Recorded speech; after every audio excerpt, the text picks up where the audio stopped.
My name's Jake. Sometimes I have depression, sometimes I have delusions, sometimes I even have panic attacks. But a lot of other times I like to go climbing. My mum died when I was 6 and that's when it started.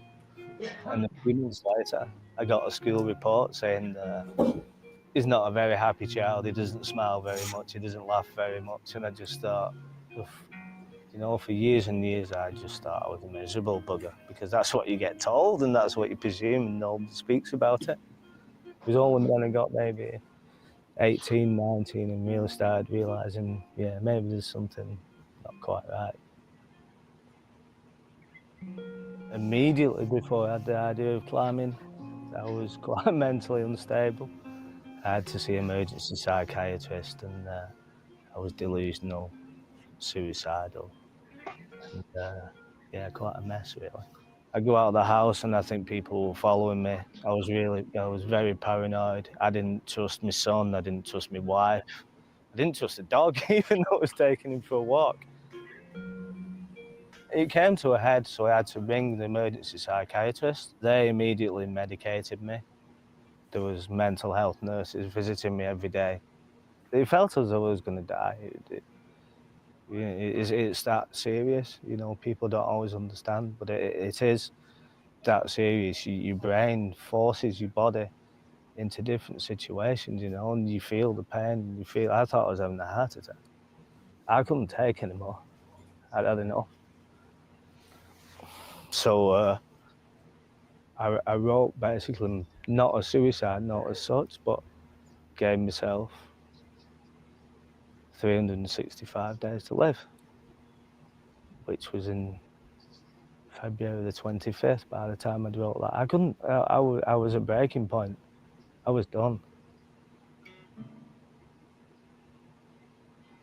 And on the TV, I just hear, if he falls, he's going to die. And I didn't know it was the TV at the time. I thought it was a voice saying to me, if I fall, I'm going to die. And after about the third time, I looked up and there's a guy climbing in Yosemite Valley. And I was looking and he's talking of fear and anxiety. And I thought, oh, that's kind of for me. I understand that. Just watching this guy cope with fears that seemed to be uncopable, which is what I was suffering from.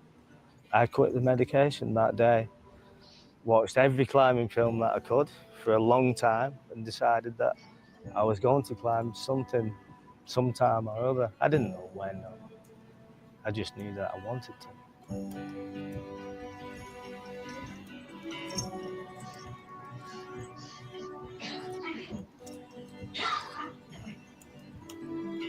Tell you what, have a sit down.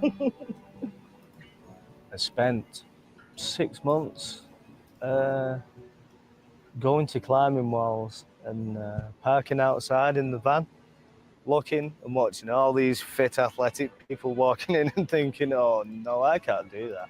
So I took the courage to walk in and then realised that there were bigger people there, there were older people there. I'd created this illusion that I have to be some supreme athlete, which just wasn't true. I learned how to climb in Spain, so it was a week before the date was up. And it was my last chance. And that was the drive. Luckily enough, kind of took to climbing, it wasn't too bad. To me, that was the moment that I thought, I've got something to live for now. That was the time that Climb Out was born as well, because I thought other people need to know this. You know, there is a way out, there are other ways out. I needed something I could relate to somebody every day, writing, saying, today this happened to me, this is how I dealt with it, this is what I'm going to deal with next week.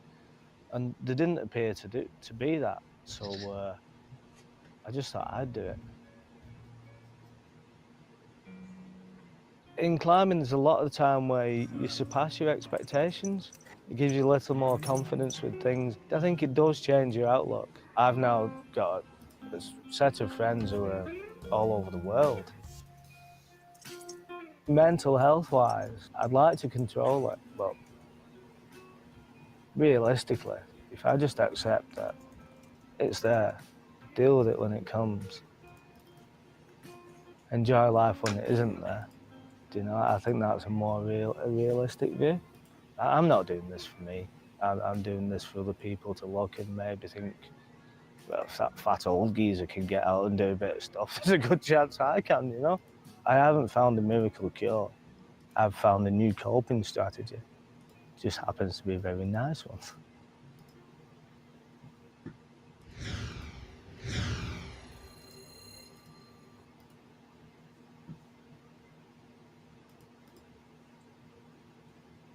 Every time, dude. That's a good video, Jake. Anyway. Yeah, the funny thing about that was like I had to wear the helmet. I was like, I don't wear a helmet when I'm climbing. I didn't, and I don't. Well, I don't climb anymore. But you've got to wear the helmet because it's on TV. I said, right, I'll go and climb over that over there because I might fall off. No, we can't be falling off on TV. I'm like, what? Why do I gotta wear a helmet? I'll go and climb that then. That's really, really hard. You know, like that would make a really good shot and that. And we're just like, yeah, no, but we need to get the other people in. And let's say you had an injury because they just climbed the thing first and you have to climb it about 8 or 9 times. And it's like, but what if you do fall and have an injury and this, that, the other, and yeah, so it wasn't as I would have preferred. But yeah, anyway, it was it was in the past. It was a nice thing to do. It was when I was almost famous. So how long ago was that when that was shot? It was 10 years maybe. Wow. Awesome, dude. I would say. No, not 10. No, maybe 8 years. Maybe 8 years. That's still impressive. So the first thing I did, I was, what would it be? It would be 2013. So I was heavily medicated and highly delusional. And I was working away at the time. So it was when Jay, for people who don't know, my son's got a rare bone disease called multiple Olliers disease. His bones formed tumours in his left-hand side. He's fine now. He's 28 now and not had a problem for years, but at the time it was bad. Then a good friend of mine had committed suicide over money and work, which is never good. Good morning, everybody. And then Andrea wrote my car off. And then a load of companies just took me for about £50,000 from business at the time. You know, just they went bankrupt and I couldn't get the money. And just like an accumulation of things. And the next thing I was just completely gone. But I still had to try and work. And like you've taken Jay to the hospital every day and it's like £30 and let's say $40 in car park fees every day. Then the fuel there and back. Then, you know, self-employed, I can only work certain days. So like the money I had was going down and down and down because of Jay's ill. I mean, we're quite fortunate we've got the NHS, but it's still just the logistics of not being able to work when you're self-employed kind of takes everything away from me. And so I was still kind of working away, still delusional. I mean, it was nuts. One night I was working, I think I was in London, and I was driving home because Jay had an operation or an appointment or whatever that was. I can't remember. I just remember being on the motorway and I thought, I'm going. And like my brain was just going, just like, and the next thing it's like, I've got the Millennium Falcon coming up the side of me in the middle lane of the motorway, and this sounds ridiculous. And like X-wing fighters, and it was just nuts. Then I had to pull over, obviously, sit on the car park for about 2 hours, try and gain my strength, but then get out of the van. But all the time, then I'm hearing like World War II bombers up in the sky, and I always used to hear as though there was a war and bombers. Or yeah, it was really, really strange. And then get back in the van, then drive home, then go and face the hospital. Then, it was just crazy. I was just in a real bad place, really. Yeah. And you think you're never going to get out of it. You think, like, I am never getting out of this. You know, but you do. We all do, don't we? Ultimately. So you got out of it. Friendships. You got out of it, and then you got into cards. So I got out. I got out of it because I was lying medicated in bed, and the guy called Alex Honnold, the rock climber, and it was on. Must have been on the TV. And all I could hear was like, if he falls, he dies. He falls, he dies. And like, it resonated with me because I used to have a thing with the medication. It used to make me feel like I was falling while I was in bed. Probably just like you do when you're almost into sleep. Probably because I was 50-50, and that's what was doing it to me. And I just got obsessed with watching rock climbing movies in bed for like weeks. And then finally went to a local gym, plucked up the courage somehow to get in. Then in 2013, for my birthday, I went to a place called El Chorro in Spain. And it was like the world's most dangerous walk. So it's called a Via Ferrata. So there's a wire attached to the side of a mountain. And it was an old track, like an old concrete path and steel frame path. And you walk around it. I did that for my birthday. And where we stopped, I met some guys who were still really, really close friends. Rob, who moved to BC in Canada, and a lot of other friends who mainly still in this country. And I got a plane out a few weeks later, and just they taught me how to climb, basically. And next thing, I was just up mountains and that. And that's how Climb Out came about, really. A long-winded story, but there you go. It was fun, though. And I ended up climbing in Turkey, climbing in China, all over Spain, all sorts of stuff. We need long-winded, Jake. Don't forget 5 hours. Yeah. So anyway, so what I did. Stretch it out, honestly. Tell us the long version. Oh, I've got lots of long versions. Oh, geez, the first time I went to Turkey. So bear in mind, right? I've been to Spain just off a whim to meet with these guys. I'd only met once while I was there anyway. And 2 days later, I'm up a mountain. It's like about 150 meters tall. It was. Sorry, Billy. We got 5 hours yet. Yawning. So I did that, and then I came back to the UK, and I was going to Turkey. So I'd only climbed for about 2 days, something like that. And I was going to Turkey, and my mate Rob, he said, "Oh, take all my climbing gear." He said, "I said, Rob, I've climbed for 2 days. I don't really know exactly what I'm doing." He said, "Oh, just take the gear and watch YouTube." And that's what climbers are like. It's like you think they're really safe. No, just take all my stuff and go. So I took all this stuff and went. And there was me, Andrea, and Jay, and we went to a place called Bayere. I'm definitely butchering the pronunciation. So I'm trying to remember the 2 days, and then I'm watching YouTube. So we're in the villa, and I've got me, Jay, and Andrea in the villa. I've got harnesses on. I'm trying to rope stuff up against the swimming pool in the villa, chairs, doorways, anything I can just to work my way through it. Like, so we drove up to this mountain, and it's sketchy in Turkey.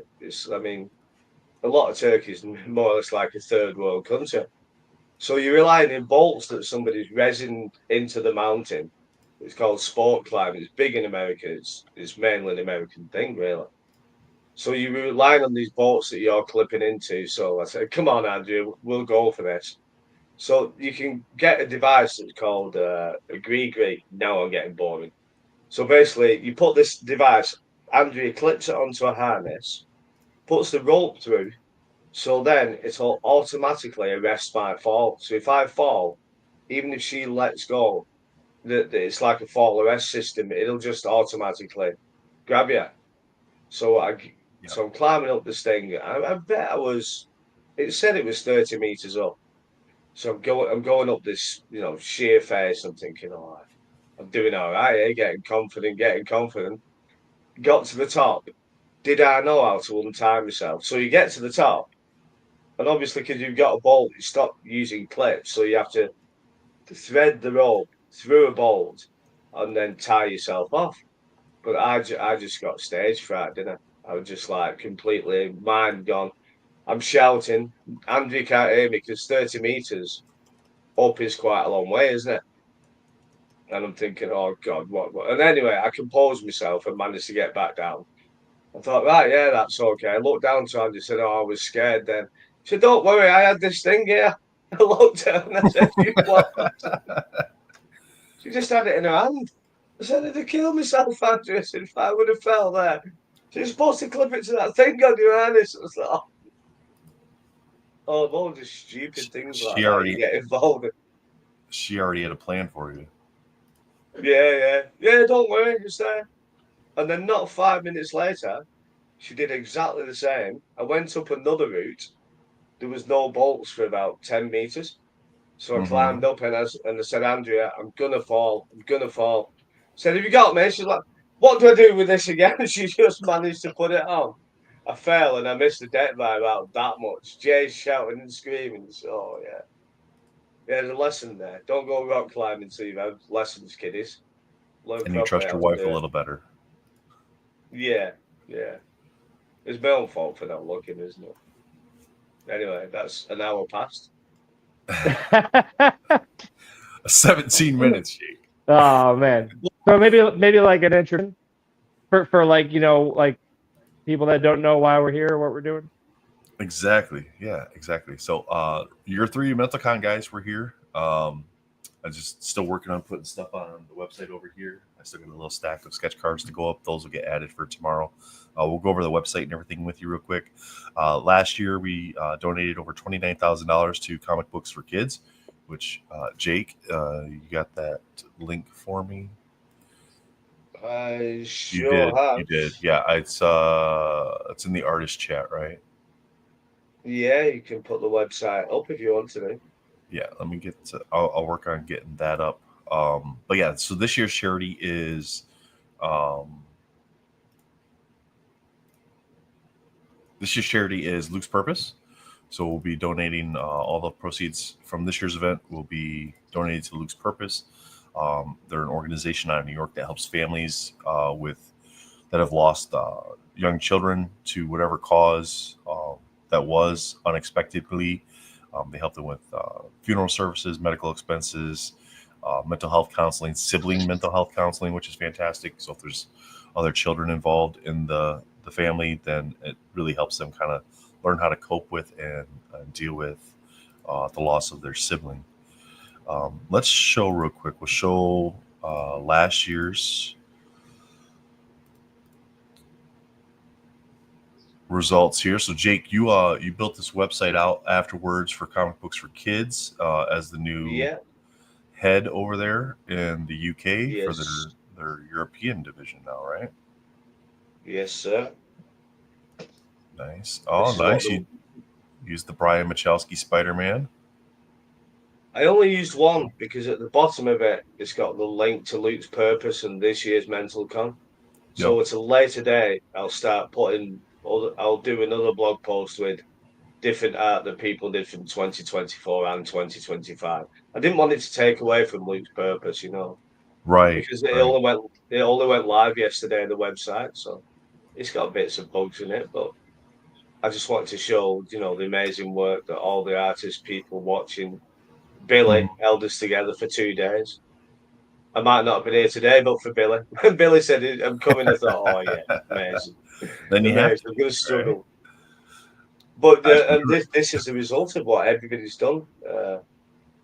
And there's obviously more to the page. You can have a click. Yeah, there's all kinds of links here, how you can help. If you're still interested in helping Comic Books for Kids, if you live overseas, if you live in Europe, it's a great way to kind of help support that charity moving forward and continuing that work that they've already started and that we assisted with last year. So, yeah, awesome, Jake.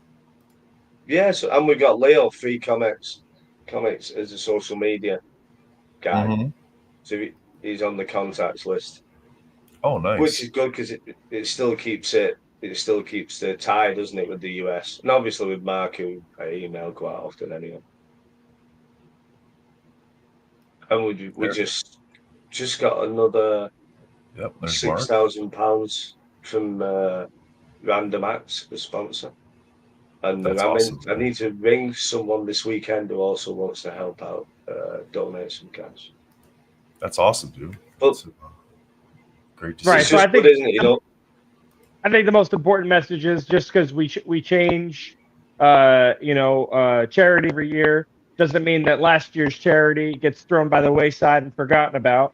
Yep. So Exactly. just because we've got somebody else on the forefront this year, comic books for kids still, doing great things and doing a lot of good, and they deserve some attention. So don't forget about them. But this year, we're highlighting this other amazing organization that does wonderful things for families in need. So All right. So I dropped the comic books for kids website. If you want to check that out, the UK website there is in the chat. And then I also just dropped in the auction site and charity site that we're using this year for everything that we're doing to help raise funds. And of course, that's streaming across the bottom there as well, with a couple different ways that you can help support us and support the event itself. So you have the website streaming there, mentalcon.betterworld.org. Different ways you can donate. You can bid on the auctions. You can buy raffle tickets. You can donate just a straight donation. There's super chats as well through YouTube. Try not to use that one as much. If you want to use it. But YouTube takes like 40% of those. So keep that in mind. And then, of course, we have the MentalCon Help PayPal as well. So let's take a look here. See if I can make this a little bit bigger on the screen. Oh, wonderful. All right. That's going to make it easier for my blind ass to read that too. So when you come to the mentalcon.betterworld.org website, you have 3 different tabs here. If you're on your computer, if you're on your phone, they'll just be kind of like straight up and down. Like you'll just scroll, you'll see one, you'll scroll, see the other. The center one here is just the straight donation. So if you wanted to just make a straight donation, you would click there and just make a straight donation. I usually recommend that if you're going to just make a straight donation, just buy some raffle tickets, because at least then you have an opportunity to get something for your donation as well, besides just the good nature of making the donation. It's a fun little way to kind of give back to you guys for helping out. So let's talk about the raffle real quick. So we got a 2025. So last year we did 2024. We did 9 5x7s, custom framed museum glass. Michael Thomas and Canada won that one. And had some great pieces in there. We don't want to repeat artists in the frame, and we don't want to repeat characters. We wanted to do an all DC one this year. We weren't quite able to do that. We had 9 characters, but it would have required us to repeat artists, and that's one thing that we didn't want to do with it, because we wanted to expose as many artists to you guys as possible. So we've got 9 great pieces here. We got the Wonder Woman is by Alyssa Agra. Jomar did the Dark Side. Michael Mushaw with the Superman. Lee Lightfoot with the Joker. Dre did the Batman. Adam Braun in chat, he did the Bane this year. Paul Hill over in the UK did the Supergirl. And Poison Ivy is a mashup with Jonathan Levesque and Brian Michalski. And then the Invincible is done by J. Peter Anitz. So that's our only non-DC card there. And again, it was because we didn't want to repeat characters. So, but it went well with it. The color scheme worked out well with the card. So far, 10 tickets sold so far. We just got this out there last night because we finally just got everything in that we could possibly get in to make a decision on the pieces. So this one will take a little bit to ship afterwards just because we have to get it framed. So it'll take a couple weeks for that. If you could snap your fingers and have a DC character in there instead of Invincible, go right now. First thing that comes to mind. Someone that's not represented, someone that you'd want there. It would be a hero. It would be a hero just to make it thematically make sense, because you got 4 villains and the centerpieces around the board, and then you have the X with the heroes. So if I was going to pick somebody there, man, I don't know, Bill. Probably like Robin, maybe. And that's probably not even who I would. Okay. I mean, sorry. I know you weren't prepared for that. I won't I won't judge you, even though I oof. I won't judge you. Pretend the oof was not a judgmental oof. Green Lantern, anyway. Who would you put in? I like that. I was gonna say Flash. Okay. But I'll take Green Lantern. Yeah, Green Lantern, Flash, those would work as well. So okay, so which Robin? Dick Grayson, Tim Drake. You're going too far for me, Bill. Oh, really? They're all There's Robin. four Man. Robin. I don't care what their first names are. It's like when you come on the streams and you go, so we're using our made up names today. But they're totally different. I know they are. I know they are. But I mean, like, you know, like in their Right. personalities, even though they're all Robin, like Damian Wayne's my All right, favorite Robin. I'll take Stephanie Brown Robin then. Stephanie Brown. Yeah. Hey. Batgirl. She was Spoiler, and then she was Robin for a little bit, and then Batgirl. So I would take Stephanie Brown Robin. Right. All right. So there you go. I'll So that way humble we can flex have that there. way we'd have another female in the frame too. All right. So Sorry for railroading you there. I was, you know, 5 hours, man. I'm trying to find the opening. We will fill the time any way we can to not have to do crossword puzzles again this year. So, so for the raffle tickets, it's essentially a straight donation, except you get entries. You get 1 entry at $5, 3 entries at $12, and 5 entries at $20. So depending what level you make your donation.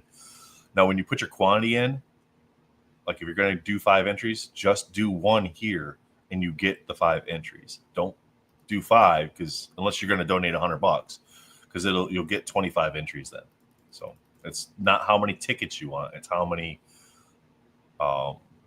groups of this number of entries that you want. So, but that's a great way to kind of get into helping with the charity. If you're going to bid on a piece, and so let's say you're going to bid on some auctions today and you don't win, but you still want to donate, but there isn't anything tomorrow that you want to bid on, just go and buy some raffle tickets and make your donation, because then that still helps the charity out, and it still helps MentalCon out as far as like getting that exposure out there for the charity and assisting them. I do believe that the odds go up. Like the more alcohol you consume, the odds of winning just get better and better, don't they? So you have a drink, you buy a ticket. Have another drink, buy 2 more tickets. Just work out the percentage. I don't think there's scientific data behind that, but yeah, sure. We don't need it. It's 5 o'clock. It's in the race. We have the so if you click on that first link in the main MentalCon page, you have the auctions. You have hyperlinks here that'll take you to specific time slots. So if you're looking at a specific time slot, or you're like, okay, I just want to check these out, you just click on those and go to that. We have the interview that we did with Ashley, who's the president of Luke's Purpose, is there as well. You can watch that if you'd like. And then all the section headers are labeled with the time and date. So today at 12 p.m., those are all Eastern time. So if you're looking at this and you're on the West Coast, so you just have to do the math in your head. So it's 9 a.m. for you guys over on the West Coast there. Auctions run and will start ending at 12 Eastern today. And then those will run, and the final auctions will end at 5:30 Eastern today. And it'll be the same thing tomorrow, because today's show ends at 6 o'clock. And then tomorrow we'll be back for day 2 for 8 a.m. tomorrow, where Matt Fuller will be as to help co-host for the day. Billy's here for us today to help co-host us and reprieve us when we have to, eat and all the other stuff and keep us moving along. So, so you can see here some of the things that are going to be coming up at noon. We've got Alan the Alien by J. Peter Anitz.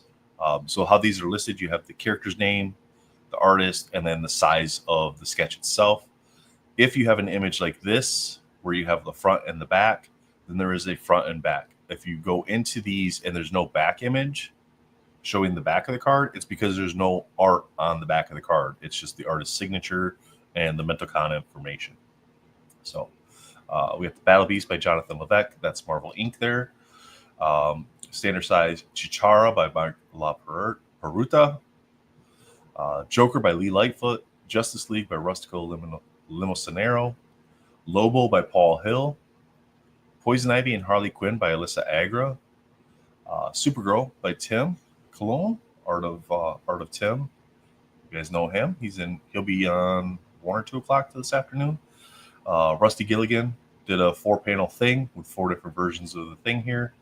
And then we have Joseph Reed's symbiote suit Spider-Man. And this is a holographic background as well. So all these little starbursts are all holograms foil. So that's really cool in hand, but very hard to capture. Don't mention that card, because I bid in it and everybody's slipped by. Don't mention that you bid in it, because then people are going to bid on it to beat you. Nobody would do that to me. For people in different time zones, those first auctions, 3.5 hours left on those. Three and a half hours left on these auctions. So if you go into the auctions, it'll tell you approximately how much time is left. Once you get under an hour, it actually counts it down by the minute. If you put a bid in the last 10 minutes, it adds 10 minutes to the auction. No, it doesn't add 10 minutes every time somebody puts a bid in. It just adds 10 minutes to the auction. So that's called popcorn bidding. If it says starting bid, that means nobody's bid on it yet. If it says current bid, that means there's a current bid on the card. There's two different bid options. Yeah, go ahead, Jake. Just to clarify, so we're at 5 there, and I bid 10, and it adds on 10 minutes. If somebody bids 15 if you bid within the last 10 minutes of the auction, it'll add 10 minutes. Yeah. And then if someone bids within that 10 minutes, does it carry on? Or nope. Yeah. Okay. Nope. It's just within the last 10 minutes of the auction. Window. Yeah, you get an additional 10-minute window. It's like overtime essentially if somebody bids at the end. So essentially there becomes no sniping unless you're doing it within the additional 10 minutes. But that's where there's tools to kind of help with having to even worry about the sniping, because maybe you put a bid on this and then you forget later on that you lose track of time. We all do that with eBay auctions, right? Yeah. You put a bid on something early and then you forget about it and then you lose it. Somebody outbids your initial bid, but you would have paid more. But if you hover over the image, you can kind of zoom in, see some more details of it on a lot of them. Some of them you can't. I think like the 4 panels sometimes don't allow you to. You can also pop it out, so it'll give you an expanded view of that as well. If there's additional images, they'll show up along the bottom here. There's 2 different bid options for you. This is a straight bid. So what I mean by straight bid is if I come in here and I accidentally type $1,000, my bid's $1,000, and that the next person's bid would say that it must be at least 1,000 and something to outbid it, right? If I put $10 in here, the bid is $10. If I come down here and I use this set max bid, this is where it works a little bit like eBay does. So if I put $100 in here, all that's going to show up here, as long as there's no other bids, is $5. As soon as somebody else bids, it moves up to over that amount, as long as you have a max bid that's higher than whatever they bid, if that makes sense for everybody. And good time to remind everybody that you're not purchasing an item, you're making a donation. So donation to the charity. Bid with your heart, not your wallet. Exactly. And then every piece that's been donated has the artist or the person that donated the item to link directly to their Instagram page too, so you can click there and follow them directly over there as well. So if you find a piece that you like, you can follow the artist that created the art for you.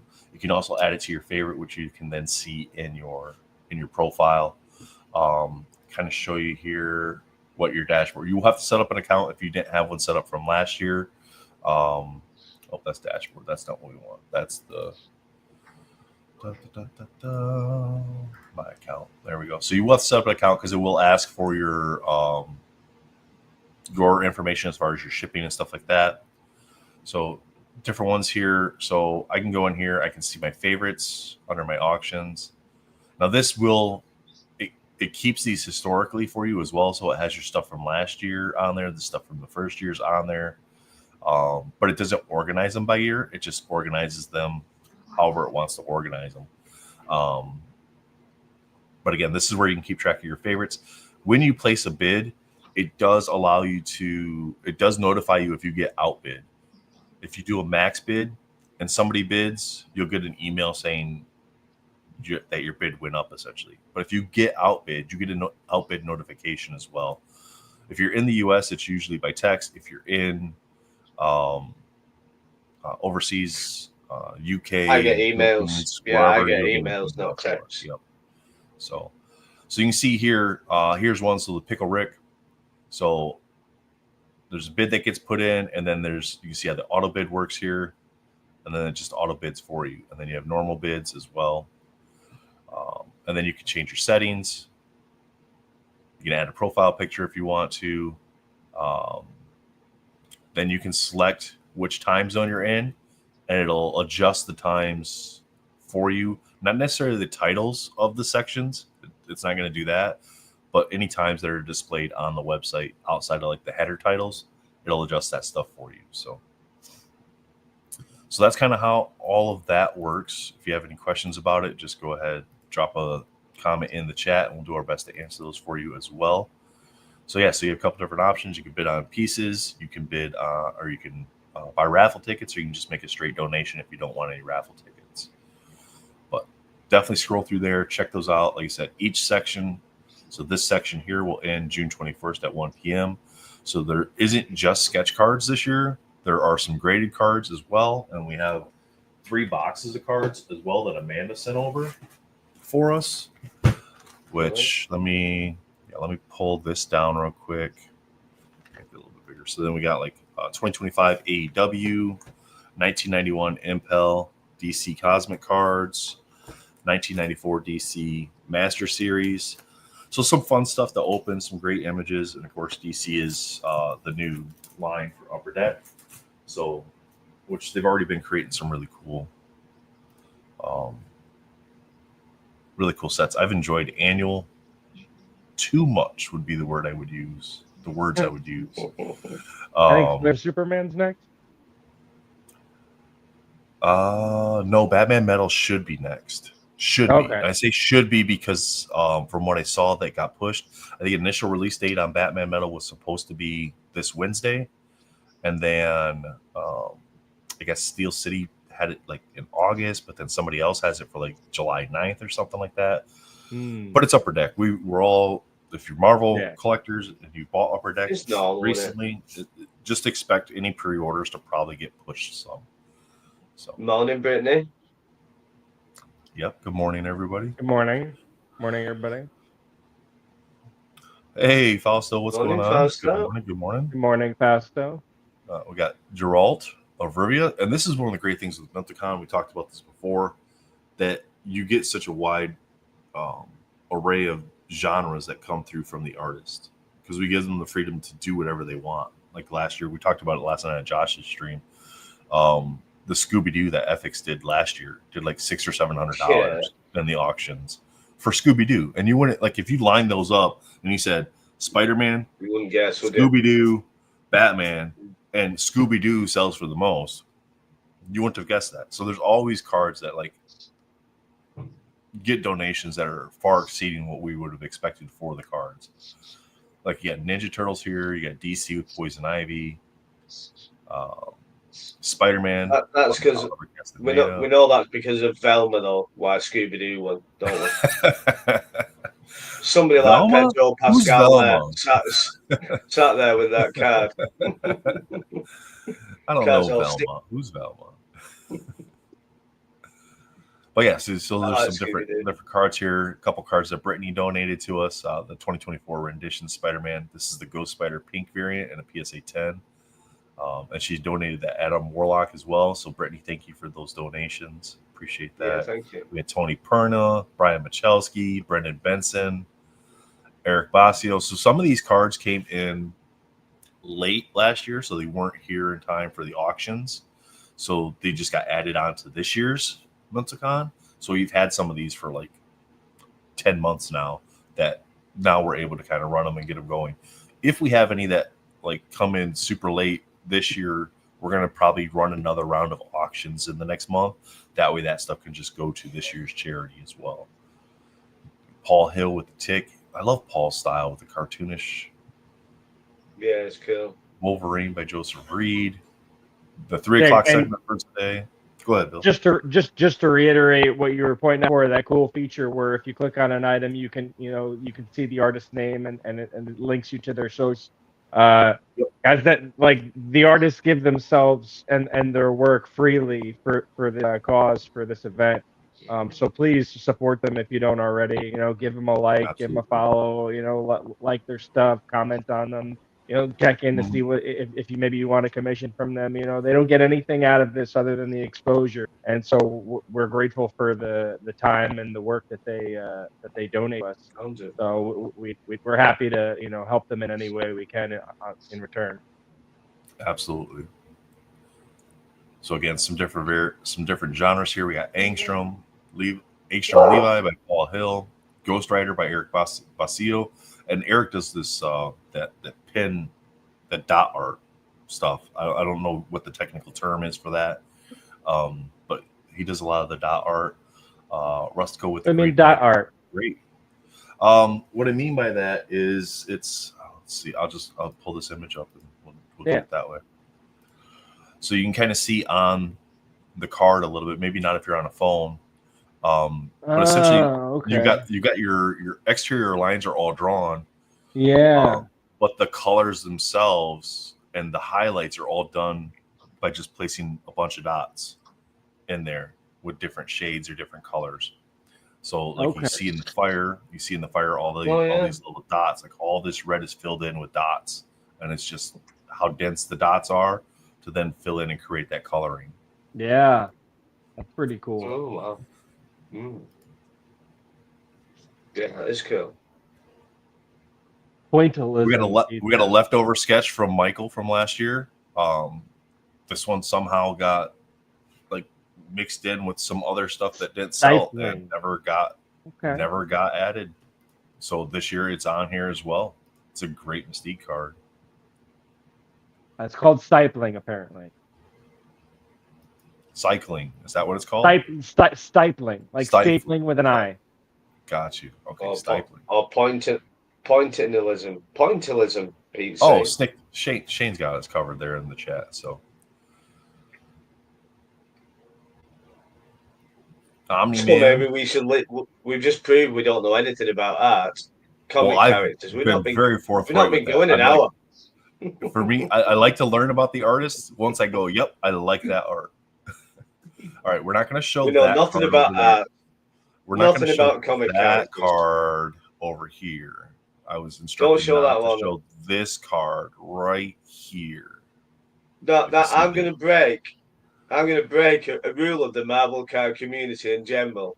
I'll tell all of you what I'm bidding on and how much I'm bidding. I have no problem doing that. I've got $50 on the X23 for a start. Well, you're almost outbid. It's getting close there. So somebody outbid me on the Joseph Reed, so I bid on most Joseph Reed cards.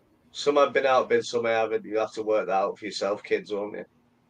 Yeah. You get the Rorschach by Brian Michalski. That's a cool 3-panel. This is one of my favorite ones as far as like a fun one. He did that Spider-Man with eating the sandwich and drinking the coffee last year, and the Rorschach here with the bloody smiley face. Really cool. This card, I can't believe this is only at $10 current bid. But this card, a Catwoman mashup by Marvel Inc. and Brian Michalski, they did a great job with this one. And we debated putting this one in the frame, but I'm like, man, that should do so well just by itself, right? So I'm not sure what we're doing here, but yeah, that one's coming up. That's got 7 hours left on that, so head over, check that one out for sure. Now this, where are we at here? Okay, so there we go. A couple more cool ones by Paul Hill, Michael Munchausen tomorrow. The Doom, yeah. By Castaneda. Like, that almost looks like a 92 homage, with the perspective at least. Mm-hmm. I know the background is different, but at least the figure. Mm. I don't think Free wants us showing that one. So no, that's what you need to do. Everybody needs to bid on that Dr. Doom. Just so I can get Free messaging me like, it's going up, it's going up, it's going up. Stop it. I get really panicky about the last 20 minutes. Stop talking about that card. Really cool Raven by Jomar. Swamp Thing by Paul Hill. A couple different Swamp Things this year. And one really cool one that we'll show you here in just a sec. Venom. Johnny Bravo sent some stuff in late last year. The ones by Johnny are actually on the first year's card stock, the one that we used for the mental for Wounded Warrior Project. So you get a little bit of historical aspect with the sketch cards. But Johnny sent a bunch of stuff in for us. I got a few more for Johnny to put on there. He sent a lot. So I got 5 more for Johnny to put on there still, which I'll get those on. But any of the sketch cards that I put on today will all be ending tomorrow. We're just going to add those 2 tomorrow. So we all agree that Johnny's got the best character collection of anyone who we know of. Oh yeah. I mean, he's well up there in the PSA slab world too. Oh, that man's been going back like he's got stuff from 20 years ago or more, from Hmm. decades ago. He just pulls it out, and sometimes he'll send you a picture, over the phone on IG. Be chatting with Johnny about something, showing him something or whatever. Morning, And Raj. yeah, I've got this lunch can from when I was 7 years old. I'm just like, come on, Johnny, Yeah, where do you? I know you store this stuff, but you can only store so much, can't you? I great think Batman Johnny's got an alter ego. by Michael. Do yeah, definite alter ego Tony Perna somewhere. Hellboy. Tony Perna Hellboy there. Dre did Michael Jordan 5x7. So if you do like sports and you like the greatest of all time, then you just go over here, drop some donations over there on that Michael Jordan. This one's really cool. Swamp Thing as Green Man by Brian Michalski. It's kind of like a Mayan mask. Yeah, It's that really is cool. cool.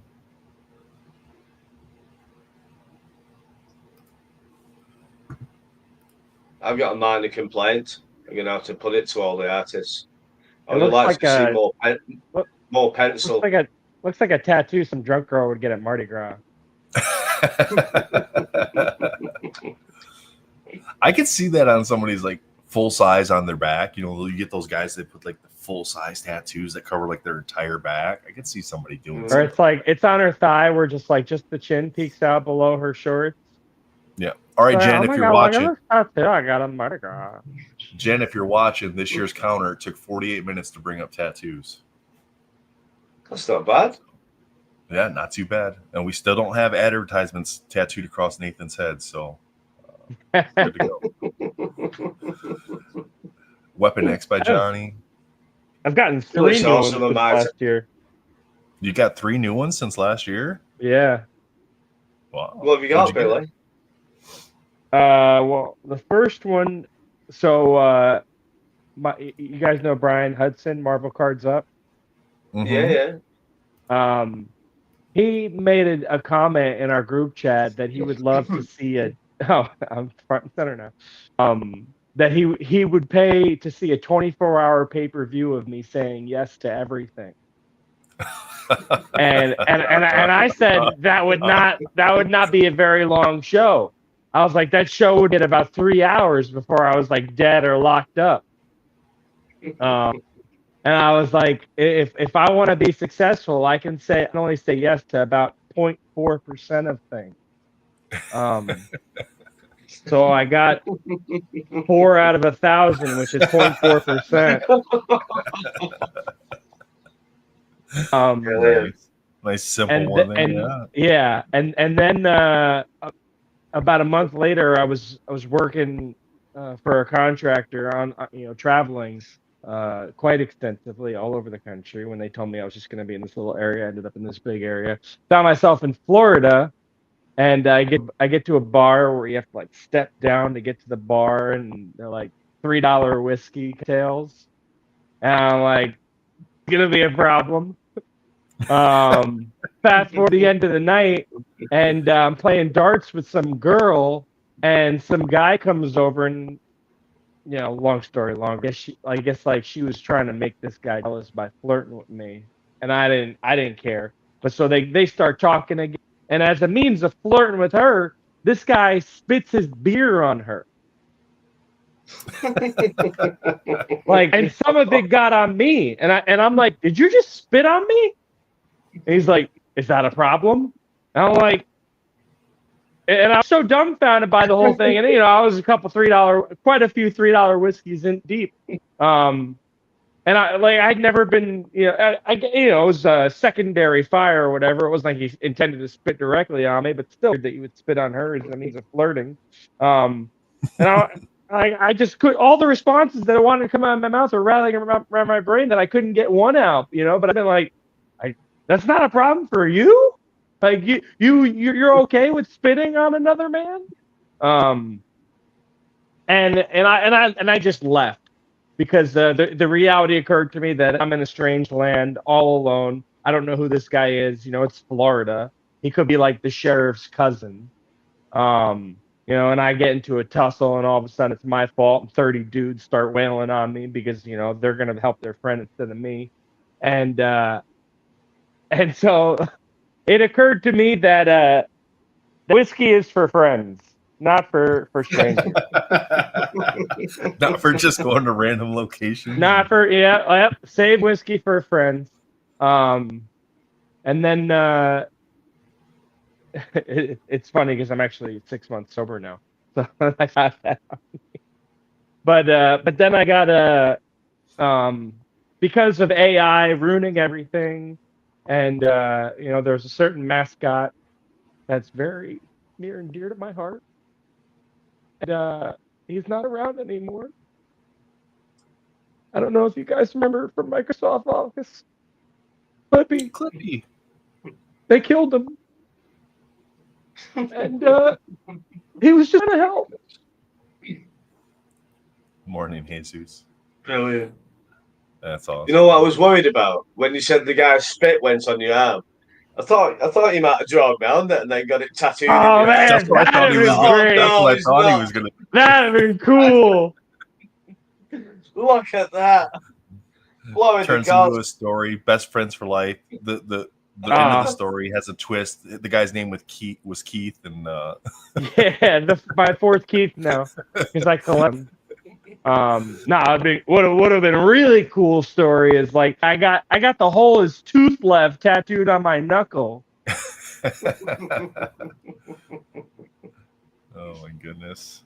5:30. So today's last section. To segue back to the art here. 5:30 this evening Eastern time. That'll be the last round of auctions for today. And in the 5:30 segment of each day, we have what we thought were some of the bigger pieces, just to kind of give them the most exposure, have the most time for people to kind of get into those if they want to. And we've got 6 so far in this section for today. We've got this really cool baby Ghost Rider 5x7 by Dre riding around on the flaming tricycle. So good. Got his chain in his pocket and everything. So good. And guys, the cards look so much better in hand too. We got Jomar with the Justice League and Poison Ivy. So you got Superman, Batman, Wonder Woman, Poison Ivy on the backside there. This one's really cool. Tim did this one. It's Kingpin and Spider-Man, and he took it to a con. So it's Tim's art, and then he had Vincent D'Onofrio sign the art. So you've got the actor that plays Kingpin in the Daredevil series signed the card that Tim created, which is really, really cool. Yes. That's a Born Again panel. season 1. Yay or nay? I haven't seen it yet. It's in my watch list. Just haven't gotten to it yet. So, but I mean, I enjoyed the Daredevil series. So if it's anything close to that, then I'll be happy with it. Jake? I'm still waiting to watch Penguin. I haven't watched that yet. You haven't seen Daredevil? New Daredevil? No, I've not seen Penguin. That's what I want to watch. Penguin's great. New Daredevil. Yeah. Scarlet Witch print signed by Fred Ian. So it's signed down here in the bottom corner. This is 8x11. That was a leftover from last year. First that was leftover from first year. But we had moved, so we didn't have it. We didn't have it out for last year. Do you know what that is, Nate? Do you know what that is? I've just realised that Gingy won that or something. He never got in touch with me then, because I would have already sent all this stuff off. Well, he snoozes, he loses. So he did, didn't he? I'm sure he did. He won. Somebody else can have it now. Yeah, that's what it is. So Jane and Alvin. Yeah, Jane and Alvin did 2 pieces for us this year. Now they just got them shipped out today because their schedules have been crazy hectic. So they're going to send tracking information. So the pieces by Jane and Alvin, they'll take a little bit to get here, but as soon as they get here, we'll get them shipped off to you. If there ends up being any issues with them in shipping, Then we'll figure out what we're going to do, whether it'll be a refund situation or if they'll recreate the cards for us. But Jane did this 3-panel screen, really cool. You got like a chibi sort of style on the front of the card, and then more of the 3/4 body on the back. Let's get that one zoomed in for you guys so you can see that a little bit better. So Yeah, that's really pretty great screen cool. card there. I like that. Jake, somebody's asking what your shirt says. Yeah, Bruise Control. Bruise Control. Oh, like yeah. Mm. Is that the Nice. band that did the That's the who he intro calls me or Uncle the Jake. Uncle Jake, James. Yeah, he did the intro for Marvel Jerks. Yeah, they're like the song that you played on punk band. it? Punk band, really. They opened for. I suppose in the US you might have heard of like Emil and the Sniffers from America. They're like quite a big punk Yeah. band. They opened up for them in Manchester the other year, and they just did it a few weeks in Australia. So they're doing all right, yeah. Yeah. This No one's really James for being cool. a kid, so Jake, you saw this one, right? amazing, yeah, yeah. How much is that Mashup up that to now? So I'm 110 right really now. interested in that. So you got the blue and the gold team. It's 110 right now is the current bid on this one. This one ends today at 5:30 this evening Eastern time. So full size characters here on the front. That's a mashup. Abba Newman, Janetta, Berard, Julio Santos, Galino, and Bolda. All, and it lists out on the back which characters and which artists for the front, and then Jomar did all the chibi work on the back here with the blue team. That was from last year, wasn't it? So yeah, it came in Yeah, late. that one came in Yeah. late. That was an additional one that he had done. So Yeah, I'd like that. and then that would Yeah, wrap up. kids.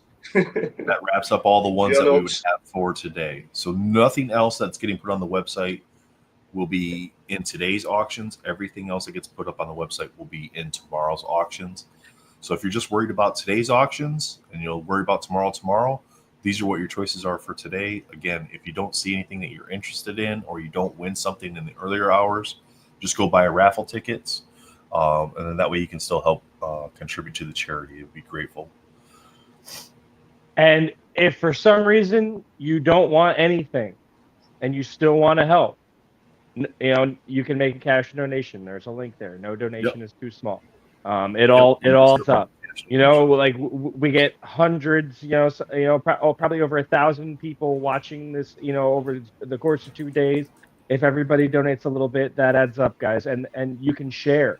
You can share the links to this event. You can share the links to the auctions, the links to this stream. That's a massive help to help the success, contribute to a way to contribute to the success of this event. So there's nothing that's too small that you can do to help. Just being here, watching, we appreciate it. Talking in the chat, everything you guys do here in terms of participating helps out with the greater goal. Absolutely. Well said, Yeah. Bill. It definitely does. And even if I wouldn't be against, I'm not saying this is the most moral of things that one person could do. But let's say you did put some money on the cards for the raffle and you won it and you sold it. I don't care. Buy tickets. Just buy tickets. Do whatever you will. Give whatever you think you're willing to give. It doesn't matter how you do it, what you have in mind for it for one day a year. I mean, it's only one annual day. And to be honest with you, I was looking at donations and things from last year, Nate. Through my login on the Better World, and it's amazing. You look back at the art and you forget the work that artists put into it. Then you look back at the money that people have paid for these cards, and it hits you. You look back and you think, oh my, people do really put in a big effort, don't they? That's beautiful. I love that. Another great Philippines mashup. The Dark Knights there. So that one is Jomar, Anthony Tan, Don Tan, Oliver Castaneda, Roy Martinez, Ray Pex, Rustico Limusonero, and Lee May. Lee May is Jomar's daughter. Oh wow. So another really cool, fun piece there as far as the match. Morning, Julian, Izzy, Luis. Julian is Jake, Bill. Oh, Right. But yes, good Why? morning, Jake. Well, why so Julian? Just so you know. Is that your Well, that's your his real name. name? That's his real Good name. morning, Billy. That's your government name? Yeah. Yeah, so this Yeah, whole time you've been yeah. using his fake screen name. But it's not because my wife calls me Jake. So I feel you know, like frauded. it's complicated. It's complicated. I'm too lazy to change it to retro versa. I'm not that narcissistic. Some people might completely disagree. Or maybe I've got more personalities. I might have 4, 5, 6. We don't know, do we? Do I mean nothing to you? Anyway. Do you not value the intimate moments that we've shared together? Like, this is an absolute fail. I value you, Billy, as much as anybody else I value on the internet. What do you guys think about this one? I know that's bollocks. You know I love you. I'm not going to say it I in know. public. Leave it alone now. You can have the praise tomorrow. Not just yet. You've not earned the praise yet. I don't know you're going to stay here. I can give you the praise now. I'm not going to swear because I'm being nice this morning. And you could just sling your hook. So you got to earn it all over again. Sorry, Nate. Carry on. No, you're okay. I was just asking what you guys thought about this one. It's amazing. You know me, Jake. I'm all business. That's why I have you guys here. I know you are, yeah. I know you are. Don't leave me and Billy rip loose, though. What's going on, Joe? Hey, you guys are doing fantastic. So I we've love already like killed an hour. the color saturation here and how it's like floating almost. Yeah. So you got Green Goblin on the left. That is Alvin, and then Jane did the Goblin Queen on the right there. I think it's absolutely amazing piece. I want to know like what this was colored with. Oh, Jane was in chat just a little while ago. She might be able to tell us. Yeah. Jane, let us know a little bit about what you guys did on this one. Like airbrush. I don't. You'd say airbrush there, wouldn't you? Yeah, but like also that's what I would think. That's what I would think here. But here, you could definitely see the lines in the hood and the ears and the skin. I'm looking at the bottom of his, and it almost looks like it could be Copic. Okay. Like I've just seen how the color, lays on and thins out. I don't know, like it gets feathered in. It's just so well done. Like I always say that fabric, airbrush paint using brush. Okay, cool.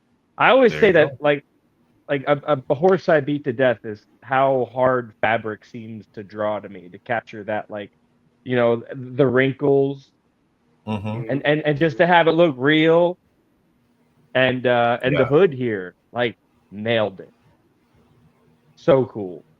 Like, as it gets to the neck and it gets bunched up, it's one of the harder things to do. In all the different little highlights and shadows that get in there without it. Yeah. Like it's just awkward, but yeah, they did a great job. It's black magic to me.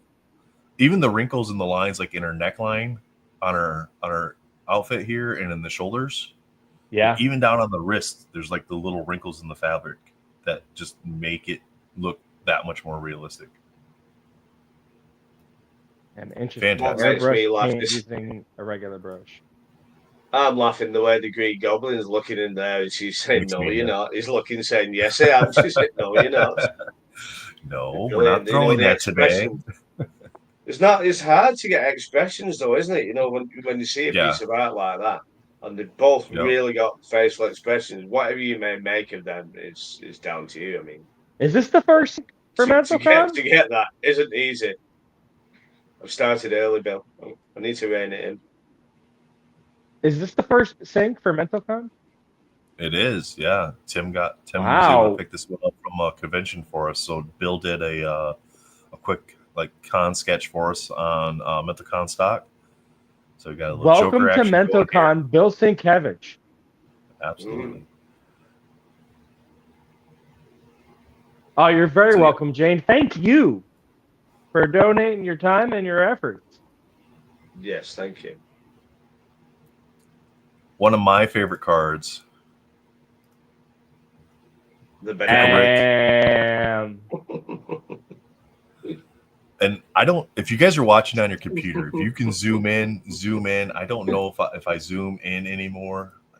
Like Yes, the that's fun. photorealism you're talking about, right? That's as big as I can make it. But on the duct tape, and we all know when you pull duct tape, you get these little lines on the duct tape from the threads that are in there, and you can see all the little dimples and the dots from the threads Oh that are my gosh. inside the duct tape. And then, like you were saying earlier, with the highlighting and the shadowing and the wrinkles, I mean, Dre crushed it too. Just absolutely amazing. Damn. Big Then we kind reveal. of spoofed the art world with this one when we put this up. We just put it the starting bid at like $2 million just to kind of throw that out there. Like, we know Dre's like, I know what I got here. So that banana though, it's sold a few times, hasn't it? The artwork. Are you guys The fans banana? of Rick and Morty? Yeah, I it's love just Rick told and a few Morty. times. The banana stuck on the. You know the story, don't you? Yeah, the banana stuck on the wall. Banana Sold duct for taped to the wall. Yeah, Yep. But it's sold Guy previously ate to it. that. So when you buy it, it gives you instructions on how to change the banana or something. And everybody who buys it just eats the banana and then puts another banana in and sells it on. But I don't think it sold Crazy. for that much when it was first made. Just nuts. Oh no, Angie is back. She was chopping the trees down. Okay, triple panel, front and back. No, Character don't of show choice. this. Don't show this. Get it out of here. Triple panel, front and back, character of choice by Fred and Ian. They wanted to help out this year. This was a last minute addition from them. Their schedule has been crazy hectic, and they weren't able to do anything ahead of time for us, but they still wanted to help. And they came at the last minute and said, we want to do what we kind of did the first year. So the first year, if you guys remember when we did Wounded Warrior Project, they did 2 standard size sketch cards, and each one of those sketch cards sold for 3,000 plus, and it was a character of choice situation. So with this one, it won't be finished until later in the summer when their schedule allows for it, but you'll communicate with the artist. We'll connect you with the artist to then pick your character. They'll create the art for you, again, front and back, for the 3-panel sketch. So yeah, that's really amazing. They never do this. They don't do this for anybody. Like, and that's so that's not a brag for us, but it's like the APs they get, they put their whatever character they want and they auction them. They don't do AP commissions. So this is like an opportunity. Yeah, it was really crazy the first year though, because like there was 2 separate auctions, 2 people, completely different parts of the world, because the one winner was in China, the other winner was here in the US. They didn't communicate with each other, and they both picked Ghost Spider with her mask off. Like, wow, that's just crazy that's what happened. Like, they both picked the exact same thing. Yeah. Now, credit to Fred and Ian, they did the best they could to give you different perspectives of the character, right? So, especially when you're having to draw. Do we have images of those? Man, yeah. Let me. I have to go into the dashboard to see if I can find them, because I gotta find them in my files from 2023. So, Jake, did you just fart?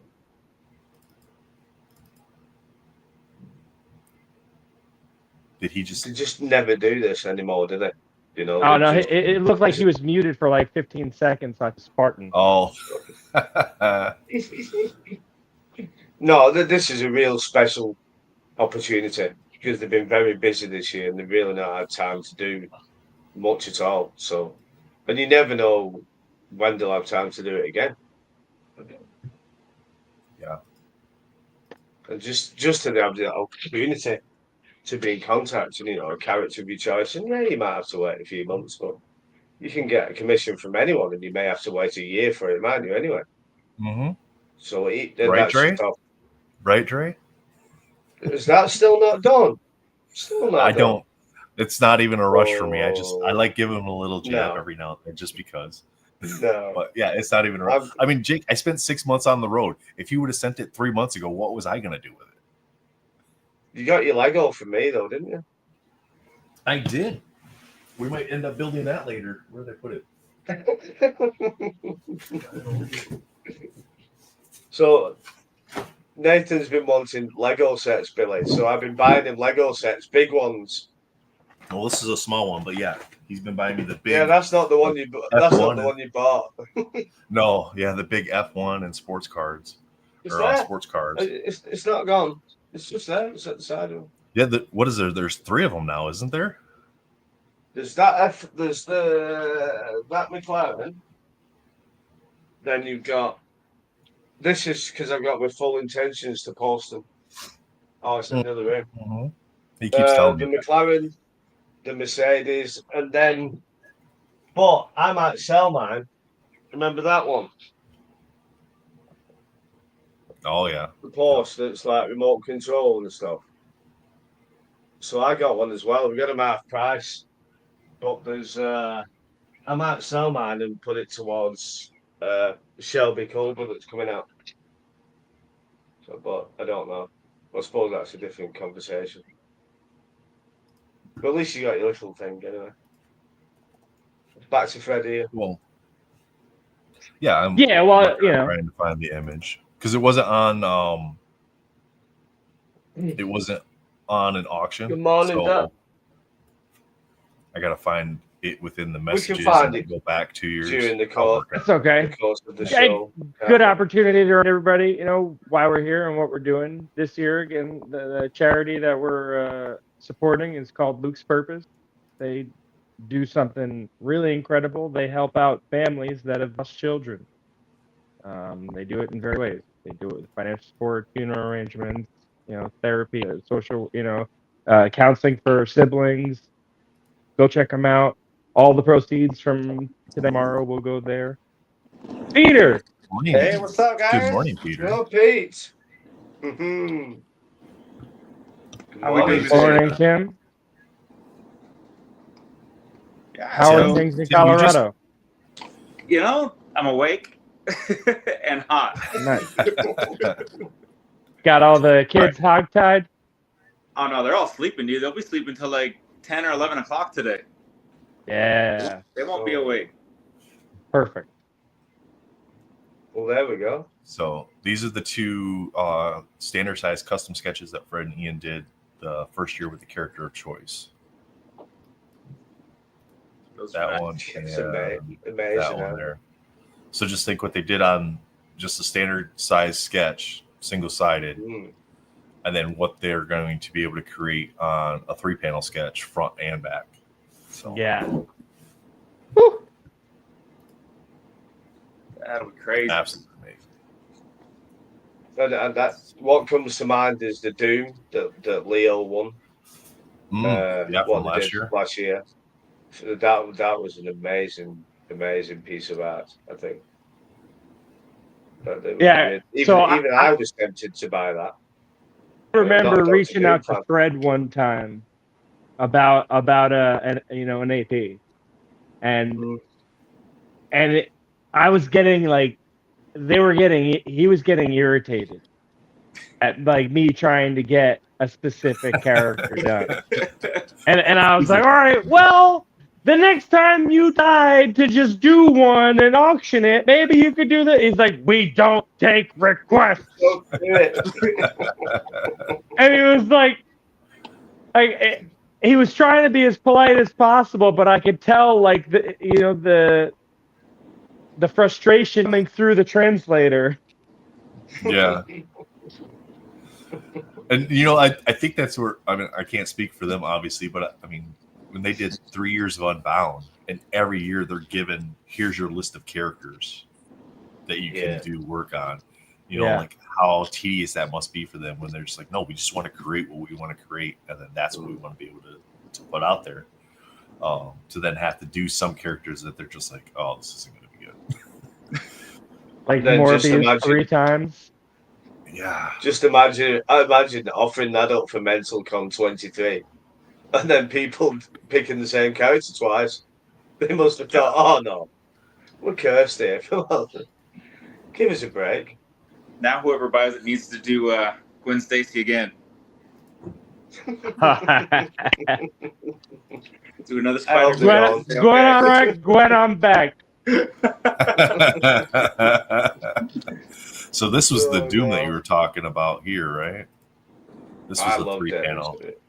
That was This amazing. was a 3-panel that they did last year. That is Doctor sick. Doom Yeah. and then Fantastic Four on the back. Yeah. And it went to the right collector. I Mhm. must admit.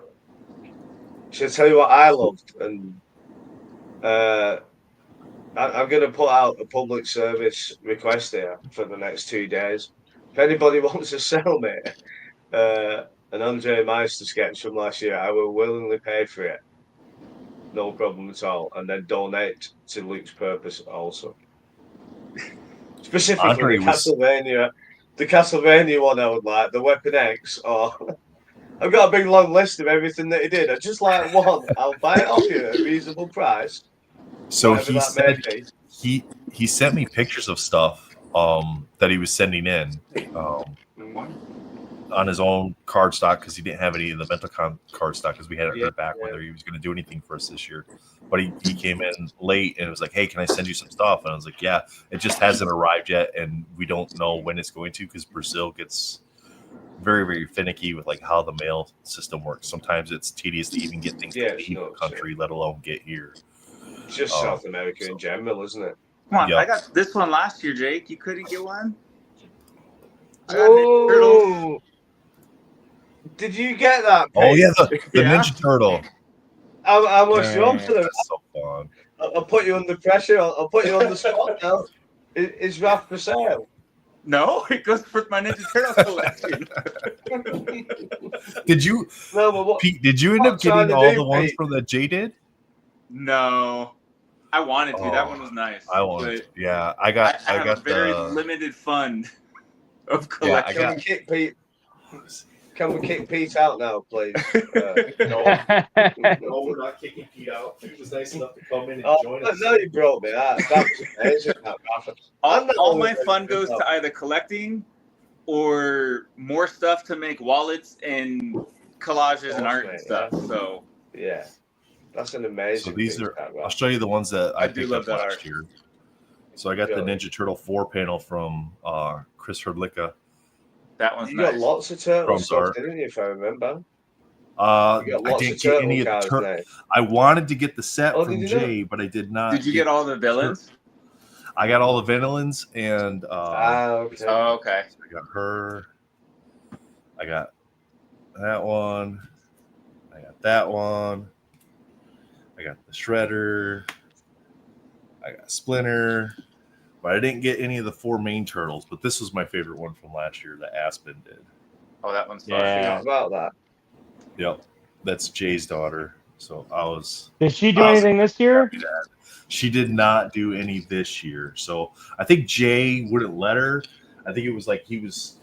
And I don't know if he's watching, and even if he's not, I'm going to say it anyway. I think he was jealous of how much attention her piece got last. Absolutely. I was just going to say that. I was going to He's say like, nope, he probably never banned again. her from art because she like eclipsed him in Yup, talent. Absolutely. Absolutely. That's a legit concern of mine. Like I think we need to, You're afraid your I did kids get it, are gonna outdo you when you have them, Belly.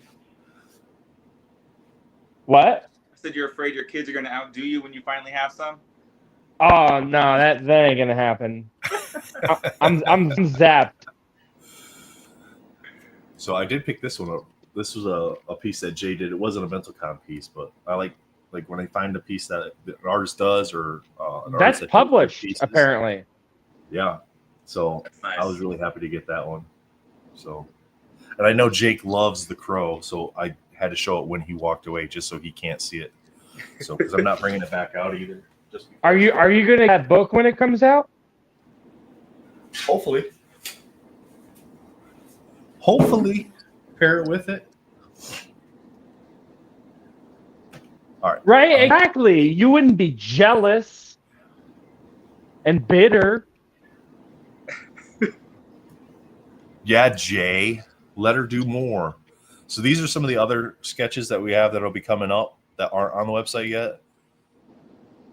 Johnny Bravo with the Weapon X there. Wolverine by Johnny. Another Wolverine by Johnny. X-23. Don't let Jake see that one. All right, he's gone still. Good. We got Rogue. Symbiote suit Spider-Man. Nice pencil sketch. Good night, Jane. These ones are Eric Basile. We got the Scarlet Witch there. Nice. And Hulk. So these are ones that I still have to put up on the website. We got Catwoman 5x7 by Lee Lightfoot. This one's by Rusty Gilligan. He's a cartoonist. So he did a little Schoolhouse Rocks one. Okay. If you like Caitlin Clark, he did a little. This one's a different one. He did like a little die cut and then added the smaller card to the front of it, so it's like 3-dimensional. I should auction off Paul's card since Paul won't message me back to get his card. So, Pull and Fire needs to get a hold of me. So then we had some leftovers from last year. We got Rhino from Brian Michalski, Thanos by Crumb's Art, Yoda by Crumbs, Rusty Gilligan with Knuckles, Nice, Knuckles. Doctor Strange. Surprised that one didn't get one. It looks very Cumberbatchy. Very much so. Obi-Wan Kenobi That one's by fun. Eric Basile. That's pretty cool. Popeye. Wonder Woman 4-panel. And then Last Airbender. So those are all ones that I have to get up on the website yet. Those will all be added for ending tomorrow. So keep an eye out for those. And I'm just going to spread them out throughout the day. And Too much work for you. man, the daughter has helped out so much because while I was on the road, every time a package would come in, she'd scan everything that came in, let me know who the artist was. I could go in, confirm it on the pictures, let the artist know their stuff came in, there was no issues, and then here we go, and we can go ahead and run these now and get them up on the website. So I was wondering how you took care of all that while you were on the road. All your posts are always on the road. Yeah, family, man. They're the ones that do it all. So they get all the credit for this. I show up on this thing and I put the stuff on the site, but they handle all the back end stuff for it. Like even the packaging and stuff for shipping the stuff out, getting the cards out to the artist. The wife and the daughter took care of all that. I just communicate with the artist. What do you want from me? Like how many of each size do you want from me? All right, cool. And then I let them know and add extras so that way they had blanks. They can do commissions or whatever they want with them. And then, they get it all shipped off. The artists send them back. They scan everything for me, which is great. And then today, they just get to relax and enjoy the show. So, hey, welcome back, Jake. We didn't show any pieces that you would like. No X-23. You think I was gonna leave that screen and not walk to the back with my phone in my hand? Come on, sunshine. Oh no, caught. Caught. No, what up, Matt? God. I'm genius. I've got it up here. Hey, genius, Matt. No. Yeah, me and Bill turn up every year. We do nothing for 364 days, and then just turn up. Yeah. That's how I like the community effort. You never know how useless we are the rest of the year. And I'm just looking at my collection now, thinking, what can I trade Pete for that, Raph? I'm just thinking, I've got an Apocalypse Dre just staring at. Look at that, you like this thing. Okay, so we had Oh yeah, let me do this and get you zoomed in there. Oh yeah. Oh, first year. Oh, look at that first year. The best that's stock vintage. as well. Pete, that's a collectible. Jake, it's the same stock. Jake, it's the same stock. Okay, so No, I can't. This is one that's not up on the website that we're going to do a live auction on. We're going to pick a time later. It might be later today. It might be tomorrow. So you'll just have to watch. We'll probably put a social media post out there to let you know. And the reason it's not up on the website is because there was a little bit of damage during shipping and that it got creased. So I'm not sure. You probably can't even really see it on here. Maybe like right here. You can see the shadow just a little bit. But there's a crease that runs for probably 3/4 of the card because, post office. So, but this is by Alyssa Agra, Birds of Prey. Nice. And we're going to run a live auction on that one later in the stream. I just didn't want to put that up on the website and auction it there because you can't see that damage to the card. Yeah. Now it's minimal. Like if you're just looking at it from a distance, you really don't even see it that much. But I also didn't want to have somebody bid on it and then they get the card. No, and what the hell? They buy it. It's like, oh no. Yeah. Oh, we've got OCD. Matt. Yeah. Morning, Matt. We got Matt, and we got another Matt. Do we have another Matt? Where's the other Mats? Like we had two of the Mats. Matt Fuller made me cry. We got that Matt. Matt Fuller made me cry on Christmas Day. Why did he do that? So why did he make you cry? He sent me something. He said, "What's your address? I'm going to send you a package." So he sends me a package, and it comes and it's a tube. So I've sussed like it's either lots of pairs of socks or it's a piece of artwork, isn't it? And I'm thinking, oh, maybe it's something Matt's drawn himself, being stupid, or And I opened it up, and it was Dan DeSantis's pencil tracing prelim of X23, and he made a grown man cry. A grown man who's apparently got no emotions. If I grabbed Andrea in now, she would tell you I'm not big in emotions, and it was amazing. Yeah, and then Andrea framed it for my birthday, and I cried again on my birthday when it came back out, and it was amazing. Thank you, Matt. By the way, that was an amazing birthday present. So the community is good. Oh yeah, this community is one of the best. And sometimes that's the only thing that keeps me even going is being able to be a part of this community. I ain't gonna lie. It's well, that giving Amanda a hard time, right? When you're modding. Oh, I have to.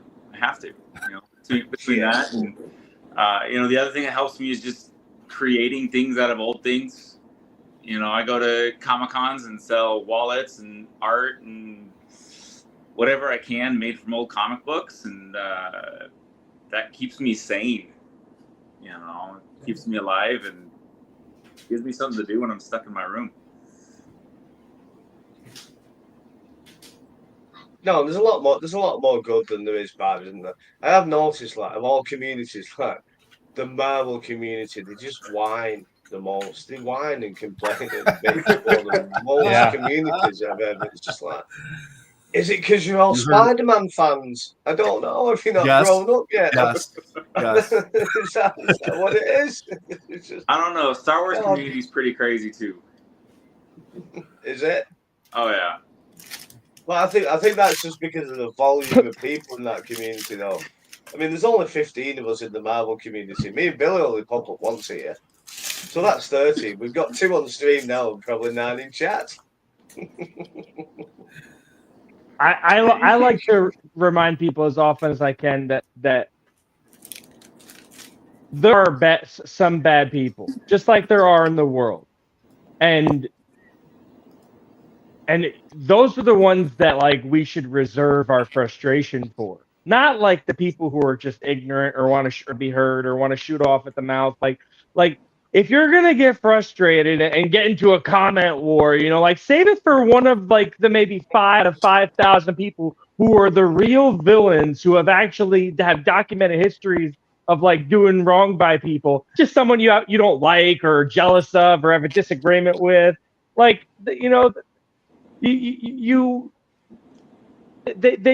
manufacture these hobby villains. When a lot of times you're just jealous of them. You're just jealous of their exposure, their views, of their collection. of the opportunities they have, of the connections they've made, which most of the people that have all those things that I've mentioned have them because they put in time and effort. They weren't just born with this like magic button where like poof, I'm connected with artists and have funds and have followers. They're like, no, like people like that, they've grinded, they put in a lot of time and effort. There's not this mass collusion that people think. Like when they talk about influencers and influencer boxes or whatever the case, and I don't know. I fell victim to it too. Like I found myself hating people just because, and I broke it down, and I was jealous of them. I was jealous, but the point is that like if you're gonna be mad at somebody or have like have strong feelings about somebody in the negative feelings about somebody in the hobby, like make sure you do your research and make sure you check yourself because there's actually people that have done harm. Like we won't mention any names, but like you guys are we're all experienced. Remember Shillgate, where retro PMGs got shill bid on eBay. Like that was a real thing that happened. Gosh, hashtag Dr. Bill. You did it wrong. It's hashtag Dr. Bill. It's a Bill, yeah.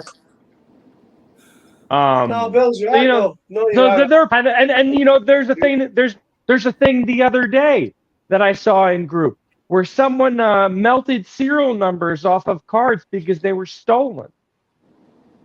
I mean, and they got them authenticated as error cards. Joking. Oh, is that what happened? I was wondering. Yeah, somebody stole some 2017 Clear Ultra Spider-Man PMGs, melted the serials off so they couldn't be tracked, and then sent them to Beckett for authentication.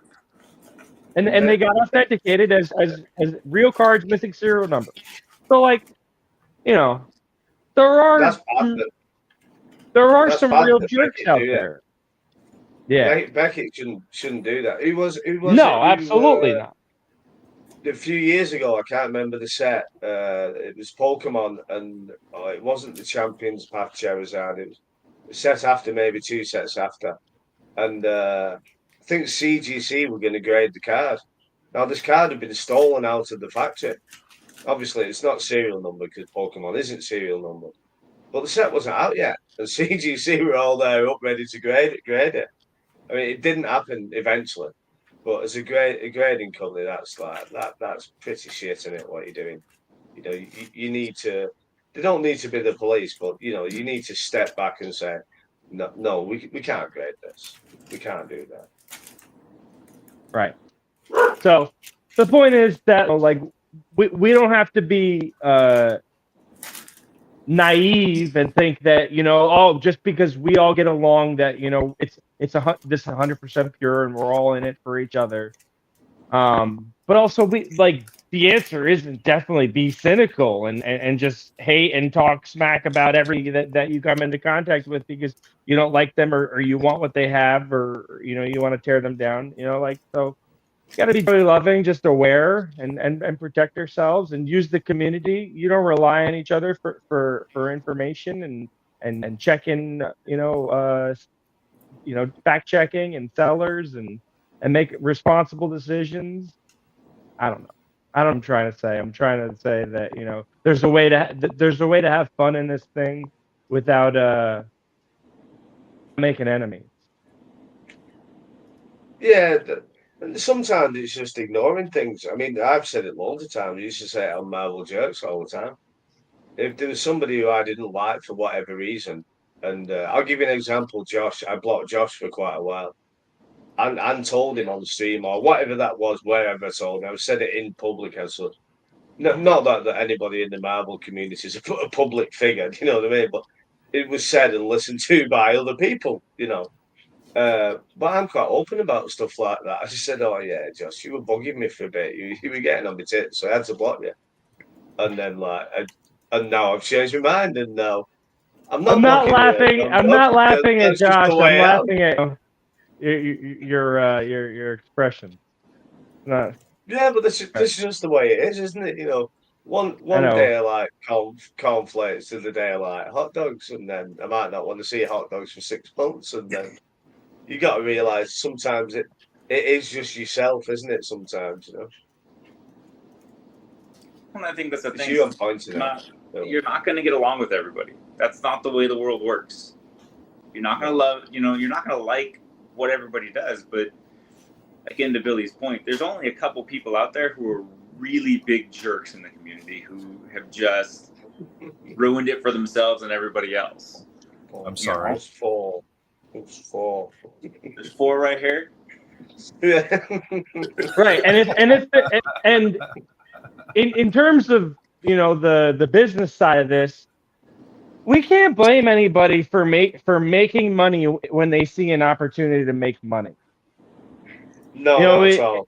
If they're being honest and transparent, it's one thing if you're gassing people up, like, hey, this is super rare, you really need this, get it right now, it's worth this, and they're all just full of baloney.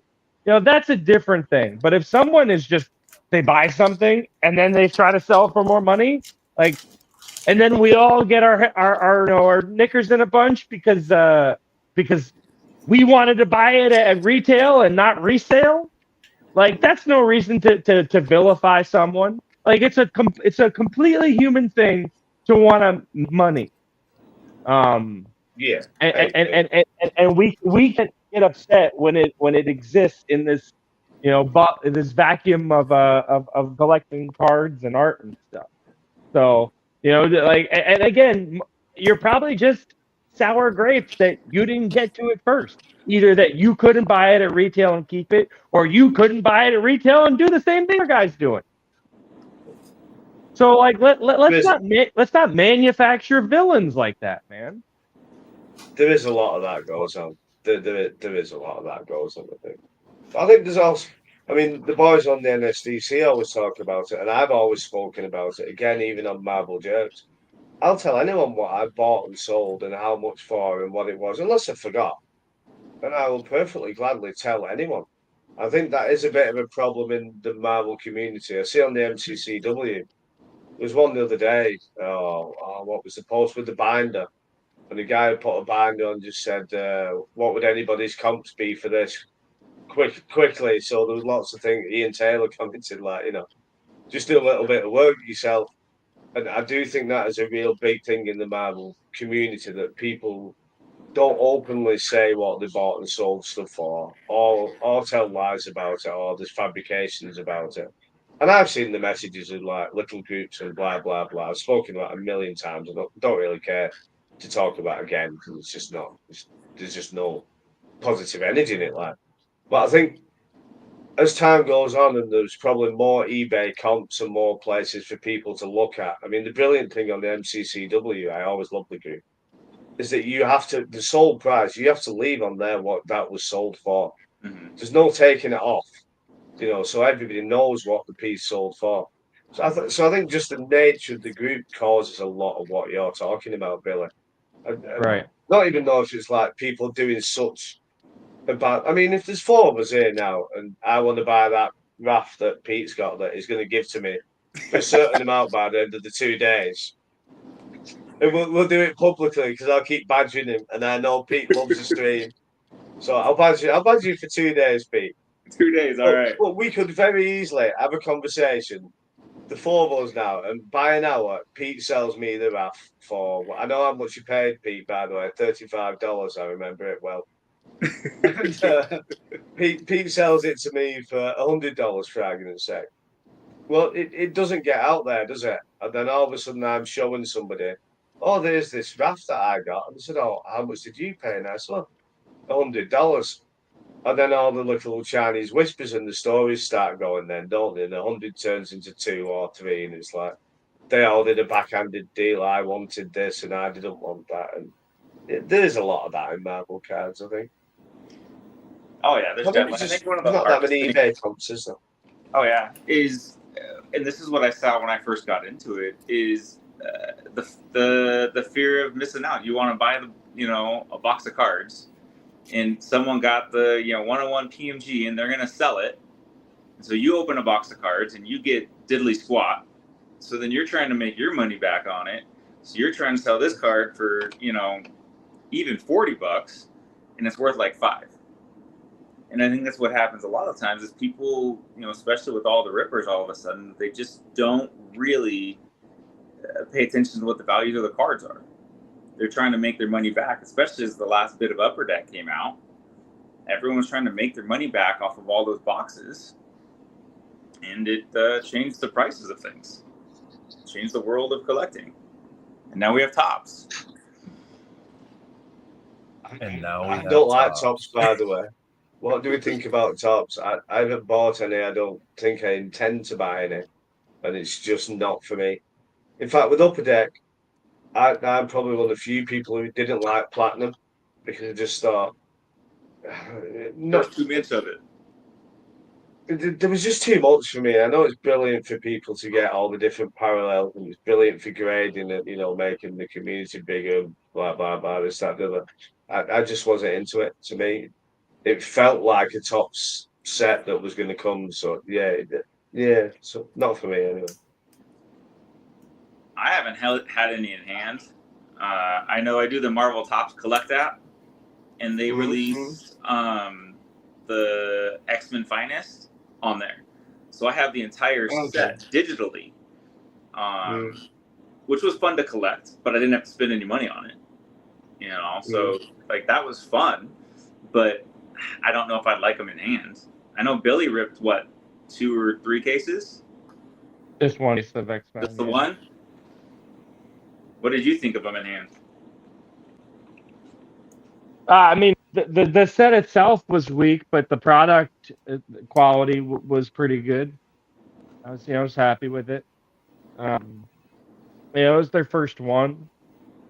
I've always been partial to original art sets. So I don't know when that's coming. Yeah. It is coming eventually. I don't know when. Is it? Or in what Well, it should capacity. be. But it'll have to. Because Topps has done it, with they've had original art digital sets, so it only makes sense eventually now that they're fully licensed. They'll do it physical.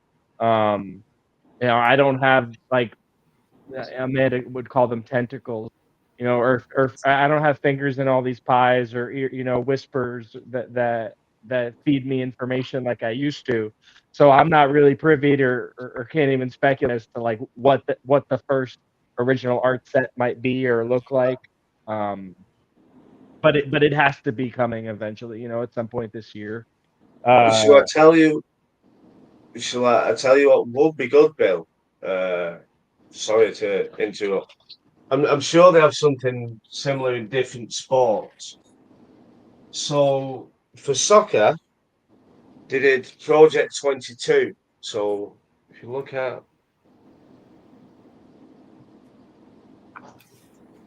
so that's like an out of 10. So it's a footballer I love two of them, and they're like stick stop. Huh. And so what they did was they got 22 different artists, and they had, I think it was 5 different soccer players every week, and they were done to demand. And so, one week there's no point in naming the soccer players because you wouldn't know them, but let's say it was Michael Jordan, Tom Brady, David Beckham, whoever the sports, but that'd be amazing to do with Marvel cards, wasn't it? If they did 5 different characters and they had 22 different artists who were spread across all the characters, and then every week.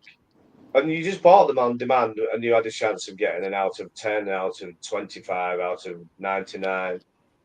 Some of them were signed by the artist and that. I think that would work really well for Marvel, wouldn't it? I think it would be good. I mean, they've done the Star Wars. What is it? Original art. I don't remember what that one's called, but yeah, they've done Star Wars for original art too. So I would think Marvel would be coming soon. Maybe not soon, but soonish. Mm. I can't see him not doing it. Mad. Yeah, I had to call it soccer. Yeah. It's so he Unfortunately, had to I've lowered translate for myself. everybody, so we understood what he was talking about. So, Star Wars Galaxy, Fausto says. Yeah. Yeah. I think Billy's right, though. With Pete, I think they will do an original art set. We've got to do, haven't they? I think at some point they have to. Masterworks is an original art. That's right. I mean, I don't think they're Topps wrong Chrome in as an coming out with insert what set they've. with OA. I don't think they're wrong in coming out with what they've come out with so far, just because of the fact that it draws their current sports audience and Star Wars audience into the product then, because it's sets they're familiar with. So instead of just bringing the 5,000 or 10,000 Marvel collectors in and going, here's your original art set right away, it's a way for them to go, okay, how can we expand the Marvel community? And the way to do that is to use the sets that everybody else already knows, create those sets, get them in. Then you can start transitioning into some of the other sets, like you said, the original art sets and stuff like that. I mean, they've got some great IPs, like Topps Museum could absolutely be an amazing original art set that they could create down the road, and they might be doing that.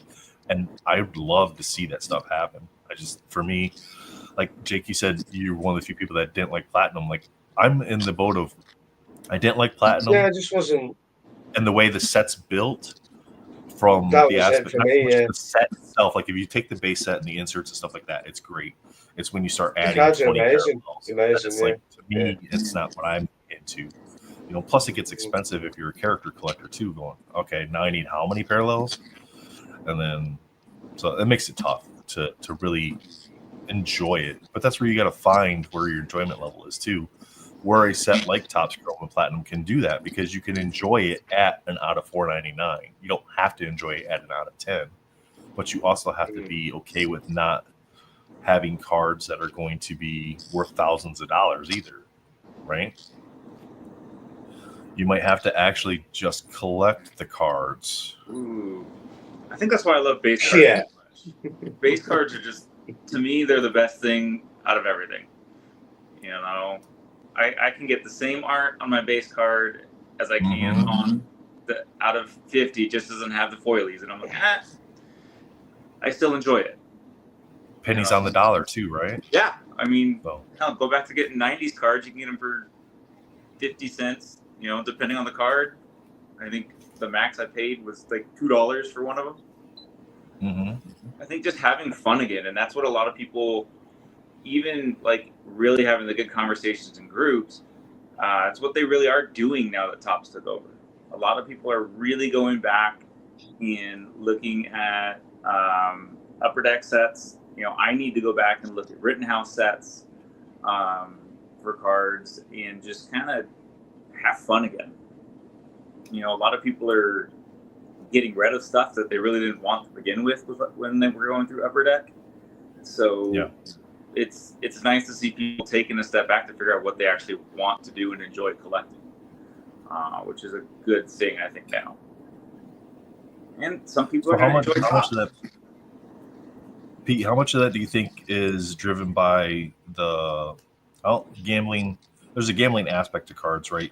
But the investor mentality into cards. Like, I think a lot of it's driven by that. Like, 100%. COVID happened, and like how much cards shot up in value that really drew people to, hey, this is an avenue where I might be able to make some actual money with it. Oh yeah, yeah, definitely. That's definitely part of it. I mean, I even at one time, was like, well, maybe I could do that for some extra money.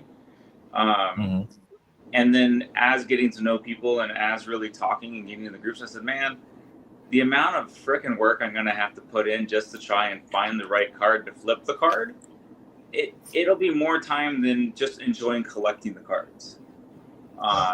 And so I just ixnayed that right away. And I mean, you rip a pack and you might have something that somebody else wants and you're able to make a little bit of the money back from the pack, then heck yeah.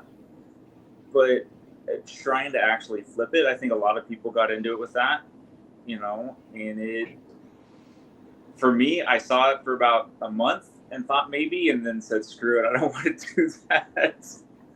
So, yeah. But I think a lot of people it's the best thing to do, that. Flipping cards is not easy, as I've said before. I've bought and No, sold I mean, stuff all my life, various different things. You got to know what you're doing. You've got to do some research, and it also goes back to what Billy was on about earlier on about people and being jealous and this, that, and the other. You not only you need the money to start off with. You need to know how to buy and sell things. You need to do your research, both past, present, and future, and you need to network with people and find a way to buy these things and sell these things. It is not a simple gig for anybody. And unfortunately, a lot of people will have lost thousands and thousands of dollars. And I'm sorry about that, but please give us more thousands of dollars because, but for the card hype, we wouldn't have mental con. We wouldn't be supporting Luke's purpose and the amazing charity. And rather give it to other people, give it all to us, and you get these nice pieces of artwork here, what you could go and frame and love Nathan, forever. can you pin Fausto's comment? Because I was just about to say it when I was so rudely interrupted by this absolutely. There you go. I pinned it. character. I agree. No, you Oh, got this one right here, right? Collecting is not about hitting the lottery ticket. I was just No, going it to say is. that collecting is not a business model, and it's the same thing as what he was saying. So thank you for Yeah, saying it's not that, and simple. everybody needs to know that, you know, like if you can make a business out of it, great, but you know, but very few people do. Yeah, I did walk into that one. But But But what I've just found in my wallet, did you win? A I lottery don't know, it's ticket. a lottery ticket. No idea whether I won or not. It was on last night. Sorry, Billy, I'm carry gonna on. screenshot it and print that off, and then go cash it in. you know, but I'm I was gonna gonna leave it say till before then. about like I felt for a while that selling had this stigma, and that like as a collector I would be a hypocrite for selling.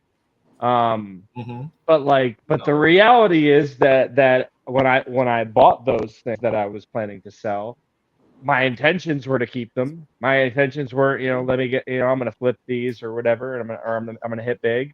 Um, thank you very much, Costa. But so the reality is that life happens, and Of course. we're human. We're allowed to get over things. We're allowed to not be, you know, be in love with things the same way that we were. We're allowed to change directions, change our minds, change our focus. So there shouldn't be a stigma with selling because, you know, what, or you know, maybe you came in under hard times, and maybe you need the money. Maybe, Hey, you know, maybe holding this card isn't the best thing for you and your family right now. All yeah, those things are okay. That doesn't make you a yeah, bad person. But you know, it's another thing if you talk somebody down to a low price, and you knew you were going to turn around and sell it for a high price. You know, that's manipulative behavior. Everything else is totally cool. Like, let's just like do what you got to do, fun. yeah. I agree with that. The Matt's got the best thing, yeah, and this is how I've funded my hobby. All right, I might have injected a lot in at certain times and taken it back out. But he's just saying the hobby should fund the hobby at some point. That's what I do. You know, you can't just keep putting money in. You know, I'll have stuff and I was showing you some stuff before that I've had for 5 years behind me, wasn't I? And I will sell it later. And I have a separate, I've told people this millions of times, I have a separate account. I have a retroverse bank account. And yeah, sometimes I'll take some money out of my own pocket. Uh, but in generally, I sell stuff and then wait till I've sold more stuff till I buy more stuff. There's some of it I buy knowing I want to sell. There's some of it I buy thinking I'm never going to sell. And then I'm willing to sell it, like you said, Billy. Your tastes change, don't they? You know, like nobody wants to eat margarita pizza every night, even if it's a New York pizza, do they? You get tired of it eventually, don't you? Right. Um, so you know, and this kind of comes back full circle to what we were talking about with, you know, where the sets are at and everything. Um, where I'm at, and it's well documented, and I've said it 1,000 times, is that, you know, I'm only collecting stuff of my character, High Evolutionary, and he's not in a lot. He hasn't been in a lot, and I don't see him coming anytime soon, which is great. Um, Yeah. so in a lot of ways, like I don't have it's not reasonable for me to have the hobby fund the hobby if I'm just going after that specific stuff. So what I do is like I just treat myself. Like I don't go on a vacation. I buy a cart, or I don't buy a new pair of sneakers. I buy a cart. Mhm. Nice. That's And nice. then I like I'm just reasonable with it, and I have a very narrow focus. So like there's an infinite number of ways that you can do this thing. Is my point. That it doesn't have to be you're in it to make money, or you're in it to make enough money to buy stuff that you want. You can just shave a little bit of money off the top of your income, what you have left, and you don't have to starve, and you go get nice things, and you can still have a collection and build something.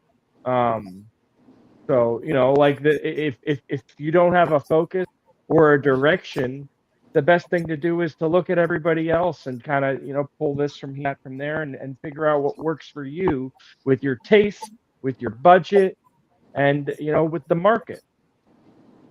Yeah, that I agree with you on that. But do you know what I think is the best thing that's happened is that the prices have bottomed out on marble cards.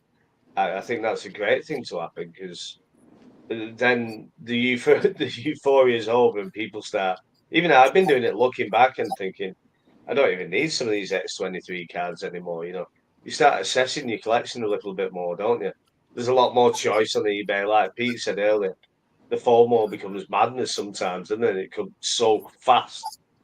And now everybody seems a bit more chilled, and we've had 20 or so sets recently, so everybody's got loads of time to look back at all the old up step. You've probably got 10 years worth of like collecting out of the last few years, haven't you? If you added all the sets up. Oh yeah. I will have to disagree with you though. The best thing that happened is that we have become 5. 5 with the Almighty. Hey, buddy. Dre. Good morning, Dre. Hello. Good morning. Did you just meow? I said hello. Hashtag Halo. Hashtag Halo to win that 1 through 90 base card set, guys. Hashtag Halo. Make Dre big. It's a little early. Yeah. Good morning, Dre. Round of applause, folks. Andre on. How are you doing today, sir?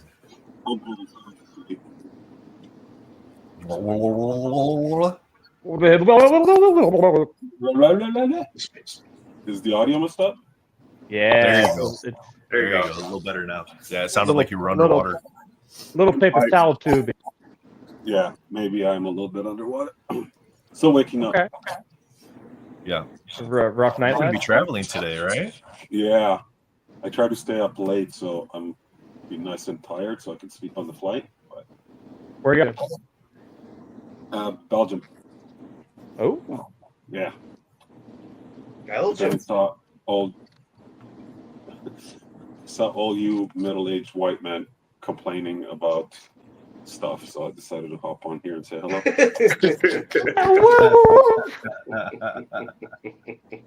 I am not middle-aged.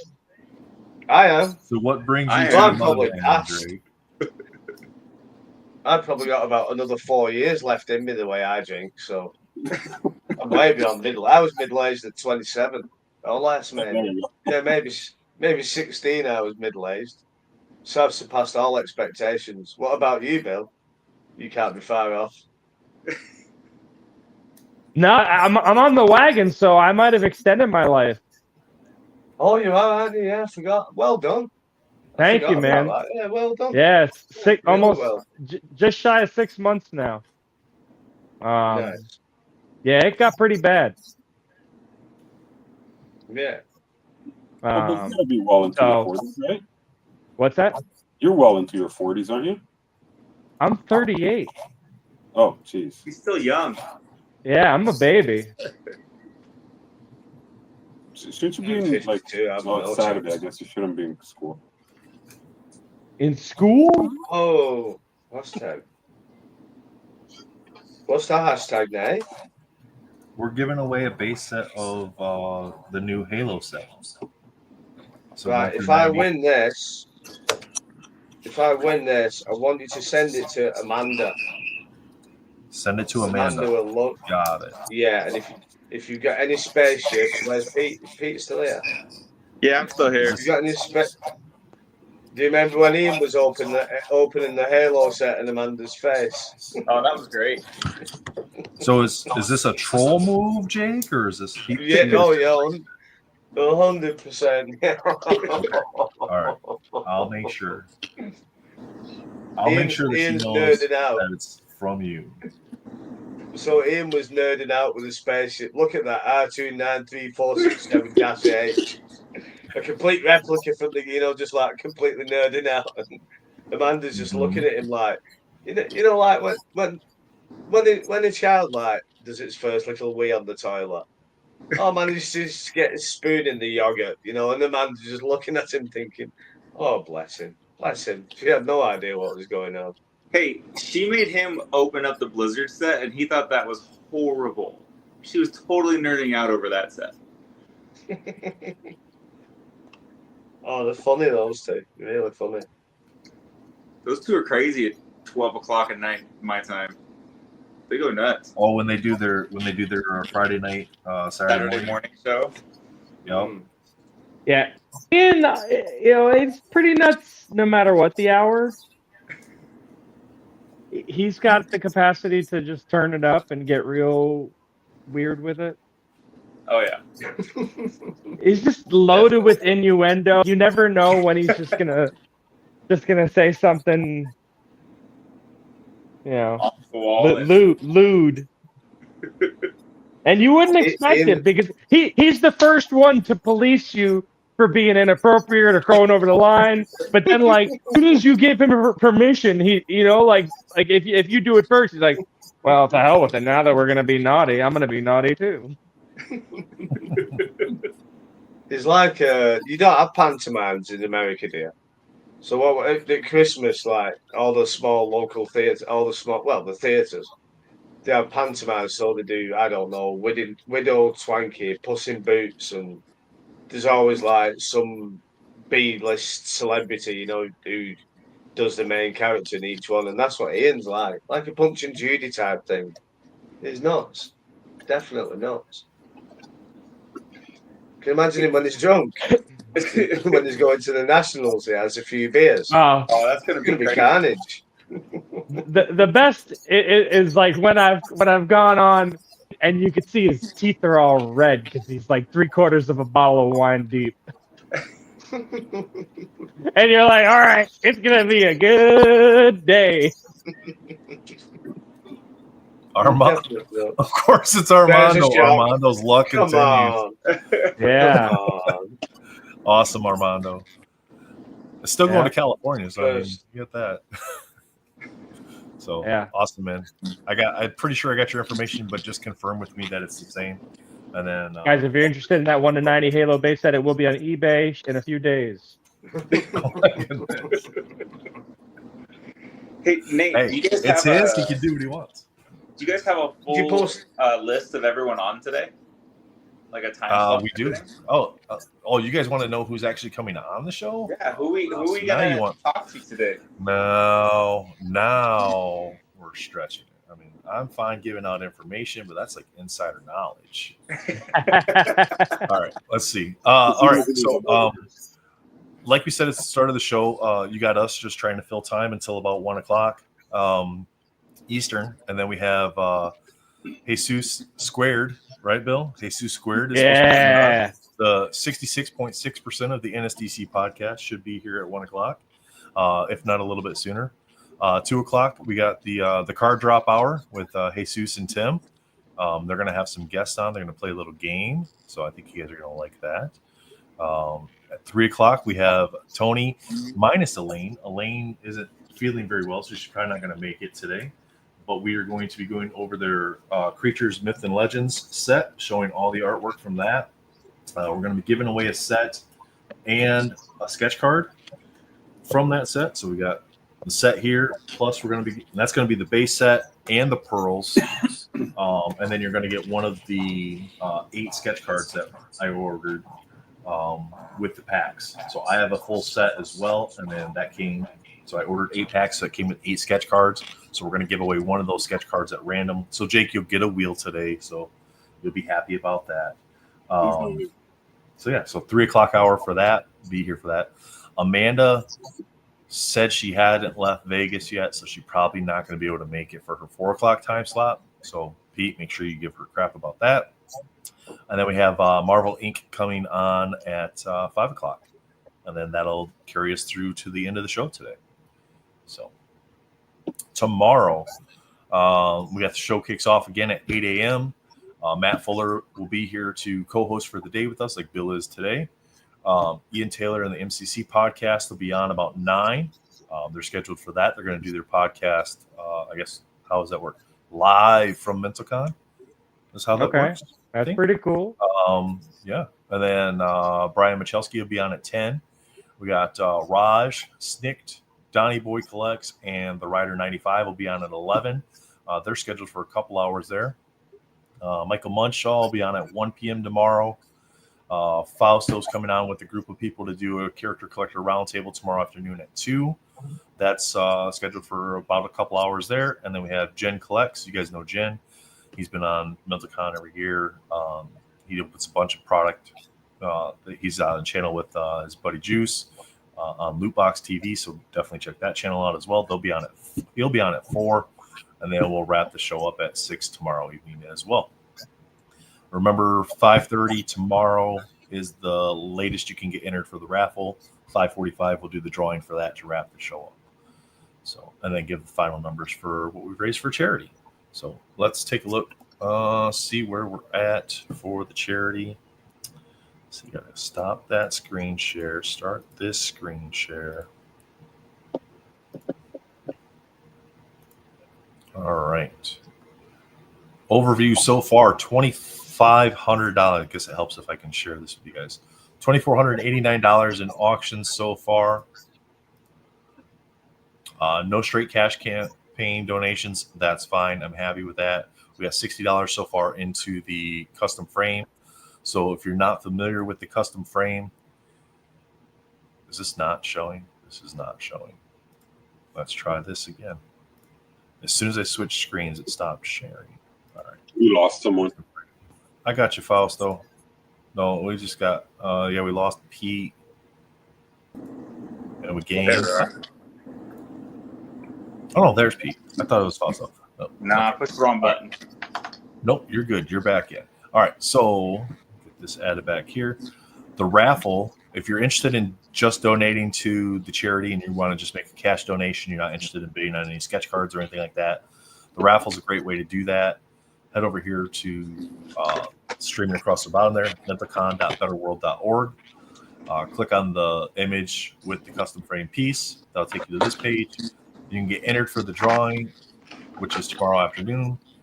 $5 get you 1 entry, $12 get you 3 entries, and $20 will get you 5 entries into the raffle. If you want a segment of 3, just click this to 1, and then you'll get 3 entries when you check out. So that's how that works there. Let's go. Show what we got coming up. So here's the main page you come to when you come to the auction. We got the charity fundraiser auctions are here. Straight cash donations are here, and then the raffle giveaway is here. So that's how those are the different sections you go to. So if you want to bid on sketches or graded cards or sealed product, then you'll come here. Hyperlinks for each time segment. All these times are in Eastern time zone. Those are the time blocks in which the auctions will end. So here's our 12 o'clock time block. We got Alan the Alien by J. Peter Ranitz, Battle Beast by Jonathan Lebeck, Chitara from Thundercats by Michael LaPeruta, Joker by Lee Lightfoot, The Justice League by Rustico Lumicinero, Lobo by Paul Hill, Poison Ivy and Harley Quinn by Alyssa Agra, Supergirl by Ken Malone, 4-Panel Thing by Rusty Gilligan, and Symbiote Suit Spider-Man by Joseph Reed. Everything that's on the website, Fausto wants you to bring him in. And also, what is Luke's purpose? I can't bring him in. He's not in here. Oh. Fausto, I don't think you're. Let me send you today's link because today's link is different than tomorrow's link. Okay. I'll send you And the what is sort the of- purpose? Luke's? See, now you're gonna make me do two things at one time, and you're gonna get me. On, you should have this imprinted on the back of your head. Luke's Purpose is a charity that that assists families who have lost children due to various reasons. Far too young. Whether it's from a disease, complete accidental. There you go, sir. You got it. There you go. He's in. Yeah, so they help families that have lost children far too young, whether that's with medical expenses, funeral expenses, mental health therapy, sibling mental health therapy. Because especially if there's a sibling involved, it's a little, not that it's easy for parents to kind of deal with that loss, but it can be extremely confusing for siblings of somebody that passes away, right, at a young age, children, stuff like that. It can be extremely confusing. So being able to help a family get that sibling some mental health therapy to help them learn how to cope with that loss and how to kind of move forward without that person there is extremely important. So, but Ashley, the president of Luke's Purpose.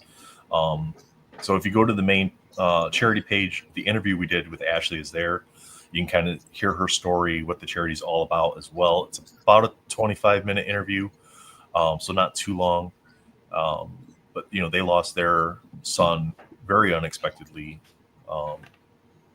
to a medical complication during a surgery that they were supposed to have, and they felt like they just were completely unprepared for what was coming afterwards, and then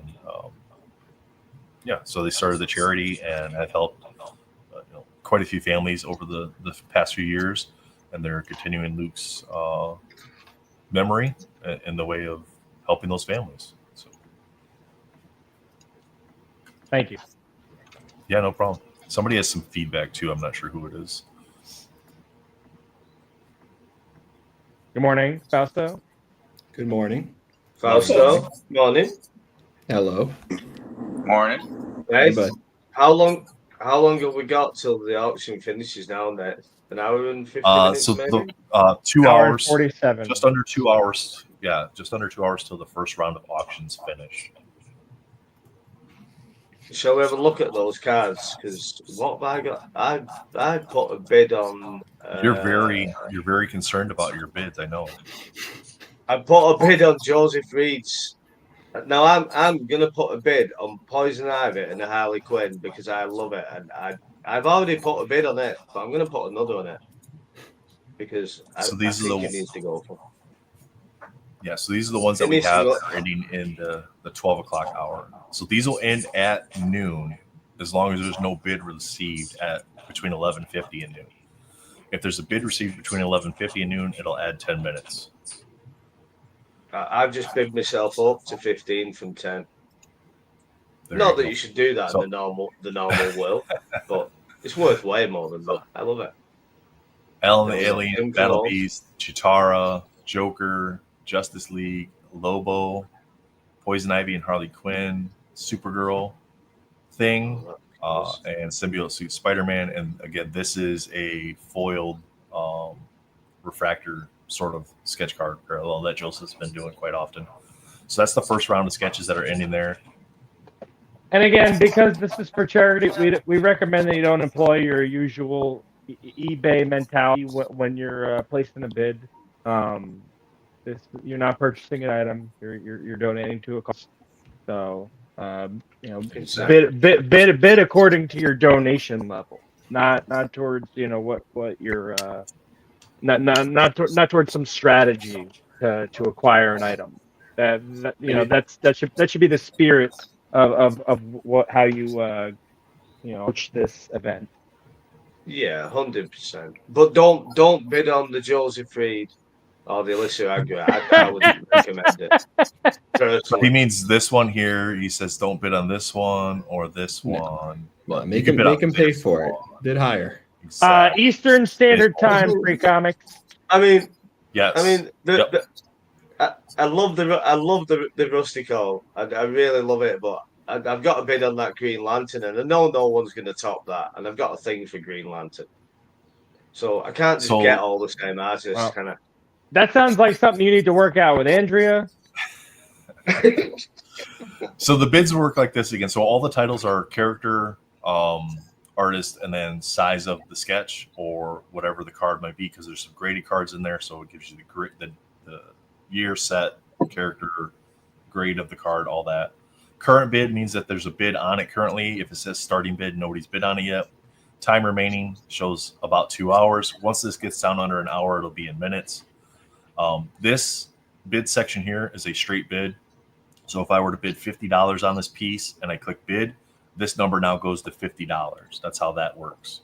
And then somebody would have to bid more than 50 to take the lead on that. You can add it as your favorite. Their social media, the artist's social media, or the person that donated the card, their social media Instagram page is linked here. So you can definitely go here, give all these artists a follow if you could, give them a like. Set max bid. This works like eBay. So this is at $10 right now. Let's say I wanted to have a max bid of 50. So then I would put 50 in here, set my max bid. If this was the highest bid and I set a max bid of 50, the bid would now be 15 and I would be the leader bid. If somebody bid 20, then my bid would go up to 25, so on and so forth, until my max bid was surpassed. That's how the max bids work there. So if you hover over the image, zoomed in. What have you bid on? What did I bid on? I showed that earlier. Did you? Yeah. You know I'm like a goldfish once I get out of the stream though. It took about 3 minutes and my brain's gone. What happened? Who was that? Where am I? I have no idea. So these are last year. Let's see if I go to. Oh, the Jubilee. That was really cool, wasn't it? Yes. What about that? So this one was a test run, so that's why it says item deleted. It's on the website now. But we had the Rorschach. That one's currently at $175. I was bidding on it to show like how the bidding process worked in one of the previous videos we did. So just shows that like when you go into your account, you can go to my items, so things you've bid on, or you can go to your favorites. You can see your bids. So, but this all shows the back end stuff too. So currently, like this one here, the Rick by Michael Munshaw 4-panel. Leading bid's $5. So my max bid on that's $20. That's just a bid that, again, I put it in there. I like the card, so I would probably bid more if I wanted to. But that one ends tomorrow, so I'm not overly concerned about that one right now. And then you got the Pickle Rick. We're not showing that. And then the Green Lantern. That was me. That was me, Nate. I used. You outbid me on the Green Lantern? Account. No, I put the bid on the Green Lantern with your account. Oh. Well, then I realised, I thought, oh shit! So I put in a bigger bid for myself, and then I outbid myself again. So I bid that card up from 5 to 20, just for transparency. Yeah. So this is the stuff that you'll see as somebody that's in chat or that's participating in the auctions. This is what you'll see on your dashboard. Again, if you bid last year, make sure you filter it for open for online bidding. All the stuff from last year, the first year, would show up. As you saw here, if I go to any, all the stuff from last year shows up here too. So then you get all these sketches from last year showed up as well. See, and this is where I lost this one.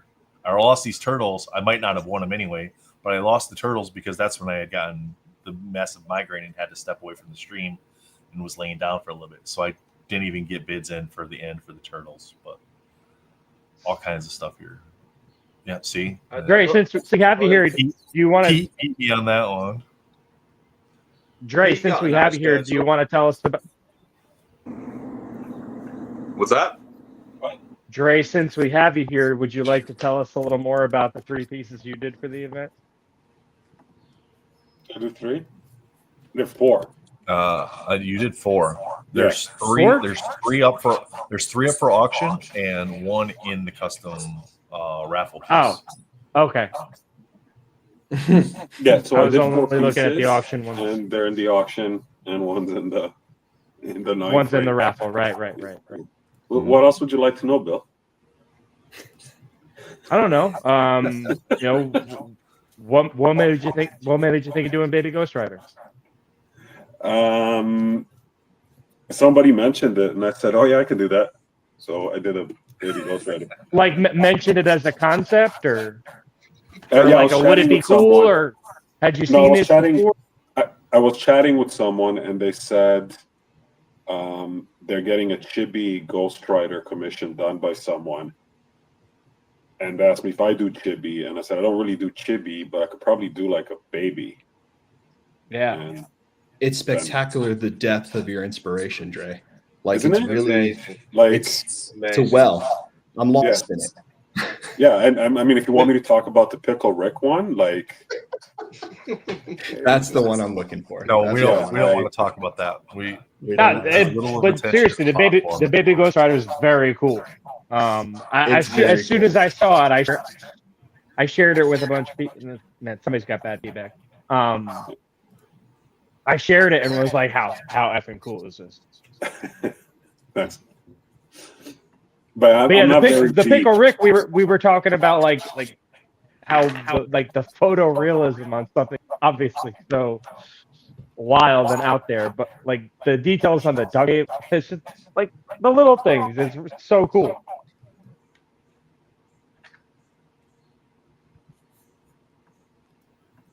Why? Why what? He muted me. I think it was you that had the feedback. No, I think it was you that I was trying to figure out who had the feedback, and I was testing the different people. Oh, okay. I think it was you. I thought you didn't want me to talk about Pickle Rick, so. No, we're not. No, okay, we'll just mute him again. Reset. Start again. I gotta be careful. Yeah, I might spend a little too long on the duct tape on that one. Yeah, did you actually duct tape down a pickle? No. Okay. No, I used a photo of a pickle for the texture on the pickle, and then a photo of duct tape for the reference for the duct tape. Cool. So like, it's my sounds favorite. Easy, Jay. Yeah, just look at a couple pictures. It sounds so simple. I think I'm going to knock one up after. Yeah, you should. And you could probably do one right now. Look at a picture of duct tape. Yeah, it's cool. And then I did the Jordan one. Yeah, what made you have you done athlete portraits before?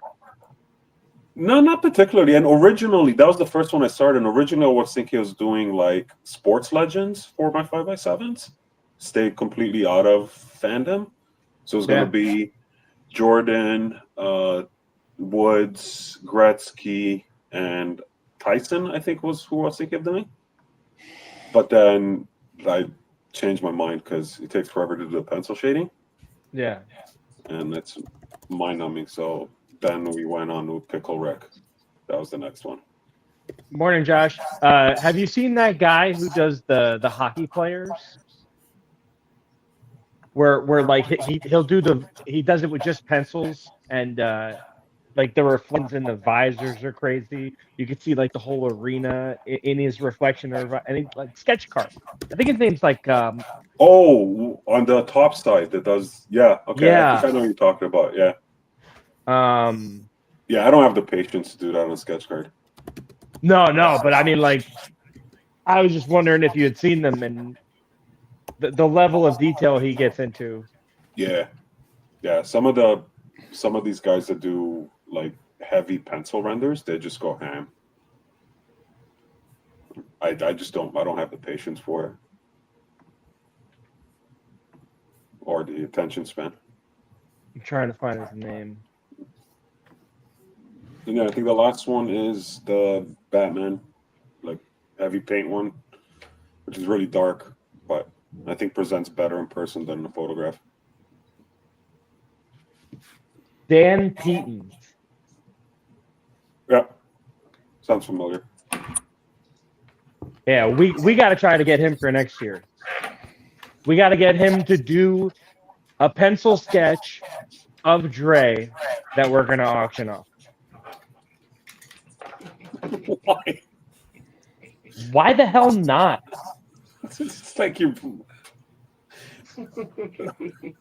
putting your Spank Bank laundry list online here. Nah, dude, I'm telling you.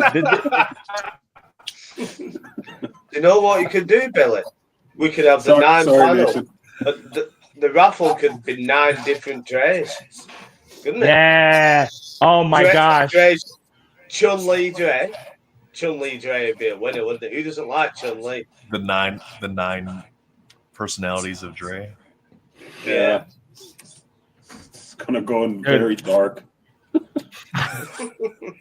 I would bid heavy. I would buy all the raffle tickets. I'm So we telling just gotta you. pick the 9 different artists to do the 9 different. Yeah, 9 different artists to do 9 different Dre's. I'm not aligned with this plan. It doesn't matter. This seems more like a memorial type of execution versus a charity fundraiser. It's about giving the people what they want. Was that? Giving the people what they want, doing what we got to do to open up people's wallets and pull on their purse strings. And I'm telling you, I think that's a big ticket draw. You know how much fun I would have inviting people to my home and telling them about like the 9 U's? Alternatively, Billy, if you're so adamant about this, you could just commission 9 artists. Yeah. To do it. There we go. To do and 9 ask them Dre's. to donate part of the funds. Yeah, you could do that. And I know Old Man Venom is down to draw me in the nude. I'm like super From close. memory. It's on. That was good. I am super close. Like it's on my watch list to drawing. Have you guys seen John Hinckley does these cats? He paints cats. You guys know who John Hinckley is? No. He's the guy who shot Reagan. Oh, okay. And he paints horrible paintings of cats and sells them on eBay for like $350. But like, what a conversation starter for your guests in your home. This was painted by one of only 4 people in history to shoot a sitting president. Bill, do me a favor. Turn your camera to the left or keep it exactly where it is because I don't want to call the police. I am worried to see what's on the rest of your walls. What secrets lie beyond the frame? Oh, that's pretty really good. Thanks, man. So I got the script from the episode of X-Men the Animated Series that High Evolutionary was in, and it's signed by all the voice actor cast. That was smart. Guys, that's cool. That's my little like DIY sketches. Nathan, if you want to make me big, He's doing Lego. He's no idea what's going on. I'm listening. I'm producing. That does look really good, actually.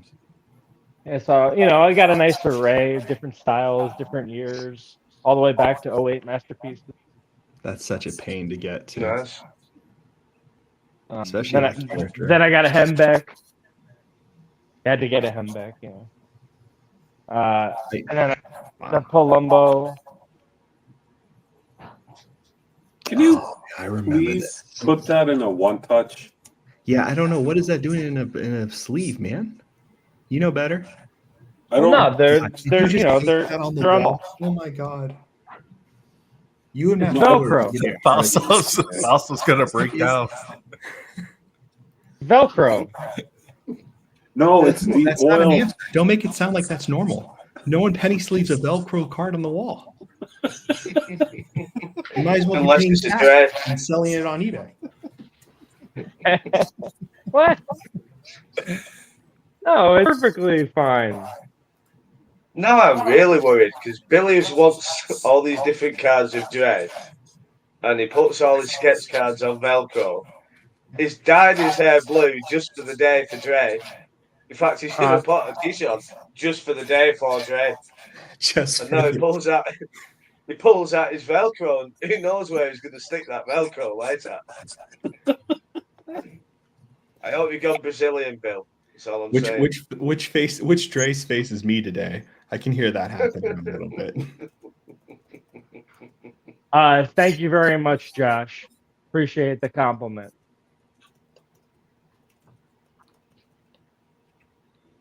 This is washout. It's just her mental con. Yeah, we've all crazy, believed that. Yeah.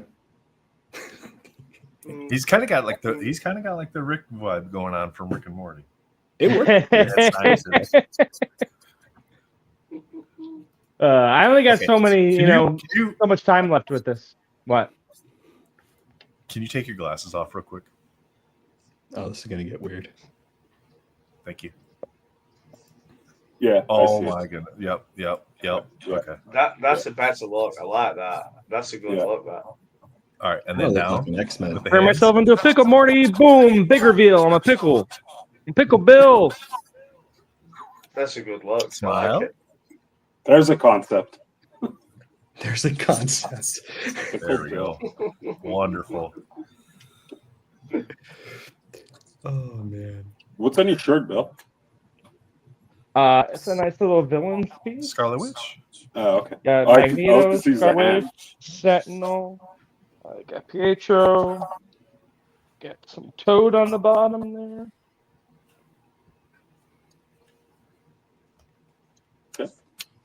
Yeah. Why doesn't Toad get any love? Doesn't get enough love, Toad, does it? I mean, it's Toad's toned, not cool. but yeah. No, he doesn't get any love though. I feel sorry for him. I mean, it's like people complaining that Puck doesn't get attention. I know, right? It's very specific. Yeah. So you say Puck isn't getting attention? Yeah. I said Puck and that. Toad need to get Yeah, together.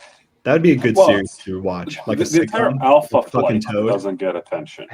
That's They really true. want to get that. And I think that is, they're alienating the Canadian It's personal. Canadian For group. sure. It's What are you 100%. talking about? You guys got the number one character in Marvel.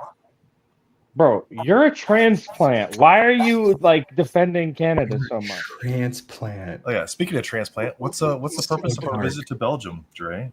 Work. Going Oh on? yeah. Nah, just work stuff. Work. You got a lunch date with Jean-Claude Van Damme? You know it. He's JCV. gonna show you Figure out some why I'm karate. going to my motherland. The muscles from Brussels. If he pulls up in that convertible with his karate outfit on, you want to be worried, Dre. Anything could happen. Put his hand on your Oh, leg you know like what? he does. I love Van Damme, and I grew up watching all his movies, like Bloodsport, and Yeah. even Double Impact. Like, is that the Yeah. one with Dennis Rodman? Yeah. It's good. Cool. Was that Double Impact? Time Cop. Time Cop was classic. Yeah, the one with Rodman, like all those movies are great, as campy as they are, and it's every time he puts out something new, I watch it, and I hope that it's not as bad as it looks in the trailer. But sooner or later, But what was really good that he did was that TV show about himself. I don't know if you guys ever saw the Van Damme television show Oh, is that it came good out, that? where he was the main actor. It was like him with his agent. He was a little older. Saw the You seen trailer. that? yeah, Saw the trailer. Is it It Like, good? was good. really, it was like a really smart piece that kind of set the way for that Arnold Schwarzenegger thing, and a couple other reality TV shows. But that was a really funny show. I don't think it got renewed, but that was a good piece. That was a good well, piece. he did the movies JCVD, which I That's think it. the show is kind of Yeah. Nah. meant to be, and the movie was really good. But yeah, I would love to run into him. Kickboxer's probably my favorite. Bloodsport. Kickbox is good. Bloodsport. Wow. Kickboxer's good.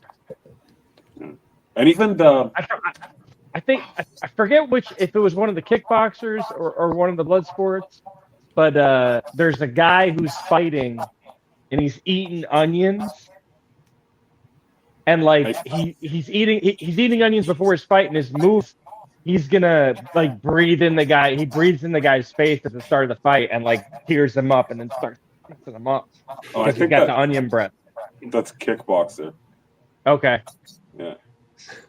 Which So one that's was the one Tom where Paul? they're dipping the gloves in the glass. The glass. And Yeah. then the classic scene in Hot Shots Per Dill Yeah, when they keep going. redo the same thing and they're dipping their hands in the M&Ms and they're doing like the Baskin Robbins flavors. Oh, that's fucking great. Speaking of, Pete just brought up Street Fighter. What do you guys think about the Street Fighter casting? What? I haven't seen it yet. I heard about this, No. but I haven't Okay. seen it. So Street we'll Fighter start off. Jason, is it Jason Momoa? Yeah, Jason Momoa as Blanca. Again, isn't everything? Again, yes. Is this a Yeah, fictional show? Or is this Yeah, fan? yeah. No, it's real. Walton Goggins as M. Bison. Who's that? What was he in? Walton Goggins. He's in Fallout, in Righteous Gemstones. He's Uncle Baby Billy. He's the golem or the ghoul in Fallout? Yeah. Yeah, okay, yeah, he's great. Yeah, he's good. Fallout. He's too short for Bison. Fallout was awesome. No, not good. Emily what's his Bunt. name? This is pretty good. What's his name from who's Reacher and he was Hawk in Teen Titans? What's his name? Rich? No. Is it? No. Gosh, what the hell is his name? Anybody watch a new Jack Reacher show? Oh yeah. How's his name? Alan Richson. I got it before I Yeah. looked at Alan Richson as Giles.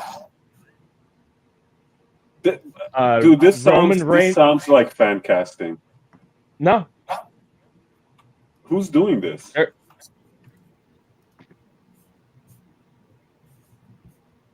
Legendary Pictures.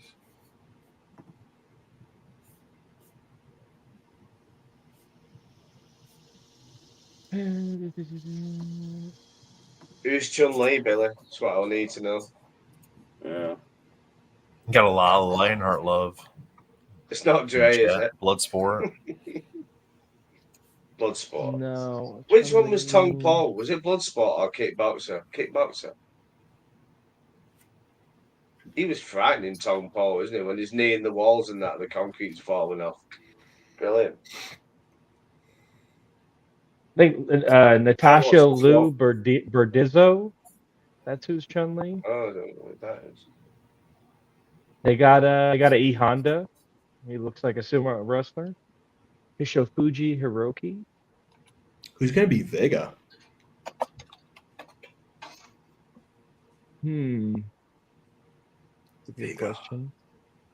I want to see a Killer Instincts movie. That Pedro would be fun. Pascal. Of course, Pedro's everything. But Because Vega's kind of Now, you missed it earlier. from Game of Thrones. Jake doesn't really like Pedro Pascal, but he's not going to go into the reasons why. no, Not going to Never go call. into any of his lingering suspicion. not till later on when I've had a few bowls of loudmouth soup. Then it'll all come out. Loudmouth soup. It's that thing, Dumb and Dumber, isn't it? 2 bowls of loudmouth soup when they go to the bar. It's one of the best lines in the film ever. It's definitely one of my favourite. That's nearly as good as Scarface. Just 2 bowls of loudmouth soup. I just don't like Pedro Pascal. He just doesn't look. He doesn't fit anything, but he's in everything. He was all right for Mandalorian. That's it. He should have Because just he had a mask on. They that's said fair. that he might do voiceover only in the Mandalorian movie. He might do what? Maybe. Voiceover only in the Mandalorian movie Why? That's such a waste. because of his schedule. But what's the point of him? What's the Then why do point of the him movie? being in outfit? No, because If he's in going to jail, wear the mask the whole time, then they save themselves. The studio saves money because they just have to pay him for voiceover work. They don't have to pay him for actually doing any acting. They should just make good movies, man. Like, this is such a waste. What do you guys think about the agree. the Darth Maul show? The Dark what, sir? I can't Darth decide. Maul, right? whether- They're making a Darth Maul show. And they're using the Yeah, actor yeah. from the oh, see, he left. He turned his camera off. He went audio only. They're using the actor from the movie, right? For Darth Maul. Ray I Park. think so, yeah. I thought Yeah, I they think were so. doing. Whoever That's was like not the what episode it is. 1. Yeah. You hear about this? Yeah.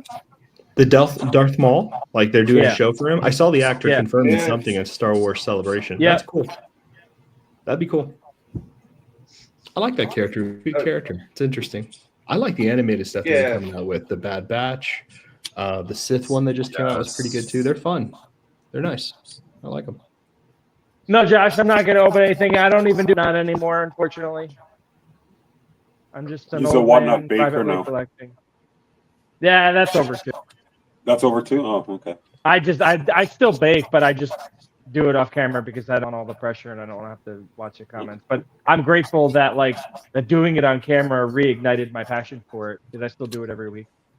That was highly entertaining to watch. I gotta say. I was trying to Yeah. get like find a way to prepackage like the ingredients, and people could just buy them from his whatnot shop, like for the recipes and stuff. Yeah.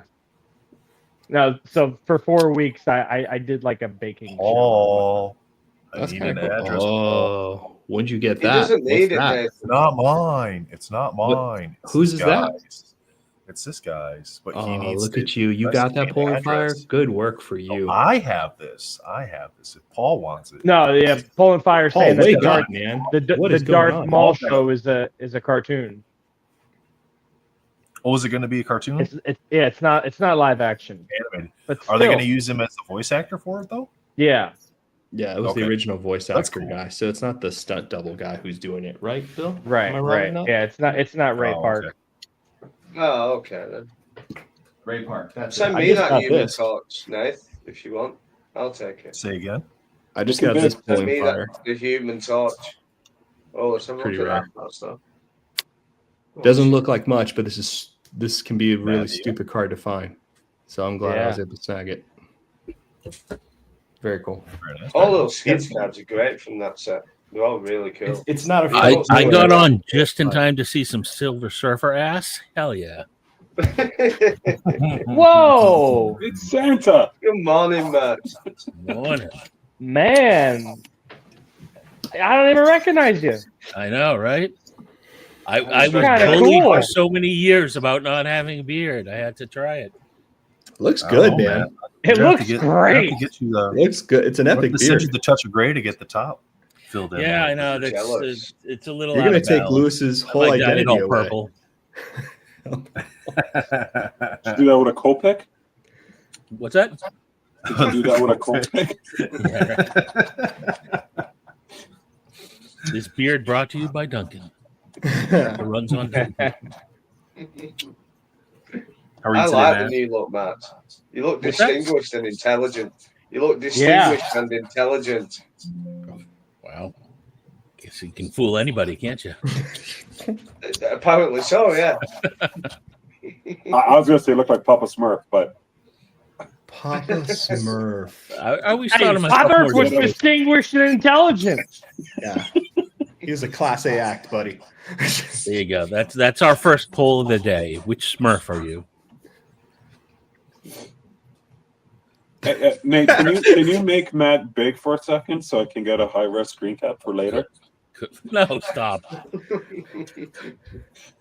You guys do a lot of Thank weird you. things. Oh, nice. Oh, Perfect. ZZ Top. I love it. Gangsta Papa Smurf. There you go.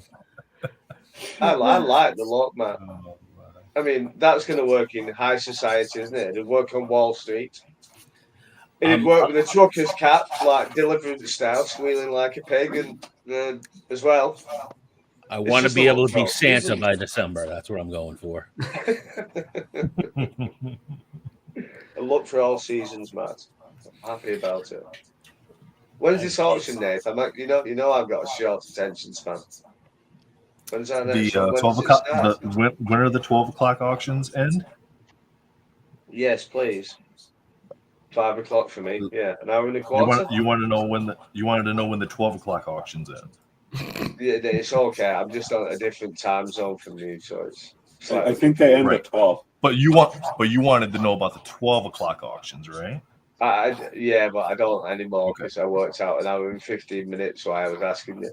What I should have done is just not asked you anything, Oh, shut my face, and just looked instead of being lazy. Just basically, I want to see where the bids are going. I'm like a gambling addict, Nathan. Come on, let's get well, that page back up. Yeah, what the do they 12 say when o'clock. Come people on, I are don't like, need to spell it out, man. Can you Let's comp? look at it. Can you comp this for me? Can you just look at the website? Come on, let's see who's got this Josie Free card because I want it. You're not going to share your Mad- I screen, don't want Jake? to pay a lot for it. I want it cheap. Oh, Madness, wow. Madness wants to know our honest feedback on Topps Chrome. Yeah, I don't think we're going to do much market speculation on this today. We're here for charity. We could talk about stuff There's we a- like and quality, but I don't want to get too speculative and segment suggestive. Buy now. Yeah. Right. We did that. We're here to Go. we get pretty off the rails. There's some areas where we don't want to get pulled down. We want to remind everybody that we're here fundraising for a great cause. All right. So I agree. 12 Bill. o'clock auctions. This is where we stand right now. Alien still at $5. Battle Beast at $50. Chitara still at $5. Joker 5x7 still at $10. The Justice League's at $50. Lobo's at $5. Poison Ivy and Harley Quinn's at $15. Supergirl's at $10. Thing is at $100, and the Symbiote Suit Spider-Man's currently at $10. Those are the ones that end at the 12 o'clock hour. So just over an hour left on those. Yeah, so I'm winning 2. That's I'm happy at that for them. Nice. Let me check. Let me just check. Again, all the proceeds go to help Luke's Purpose with their mission to help families who have lost young children far too early. Yeah, it's a great cause. It's definitely something that it's probably an interest that could easily not get any attention if you don't have any direct experience with it. But there are families all over the world that sadly lose children every day, whether, like Nathan said, whether it's to catastrophic illness, to some sort of incident or disaster, an accident, and they need help. The family needs help. There's a multitude of ways that they can be given relief and support. And Luke's Purpose is a great charity that does their best to address all the family's needs. Absolutely. Thanks, Bill. And the other great thing is, like, when we spoke to Ashley, it's obviously a very warm, welcoming charity. Somebody you can have direct access with. Money isn't going to. And let's tell the truth, a lot of charities are faceless corporations as such, aren't they? We had that with Wounded Warrior. And I'm not saying they don't do a lot of good, but because they're so big that they're probably paying a director of the charity $200,000 a year, which probably deservedly so because they bring so much money in. It becomes more of a business. Whereas at least with Luke's Purpose, you've seen Ashley there directing. The first same was comic books for kids last year, so you really know where that money's going to. You really feel where all your money's going to, where all the artists, where the hard work and people who come on the stream and follow the stream. We like those sort of charities, don't we, Nate? Absolutely. The ones that have, a more emotional impact on the smaller communities that they're serving. Because we are, card collecting, especially in our genres, DC and Marvel and Halo or whatever odd little Ninja Turtles, thing that we're collecting. It's definitely a much smaller world than if, say, like sports cards, So that's kind of like the comparison. Right. And Josh, I'm sorry, I wasn't being critical or attacking your question. And I'm sorry if you felt offended or hurt by it, but it's no reason to retaliate and attack my life choices and my interests, with a nasty critical comment. So sorry, and hopefully we could just keep things civil here. Don't be sorry. Poison Be Ivy. Billy. Poison Simple Ivy as that. and Look at Harley that. by Alyssa. I love that. What Why makes you wouldn't love that, it? mate? It's got a very Disney feel to it. Reminded me of Cat L'Orange when I first saw it. I like the Disney stroke anime touch to it, and I love the colours. I love the colours and the simplicity to it. I just look at it and it just hits you straight away. I love it. It's great. So these pieces all have an hour and 9 minutes left on them before the auctions will end on these. The only way they don't end at 12 is if there's a bid received in the last 10 minutes of the auction. Then that auction gets extended 10 minutes. Take a look at this one by Rustico.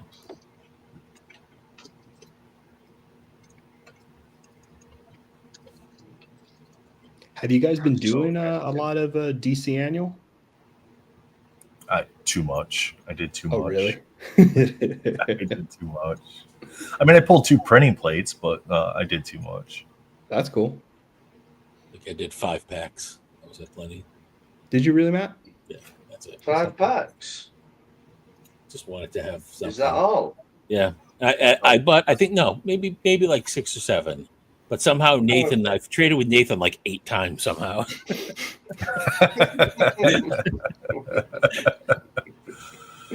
So only 15 tickets sold on the custom framed raffle piece. You guys go in if you're thinking about just donating to the charity and you're not interested in purchasing or bidding on a sketch card or anything like that. You can go into the donation or into the raffle and at least make a donation to then get entered to potentially win the custom framed. It's 9 5x7 panels, so it's a good sized piece of art. It's a good sized piece of art. So definitely head over, get your entries, get a little bit of discount if you get more entries. So 5 entries for $20, 3 for $12, or 1 for $5. That'll get you into the drawing, which will be tomorrow afternoon at 5:45 Eastern. And you can always make a straight up cash donation. No amount is too small. Nope. We appreciate anything you can do. And if that's not an option for you, if that's not practical, you can share this event on social media. You can share it with your friends, with your family, with anybody. Get eyes and attention. You can support this by clicking on their socials in each auction's listing, and follow and support them.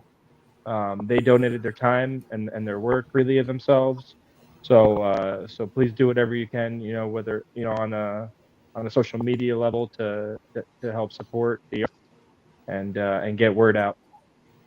Let's take a look at some of the ones coming up a little bit later too. So those are all the ones that end at noon. So each block, the time that's on there is the end time, Eastern Standard Time. So you just have to do the math to calculate for your local time. But we don't just have sketch cards. There's some graded cards that are in there. There's some boxes of product that are in there as well. So scroll through the different auctions, see what you like.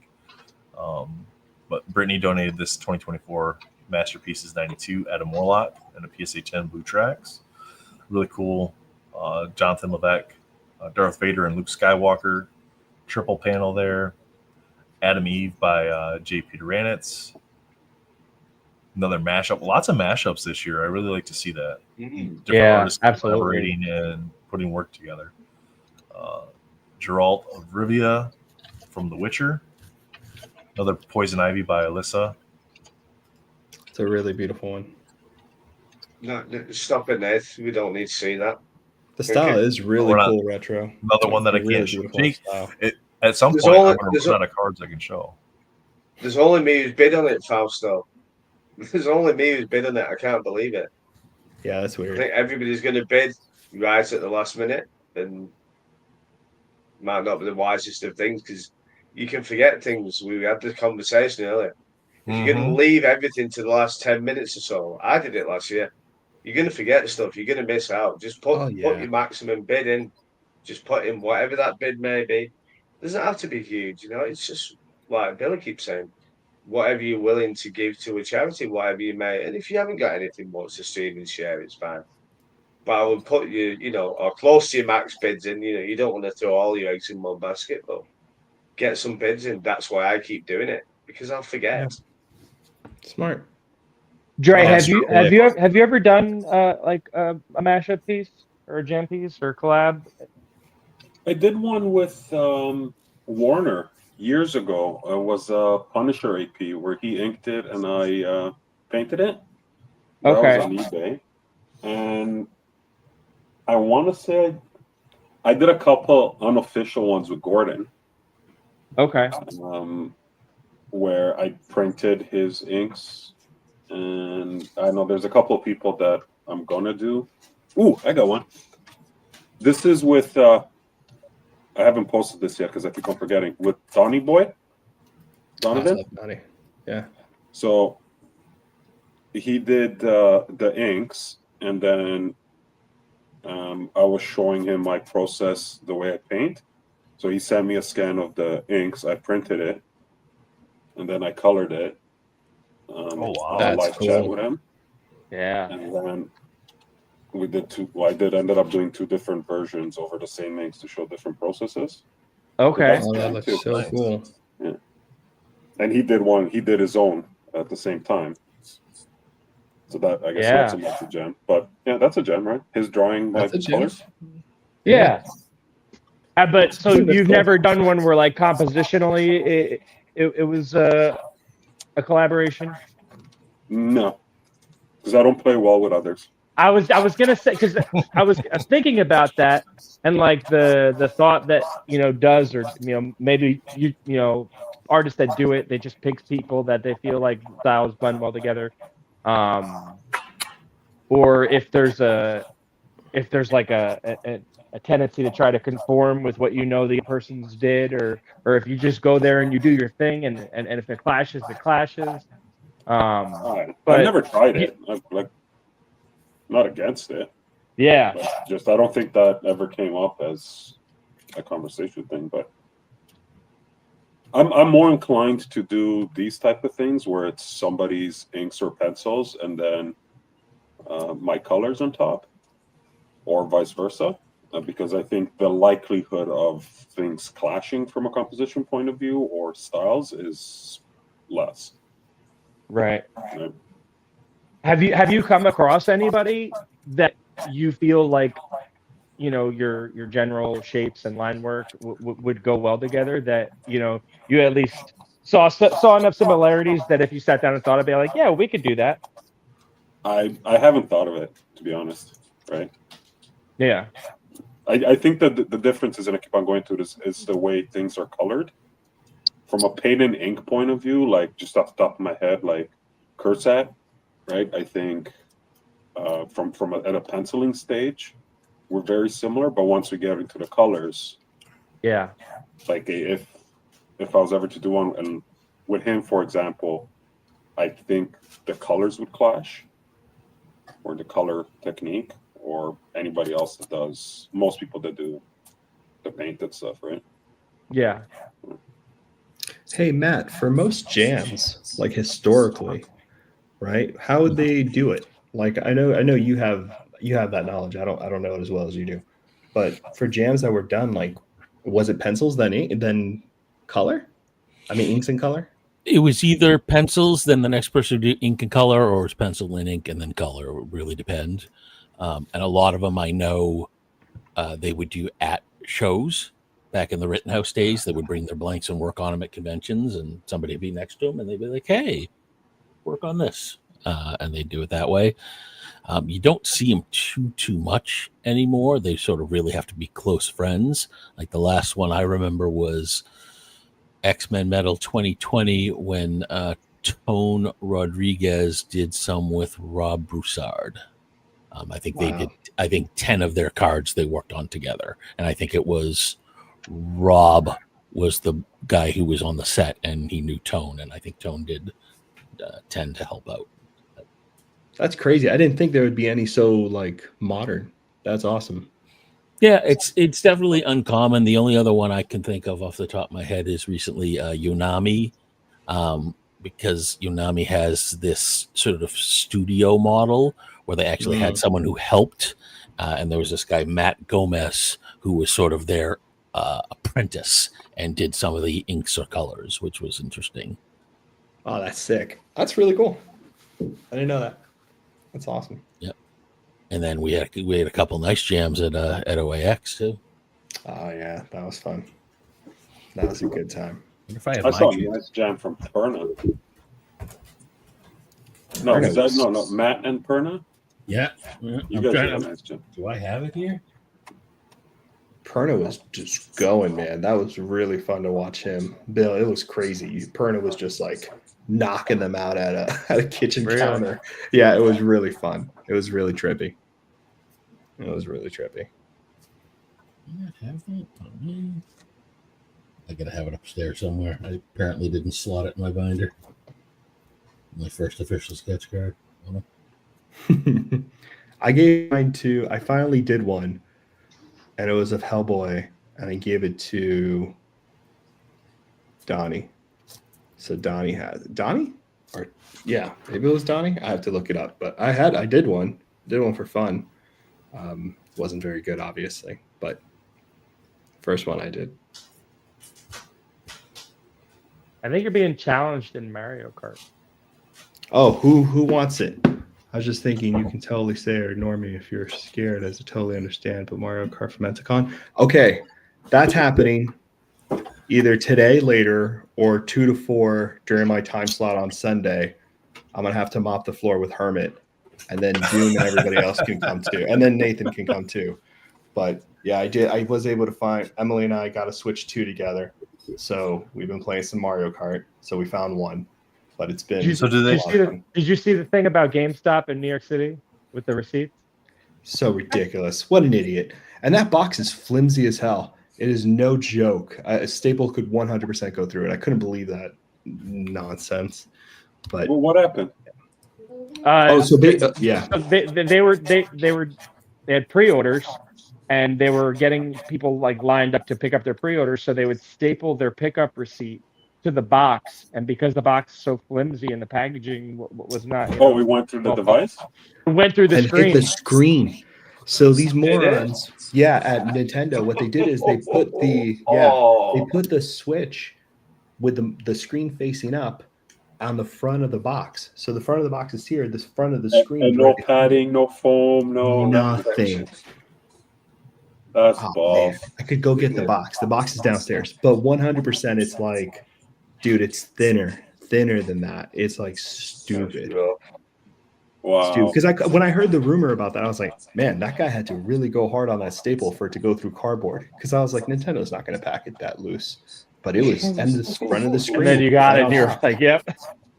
And there's no sticker either, by the way, when you buy it. Like There's no sticker on the screen? No, there's no sticker on the box to keep it sealed. Like there's no like tamper-proof, nothing. It's really bizarre. It was really What a rush strange. job. Yeah. Somebody must have had a boardroom meeting and said, I know how we can shave $5 off every console. Paper thin We'll take cardboard. that packaging out. We'll save us a fortune. No, it was bizarre. It really threw me. I couldn't believe it because I was like, "There's no way That's someone would do strange. that. It's an expensive system, Yeah. stupid expensive." But yeah, it was pretty crazy. I know. All right, lads, I gotta go pack and get my ass to the airport because I haven't done Okay. anything yet. It was Have a fun. safe Hey, thanks for bud. coming and hanging out.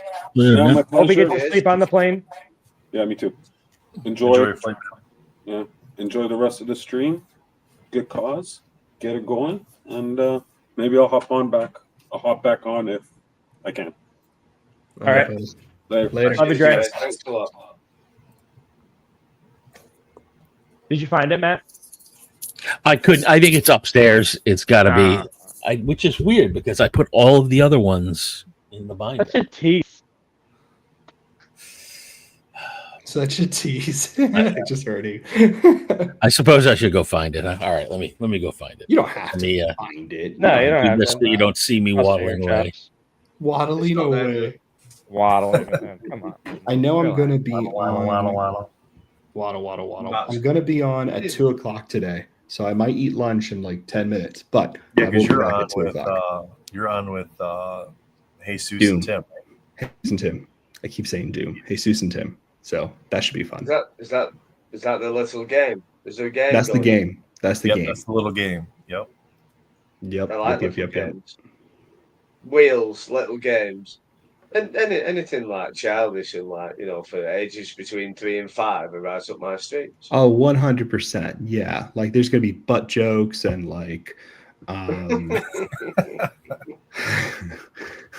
like fitting certain like shaped objects and other shaped objects, but they don't quite fit. It's crazy. Yeah. It's wild. It's wild. The ones where you got to turn them 90 degrees and try and get them in the slot. Wait, is that how you do it? Like that? I love like Legos. I don't care. I don't even care. I love Not my Legos. Legos We're are getting there. We're getting the body of the car built out. Oh, I love it. nice. Tony, I what's up, Tony? have you seen Tony. my blades? Raj bro? likes your hat. Oh, thank you. Look at all Thank all you. my blades. I Blade love- and I Ezra love Bridger Legos. minifigures. What did I just make recently? I just made some of the Animal Crossing ones with Emily because we like Animal Crossing. Those were fun. Animal Crossing. Oh, I thought we lost that. I see. Animal Crossing's No, nice, that's man. fun. I'm playing Fantasy Life now, which is really fun. Hunting goodies. Stupid fun. Paul wants to know what the side of your hat says. Oh, this side. Allegiance. Oh, nice. Oh, nice. I cleaned up the logos. I had the bright idea of making a hat for the set because I've been liking the set a lot, and I was like, you know what? I'm gonna see if they let me do it, and they did. Oh, you made that. Okay, cool. Yeah, I was like, will they actually print it? And they did, and I was like, shit, I'll take it. So Oh, the companies that make the hats like that don't really care. I don't exactly. think they even, I don't even think like Upper Deck or Marvel even care about that stuff as long as you're not trying to resell. No, I just A bought lot one. of I just it. made my one. Yeah, I just you made make my your one for yourself. I don't know if that's an issue. I think they're No. fine with that. I don't know what other set I want to do yet, but I was like, I wonder if this would work, and it came out stupid nice. I don't like the shape of the hat because it's like really firm in the front. Yeah, But- so I've always liked the soft front hats. I like the bills that do that stuff. Yeah, see, that's what I thought I was getting, but this is like, I don't know. It's okay. that's like 1980s NFL football coach hat. Exactly. Yeah, the bill's like bigger than my freaking brow. But, $30. I'm not going to retry it. It's done. It's fine. No, I was you got customers already. Dang, dude, give me one. It's already started. It's already begun. It's already begun. I knew All it right, too. I got let's it see how yesterday, we're and I was like, Oh, nice. So, like, if is the website you used is like could you just quickly, like, is it saved that you could just, if you, let's say you messed that one up and you wanted another one, could you just go back and reorder it? yeah. So I Or would you have to logo. go through the creative process all over again through that I saved. This is a PNG, so this has a transparency. So I was able to find a scan of this at high resolution, and then I cleaned it up so they can do the embroidery. So I had to figure out that mess first, which took a little while, and then I had the bright idea to drive myself crazy and do the side thing too. So I have the files to do it, but you know what I mean. So it was very easy. So it was super easy, but it was fun. Yeah. Do you guys ever do Legos and get done with the bag and go, why do I have extra pieces? See that? So they do put extra pieces now. I know, but it drives me crazy because I'm like, did I miss something? Unless it's a big one, you usually okay. All right. I always find a place to put them on the thing though, because I'm gonna lose that bag. So I always try to extra design the shit. Because otherwise, I'm never keeping that bag of extra Legos anywhere. Well, you I'm get not the that Lego organized. people that are like very like super organized, like I am with my domino binder, but they do it Yeah. with the Legos, where they've got every little drawer is a specific style the and best. color I of love seeing Lego. those. Yeah, those, I'd and love they to have do those. that. Oh my god, I would love to do that. Yeah. That I is an would. insanely thing.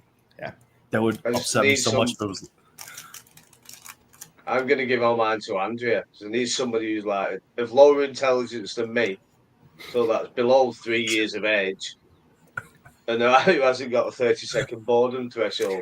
And one day I'm just gonna pile her with all the Lego, and she'll love it. Just give her boxes and like kilos of Lego and let Andrea loose it. You take 2 weeks off work, darling. You sit there on the Lego. I'm off to Thailand. I'd have to have like dark colored storage containers, because if it was a clear colored storage container and I walk by it and I go, red freaking piece in with the white ones, and then you're like digging through it trying to find You it. just put that in. No, what you Put can that do is in there? you can get drawers. So say you get like big, let's say IKEA drawers or whatever. So you get inserts inside the drawer, like a cutlery thing, and then at the front of the drawer, you glue on the piece of the Lego that is in the drawer, if that makes sense. So you can put all your separators in a big drawer, yeah. And then on the front, instead of having handles, people glue on pieces of Lego. So what the Lego is in that drawer. I've just shown that I watched too many Lego videos. I I like the apologize Lego videos. profusely, and I walk away now. Well, that way, because that's where the door is. I gotta leave this way because otherwise you're gonna see the awkward walk back. It's like, that's it, I'm leaving, Yeah. and then you gotta walk back into camera to actually exit off. Yeah. Matt, were you going to share something? I am. So Okay. now I feel like I should warn you that it might not be completely family friendly. All right, Poor turn your Nathan. kids away. Give them. Nope, you're fine. Okay. I'm not editing it. It's 10-hour stream. It's going up. So now keep in mind 4:30 p.m. here, Matt. So the Fine. bottom 3/4 of this are Tony Perna, and the top 1/4 is Matt Fullersketch. Keep in mind that this was handed to me at OAX while I was on a live stream with Tony. He just handed me this. I thought No he was gonna say, context. while I was on Molly. No context. Just this sketch and my name written on it for some reason. So I just ran with it and added on to it. Oh yes. Old knits. Yeah, there we go. So yeah, I just had a giant pair of testicles with my name written on it handed to me. Well, I mean, you So- could have just said it was like a Yeah. doe in a field of corn or something. Oh, there you go. Exactly. Yes, it's It a was reverse sheared. thought. It's a thought bubble, but it's coming from his stomach because his stomach is Exactly. He's hungry. He's There very you hungry. go. Very And he's hungry. thinking about grass because he's hungry. There you go. Exactly. He's thinking about something because he's hungry. for How sure. many people do we have on now? We have 23 watching on YouTube and 17 on Facebook. All right, Well- I'm gonna do a giveaway. Okay. And- And and also, I hope- perfect time to remind everybody, since there's probably people popping in and out, the first auctions of the event will be ending in 47 minutes. So if you Thanks, haven't Bill. been in here intensively, laboring, listening to all of us jaw on, and you're curious Go to to know the- what's go to going the on, website. Go to that go website at the bottom. Not First this one. round- That's the PayPal email. It's coming. First it's set over of auctions, 47 minutes left. So, clock's winding down. Go in there, see what's the first things to end. Get in there.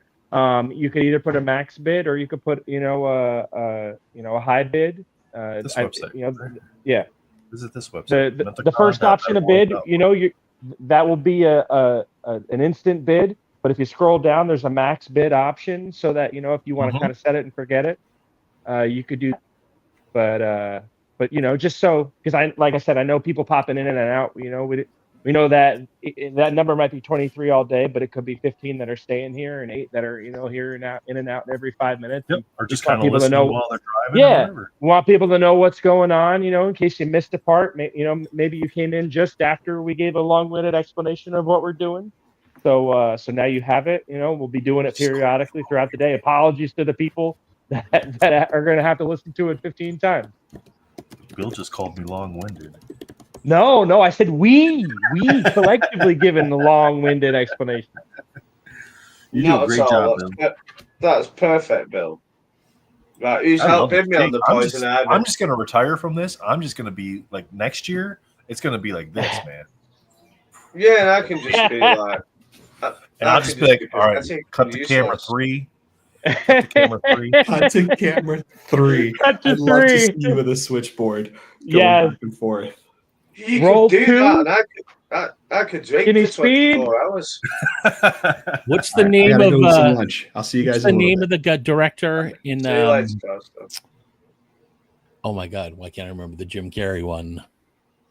where he's in the movie set. Why can't I remember the name of that show? Truman Show. Truman Show. Yeah. Who's the Isn't director? It, What's his name? Isn't it Ed Harris? Christoph? Yes, Ed Harris. You'll be our Christoph, Nathan. All right, so Matt's giving something away. All right. That's exciting. What is it? So this is a 2-panel Marvel Premiere sketch card from 2017 by Lynn Anderson. This is Storm. So this is the front. This is the back. Ooh. And yeah, you'll have to, whoever wins will just have to reach out to me since it's not through the website, and I'll get your address and mail it to you. Yep. All right. I'm going to ask people, don't Google for the first 1 minute because you can Google and figure this out pretty quickly. I'm hoping someone here knows without Googling it. So. Right, yeah, go on. Trivia time. All right. Can you make me a little bigger real quick? All right. See that right there? What's The first person who can tell me the name I'm looking for that's related to that charity will win that. Do what I'm now? just looking See for a what, single where? name. If you know it, you'll know it. See right where? Right here, my shirt. Oh, right there. If you can tell me that's a charity and there's a name I'm looking for who is responsible for this charity becoming huge. If you know it, Bloody you know. Paws Rescue By Simon. I wouldn't know. I'm looking for a single name. It's not me, is it, Matt? Nope. Are you sure? I've No, done a lot that's for still charities over recent years. Is it? See, it's American, so I'm not going to know, am I? I'm at a disadvantage. DeTulio. So who is the star of this shirt? The star of this charity. It's something that you couldn't help but if you're anywhere on social media, you're gonna know this name. Oh, Hawk 2 girl. No. Oh my god, really? Yeah, 'cause I'm gonna wear the Hawk to a girl's t-shirt. Yes. Not that social media, Jake. All right. I only have one type. And if I give a hint and say that it's a dog. Lassie. Wow. Chewbacca. I've no idea, Matt. I like Air Bud. It may be a US thing, Jake, so you may be I don't know any dogs. It's a charity, and the catchphrase was "Be brave." Maybe it's not as big as I thought, and I'm just on dog TikTok or something. Your algorithm has you hooked. Yeah, right. I'm a bit concerned now, Matt. Frank the French Pug. Space Dog. Okay, I guess I thought this was going to be easy, but Matt brought a dog charity into a Marvel card. Primarily. I know, right? I brought a charity shirt. Charity shirts with charity. Which is perfectly fine. You can wear whatever you want to, Matt. All right, maybe I'll just have to do a spin of the wheel instead if no one's getting this. The tiki? Yes. Hey?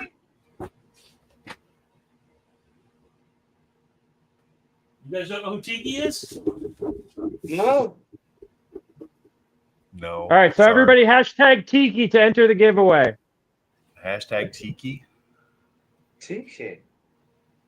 You guys haven't seen Tiki? Oh, wow. All right. Apparently, I'm on a weird algorithm then. Hashtag Tiki. T-I-K-I to enter the giveaway, guys. Hashtag Tiki.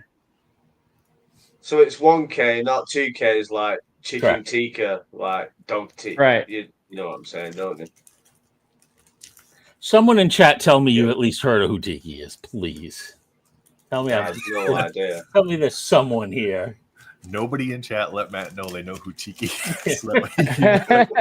Stew about it all day. He's gonna come back tomorrow.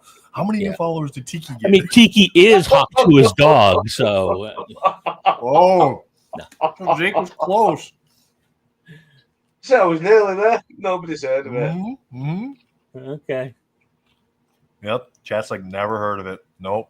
Fully, you're making No, it. no, but Matt, one of your part of your dreams, Matt, is like to open a little dog thing, isn't it?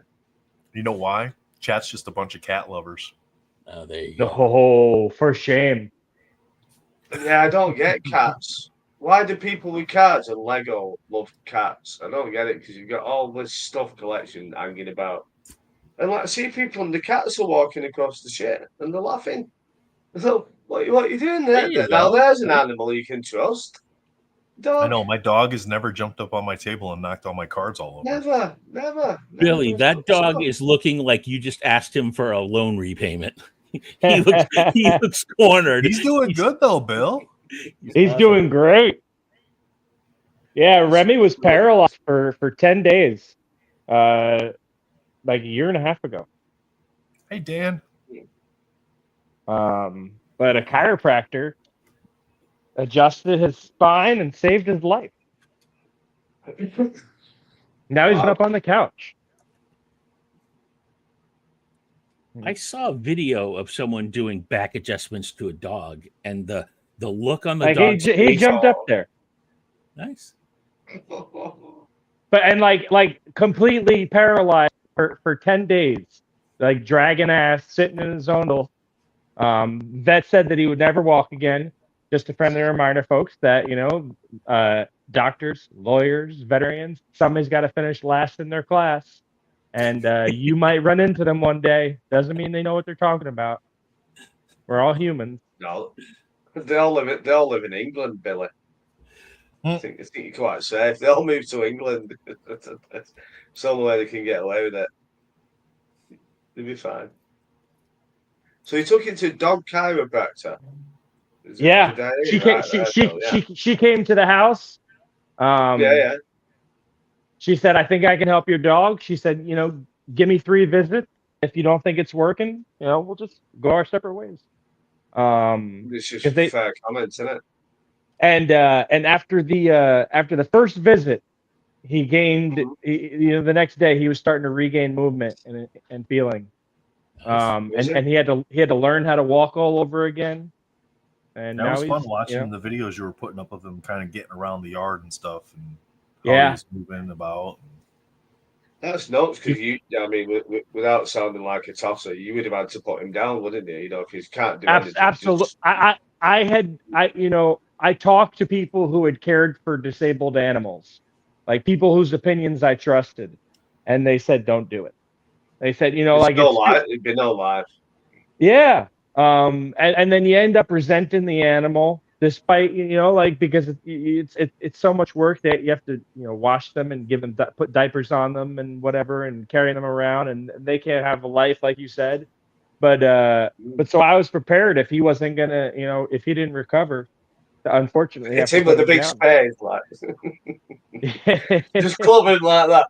I'm always saying, man, I don't know what I would have done. I probably would have put a blanket over his head and just snapped his neck real quick. Jake, he's a dog, not a seal. Come on. I said to Andrew, I said, like, if she ever gets disabled or whatever, she's gone. I mean, she said she'd look after me. I said, "You've no chance." Yeah, but what if it's just a minor disability or Alzheimer's? I said, "You've gone, love." Yeah, there's just no point, is there? I get a big club Andrew and Bill's dog at the same time. No, it's amazing that though, Bill. That they've done that. It's good. Yeah.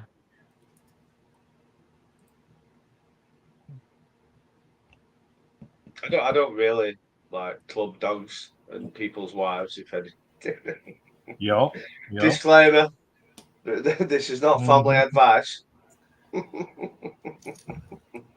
Yeah, I'm not I can't wait. Veterinary advisor. Do what you want. I can't wait for the fallout from this segment. That next year the charity has to be like some like spousal abuse and animal rights. Yeah.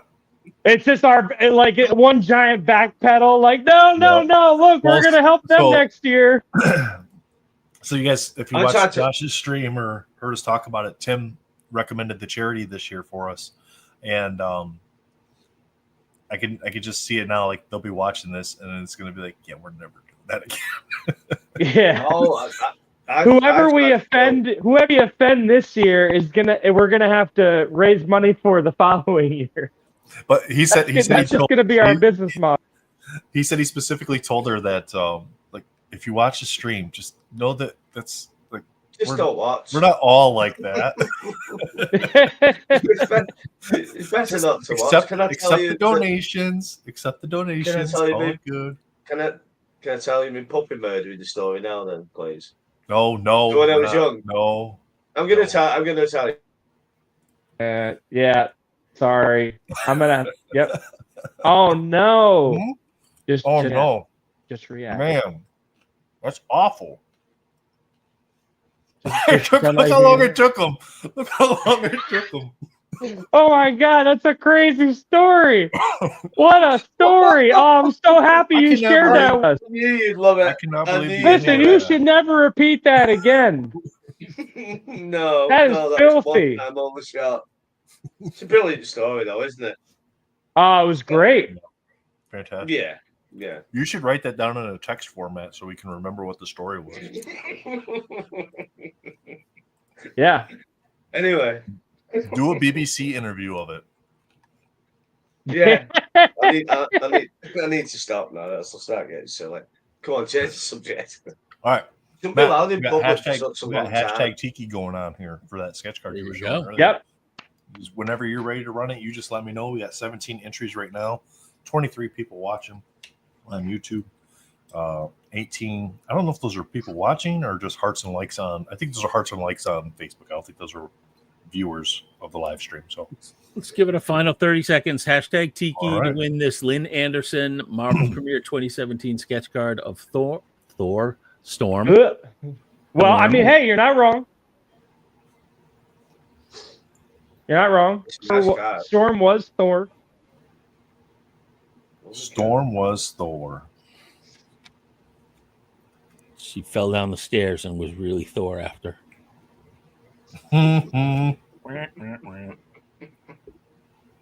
Nothing like a lisp joke to really brighten up the day, you know. Oh, no, I mean, it's a mix, right? Like, because Jane Foster, we call her Thor when she wielded Mjolnir. So by that rationale, like, was it Storm become Thor when she wielded Mjolnir? Well, was she Mighty Thor from the beginning, or did they retcon that after to kind of differentiate the two?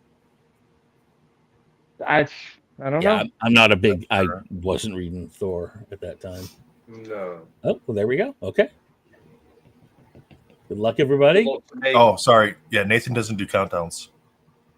If you really want it, you would have put your entry in. All good. Relics. I agree. Congrats, Relics. Shoot me a message either on Messenger or I think I know you know me on Insta, so just hit me up there and I'll get that out to you. Congrats. What do we got? 32 minutes for the first round of auctions. Let's take a look. Yeah. Real quick Yeah, let's take a look at what they're at. see what we're Get doing. some here. movement on them. I'm savagely bidding while you guys are talking, so. Whoa. Well, you can't do that, Back Matt. off. That's not Back fair. off. I miss out like that. All right. It's not Alan fair. the Alien is at 10. Battle Beast at 50. These are the ones ending top of the hour, guys. Yeah. Battle Beast at 50. Chitaro's at 5.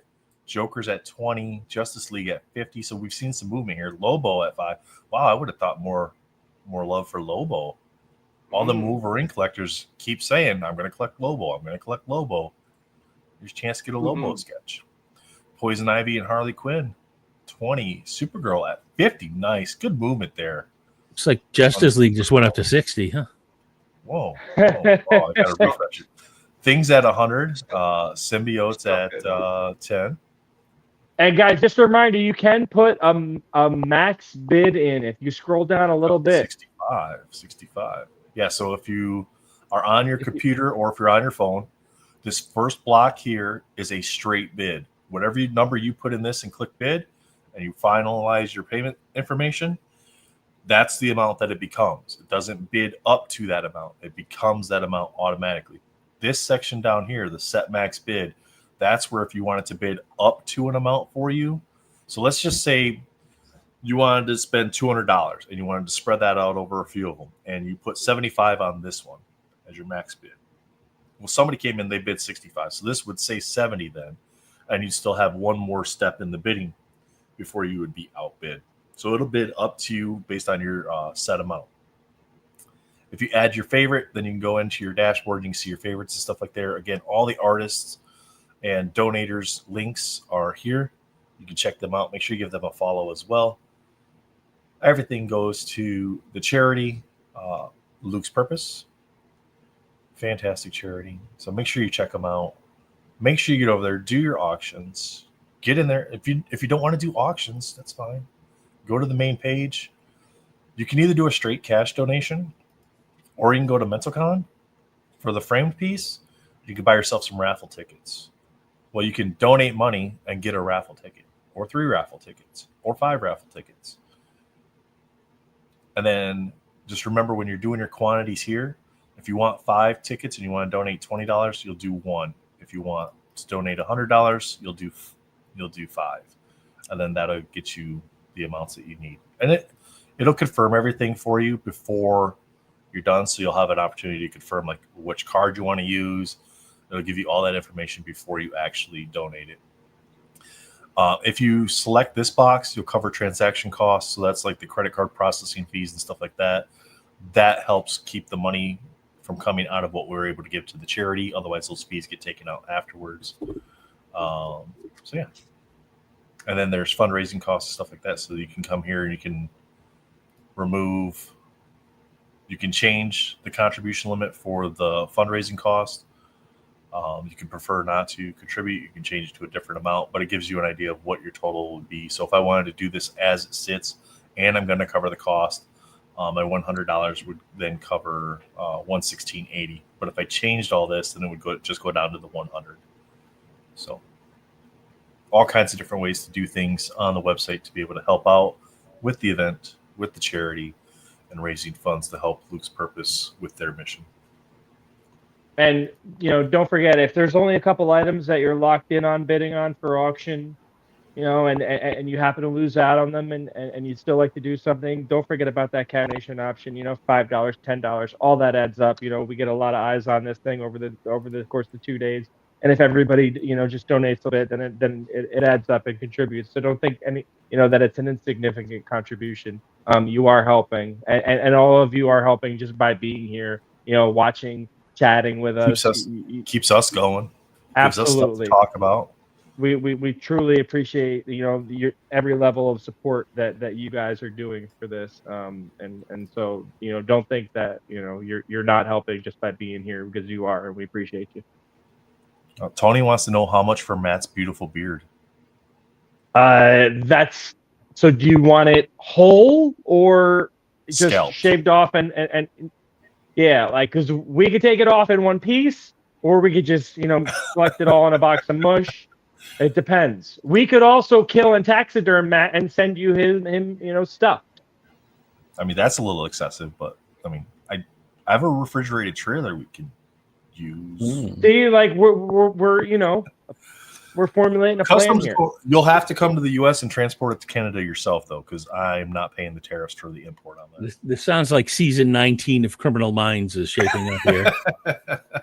You guys ever see Mindhunter on Netflix? Oh yeah, I like that one.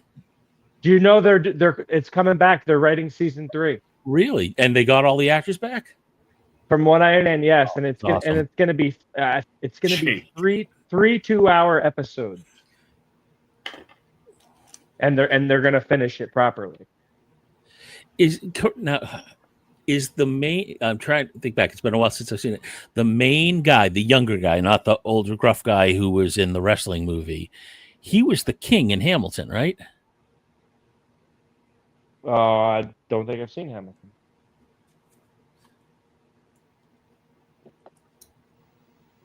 I've seen Hamilton several times. I just don't know the actor. I know who you're talking about. I just don't. Yeah.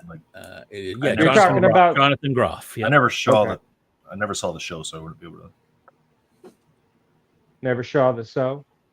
Never saw the show. I'm telling you, I think at some point I had a stroke and I just cannot talk anymore. I'm serious, Bill. It's like I Hey, it's easier to understand you than Jake.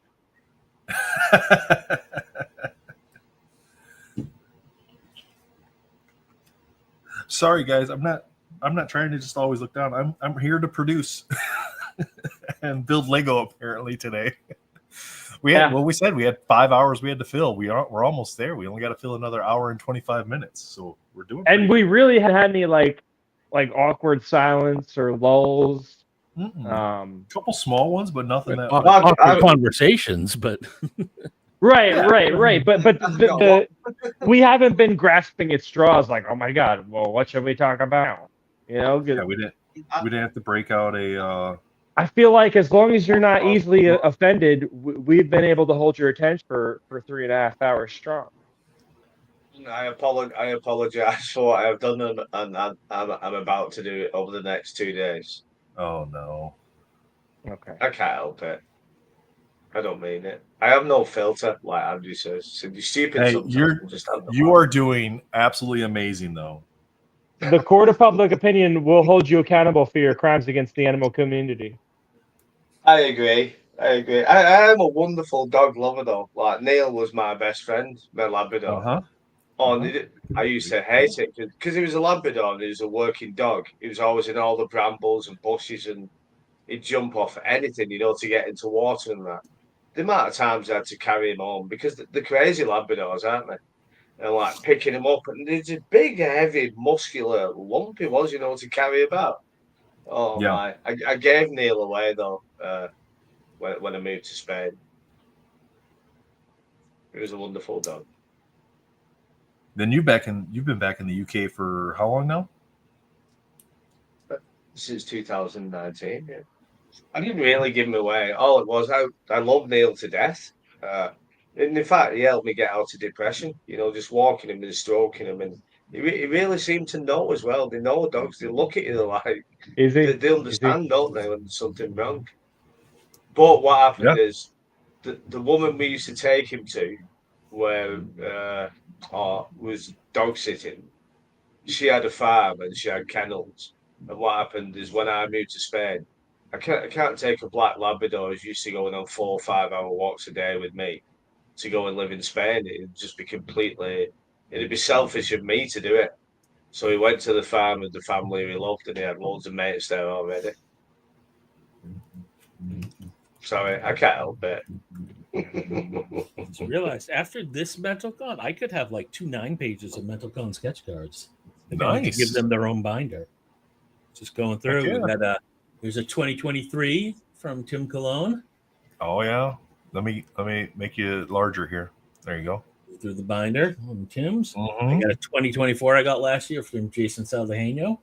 Yeah, that's a great one. Yeah, and Jason and a lot of the artists also did these black and white sketches on the back, which just make them so amazing. Got an Alex Paulus from last year. You guys get that was one of his. I remember that one. Yeah, that was probably one of his best pieces that he submitted for last year. I crushed that one. And I mean, I'm not really a symbiote fan, but I knew I had to have that one. That was just too good to mess up. Some good stuff. Everybody kills it for this, which is awesome. It's nice. I mean, don't get me wrong. Artists always, put everything into it, but it always feels like when it's attached to a charity, I'm not going to say that the artists do better work, but I feel as a collector that there's more to the piece when it's on a charity stock like that. I think that just adds another layer to it. So, yeah, I'm obviously thrilled with all of this. Ooh, one of my quads. Oh, Jake, we could talk about this while we. Tim's. Yeah, Gene. That one. Oh, Adam Braun too. This might have been my favorite. Yeah. I love that. Yeah. That one and the Beast he did last year. Yeah. Get in here and get your sketches. Get some bids in, guys. Otherwise, Matt's going to take them all. You heard it here. That's what worries me, that we invited Matt. It's even more the disguise. Matt's taken a year to grow a beard, so nobody bids on the cards. I've got a beard, nobody will notice me. So I have 12. Thank you for your bids from Better World. And I just got 4. You have been outbids. Yeah. So now you got to go back in. Way to go. Right? Spend the entire time going back and forth. All right. We're looking at Alan the Aliens at 10. Battle Beast at 50. Chitara's still at 5. Where's our Thundercats fans? Joker's at 20. Justice League 16. Oh, Lobo got a bid. That's at 15. Poison Ivy's up to 35. Yeah. So those are for the ones ending top of this hour. And then we'll get into during the 12 o'clock hour, we'll go over the next couple hours just because we'll have guests coming on doing segments and stuff like that. So we'll go over the next few hours after that during the 12 o'clock hour. Oh, do you know what I was thinking? I don't want to know. We didn't say we didn't say we wanted to know. I've got my finger on the mute. I've got my finger on the mute button. Go ahead. I had an idea. Click. What have you been on the Rustico piece, Matt? That's all I was thinking. Come on, I can tell. I know you've been on it. His audio's messed up. His audio's messed up. Can't hear you. I'd say nothing. I don't know what I'm bidding on. Jake's all like, "This is what I bid on. This is the piece I bid it on," and Matt's like, "I ain't telling you nothing." Well, what happens when you don't tell Uncle Jakey things is that he bids you up. Oh no. The I asked you. I have a hard time deciding which is the best thing on here, but I'll tell you, I don't know if it's the best, but that Jane and Alvin Manalo, my God, the mashup on Friday or the colors on that thing. Oh my God! Yeah, with the goblins. It's gorgeous, isn't it? Yeah. So I don't know if you were here when we asked, but that's airbrush paint applied with a brush. Interesting. Is airbrush paint inherently different than regular paint? I assume it's like watered down somehow. So I imagine, yeah, it has to be for the application, but it was airbrush paint applied with a brush. Okay, sounds like something my parents would do. Just totally off topic, but when I was a kid, you guys have hand soap at the house? Sure. My parents would water that shit down till there was like 1 part of soap per million. I tell you, I would like just refill the goddamn soap, and now it's a pet peeve of mine. I can't do that. I'm like, I have a job. I'm getting real hand soap. So there you go. Keep that dog away from Jake. Story of my trauma in my youth. Did you used to have the toilet roll that was like tracing paper when you were at school? No, that they were actually okay with, right? I mean, nobody likes to poke the starfish, so. Oh my God.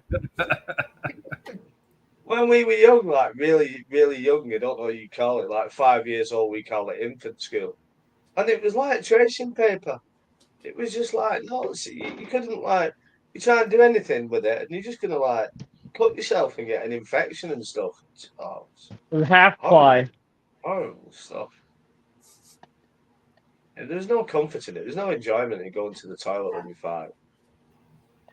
What's the bids on now? I've just bid that Rusty Coal piece up.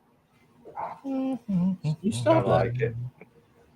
You don't like it. You're just after it. 10. Alan the Alien, $10. Battle Beast 50. Chitara 5. Joker 30. Joker moved up. Justice League's at 85. Lobo at 15. Poison Ivy that you, Matt? 35. Supergirl at 50. Did you put that extra $5 on them, Matt? I think at 100. And I can tell with the face. I'm just clicking and clicking and clicking. I don't know what's going on. That little smirk just gave you away. Come on, we're friends.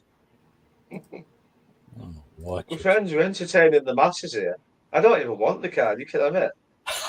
I don't even want the card. Jake's like, if I win, I'll just give you the card. I don't even want it. We don't do dollar increments next, do they? Man, that mashup quad is more mental con stuff.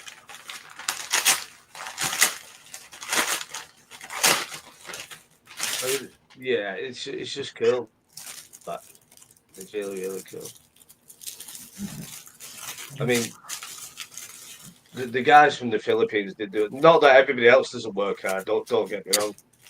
But well, you'll know Matt more than that most, I'm sure they're always getting badgered for commissions and always have to work really, really hard and fast, and the shipping to get them over, to the EU or the US or wherever that may be.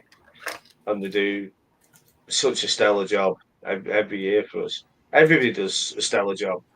Don't get me wrong, but it is just slightly harder, isn't it, for the guys? Like even the time zones. Even me, just to talk to my mates, I've probably not spoken to anybody all year because I've been busy in the time zone. It's only like 5 to 7 hours. Yeah, it becomes hard work. Target. It's like a L'Oreal washout spray. I'm concentrating now. I gotta Come on. pieces. I'm sorry, I'm trying to. I'm gonna have to let that go. Yeah. Oh, do I? What, Chad? Oh, sorry. I'm just talking to myself. Oh, is Rudini catching up? Is he still? He's got to be behind, right? Nathan, we're sort of seeing what you're doing. I know. I'm just trying not to ruin whatever's going on here. This is like very well secured. Keith, are you going to be out when we finish here? Because it's over at 6. So if you're out, I'll go straight out. I don't mind going out in public. Is Keith going to be on the MCC pod tomorrow? Perna asking the hard-hitting questions. Dude, that's a rough question because I expect Keith to be heavily inebriated, heavily lubricated, inebriated, intoxicated, what have you. And he might still be from last night tomorrow. Well, that'll make it really fun for tomorrow morning's podcast. Then it's gonna make it really miserable for him. He's gonna wake up and feel like he got hit by a truck. Blood coming out everywhere. Wow, those were very well secured. Okay, you're going at 1:30. Perfect. I'll be there. I'll be there at 6:30 ish. Keith and I live 10 minutes from each other. We go to the same bar all the time. Even with me not drinking, I still go to the same bar. Is he the one that spit on you that you told us the story about earlier? No. That was in Florida. That's the bar I need to be at. Yeah, so we play trivia every Thursday. Gabriel we're good friends with the owners. Fine art. Last minute artist edition to MentalCon. So Gabriel is the artist name? Yes, Gabriel Stockton is the artist name. Jake, make me big. Are these going up on the website? Yes, these will go up for auction. I'll get them added throughout the day today as we get to the segments where the other people are kind of hosting the segments and stuff. And then that'll let me just produce and have time to input these in. Everything that I still have to put in and these new ones that just arrived today will all be ending tomorrow. Nothing is getting added to today's auctions. So there won't be any new surprise that you have to keep out for today. You can add to your favorites any of the auctions that are already on there for today, and those are the only auctions that'll be there today. All right, so let's see here.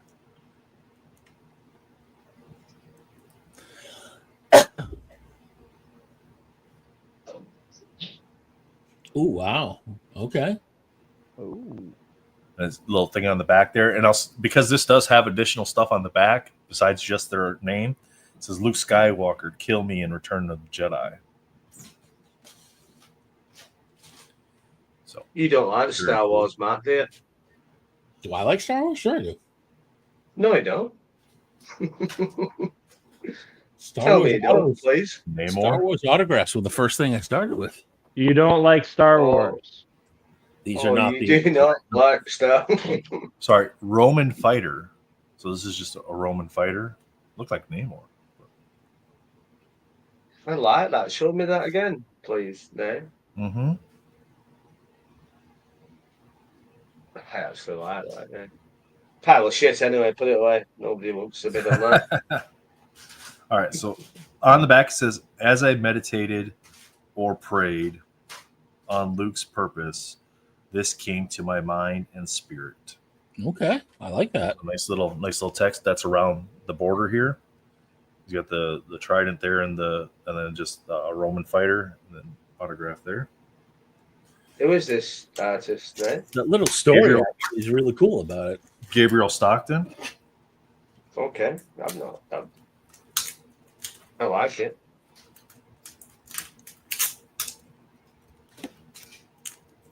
Oh, I got to figure out how to open all these. I should have had this all out before I went on camera.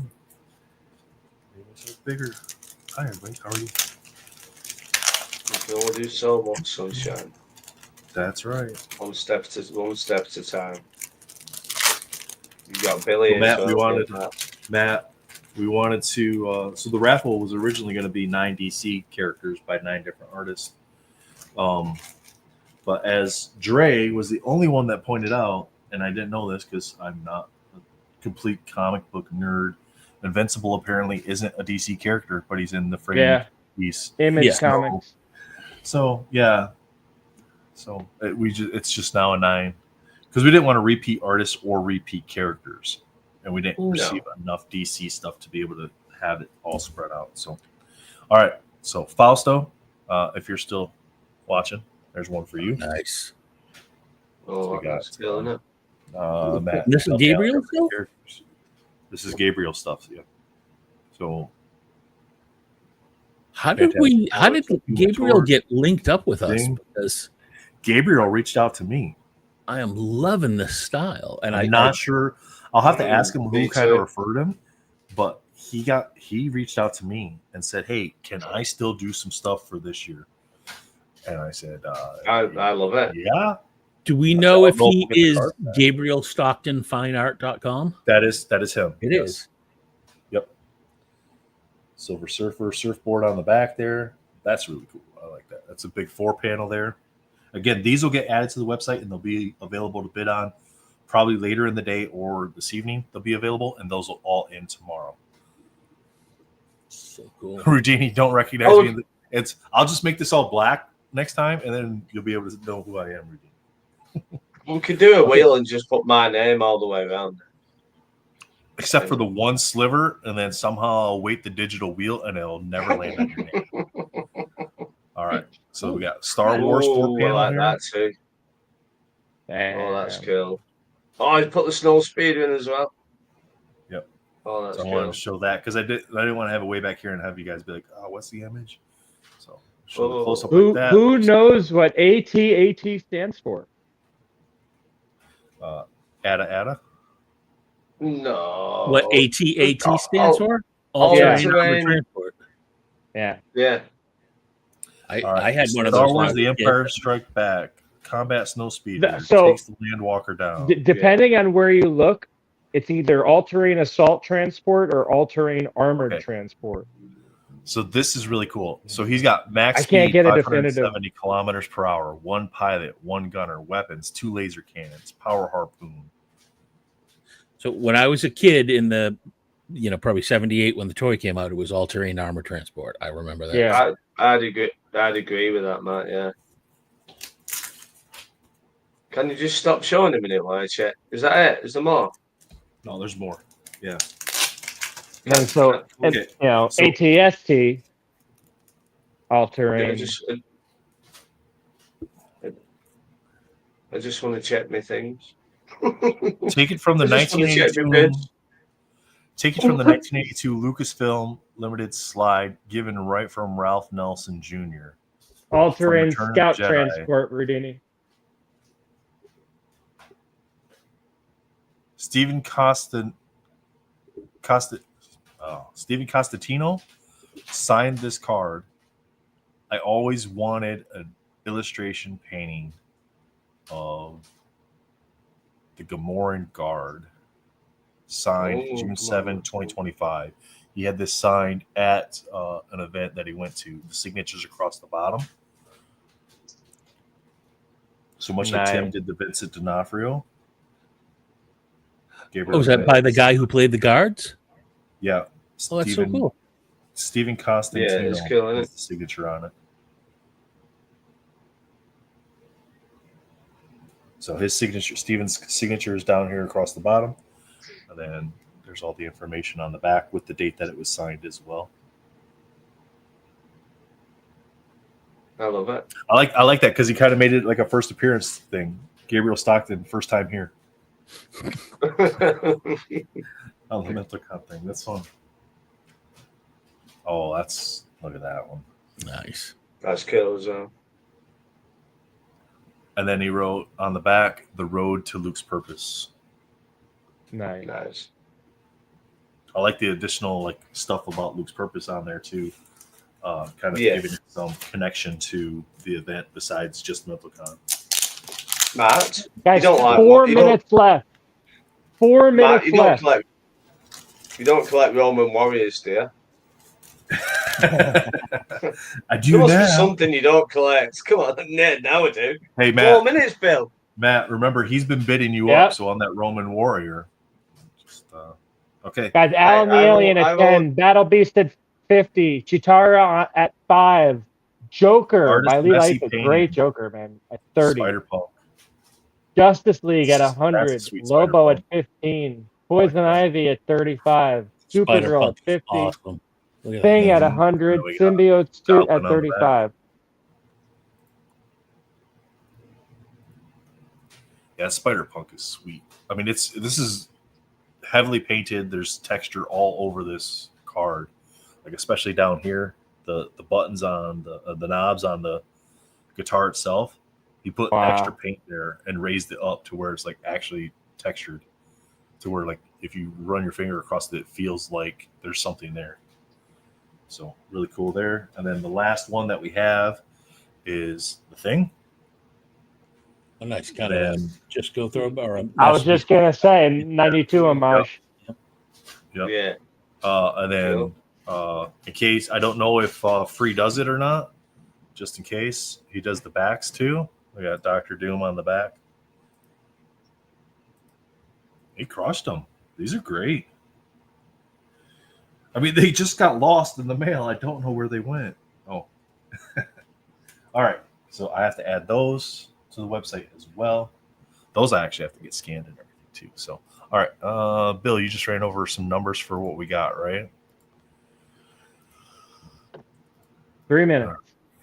3 minutes.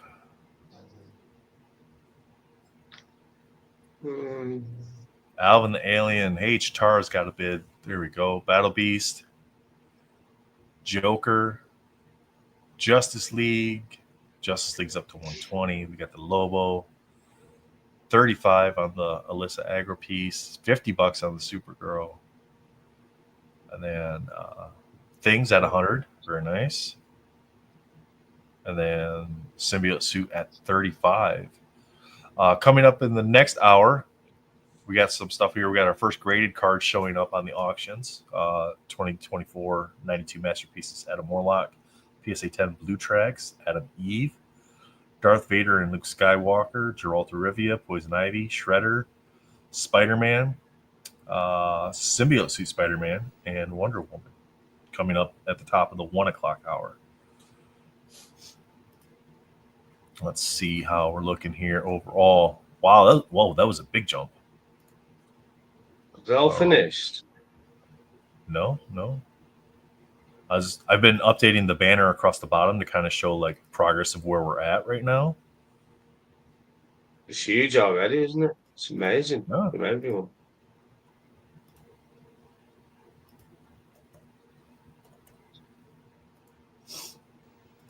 All right, there's update 3650 now.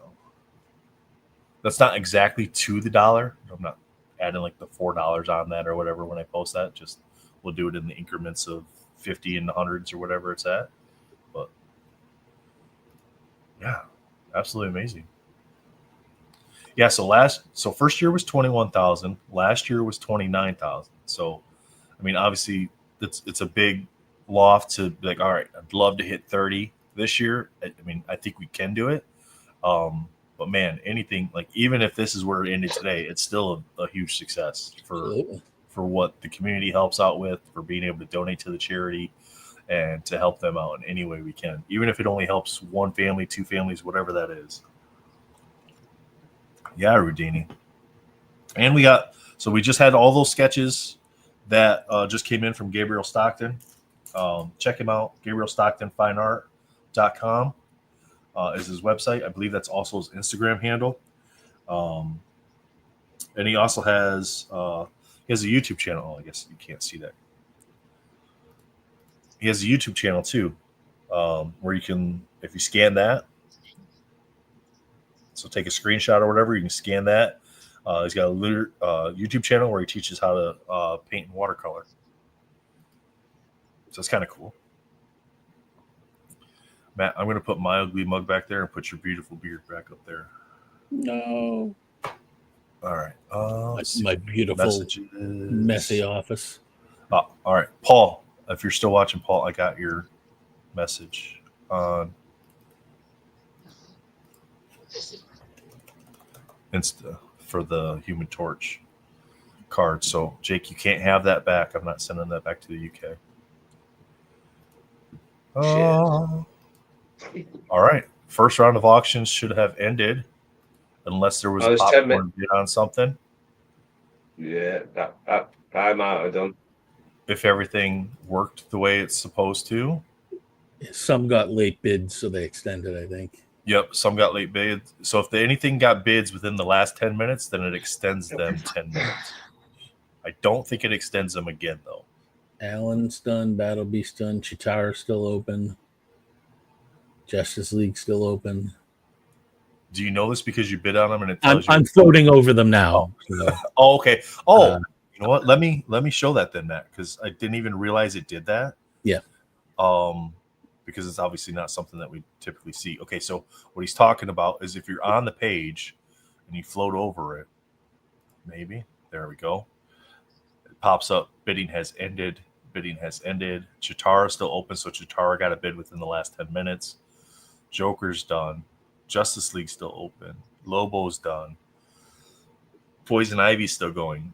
Supergirl's done. Thing is done. Symbiote Spider-Man's still open. I believe after the 10-minute extension, then that's it for them. I don't believe it extends them again.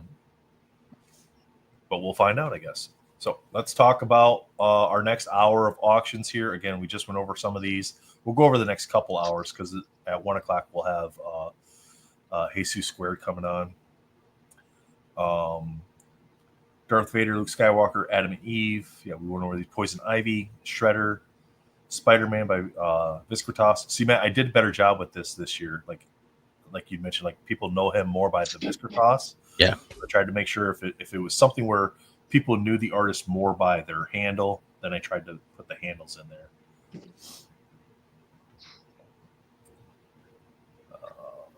The Batman by Rustico Lumicinero. We got another graded card here, donated by Brittany, 2024 Spider-Man Renditions. This is the Ghost Spider Pink Parallel and a PSA 10.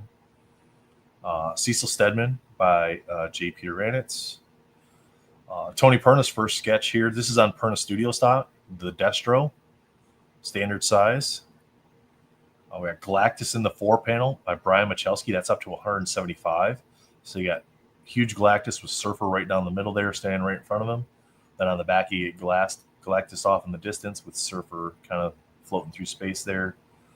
Invincible by Brendan Benson. We got a decent amount of Invincible sketches submitted this year. Ninja Turtles by Eric Basile. And what they call that earlier, Billy? It was stipling? Like Stipling, yeah. Stipling, right? With the dots to create the depth and the shadows. Very cool. Tick by Paul Hill and Wolverine standard size by Joseph Reed. So 3 o'clock hour, we got the Angstrom Levy, Ghost Rider, Green Lantern, the Mystique from Michael C. Thomas, Omni-Man, Punisher. All right, so Matt, Billy, chat, Omni-Man, that's part of the Adam, Eve, Invincible Image Comics lineup, right? Okay. He's Invincible's father. Right. Okay, so I'm learning a little bit about the characters here then. So he's got that that Tony Stark's father grade going on in this one. Punisher by Gordon Wills. Of course, we got the Rorschach 3-panel as well. That's a great one. The Venom and the Card That Shall Not Be Discussed. Stippling. Okay. Stippling. We Okay. heard it from the two-piece. Godfather. There we go. All right, Stippling. 4 o'clock hour, we got Catwoman mashup by Brian Michalski and Jonathan Levesque. Dr. Doom by Oliver Castaneda. I'm sure Free doesn't want me talking about that one. Invincible by J. Peter Ranitz. That's a standard size sketch there. Standard C's sketch. So you get to seize that one because apparently I can't type or talk. Marrow by Michael Munshaw. I like what he's doing with these, Jake. The comic book covers. Jake. Oh, he's muted. Jake's muted. Sorry. The comic book covers that Michael's doing with these, where he's adding the barcodes and the corner box and making it like a variant cover. Yeah, they're great. Pete PC's Marrow. Skip the PC's Marrow. Right, wait a minute, Pete. Okay, Pete, so we're gonna just because Pete made me do it earlier for Jake, I got to do it for Pete now. So now we got to highlight the card a little bit more. Yeah, so we did talk to absolutely amazing. We did talk to Michael, and like we had talked to him like, why do you choose the direct edition or not the newsstand? And he had mentioned something along the lines of he tries to make it like he didn't think about doing newsstands at all, but that he would try to do a little more attention to like when the book was released or whatever, or the cover that he was trying to go for, and then like change it up to a newsstand or a direct edition. And then we're like, you need to find a way to make that barcode actually go somewhere. Like, but I don't know if drawing it, you'd be able to do that. You know what I mean? No, you'd have to print it, layer it on. Yeah, you'd have to print it on there. Yeah, that's what I thought. But it would be even more epic if he did that, and then when you scanned it, you got rickrolled. You got Scarlet Witch, Raven 3-panel by Joe Marr. Oh, that's a great looking Raven there. Swamp Thing. We got the Venom by Johnny Bravo. John P. Santana Jr. Johnny Bravo 808. You guys know him on Instagram. Huge Wolverine collector. Huge Grady card collector. Xenomorph by Tim Cologne. So Tim did a variety of different genres for us this year too. So 5 o'clock hour, we got the Michael Munshaw Batman. Deadpool by Paul Hill. Hellboy by Tony Perna. So 2 Tony Perna sketches ending today. And he's going to be on in the 3 o'clock hour as well. Michael Jordan 5x7 by Ash. That's all pencils there. Not Ash. Poison Ivy. Or, Osh. Andre Osh. I'm so used to seeing like the lifelike ones and just assuming that they're Ash, even though I know Dre said that. Because Ash did do work for us this year, but the post office tracking shows it just kind of in limbo out there in the world. So unfortunately, we don't have the Ash pieces. Maybe they'll come after the event. And if that's the case, like I said, next month, we'll put together another little mini auction of anything that was left over and anything that's come in after the event. And we'll run auctions for those then, and we'll let everybody know. Hey, Will, how's it going, man? Poison Ivy by Joe Marr. Swamp Thing as Green Man. That's kind of cool. It's a different take on it. Kind of like that Maya Incan style mask that you would see in like a museum. Or like Billy said earlier, like a huge tattoo that somebody would get. We got Venom 4-panel by Joseph Reed, Weapon X by Johnny Bravo, and Wolverine by Jonathan Levesque. And then these were some of the ones that we thought were like bigger pieces. We got the Dre Ghost Rider on the tricycle. Of course, Billy loves that one. And you can see I've hearted it too, just to kind of follow along with it a little closer. We got the Justice League and Poison Ivy by Joe Marr.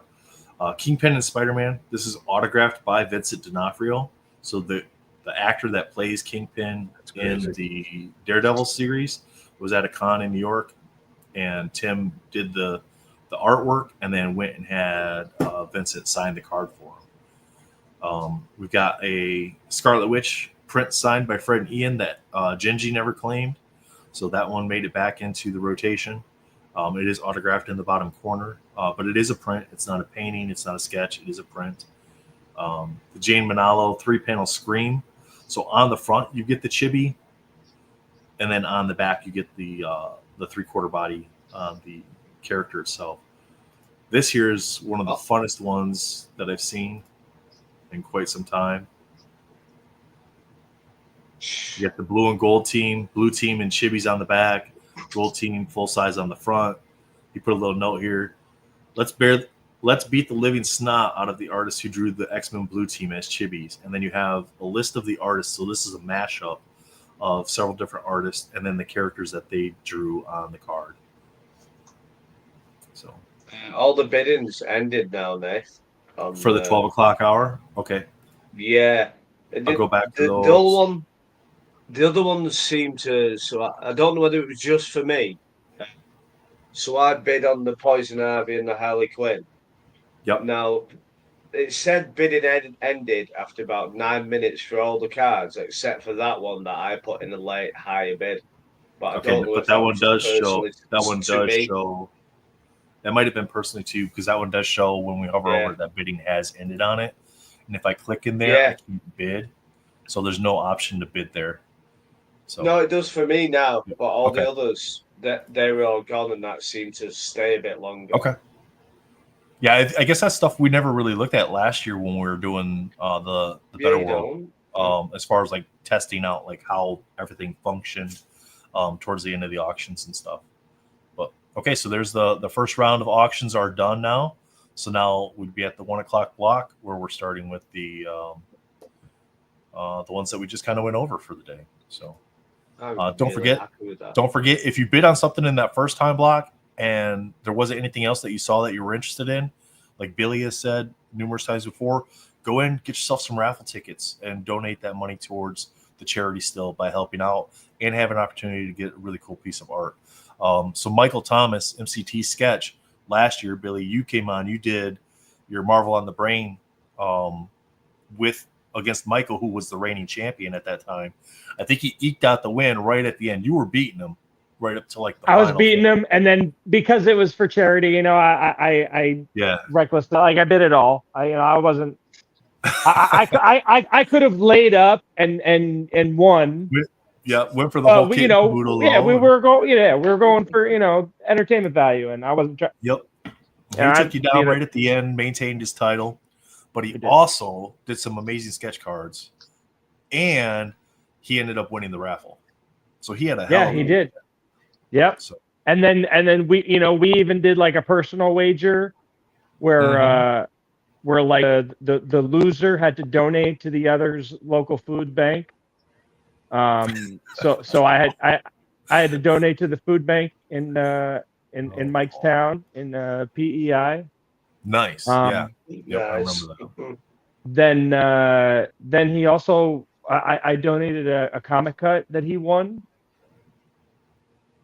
From Amazing Spider-Man number 6. Mm-hmm. Then he made you quit drinking. Is that the next one? No, thou shalt stop that alcohol. Man, I made me quit drinking with a series of bad decisions and a reckless lifestyle, which it's definitely appropriate to talk about here.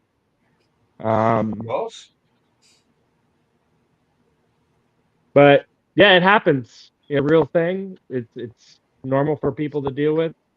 Some people like me, they can't do things in moderation. I try to end. That's the X-Men thing on your wall with all the signatures. Oh, that's I'll talk about that in a second. But yeah, the best example. So there's lots of jokes. But like people go out, they have a drink, and they get away, and so they leave a little bit in their glass or whatever, and there's a joke that no, like that I can't do that, that I once I start at certain times I cannot stop. And it's beyond. It's not just a matter of willpower. Like I have a physical allergy, so to speak. My body doesn't Right. process alcohol the same way, and I get this craving that occurs. And then when I'm not drinking, I get this mental obsession that all I can think about is when I'm going to get to drink again, and it manifests itself, and it progresses where I become dependent on it. Oh, that's great, on fire.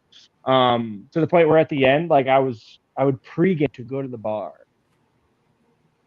Like I would have to have a couple shots just to take the edge off before I went to the bar. Last day I drank, January 5th. I drank my house dry. Like, and like most adults, we get things in our house. Like people bring this over, and you're like, oh, that's terrible, and you just leave it there and forget about it. I drank all that, all those sorted horrible things, like the last sip of this, a little bit of that beer that was all the way in the back that had been there for a year. Um, and I reached like a low point, and like my life as a whole was being affected by it. It wasn't just the drink, like my relationships were in the toilet, my professional life, my finances, and I was able to connect that, like that was one of the big things in that getting in my way of getting on track and having a normal, successful, happy life was my drinking. So it was evident by like when I finally removed that, fixed it, everything started to get better over time. Got a great job, Yeah. back on track with the bills. Relationship with my friends and family has never been better. And nothing's changed. Like thank you, Tony. I love you too. Like like my parent, I'm an only child. My parents has not always been great, and many at many moments, and many long periods of time, I would always blame it on them and their attitudes and their outlook on their perspective, and they're just difficult people, and um, but in the last 6 months, I have the best relationship that I've ever had with my parents, and they haven't changed at all. So like Yeah. it's complete. It just goes to show you that like when I'm that way, when I'm acting that way, when I'm living that way, I'm completely delusional about pretty much damn near everything and anything. Um, and I think like I'm right and everybody else is wrong, and these things are happening to me, and and uh, and so as I sober up and clear up and get to reflect on my behavior and my thinking and the ways that I've been. I'm speaking to everybody that has a problem with drinking, because sometimes you could just go through a rough patch, and you just need to try out, and then you can go back and be normal. Unfortunately, I found out that like me, like I can never go back to drinking normally. This thing I do, it's going to trigger that chain of events, that merry-go-round, and I'll wind up right back where I started.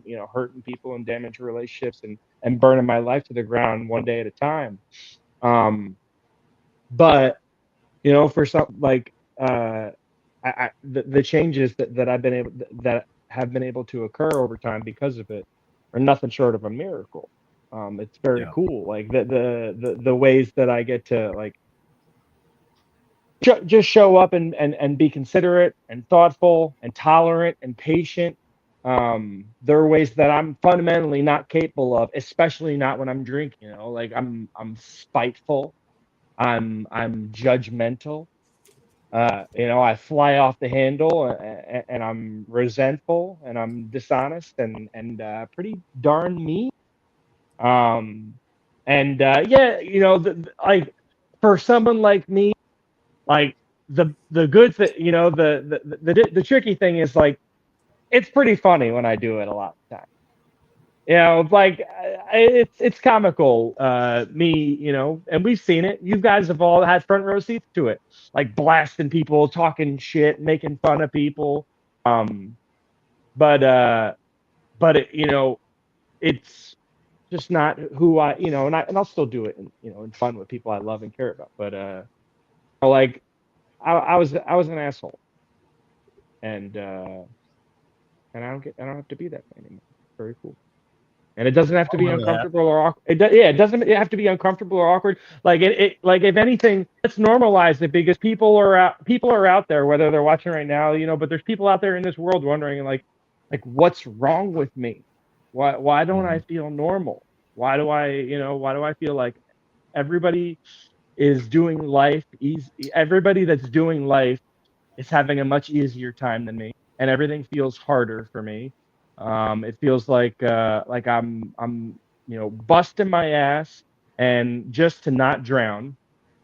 It feels like I don't fit in socially. Feels like I have to do things just to like get through the day, whether it's drink or use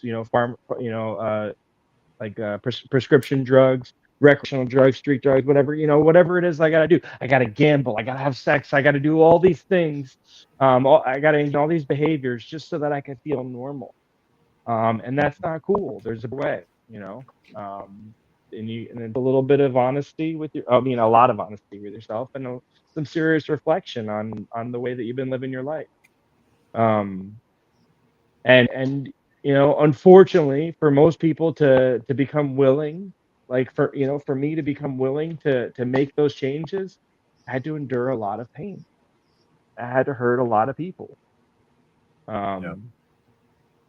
But if there's any out there that's feeling that way, like it's important to know that there is hope and there is relief on the other side.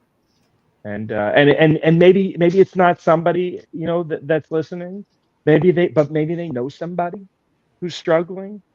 And if anything, it's important just to not judge them, just to let them get through their thing on their own, not to force a solution or a remedy. We got to make our own mistakes. We got to burn our own lives to the ground. And the best I can hope for as the abuser is that you'll all still be here for me when I'm ready to pick it up, and put it all back together. Yeah, absolutely, man. Thanks for sharing, Bill. It's awesome. I'm happy for you too that you're able to get that stuff back on track. So I had so this was before Jake and I even kind of got together and started doing the Marvel Jerk stuff. Married? Can we say married, please? Yeah, before we got internationally married. Yeah, yeah. So I was in the service for 14 years, and I had like struggled a lot with depression and stuff like that leading up to, even still, but like leading up to like 2023 before Jake and I got married. Oh wait, no, you married my dog. That's what it was. Yeah. Yeah. That's what it was. But doing what I'm doing? Yeah, so I had gone on a work trip down to Florida, and while I was there, one of the guys that was in the company I was working with at the time was in the service with me, and we were catching up. And a lot of times when you're doing that, it brings back all that stuff that you dealt with when you were in the service and overseas, and the separation and everything that was going on. And I really struggled that couple days when I was in Florida, to the point where I nearly drank myself to death because of it. And it wasn't that, like you said, it was like an addiction thing, stuff like that. And this isn't to be like, oh, I don't have an addiction or anything. That's not the case. But it was like, that was the outlet that at that moment allowed me to say, maybe I end this, right? But I woke up the next morning and I was like 3 days stuck in the bed, couldn't move, couldn't do anything. And then since that point, I just made the determination that, like, if I do drink, it's always with my wife. It's never on my own. It's never with my buddies. It's, if she's not there, I don't. Because that's the one thing that is the reason that I don't do anything to myself. So, but much like yourself, and more or less like the job I do now allows me to kind of have that internal time to not have to worry about like the social anxiety stuff. Like, this is anxious enough, let alone going somewhere and interacting with hundreds of people or anything. I've got a story. I was going to say I've got a story. If I emptied my mind, you'd all be in trouble. It'd be a complete blanket ban.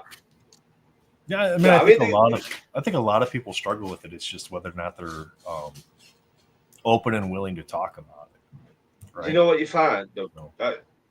It's in hindsight, people open up, don't they? Yeah. The big struggle is opening up when you're actually going through the process, and it's the thing is, I suppose you need to understand when you see people do it in hindsight, you wrongly assume that that's quite easy for people to go back, like Billy's just done, like you've done, like I did when I had to look at the video earlier on. And it's just as hard to go through it, 10 times harder to go through the process of actually acknowledging whatever issue there may be or may not be, with yourself or with another family member. That's the hardest part, isn't it? You know, and even just us speaking about whichever somebody thinks, oh, I connect with that, I understand that, I've had that, or you know, maybe I could help out with that person with that. And well, we're complicated beings, aren't we? All of us. You know, there's no one-stop answer, is there? So I think anyone sharing the stories is really good. You know what I mean? And you can take the piss out of it. You know, you can. You're not belittling it, and you're not avoiding the subject. I think you know I take the piss out of mental health quite a lot, but I do it to normalise it. You know, just to, you know, you say. Pardon? Sorry, I was just going to touch on that real quick. The taking the piss out of the part was like sometimes that's how people kind of cope with telling those stories too, like making well, makes it easier for them to tell the stories. It's so exactly to be. I mean, you know, with being in the forces, you know, a mate of mine's a fireman, and they take the piss out of each other all the time. There's some of the stuff they come out with, and it's just a way of. You know, there is no right or wrong way. And Billy's hit the nail on the head before when he said, don't be judgmental with people. You know, however people need to get it out and when to get it out. And I suppose the most important thing is if you have an issue or you're suffering or you think somebody else is, just dragging every bit of information you can for everybody. Listen to everybody and you'll find a way. You'll find a way through things. Yeah. And you know, the other healthy part of taking the piss out of it is that, like, look, some of it's just funny. Like some of it is just because there's this regretful period of my life that I don't want to ever have to live through again, doesn't mean that like hilarious stuff didn't happen during it. Doesn't mean that you could look at my behavior in a vacuum on a single day and be like, oh my God, you're a maniac. That's awesome. You know, like, yeah, is it unfortunate that it all had to happen? But I don't have to, like, we don't have to all put our heads down, talk about, you know, like the parts of my life where I was being a son of a, bitch. But no, like, if there was a particular moment or thing that I did that was funny or ridiculous, we can laugh about it. I'm thinking about the dress and the Seven Dwarfs, Billy. I don't know whether we can bring that up on Mental Con or not. Like, I don't know the story. So this wasn't the most recent time that I was drinking. It happened, before, because when I started in the hop, so from 2015 to 2022, I was sober, and then I went back and drank for 2.5 years. But before that, I was still living with my parents. I tried to fake my own death. I had this great idea that I was gonna fake my own death. I was gonna, go to the city and join like some like criminal gang and like start robbing banks or something. Like this was an actual idea I had in my head. Like I'd never broken the law in my entire life, but I was like, yeah, this is how I'm gonna reinvent myself. So I wander into New York City, and I wander into a hospital, and they're like, "Can I help you?" Like, yeah, I need to see I need to see a doctor. They're like, "What's your name?" And I'm like, I don't know. I pretended I had amnesia. That was like the first step of me faking my own death and starting my life over. Was that I'm gonna pretend I have amnesia? I'm gonna get on the record as like John Doe, and which is ridiculous. Hollywood lied. the medical bracelet they give you in the hospital when they don't know your name, it doesn't say John Doe. It says name unknown. And I give up on ideas pretty quickly. If it doesn't like completely materialize overnight, I give up on them pretty quickly. So I spent one in the hospital. I woke up in the morning. I was like, this sucks. I want to go home, dude. Like, I'm hungry, I'm bored, on my computer, want snacks, and so I'm like, I gotta get out of here. And it's just like, you can't leave. You know who you are. And I'm like, I'm Bill Vazzosi. I'm getting the F out of here. And I left. I went home. So mind you, the was I was faking my own death. So I had sort of staged a crime scene at my house when I was living with my parents. Kicked open the door. Kicked open the door. Left some blood all over the place. But I get home. Nobody's worried. Nobody's concerned. The cops weren't called. My parents, did not think that I was dead because Bill Vazzosi, the criminal mastermind, left his laptop open with the Google search how to fake your own death. Genius. There's a screenplay in this, Billy. Genius. It's like the Karen Reed trial all over. Like, how long to die in snow? We didn't take out an insurance policy the day before, did you, Bill? I love this. No, but this happened too. Before I wandered into the hospital, I found Derek. I go to an anonymous fellowship. But so I got to New York City. I snuck onto the train, because I didn't have any money or whatever. But I found like a glass bottle on the ground, and I hit myself over the back of the head with it. And that was like gonna be how I was gonna the amnesia story. Was that like I got hit in the head real hard, and that's why I don't remember anything? But I couldn't get myself to hit myself hard enough to break it or cut I couldn't, I was just kind of, whacking, real soft. Yeah. No, you gotta really do it with. You gotta really give it a. I could never do it. We used to do it as kids. But when you're all in the pub, I couldn't do it. Though. Had the great idea, gave up on it right away. Came home and. Mate, Keith. No, my dad was like, what's up with that Google search? So, criminal mastermind, hard at work. I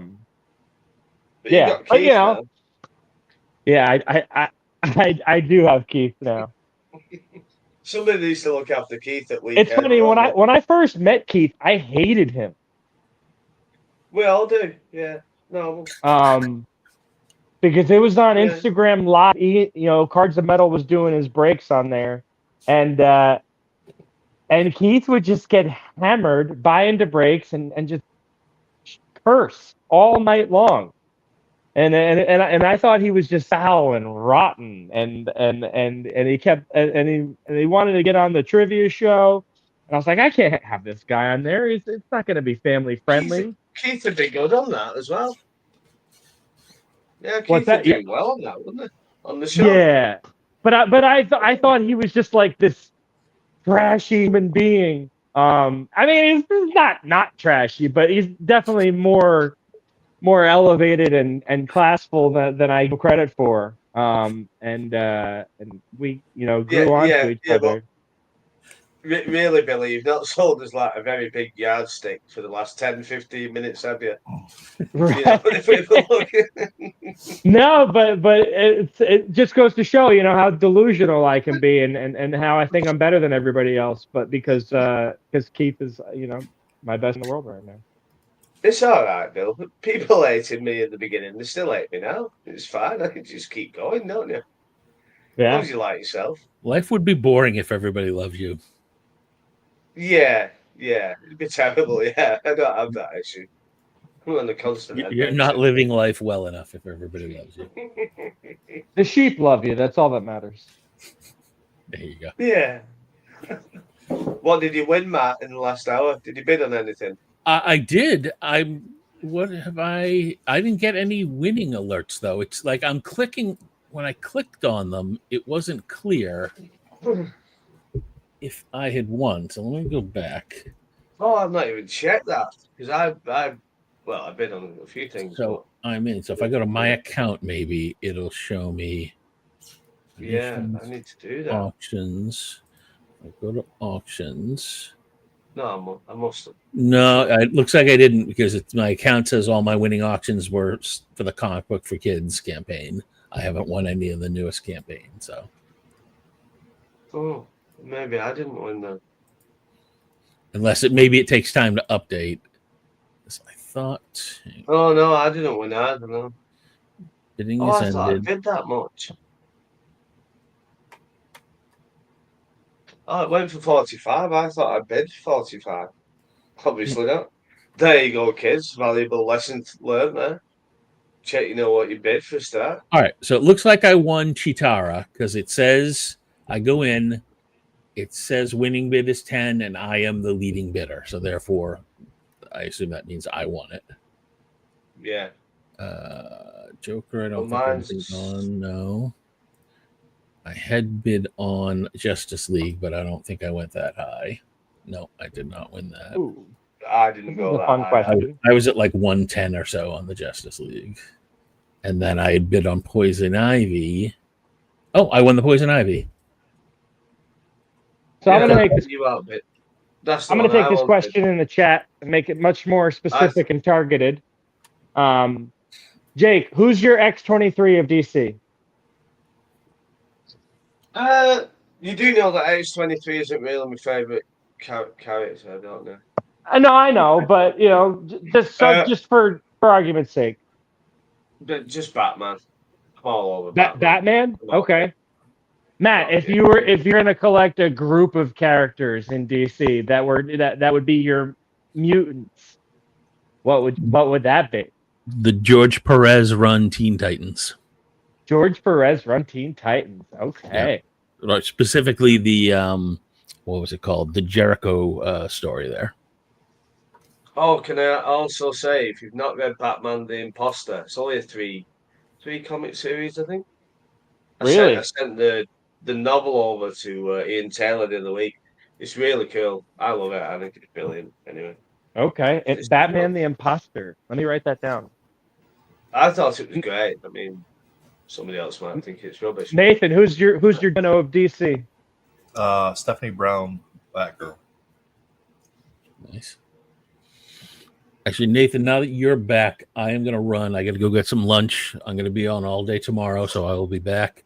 I'm going to spend today. I've got a whole bunch of Pokemon slabs. I got a list to afford all this stuff, so I got to go make some money. Cool, Matt. I'll pop in Thanks, if you need me. All right, I will see you guys tomorrow. Later, guys. See you later. All right, we got 22 minutes till the next round of auctions end at the 1 p.m. I Eastern thought time slot. I'd won something. I've not. I just found out that Matt won it. Way to go. See, you just didn't bid enough. Yeah. No, I thought I bid 45, and not I bid 40. The Poison Ivy and Harley Quinn. I got outbid on a few different things, but that one I actually thought I'd won it, and I'm not. So I'm saying you need to take care with the bids, don't you? You need to really check what you're bidding on and how much for. And that what I should have done really is just put the bid in. I would have 45 was my bid, and I must have thought, I'll go 40 first instead of the 45, and through being an idiot, I've lost it.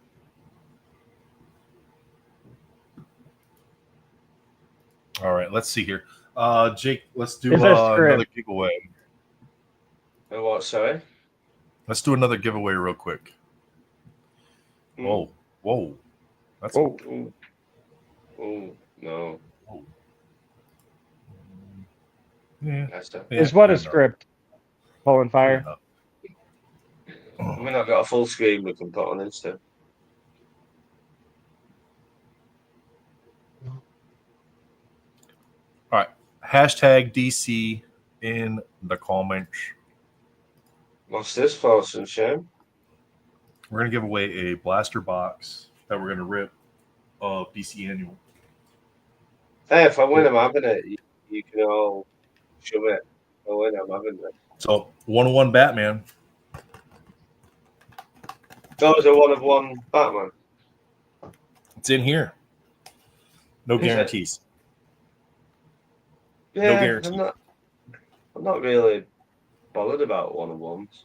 Hashtag DC in the comments to win that blaster Oh, box. sorry. Yeah, thank you for reminding us. No, yeah, it's a script from the episode of the X-Men animated series that High Evolutionary was in. I think we can take it off. Yeah, take it off the wall.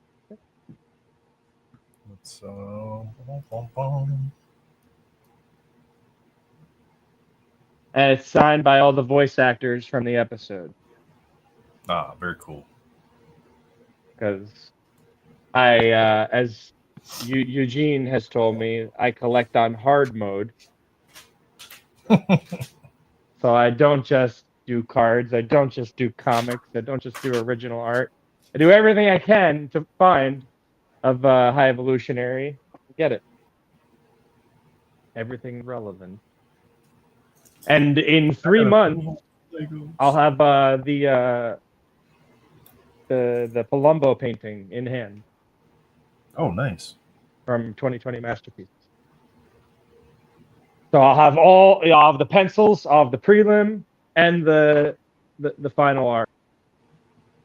That's pretty cool, man. Yep. And then I'll only be 2 plates away from having all 8. The full rainbow? Yeah. Which has only been done one other time in modern masterpieces. The closest I am to any plate rainbows is the 2011 beginnings. No, not beginnings. Retro, 2013 retro. That's okay. I got 3 of the 4 domino plates from 2013 retro. I think I'm missing might be yellow. I think I'm missing the yellow is what I'm missing out of that. So I got the magenta, the cyan, and the black. So yeah, I've got three what if and 3 pull down in the corner. Oh, nice.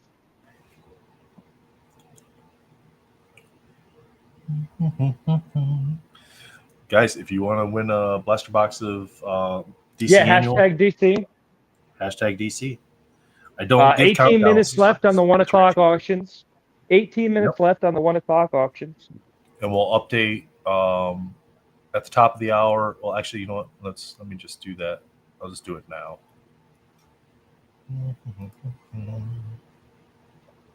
I'll just update the banner now. 37.9, 849. All right, get the banner updated. Where'd it go?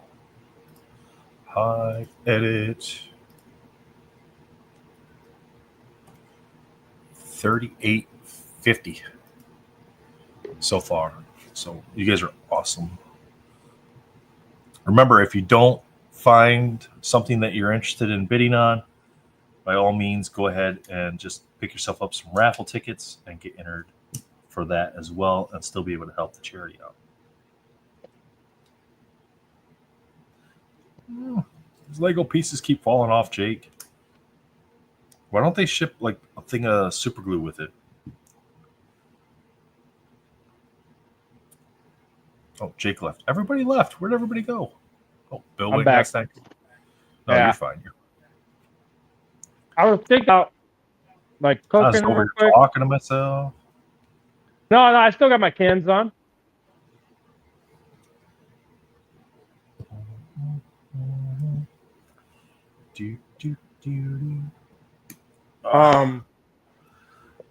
Are you you have any interest in the Superman movie? I mean, I'll watch it. I'm not going to go to the theater to watch it, but I haven't gone to the theater to watch any of the Marvel stuff recently either. I'll just wait till it comes out on streaming. Mostly because when I'm on the road, it's not like I can just pull up into a parking lot and go watch a movie. So you didn't see Thunderbolts yet? No, I haven't seen Thunderbolts yet. Waiting for that to come out on streaming. I did That's finish coming the out Penguin soon. series finally. I did finish the Penguin series finally. That one took me a little bit to get into. I mean, so much of it is because like DC, even in their movies, is very like story oriented, whereas Marvel is a lot of action oriented, so it's easier to like get into it right away. Whereas DC is more build on the story and the characters. So we'll see if the new regime changes that at all. I don't know if it will. And to me, it doesn't matter. I'll still watch them. Like, I don't. Right. I like to watch them and learn about the characters and all that stuff.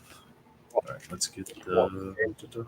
Yeah, there's a lot of people calling like Robert Pattinson to be Batman in the new DC universe, but yeah, I don't. I think they're doing. I don't think a it's gonna fresh, happen. Yeah, I think they're just gonna do a fresh reset with everybody again, and it sucks because it feels like they've reset so many times. Do you know But what at they the need same to time, start like resetting? you need to, Spider-Man. you know, you can't have. We got a special guest here. Fresh out of the sewers of New York City, I'd like to welcome in one of the 4 reigning members of the Teenage Mutant Ninja Turtles. Some call him the #1 turtle. Others would put him #2. Nobody would put him #4 because that's reserved for Donnie. So, Michelangelo, welcome in. Yo, yo, yo. Yo. Yo, yo, yo. What up, Yeah. Jesus? #1. You know what I'm saying? Cowabunga. Here we go. Looks good, man. Looks good. Oh, yeah. We got Donatello.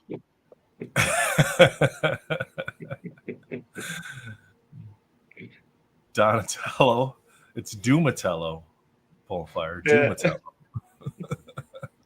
You guys doing good? What's up, man? Good. Doing good. We're making it. We made it through the 5 hours that we had to cover before the first round of guests came on. So, yeah. Can I At least the drink first now? round of scheduled guests. No. Is it too early for me to drink? Yeah. Yes. Okay. I can wait. 5:45. Then we might allow it. So, but we got the. What up, Jake? We're gonna rip this box of DC Dude, Annual my man. for a winner.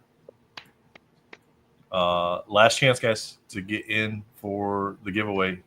Blaster box of DC Annual. And then we'll get ripping on this one before the hour's up. We'll finish off the auctions. Is the other part of Jesus coming? Oh, yeah. Nope. Yeah, what do you mean? I'm right He's here. gonna be here. Oh, The other part, yeah, the oh, other, yeah, he'll be here. the other 33%. Is he coming? Yeah, he'll be He'll be here a little bit. All right, cool. All right, cool. Do you know what this is like? Listening to Jesus like that is like trying to decipher what I'm saying to Americans. It's like nobody's got a clue what's going on. No, we're not having that. No way. No. We can't have it. We can't do it. No. I'm being trumped. We 2 can't of do the it. 3 say to draw again. You want to set earlier. So no We repeat can't winners. have it. Armando. Do it again. Do it again. Draw it You gotta again. roll Draw it again. again. Draw it again. No repeat winners, It's got to be me. No, it's not me. Well, you can't win. Brittany wins. Oh, There we go. I think Armando would be okay with that. I think Armando would be okay. I do too. So No. Nice one, he's Brittany. always hanging out. So, all right. Let me get the camera pulled back up here. Extra camera. Can we get the auction up? I'm excited. I've not won anything yet. Before All we right, big hits now for Brittany. Big hits now. real quick, we'll double check on the Big auctions hits for real Brittany. quick just to see where they're at. All right. Well done, Brett. Real quick on the 1 o'clock auctions, 10 minutes left on these guys. The Adam Warlock PSA 10s at $10 for a PSA 10 blue tracks. Adam Eves at 5 only. Darth Vader at 85 on the 3-panel. Gerald Rippy at 25. Poison Ivy at 25. Shredder at 5. Spider-Man's at 45. Symbiote That's suit at wild. 90. 55 for the Visceratos. Yeah, that's really low for his artwork for what we typically see. Wonder Woman at $17. All right, who's the dog? Who went in and did Not non me. $5 increments? Wow. Not me. Is that We Matt could Ford? find He's out. like, well, I can look and find out, but I mean, That's we what I'm won't saying. We call could him out. find out. We won't call them out. Hey, you know what? That other No. $3, maybe No, they it need doesn't that matter. for a cup of coffee, whatever. That 3 different Batgirls. Yep, Doesn't- 3 different doesn't matter. Batgirls. Yep. So we're looking for me. I'd be looking for Stephanie Brown. Doom, you're a Detective Chimp guy Oh, in this 100%. one. Yeah, 100%. 100%. All right, let's get this added to the stage. Bro, I can't do it. You don't want to talk to a turtle? Yo, no, but just like his mannerisms, it's too serious. He's just like, yep, his whole demeanor is like, yo, there's nothing wrong with this. What are you talking about, Bill? What you mean? What you mean? What you mean? All right, Britt, good luck. Oh, Britt, we can't have Stephanie Brown's your girl for DC? Am I going to be competing against Brittany for cards now? Or is it just Batgirl in general?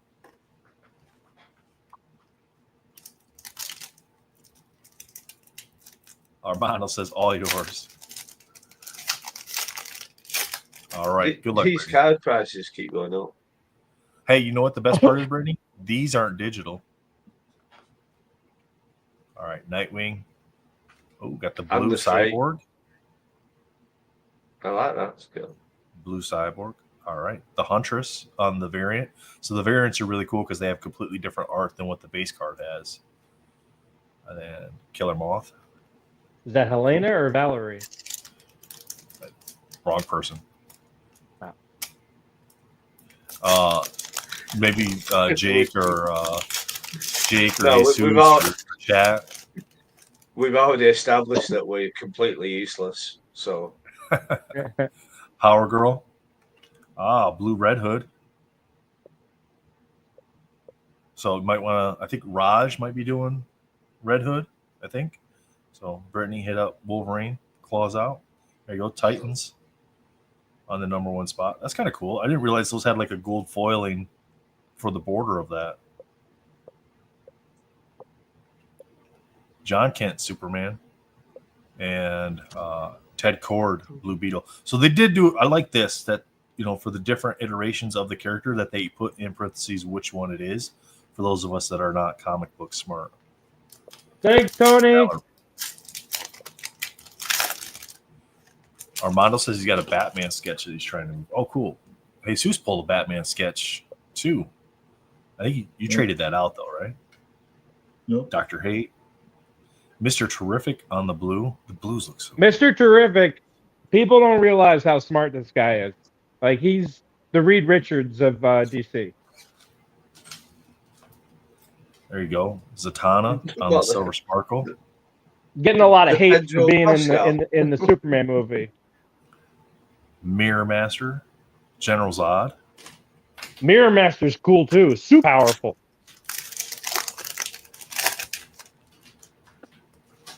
Hey, there she is. Stephanie Brown, Batgirl. All Okay. right. Arsenal.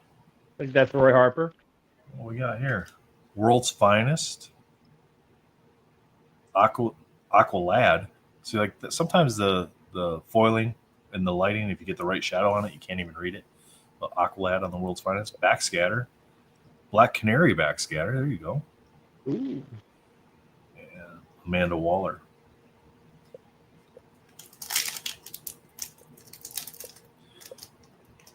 That's for Sonia. The Black Canary.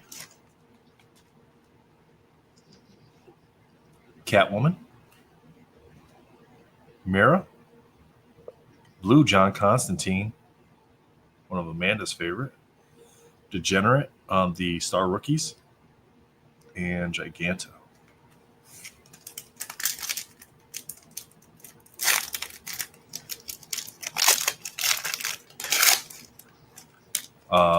Do you want me to send the whole thing to her, Brittany? Green Lantern, John Stewart. Oh, there you go. And Harley Who Laughs. That's a nice one. That's so cool. Look at the images. They did a really good job with a lot of the. Oh, look at that. damn. Sonia's going to love this box, Brittany. Like, never mind. Batman variant. The Flash, Jay Garrick, and Steel, Natasha Irons. So, not too bad. Pretty decent box. I mean, for the packs, compared to what you would have gotten like on e-pack, I mean, I think that's a pretty solid box there. I'll get those ones sleeved up and then the base cards. Brittany, just send me a message with what you exactly want me to do with this, and then that way I have record of it and can send everything out that way if that's what you want me to do. So she's more into DC than yourself, although these are badass cards. They are badass cards. Let's go ahead, take that down. Progress, Lego progress. We're getting there. We're getting to the point where we're getting close to putting wheels on it. So, but, all right. We got 4 minutes left in the 1 o'clock segment. So we got the Adam Warlock is still at 10. The Adam Eve at 5. The Darth Vader is up to 100. Why can't they just make this easier? Always add, drop, take away. Okay. Yeah, Adam Eve at 5. Darth Vader and Luke Skywalker 3-panel at 100. Geralt of Rivia from The Witcher at 25. Poison Ivy at 25. Shredder at 5. Viscertos and the Spider-Man at 45. Symbiote Suit Spider-Man at 90. And the Wonder Woman 4-panel at 17. Those are the 1 o'clock ones. You have 3 minutes left on those. So go ahead and get your bids on those. 2 o'clock hour, we got the Spider-Man PSA 10 from Renditions. That's the Ghost Spider Pink variant. Batman, Cecil Stedham, Destro, Galactus, Invincible, Ninja Turtles. You see that one, Doom? Yeah. Oh, yeah. Yep. Tick by Paul Hill and Wolverine. So that'll wrap up the 2 o'clock hour there, Eastern time. So not too bad, not too bad. Doom, what are we looking forward to here in the next hour? You know, just hanging out, chilling. Pounding some pizza? These, sketch cards, maybe some pizza, yeah. I just finished roller skating, so just came down from chilling out. Bro, the eyes are messing me up, dude. Did you say roller skating? I didn't know turtles roller skating. Oh, roller skating, skateboarding, we do it all. Okay. If it's got wheels, you're down for it. Got it. All right. Pizza parties, the whole thing. You know what I mean? 100%. No, just chilling out, chill guys, chill vibe. And seeing what Elusive brings. I don't know what he's up to. Catching up, He do anything weird too, or weird? Oh, you know it. I don't know. I can if you want. I mean, I'm up for doing weird stuff, but I'm not sure the rest of the world will be. I can have a try. I don't know what Elusive is up to. 6 o'clock in the UK now, Nate. You know what I'm saying? I know what you're saying, but still no. Okay. Suppose it is only once a year. Yes, exactly. You just have to wait till after. So you only So got what? five more hours, Jake. You can. In fact, I'll mute myself.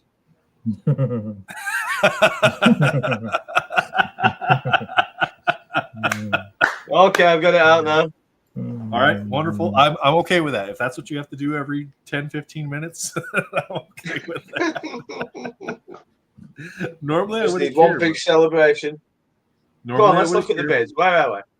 Where's Once the a bids? year, Where I are need we? you Come to on. behave just Oh a yeah, little it's bit. done. All Do right. we have any extensions? Oh well, I let's can find drink out. and behave. Oh, can you? That's Can what I you? want to go to now. All right, No, 1 no, o'clock. I Let's can't see. behave. Bidding So has ended. So the Adam Warlock PSA 10 Blue Tracks went for 10. The Adam and Eve at 5. Ooh, oh, the Darth Vader extended. That must have got a bid in the last 10 minutes then. Geralt's I has love ended. that Poison card. Ivy's ended. Shredder's still open. So that one got a Shredder bid right extended. at Yeah. the end. Yep, Shredder extended. Spider-Man for 45 for Viscertos. Wow. Wow. Congrats. That's a good one. $90 for the symbiote suit 4-man or Yeah, 4 panel steal. by Joseph Reed. I mean, not steal. $17 4 Yeah. panel for the Wonder Woman and Mr. Fantastic there. So very cool. All right. 2 o'clock hour again. Spider-Man, Batman, Cecil Stedham. So $20 on the PSA 10 Spider-Man, $10 on the Batman right now, $5 on that one. Tony Perna sketch for only $10, guys. Oof. Galactus though, Silver Surfer 4 panel 175, Invincible at 55, Ninja Turtles at 10, Tick at 20, Wolverine at 25. I'm just getting outbid left, right, and center here. Everywhere I go to. Everybody, well, you keep telling everybody what you're bidding on, so they're just bidding you up. Well, you know. Guys, also, if you win the Tony Perna sketch, he's agreed to come house and cook you dinner. Yes. So and what he said is, oh shit! When he Jesus get here, Uncle Jake. What up? What up, man? Welcome in. Oh shit! Sorry, Mikey was. I had to just grab here. I had to grab some water. No, Mikey was just here, man. You missed it. Oh really? Oh wow, that's crazy. Yeah, you could have got his autograph. Kind of weird that we've never seen Jesus and Mikey in the same room at the same time. Well, you know, I'm sorry to burst your bubble, Billy, but I mean, I've TMNT, never seen the same store at the same time either. It's a cartoon. You know, it's not real life. Sorry. Oh, it's real to me, damn it. How dare you? Sorry. I don't believe it. It's real to me. Well, they had a good run in the 90s, but, you know, they've been pretty dormant after that, so. You have any of the original book? Yeah, I got some comic books for sure. Nice. I've wanted to get like a couple from the original run. Yeah. No, those are pretty classic. There's still quite a few available though. It's not too crazy. Yeah, I know like that number one in high grade can Yeah, number one is go for a lot. Yeah, it's a lot, but everything else. What up, Keith? My go. What up? Yeah, I mean, I'm warm now. It's pretty hot in here. I thought that. Kind of cool off. I saw you. Yeah. I know when you said you were going to wear the mask, I was like, I wonder how long he's going to do that because that's going to get hot. Oh man, it's brutal. But shout out to my brother-in-law who got it for me for my birthday. That came up, and I told him I was going to put it on. So I think there you go. He better have watched it. If not, I'm not sending you the link again. Okay, it was a one-time thing. I think you did well. And make sure you donate. I'm calling out my family because I'm sure they're all watching this. You guys better go donate something. And click the link. They could enter the raffle. They could enter the raffle. 100%. Hey, Sush, you wanted to go on to yours, right? On YouTube? Yeah, we could do that. Okay. All right. Soy sauce expired. Get those going. What's going on with this? Great You should be good now. All right, nice. Yeah. Well, I'm waiting for Elusive. I think he's gonna show up. If not, well, he didn't fall asleep. Figure it out. Nah, he heard I was here and bailed. Oh, no, he loves you. He won't bail. He hates me, man. I don't know what it is. Really? All I do is try to win this guy's friendship, affection, love, attention, and he just like I don't know, man. Way to go. Elusive, Way to go, stop. Elusive. Come on Hurt now. feelings. On MentalCon weekend, we can't have that type of energy. None Elusive, of it. show up. None of the personal beefs matter during mental No. con. No, it's Shout not out a to beef. M. It's not a Shout out beef. to It's just M. an Shout out. unrighted, Even that- unreturned love. Like, you know, What a woman. Even Like, I, you know, for the when it's 20%. mental con. Got to show support for the 20%, right, dude? Yeah, I 20%. mean, look, whatever percentage, you know, we're just here to show support. Well, we got 33.3% of the NSDCs here right now. So Yes. Somehow the functioning, well, I guess functioning NSDC, you know, we drop every now and then, but hey, it's like when we do hobby hangout. It's when we want to do it, we do it. yeah, it's, you know, it is what it is. But People The here most will important watch. part. Yeah, but Well- you can get other people, Jesus. You know what I'm saying? yeah, You can get other people who are more reliable. There's not just them two, is there? well, I You know, mean, you could have a yeah. new NSDC. A new Oh, NSDC. I don't know if I don't want to Well, do I think- that. I think Jake's like I don't Jake's wanna like do trying that. to get in on their turf. Yeah, I don't Me? know about that. Oh no, Mm. I have no time. I like listening. Yeah. NSDC Jerks yeah, man. podcast. When are we We should getting do another jerks again. Jerks podcast? Yeah, when's Marvel Jerks coming Always back? busy. We should do that. We should No. do that, mate. Why? So That's what you thanks. always tell me when I bring it up. You're always like, Cheers, mate. Dead. Thanks. it's dead. it's a That's what you wrap. do to me all the time. You're like, it's dead. Cheers. we could do one. Somebody would listen. Yeah. At some point in time, we need Hold to. on. Getting the message here. What's going on with this? I mean, you could auction? always. I mean, you've replaced the host Especially- before. You could replace them again. Wow. Oh, I nearly had Sergio at one point. You nearly had Sergio at one point, but you would have lost him though. I mean, that yacht life, it'll get you. No, it was Pulls you- before the pulls you yacht away. life. The timing is just kind of didn't work out because of his Yeah. restaurant business and that at the time. Mm-hmm. Well, he's got a I'll do new it with restaurant. anybody, He's got a new restaurant gig thing he's doing now. They started the Really? the burger So, joint, right? yeah. That burger joint they're doing down there, and then he's doing the stuff on. He's doing the yo, the for hire custom cooking stuff on the yachts, right? Yes. Elusive, here. Yo, bring him not on. in chat. Let's You got to go. click the link who sent you. I just we doing here? texted you. Yo, we're He, one you know, Jesus short. he Finish he late. likes to do a grand entrance. He wants attention. Yeah. Oh, I think that's what's I going on. Yeah. Yeah, well, Yeah, we he got- wants to do like Sting and come down from the rafters. Whoa. Hey, we're all in the presence of royalty now. The best breaker on Whatnot and now Fanatics. Miss Emily Rowe is in the chat. 100%. Shout out to him. And that's no That's- joke either. That Shane guy, you know, whatever. I don't he's dragging her down, man. I'm telling you. 100. Her and the girls could just run that show. Oh, they run it. For sure. Retire him. I told you Lucifer had been asleep. He has more naps than me, and I like a nap. That's as true. everybody He's knows. always blaming naps. Just woke up. What'd you I don't believe that. Sorry. Well, I mean, I guess technically it's 10 a.m. in California, so I mean, yeah, I guess. That no, 10 a.m. No. Well, what time did he go to bed? I mean, he took a nap around 9. That's usually when he falls asleep. No, during it's no the podcast, excuse. so. There's no excuse, Nathan. What time were you up today? Oh man, I was up last night till 1:30 in the morning, and then I was still here at 7:30. I mean, So, come on. I was up at 3. I was up at 3 a.m. and I'll be on here till 11 p.m. at least. So You didn't go back to Haven't sleep done that. after the stream last night?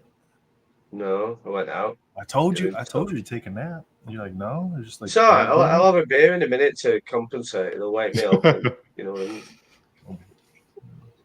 I give you permission, Jake. I'm not allowed yet. I will later. Mm. You forget the sound difference. I give you permission. One off camera would be fine, Jake.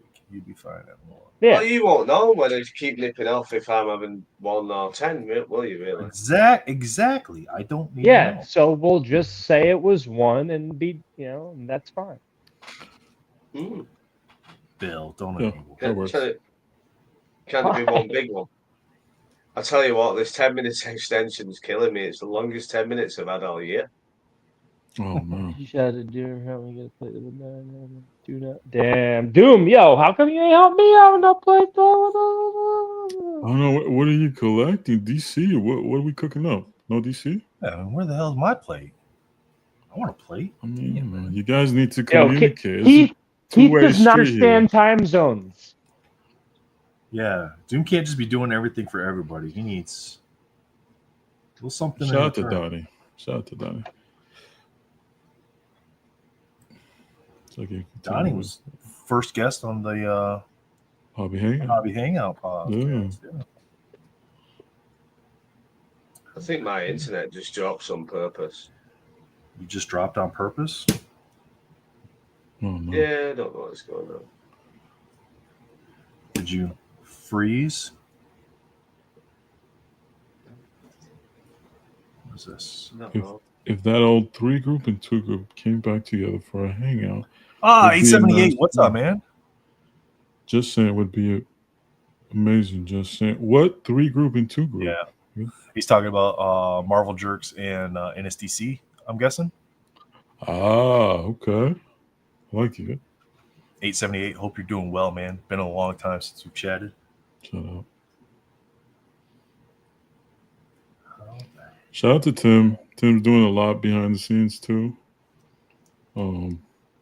And he constructed a game we're gonna play at 2 p.m. Eastern. At the 2 p.m. That should be fun. Nice. I'm excited to see it. We should have Justin and Fausto join us at 2 p.m. And then we'll see what happens. Is that right? Wait, so what Lego set are you doing, Nathan? I am building this one from Jake, the McLaren. Oh, okay, nice. It's the little one. Okay. Number 77251. If anybody's interested in that information. Oh, wow. We're getting close. We're getting close. We're getting to the point though where some of the instructions aren't as clear because there's so many pieces already installed. 100%. 100%, Dre. Don't even worry about it. Tim, why would you put my name out there? Because I guess you want to give him flack for not showing up. He couldn't make it. So, See? But he sends his apologies. Does he though? Oh yeah, he gave me a phone call. I mean, he wasn't like. Was he like very sad about it, or? I mean, Yeah, he was very sad. No, he was heartfelt. 100%. Okay. He said he might show up later on throughout the day or in the chat when he gets a chance. Say his thing 3 times. Yeah.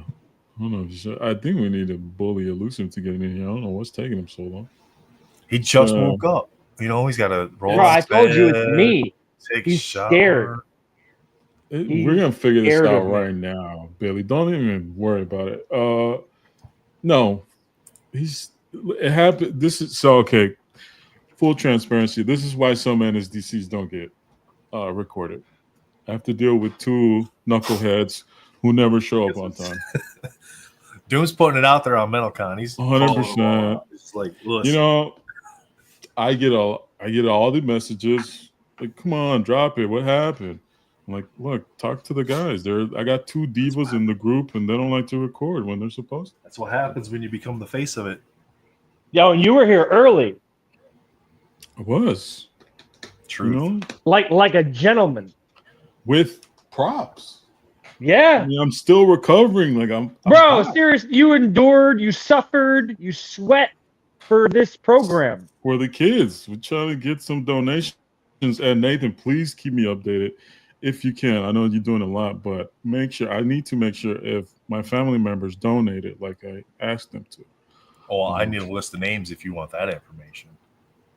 Oh, I'll send it to you on the side afterwards. All right. So please, if you're just coming in, if you haven't been hanging out all day, which is a little unlike, and if you have been hanging all day, I'm sorry, but for repeating it again, But we're raising for Luke's Purpose. Luke's Purpose is a charity that helps families in need after the loss of a child. They do this with financial aid for medical bills, funeral arrangements, counseling, sibling counseling, and many other things that they do to help these families in this extremely difficult time. It's an absolute tragedy, and it happens every day. And this is a wonderful organization. This is where all the money will go. And please, if you're not interested in bidding on any items, you can make cash donations. You can buy a raffle ticket for a piece framed of different characters. You could share this. You could hang out in the chat. You could say something. You can get in a giveaway. Everything that you do here goes a long way in terms of one, bringing awareness to this thing that happens. Because like it's definitely one of those things where if it doesn't happen to you, or if it doesn't happen to someone then you might walk around your entire week, your month, or year, your life without realizing how devastating this is when it does happen. People lose, families lose children. It's a tragedy. It's completely disruptive to your entire way of life on so many different levels. No problem. And like I said, so raising awareness is the most important and first thing. Then knowing that there's organizations like Luke's Purpose that do this type of work. Next level is you can tell other people about this event. You can share it. You can tag them on social media. All right. You can let people know about this event, about the good that we're trying to do here.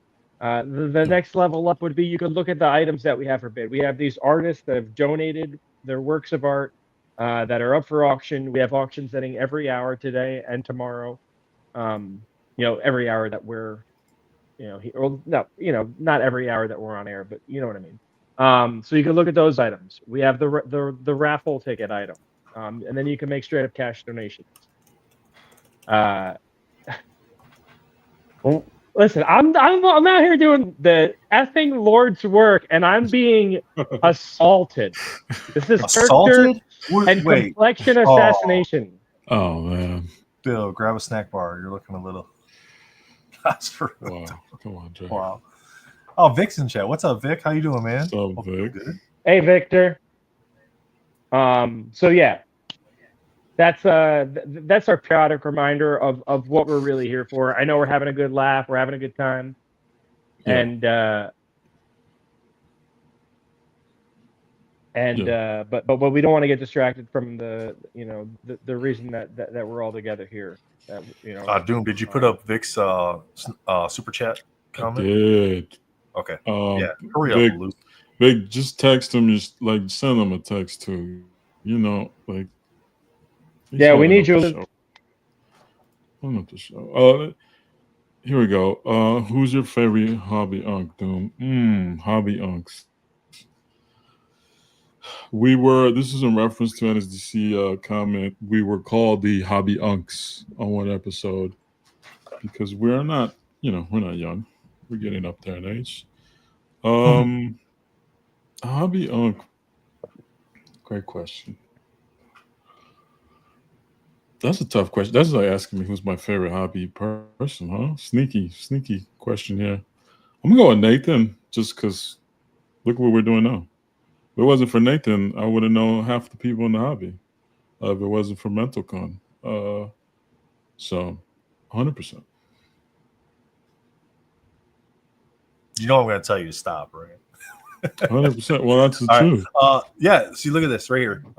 Vic's right. NSDC, turn on your super chats. I don't think we qualify for them. But exactly. I was just going to say that. We need chat to get over to NSDC's podcast and get to their channel. Throw some subscriptions. Get them some watch time. Yeah. Get these guys, I don't have to do all that. Some of that. It's there love. if you want to hear it. Don't need to go out of. Yes, third year. Absolutely. Time does fly. No, sorry, Tony. No doubt. Oh, Tony, did you miss the Ninja Turtle? Yeah. You don't want to? Would you put me? No, I It's just don't. I'm not dancing. dance with. Come on, I'm just not skilled. That's it not. doesn't That's not matter. my thing. Yeah, I it's think not my that's thing more of. either. No, I think that's more of a elusive thing. I think when he gets here, a I little think salsa dance. yeah, we got to dance for charity. You know what I'm saying? Um, appreciate it. Yeah, Tony. Like, rewind a little bit. It was entertaining. You ain't wrong. Dre, why are you calling? You don't have to do that. Like, we don't have to. You That's have that. Of course, profiling. of course, it's in Profiling. my blood. Like, I just don't want to do it on camera. You know what I'm saying? Like, that's all. See, it's for a good cause. He's like, there's not room to do salsa right here. Leave me alone. Yeah, no. I'm still trying to recover, man. That's why he's got the water today. Bro, man. come on. Right, Once guys. we get the music going, So far, only 25 tickets sold on the custom 9 frame or the custom frame 9 panel 5x7s. So my goodness, 9 5x7s. We got Alyssa Agra on the Wonder Woman, Jomar Bolda on the Dark Side, Michael Munshaw on the Superman, Lee Lightfoot on the Joker, Batman by Dre, Adam Braun did the Bane, Supergirl by Paul Hill, Poison Ivy mashup by Jonathan Levesque and Brian Michalski, and the non-DC outlier in this one is Invincible by J. Peter Anitz. So go over there, get entered to win that 25 one tickets only sold. 25 tickets, all that's sold so far. No. Yeah, Just full absolutely. disclosure, I bought 5 tickets, so you guys are giving me a great chance of winning that. We need to up it. Get your tickets. 1 entry for $5, 3 entries for $12, 5 entries for $20. So if you're not going to bid on any of the auctions, the sketch cards, the boxes of cards, the Grady cards, whatever, and you still want to donate, there's 39 minutes, out 38 minutes now for the next on round. the 2 o'clock auctions.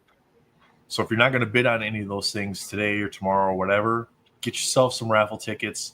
The raffle tickets are available till 5:30 tomorrow afternoon, but that is the last minute that you'll be able to get them. So get them ahead of time.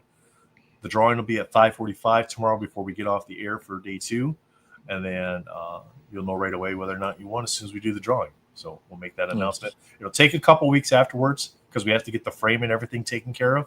So this is, everything's kind of like photoshopped over top of the frame. It's a very similar frame to what we're going to do. A very similar frame to what we did last year. So we already have the image of the framework. So we just had to overlay the images for this year. Yeah. Yep, a mock-up. But they'll go. The cards will go in this order, so it's exactly how you see it here. And it looks awesome. I mean, it looks dope. I mean, I didn't do it intentionally, but you were saying last night, you're like, great color choices and all this other stuff. Well, like 100%. We want to get in. I won't bore everyone with the details, but if you look at every corner, there's some yellow in those cards. Frames are nicely. I want to see Dre's sketch in like which one? In like it physically in hand, which I probably won't unless I win it. Because I want to see those details that get lost in the scan. But yeah, in the images, that's the thing. So many of the details of the artwork get lost in the scans. Yeah. Now everything that's on there for today, so all the ones that are highlighted as June 21st, so the 12 o'clock, these are already done. The 1 o'clocks, these are already done. We're on the 2 o'clocks now. We got the 2024 renditions: Spider-Man, Ghost Spider, Pink Parallel, PSA 10. That's at $20. Batman by Rustico Loomis and Arrow at 5x7s at 10. Cecil Stedham by J. Peter Anitz, standard size at 5. We got this one really gets me. A Tony Perna sketch on Perna Studio stock Destro for $10 right now. And then Jakey, you ready? Oh, I'm adding you back on. Jake's back on. All right. Galactus, a Silver Surfer, 4 panel by Brian Michalski at 175. Invincible by Brendan Benson at 55. Ninja Turtles 5x7 by Eric Basio, $10. Tick by Paul Hill at 20, and the Wolverine by Joseph Reed at 25. So sweet Wolverine too. That's some nice stuff on it. One shredder for $10. Paul Hill, Steel. Yeah. That looks nice. Look at that. Yeah. I wanted So, a Paul Hill for a while. Yeah, I'm really happy You with that. wanted a Paul Hill? Yeah, for a Well, while. Paul sent me a message, said he did a certain number of sketches, and one less than what he said showed up, Jake.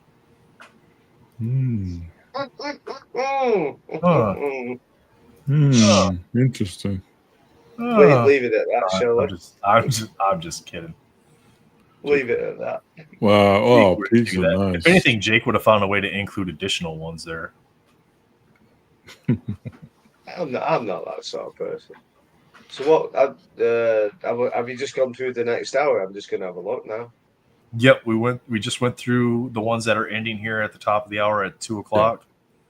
Oh, okay. I mean, yeah, by the time Elusive gets here, he'll be into the next segment, so he'll have to play the game. Yeah, we might. Yeah. Oh, you know what that means? That's all right. That's what he wants. Oh, reunion. Let Jake here. Follow me It's a down reunion. this. Follow me down this idea, right? So Elusive gets here I'm ready. late, so we punish him. Well, not punish him because obviously he wants to be here. Obviously he wants to talk to Bill and Nathan and you and me, but you know he's just taking his sweet time. He gets here. We run to the next hour. You have a Fausto, you have Justin, and then you have Elusive all in the same. You have your dream come true, Pack except Fresh. for Gingy. Yeah, that's Marvel's Pack Fresh reunion. Yeah. I did not know that's what Elusive was planning today, but it's awesome. I could be the. We just got to get Nick. We just got to get Nick. Yeah, I could do that if you want to. Pack Fresh. Yeah. I think Nick kind of can be bothered. Like normally, if we let him know ahead of time for MentalCon, he did that intro for us last year. Where it's just time. He doesn't have much time. Yep.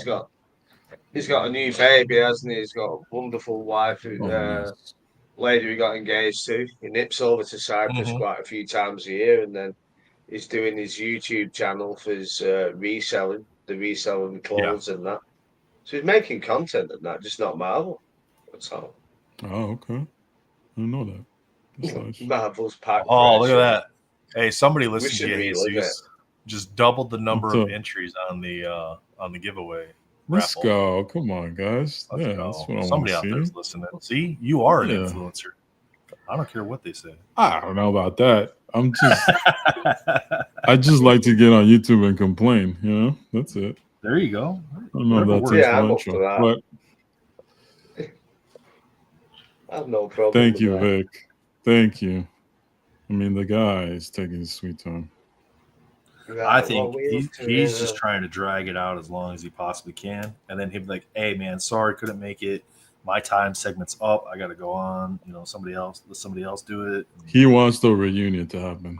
That's what I'm hearing. I think so. I reckon, yeah. I mean, it's your segment. You allow what you want to allow. So yeah, no, we're playing. Yeah, and I heard Bill earlier today. You know, we don't want to talk about speculation. We try to avoid it, except for the 2 p.m. hour. Sorry, Bill. It's full spec game. It's it's a little value tied to it, but we're gonna have fun. It's not that serious. It's just gonna be for fun. Bill's gonna have to change his rule of no spec today to just for the game, only for that game. Cool for the game. Yeah, it's fine. That's it. We can change the rules anytime we want. Wait till I've had a beer. Wait, the rules are going right out the window. What do you mean? Wait Did you till get you the have a picture? beer? Thank you. Hope you're doing good, buddy. I sent you a picture. I have not opened one of those cans. One of those cans? Well, there might be other cans. You know, when I said before, Andrew's got in the van to go and cut a tree up, and I hope she doesn't find me stash of cans. Because I have cans in the van stashed all over. So when I'm really desperate, late at night, and I'm drunk, and I think... They're just like... Oh, yeah, there's like hidden everywhere. Yeah. He's got them like sewn into the mattress like it's old style savings account or something. Just hiding it under the pillows. Yeah. Wow. Keith came They're all over the place. really spicy to bell. Okay. Did you say what? Skip or ship? I think he meant ship. Yeah, I think he meant ship. And is he like mean like food or like? I think he wants you to eat something spicy for mental con. That's what I'm formulating here, but I'm not quite sure.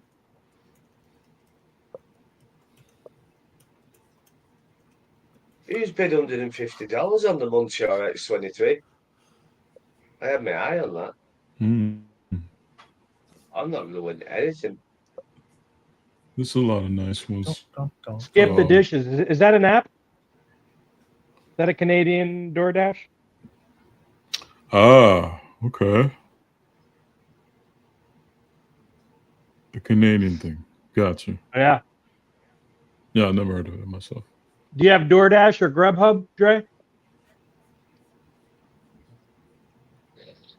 You know what we have in the UK? What? It's called an Andrea. So what I do is Wow. I shout out the door, Wow. Andrea, and then Oh, like no. 10 minutes later, the stuff gets delivered. Oh, it's amazing. You want to try it? I think we gotta switch topics there, Jake. I think we gotta I don't know if you guys talk DC. Is there anything you're chasing in DC? Are you even looking at cards right now, Jake? The only cards I've been buying is La Muerta. Okay.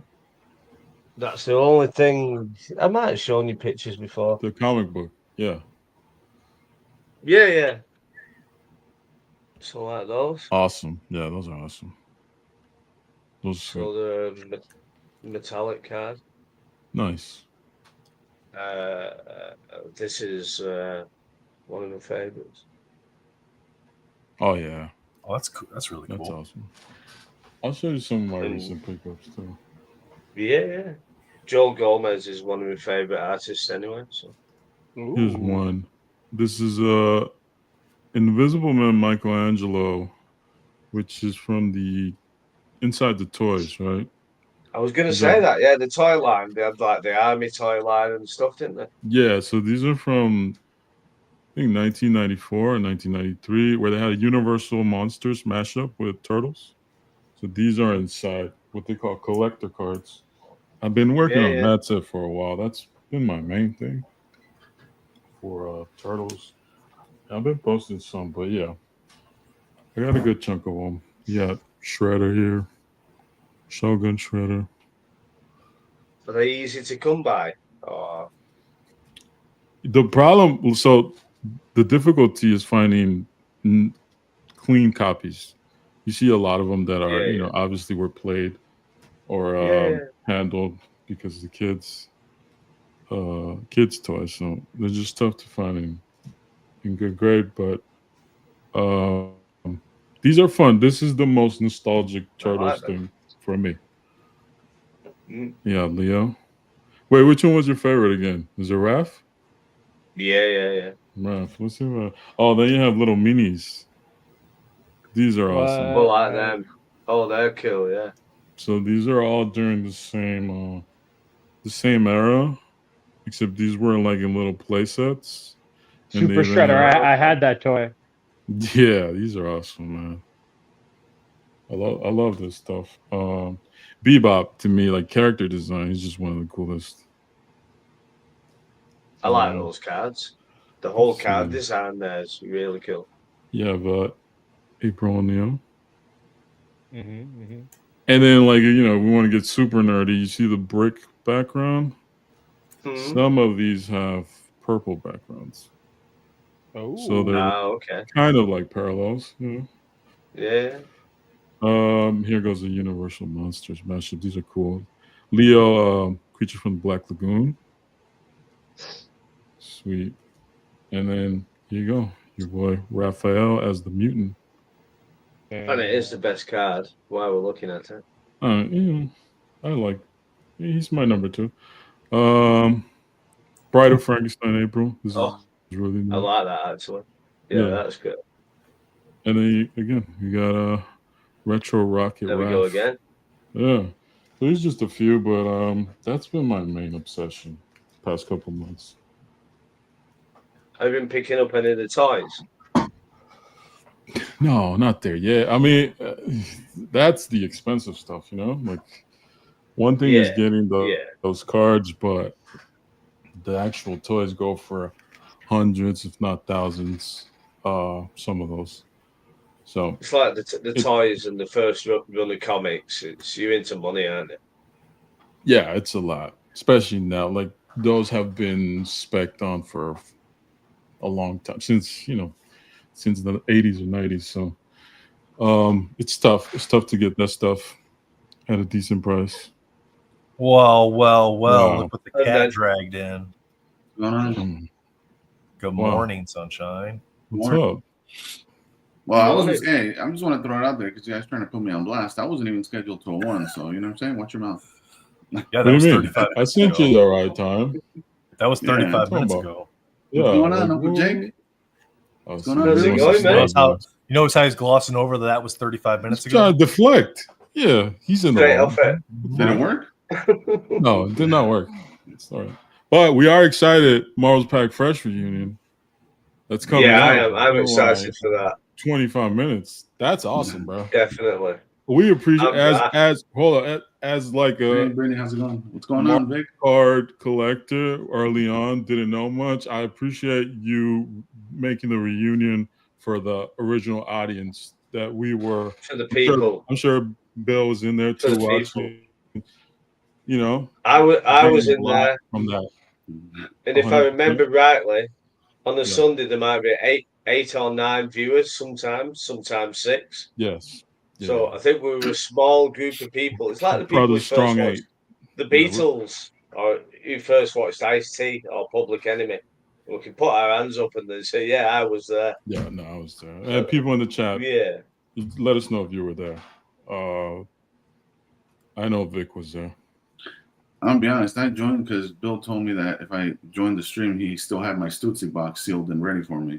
So I said, all right. You know? Oh man. I don't know, Billy. You're being a little too quiet. Are you keeping going? Nah, I don't have that anymore. That's unfortunate. What's going on, Tim? Shout out to Tim. What He you says been he's up got to? 3 more hours. Yeah. He's got 3 more hours. Yeah, there you go, Ronest. I'm trying to tell you. What you been up to? Like people haven't even seen you in camera for forever. Like update us. I'm sorry. Yeah, man. I've been, started a new job. Was been in training, been out of the house. Congrats, bro. Thank you. Little Johnny needs shoes, so we gotta do what we gotta 100%. do. Yeah, man. But just looking at the hobby from afar, still trying to pick up things here and there. I still enjoy it. It's cool to see what everybody's doing. Moving out of things, and just like consolidating. What we've been seeing in the last probably 6 months to a year. I've seen. I've chatted with Jake a couple of times. Showed me some of the Legos he's been picking up.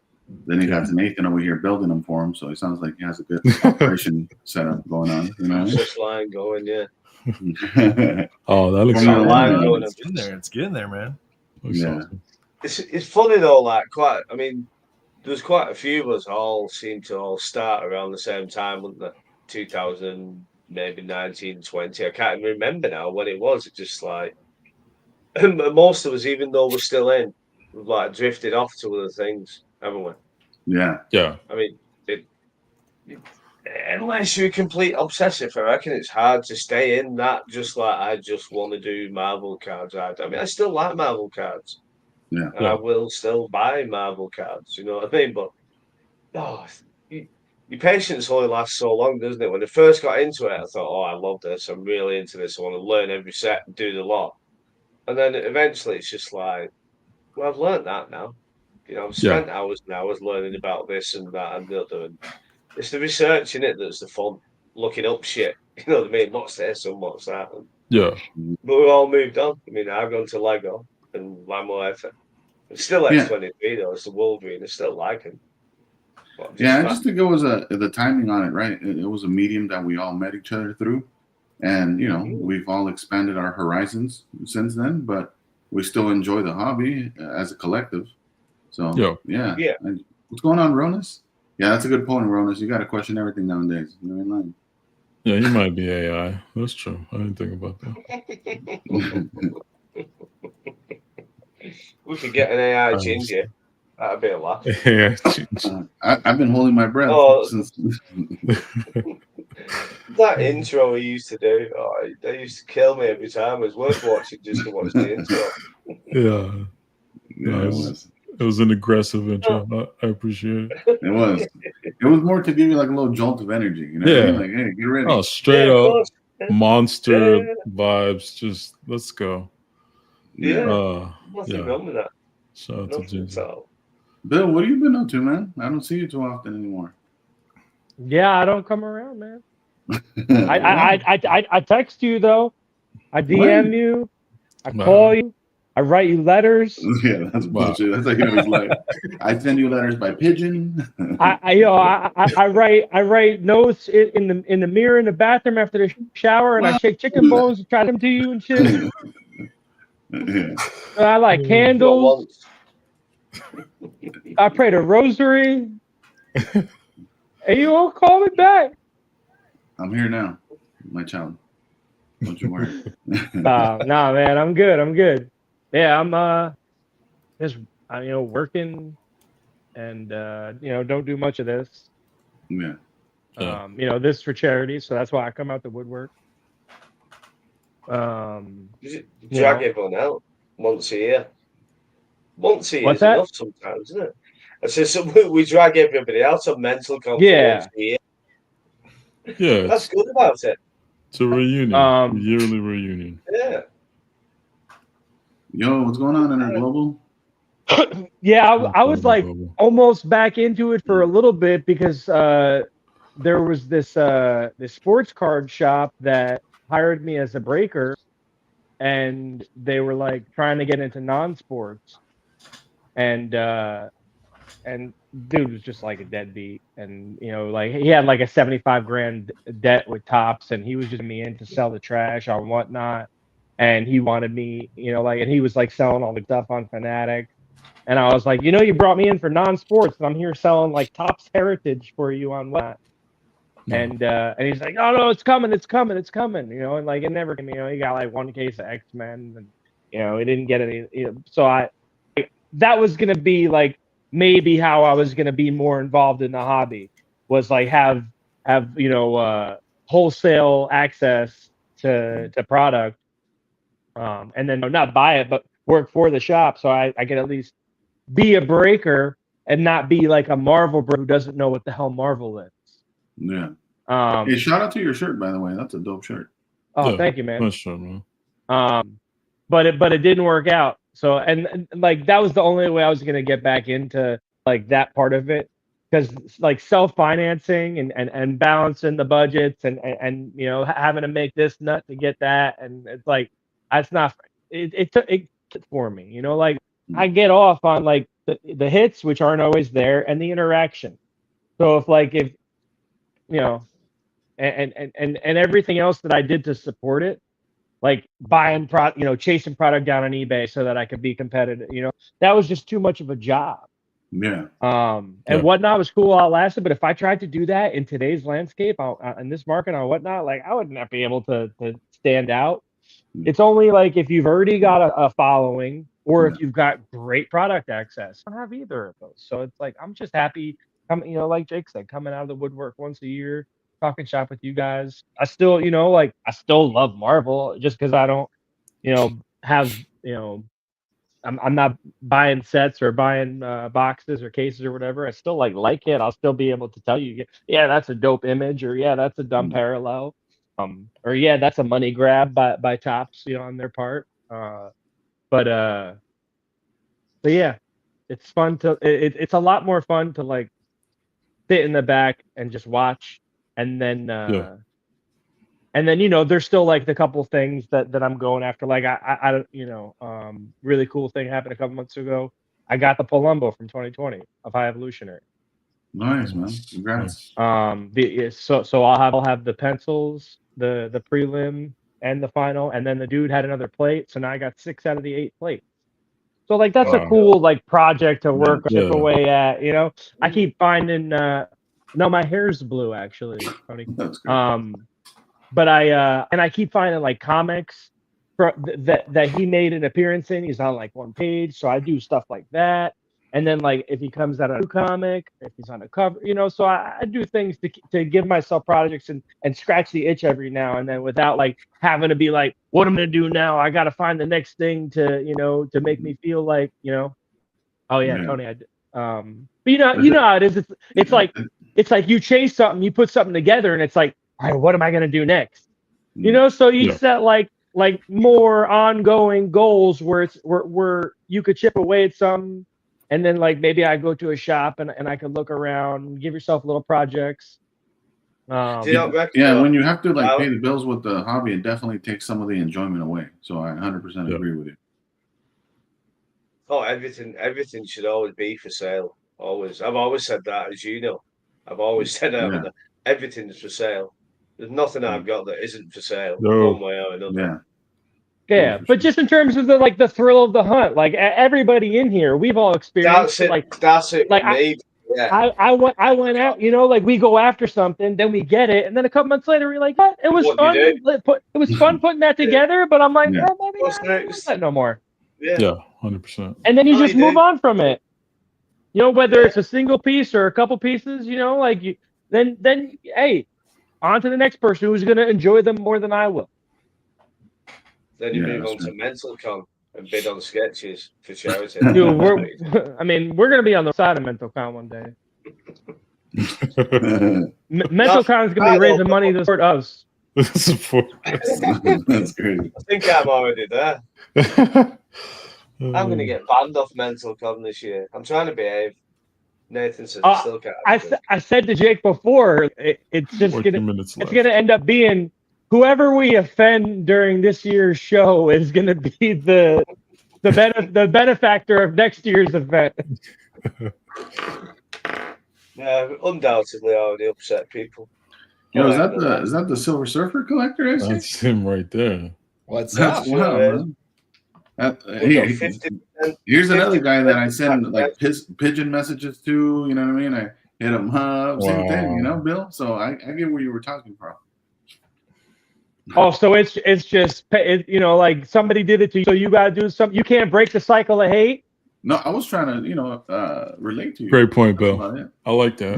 Okay. Relate to me by passing the buck and blaming how you treat me on somebody else. Wow. I treat you very well. You know this. You're just throwing a little tantrum right now. It's okay.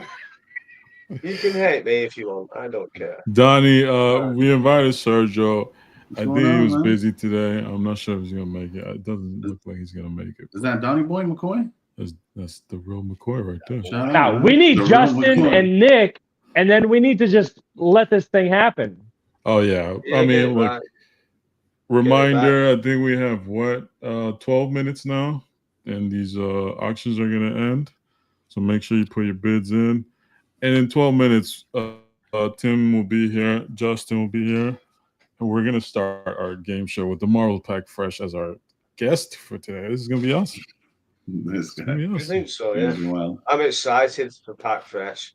I'm going to get Pack Fresh. I'm just happy, elusive, you on purpose guy here late. I don't know what you're talking about right now. To make this happen for Jake.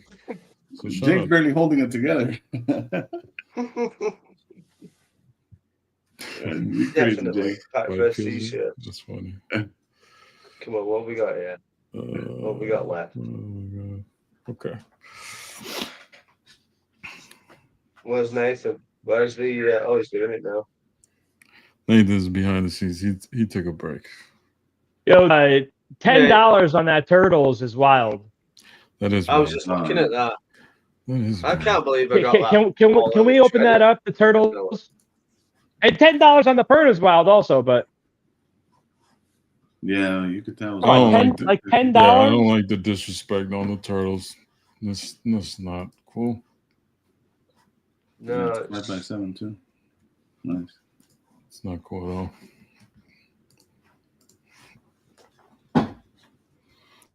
Yo, does Sergio ever get back to you, Venom or Doom? No, sir. No, I didn't hear from him. I think he must be busy. Yeah, ever since him and Nate bought yachts, you know what I mean? We hardly see him. Wow, yeah. No, they're enjoying the yacht life, boat life. Link to the auctions, Vic. Sounds like It's going to he's be on the jealous. banner on the bottom of the screen. I think Lucy's just jealous that he doesn't have a yacht. I mean, that's partially true. You just missed That's it. It'll partially pass true. again. Oh man. Let's see. I'm happy I've got a fridge with Strongbow in it. That's all I need. Also, just an important update: 4 p.m. Dimitri Patelis will be joining us as well. Oh wow, that's awesome, man. Very cool. Mentalcon.betterworld.org, Vic. And for anybody else Yes. that wants to know how to get to what we're looking at. I don't think I've got a bid on anything in this one. I might bid on the Wolverine. I don't know. This is third year MentalCon, right? Am I tripping? Third year, Third yeah. year, Third year. third and final. I quit after this year. So I'm going to go out and blaze with glory. I'm just going to drink loads and loads and abuse Nathan so much that he bans me. And that'll be me done. Yeah, third year. It's amazing, really, just from a stupid idea, isn't it? No, for sure. Yeah, you guys, that's cool. And it also shows that Nate has a lot of patience for sure. You know, because you haven't got fired yet, and you've been trying. True. Preach, preach. This is me behaving. Yeah. No, if you look at all the money we've raised and that, and like obviously, even like the Comic Books for Kids UK website that we were showing earlier, none of that would have happened without any of this and everybody being on it, and all the artists doing all the great work, and Nathan boring us to death with his constant details and all about business, and at least some people who like having a laugh coming on. Where is Nathan? Yeah. Nathan is working. I know you're working, mate. I'm always pulling your chain. Can't help it. No, it's great. It's great to come on once a year. It's probably enough for me to come on YouTube once a year, to be honest with you. This is the J Squared segment, so J Squared. Oh, is that where we branded it? Oh, nice. I like this. Well, it was only one J for about a good chunk. But I probably shouldn't keep reminding Elusive that he wasn't here. But it's MentalCon. I have to tell you what I'm feeling at the moment. Only transparency, you know what I'm saying? Yeah. But yes, I like it. We're up to 4150 raised. Okay, I like that. Nathan, can you provide us with how many tickets? Actually, I could probably view it. How many? No updates since the last round of tickets. In total, there are 50 tickets sold. We're up to 50. Let's get this to 50. We're about to play the most important game of the hobby in 2025. Let's get that to 75 tickets. Come on, guys. There he is. Tim. Yeah. It's not just... No, I know Tim. No, it's not to even have a go at the raffle. I would have a go at the raffle, but I won't win it. I wouldn't take it. So that's the only reason I don't buy the tickets, because I would refuse to win it. When you're looking at the artwork there, I mean, it's just spectacular, isn't it? 50 tickets been sold.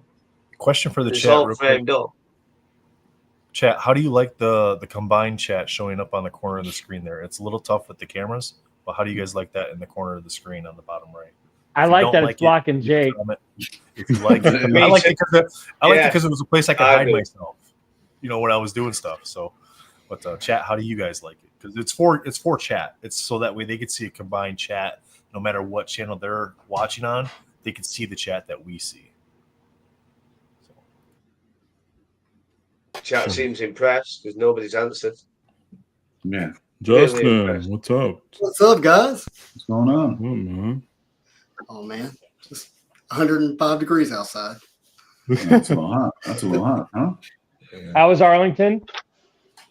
Oh, it was wonderful, other than traffic. I had a really good time. Spend time with Dustin is always good. We found some Marvel cards while we were there. I'm just seeing everybody's on the screen. Wow. Oh, we have a small reunion today. Yeah, I love it. Absolutely. Yeah, I'm loading up the game. I just need like 2 minutes, but we'll get this started. Awesome. That'll take your time. How's it been so far? Great. We're up to over $4,000 so far. Wow. It's good cause. We're about to finish our third round of auction. Yeah, I'm just checking now. Sweet. Silver Surfer's gone crazy, hasn't it? Well, so it should do too. Justin, earlier today, Michelangelo might have made an entrance for about 5 to 10 minutes. I know how much you love TMNT, so yeah, in case you want to go back and watch that. Yeah. I'll send you the clip. Don't even worry about it. Gotcha. It's the action figures that I didn't like. I love the cards. I know. I like teasing you. But, they had terrible feet to stand on.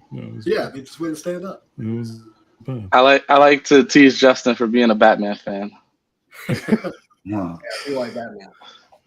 I read a great quote from Gunn today. He was talking about making a Batman movie. Did y'all see that?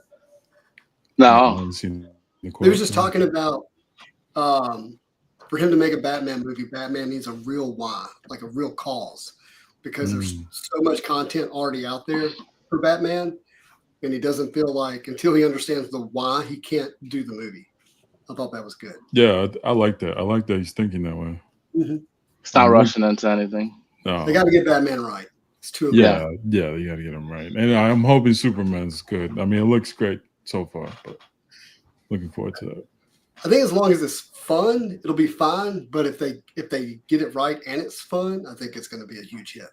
Yeah, and then Fantastic Four. I mean, Fausto. I know that's a big deal for us.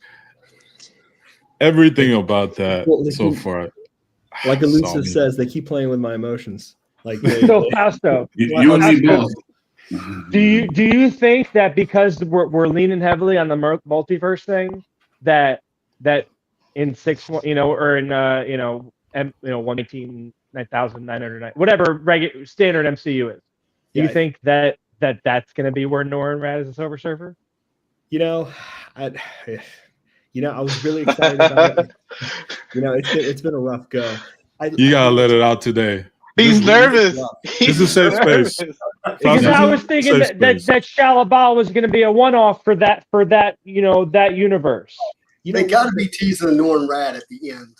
I don't care that it's a woman who's doing Surfer. No.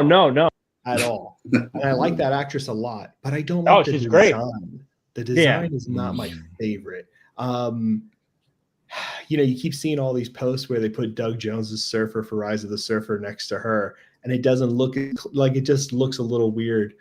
I don't know. I just hope they do it right. I don't know. It's like I'm going into it like I'm just gonna go have fun.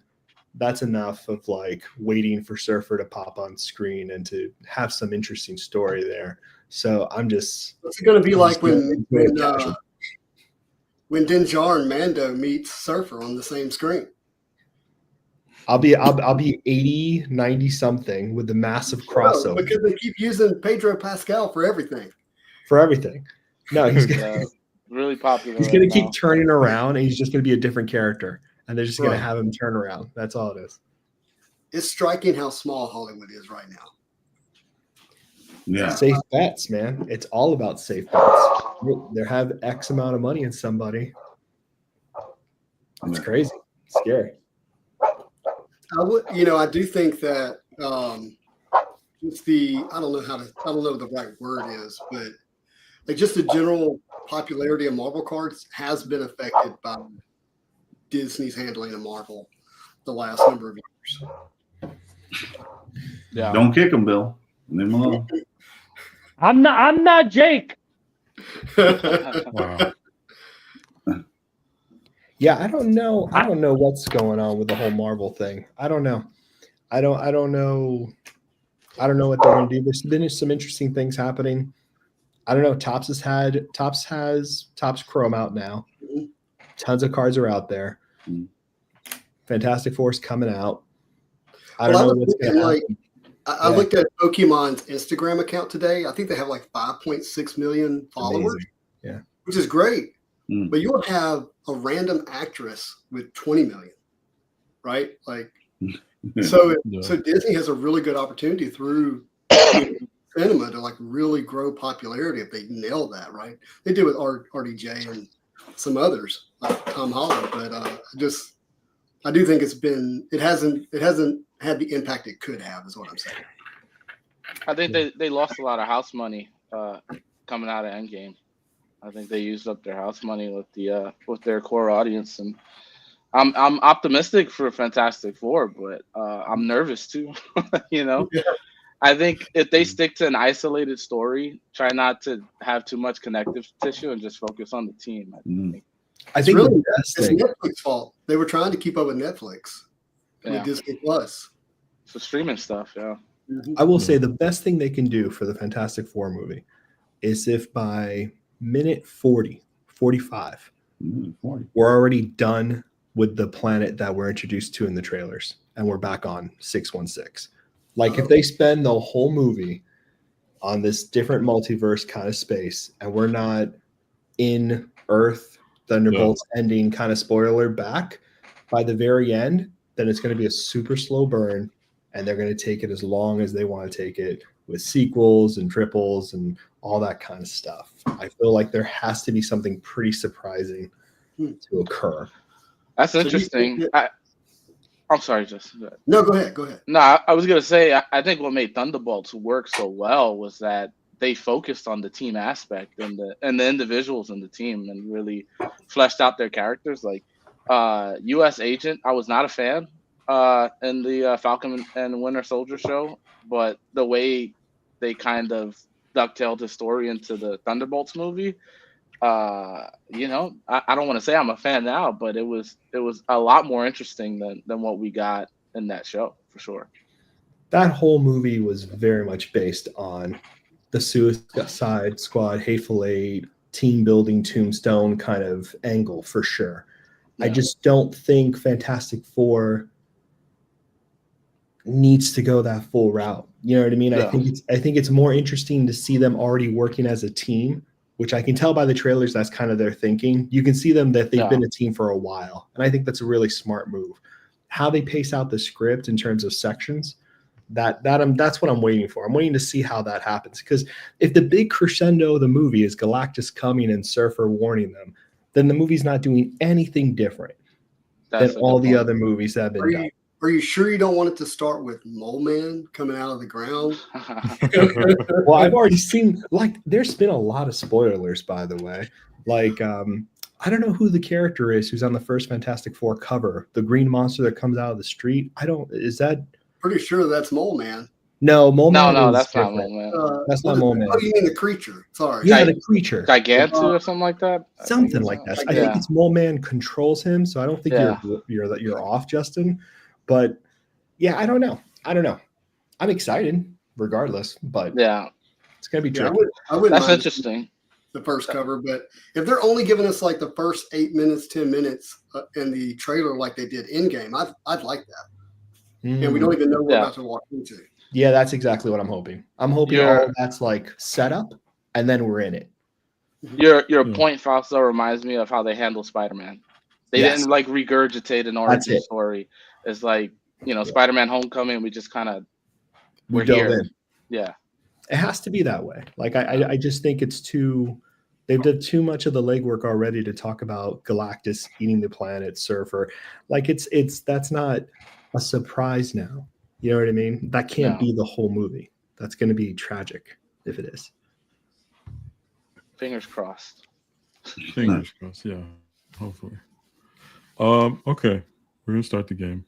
I do want to remind people we want the chat to be active. There's gonna be 3 options. We'll talk about it as we get into it. Reminder though, none of this is just for fun. Like, this is not pumping. This is not all the negative, pessimistic viewpoints that people want to project on people who talked about the hobby. Purely fun. It's going to involve some speculation. All cards up here. I'm going to pump those, right? Well, you don't have to say it out loud, Justin. I'm going to get listen. It's like Billy's been saying all day. At the end of the day, this is for charity. We're just here to have fun. For the kids. Only during the 2 to 3 p.m. hour, we're speculating a bit, and then let's talk. Can you talk a little bit about it, Tim? Kind of set it up. All right, cool. So it's collect, spec, or flip. and we're gonna leave it up to the contestants' interpretation. It doesn't have to be, I'm speculating because I want to make money, later. It could be something that Fausto mentioned on his channel, right? For character collectors, sometimes you pick up a card that another character collector might be looking for, and maybe they have a card that you want, and so you'll spec on a card for the sake of trading it down the road or something like that. It doesn't have to have the negativity attached to it. And then flip is just, I mean, listen, everyone here is broken product. We don't always keep what we end up hitting, right? So we end up selling into the cards that we want. You can think of it that way if that's what makes you feel comfortable. But it's basically the card that you would get rid of, basically. So the one that you would keep, the one that you'll hold for a time, the one you would get rid of. Yeah. That is the premise of the game. We're all going to have different points of view. We all collect differently. So we want to focus more on that talk and see how diverse we are when we come up against these. I love how going to nervous evolve. everybody is. This is so I know, right? Everyone's like, It's yeah, we're just gonna have nervous. fun. Everything's cool. What's wrong here? No one's saying anything. There's going to be sports cards in here. There's going to Yes. be some Pokemon. We're going to have some Star Wars. We're going to have some Disney. We're going to have some Marvel. Nice. We're going to have some, hot topics. We might see an original art page. We might see some creator sketch cards. And we might see some sealed product. And the very 90s. last one... 90s cartoons. Yeah, 90s cartoons might be a fun one. Oh, that's dope. So depending how fast we go to, the last ones might have to be rapid fire because Nathan's going to kick us out. So we'll go through them. And here we go. First slide. All right. So the inspiration behind the slide was Van Gogh. All of these cards are inspired by Van Gogh, who was an artist back in the day. And so, we have the Moonbryon, what people call in Pokemon the Moonbryon, which is the Umbreon VMAX from Pokemon. Very popular card, very popular modern Pokemon card. We have the 2017 Shadow Box Wolverine, which is kind of a throwback. I feel like these cards, you don't see these cards often, but I always thought that was just a great subset. In that Fleer product, and in that Premier product. And then we have a sports cards, Topps Chrome, Stars in the Night, Shohei Ohtani. For those that don't know, this is probably the hottest baseball player. He's a two-way player. He's a pitcher. He's a hitter, and he puts up just monster numbers. Both sides of the ball, and so these are our choices. And I'm gonna go ahead and kick it off. We can go ahead and start it with. I'll let Justin get the first take for this one. Oh wow! So I need to. What am I going to spec and flip? Yes. Collect, spec, and flip. And I just want the chat to know you guys are welcome to participate in the chat. Yes. Let us know which use one the A, B, or C, and then tie which one you're collecting, which one specking on, which one you flipping. Yeah, I would flip Umbreon. I would collect Wolverine, and I would spec on Shohei Ohtani because, he might end up being the best baseball player in history, and he's got a lot of history to still write.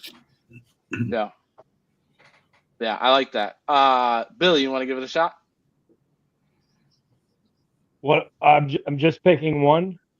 No, you're collecting one, you're specking on one, and then you're flipping one. Oh, okay. Got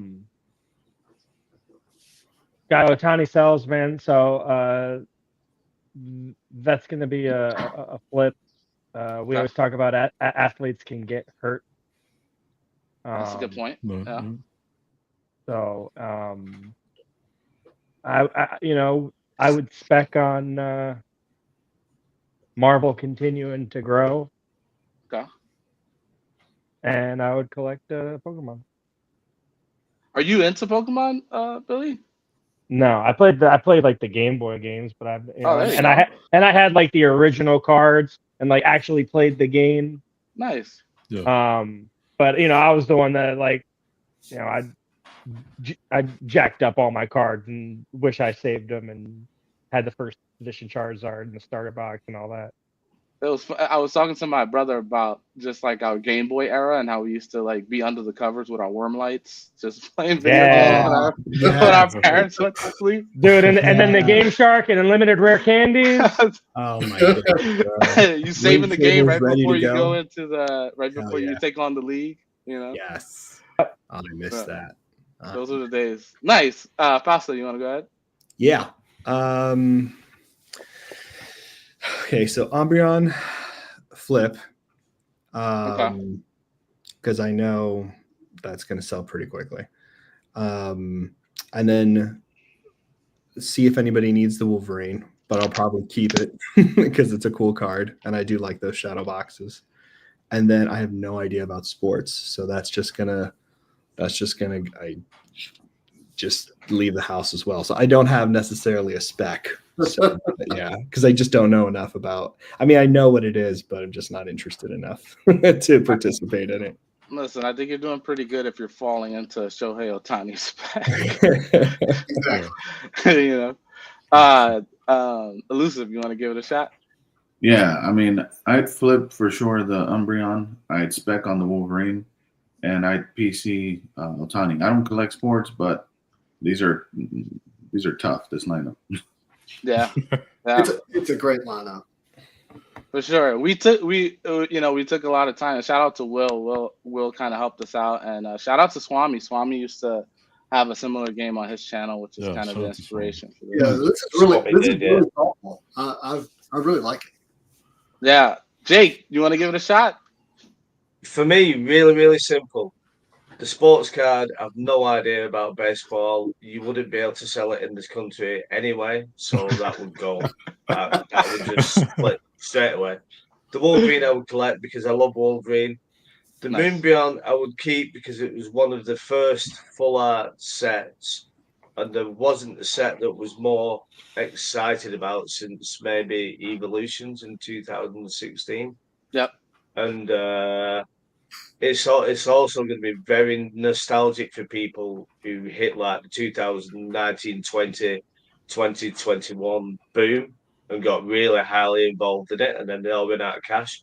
Trust me, I had 50 of these booster boxes and 50 of the ETBs and quite a few of the Moonbeyonds. And if I'd sat them all, I'd have done okay out of it. So I would definitely stick with that. For the nostalgia of the younger collector and the older ones who are going to look back at the past flips that they had. And Pokemon's hard to beat. Yeah, Pokemon IP. I think one of the successes is that they're constantly, they're constantly appealing to a newer generation, and so whereas we, kind of enter back in, we go back to like base set, like Billy was saying, the older cards. The kids, once they start to get their jobs and have discretionary spending, they're going to go baback to their childhood. I think it'll be Hidden Fates. They'll go back to Hidden Fates, I reckon. Great set. Because Hidden Fates was huge. And that was when the black what was it, Charizard SV49? Yeah. The black 10 BGS went for like 12k or something. And it was a time of Logan Paul with all the base set boxes, and Hidden Fates was out then, and they reprinted and made a fortune, and the cards are still worth good money. So I would definitely stick with that, but I don't know about baseball, so no, it's all good. Doom, how about you, man? I'm flipping that Umbreon as soon as possible. Pokemon's hot, and it keeps going up, but I don't know how long that's gonna last. And how many copies are there in the PSA 10 right now? Probably a ton. So I'm selling that one. I'm collecting Wolverine for sure, and then I'll spec on Ohtani. I think he won a championship already. He's got one under his belt already. So he already has a championship. He has an MVP, and to Billy's point, like returned to pitching this year. So athletes get hurt all the time, but I think his numbers are already historic in and of themselves. He already has this a 50, point. 50 under his belt too. Right. Big one. Yeah. So it's. Do you not think? I don't know if it's the same in the US, but we have it in the UK. There's certain athletes that they were just so good for 2 or 3 years and won so much, and they might have dropped off, but everything to do with them is still worth big money because they were Right. iconic for 2 or 3 years. Yeah. Yeah. And that was like when some people win something at the Olympics, which is only every 4 years. You know, you might not be guaranteed to win every 4 years. You know who I you know who I think about when you said that, Jake? I thought about Bo Jackson and how short his career was. Yeah, Bo even I Jackson, know he that. played football and he played baseball, and his career wasn't long at all. But the impact that he's had, like if you look at Bo Jackson cards, they sell for a lot of money. And Otani Even I know. is a global celebrity. Yeah. Yeah. His Is it? popularity beyond baseball. Just being a Oh, player. okay. So for Tim, the sake of time, have for you the sake gone? of time. Oh, I mean, for me, it's pretty easy. I'm gonna collect the Wolverine because I think since I've been in Marvel cards, I just haven't seen that card often enough for me to Yeah. go back and buy it. So I'm gonna collect the Wolverine.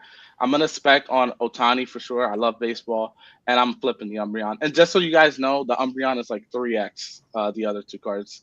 The Wolverine and Otani are around the same price. The Umbreon is ridiculously expensive. More What do you think the expensive. Wolverine's at? Somewhere between 500 and 800. The last comp I had was for $290, but it was 2 years ago. Yeah, I would imagine it's. I'm guessing. I have no frame of reference other than my gut that it's probably a $500 to $800 card. Yeah, it's hard. It's hard to speculate because it doesn't move that often. Whereas the Umbreon trades every day at like $1,400 plus, which is you know. How often does the baseball card sell? Is there a lot of that? I wouldn't. There's not a lot of that one either. It's a special insert card, and the one that we used in particular is out of 5, so there's only 5 of them. Ooh. Yeah, so you're looking at the rarity, and rarity always. I changed my opinion. I'm flipping the Otani if it's an out of 5 right now. I just love the inspiration of these cards that kind of tie them together. So yeah. Do you want to go to the next one? Yeah. Boom? All right, so we got Jambalaya. There you go. We got Jambalayas here, and we have LeBron. And listen, I wasn't gonna say the swerve, Doom, but I'm just gonna tell them what the swerve is here. Yeah, go ahead. This is LeBron's rookie year Jambalaya. Yes. It's a pretty big card. Obviously, we got What's that? What's the word you were not gonna say? Rookie year, I think. I wasn't gonna say the rookie year. I was gonna leave it to you guys to figure it out. It's rookie year's fine. Yeah. Rookie's fine for sports. No. I mean, in terms of like, that's Wolverine's rookie Jambalaya. I didn't want it to influence. Yeah. I didn't want it to influence people's choices, but it is LeBron's rookie Jambalaya. But you can say the same about the Wolverine 2013. Clear retro Jambalaya, and then of course we have Tiger, who a lot of people consider the GOAT of golf behind Jack Nicklaus. So. Who wants to go first? I'll take this one. Go ahead. Right, I'll PC the Wolverine. I'll flip the Tiger Woods, and I'll spec on LeBron. I like it. I like it. We're gonna go. Go ahead, dude. Me? I'm gonna keep the Wolverine. Do I want to spec? I mean, LeBron has a lot of cards. How many Tiger Woods cards is there?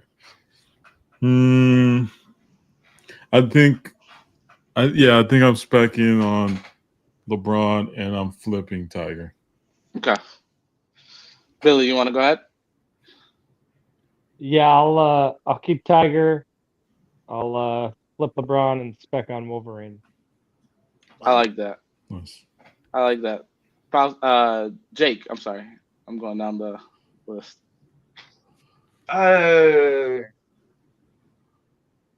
Get rid of the LeBron because an 8, what's an 8? There must be so many of those LeBron cards that it's probably not worth bothering with that much.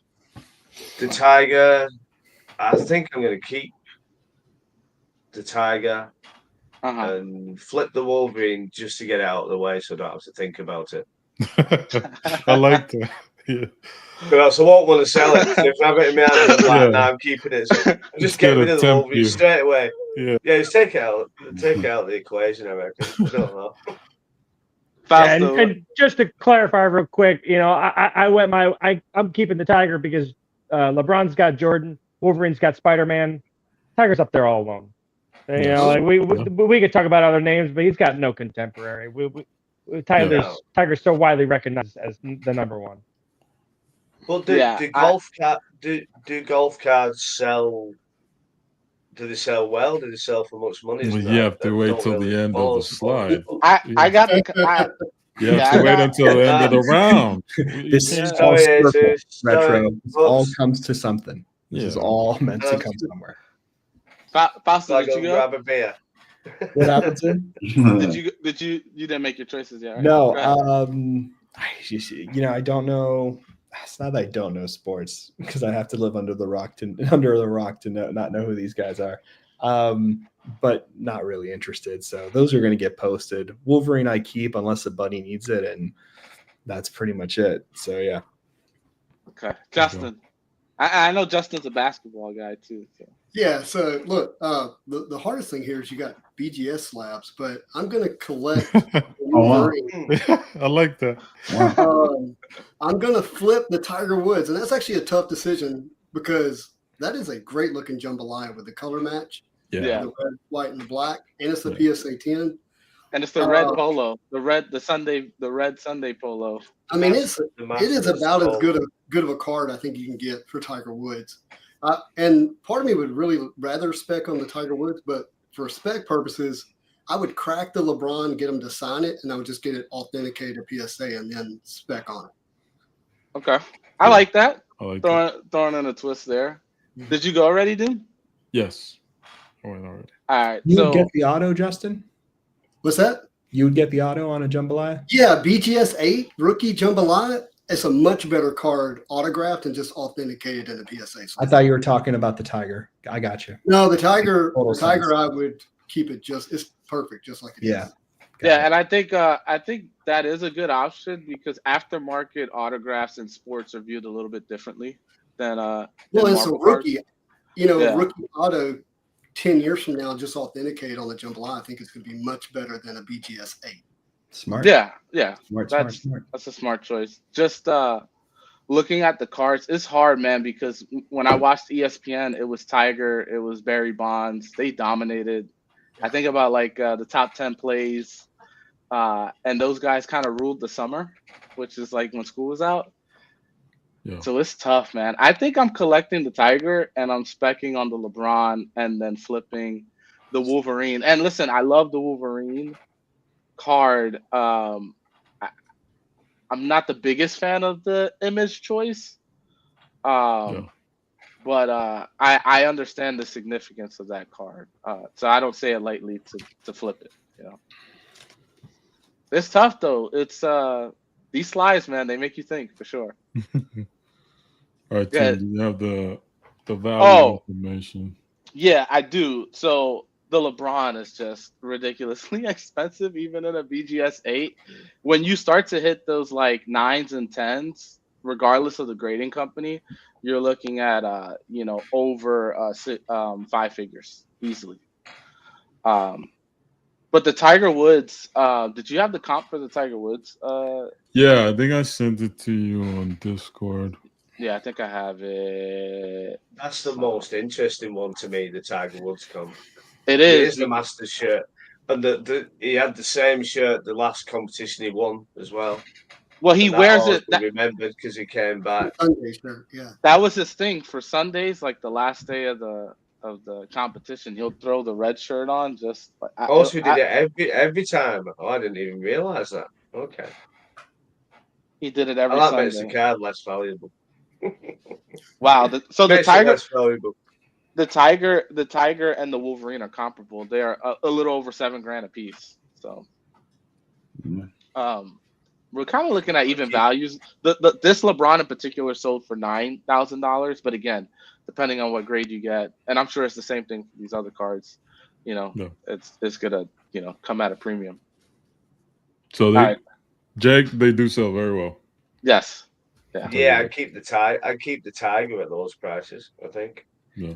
I will say there's a funny comment from Free. and he says he thought Jordan was in the middle with them big old pants on.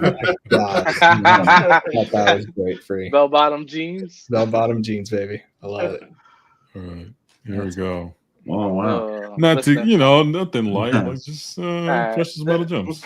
This is where things get a little bit sticky. I think. Listen, I think we're all fans of this particular insert for Upper Deck.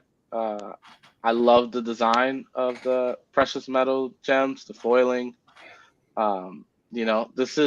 This insert reminded me that I like shiny cards.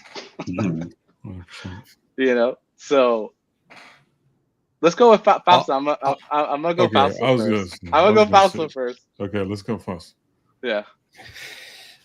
It's tough because I don't care about 2 of the 3 cards. But I will say, I mean, and it's not Surfer. You know what I mean? It's really tough in this game. Like Justin knows this better than anybody. But the few cards I've sold that I kept on were kind of like big Marvel cards. Things like historical Marvel cards, and they went into like actual collectors' collections. You know what I mean? I just got lucky, like the Stan Lee, Captain America, and stuff like that. So I don't do a lot of specking and holding.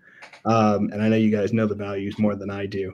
I like the Doom, and I think 2013, even though it has sport homage inserts, it really is a love letter to Marvel cards, and they're such like a beautiful, it's just a beautiful set when you look at the variety of inserts and stuff like that. And it's 2013; it was before like every card was numbered from like 699 to like 1. You know what I mean? So it's just a beautiful card. I mean, I wouldn't keep it because it could fund more Surfer cards.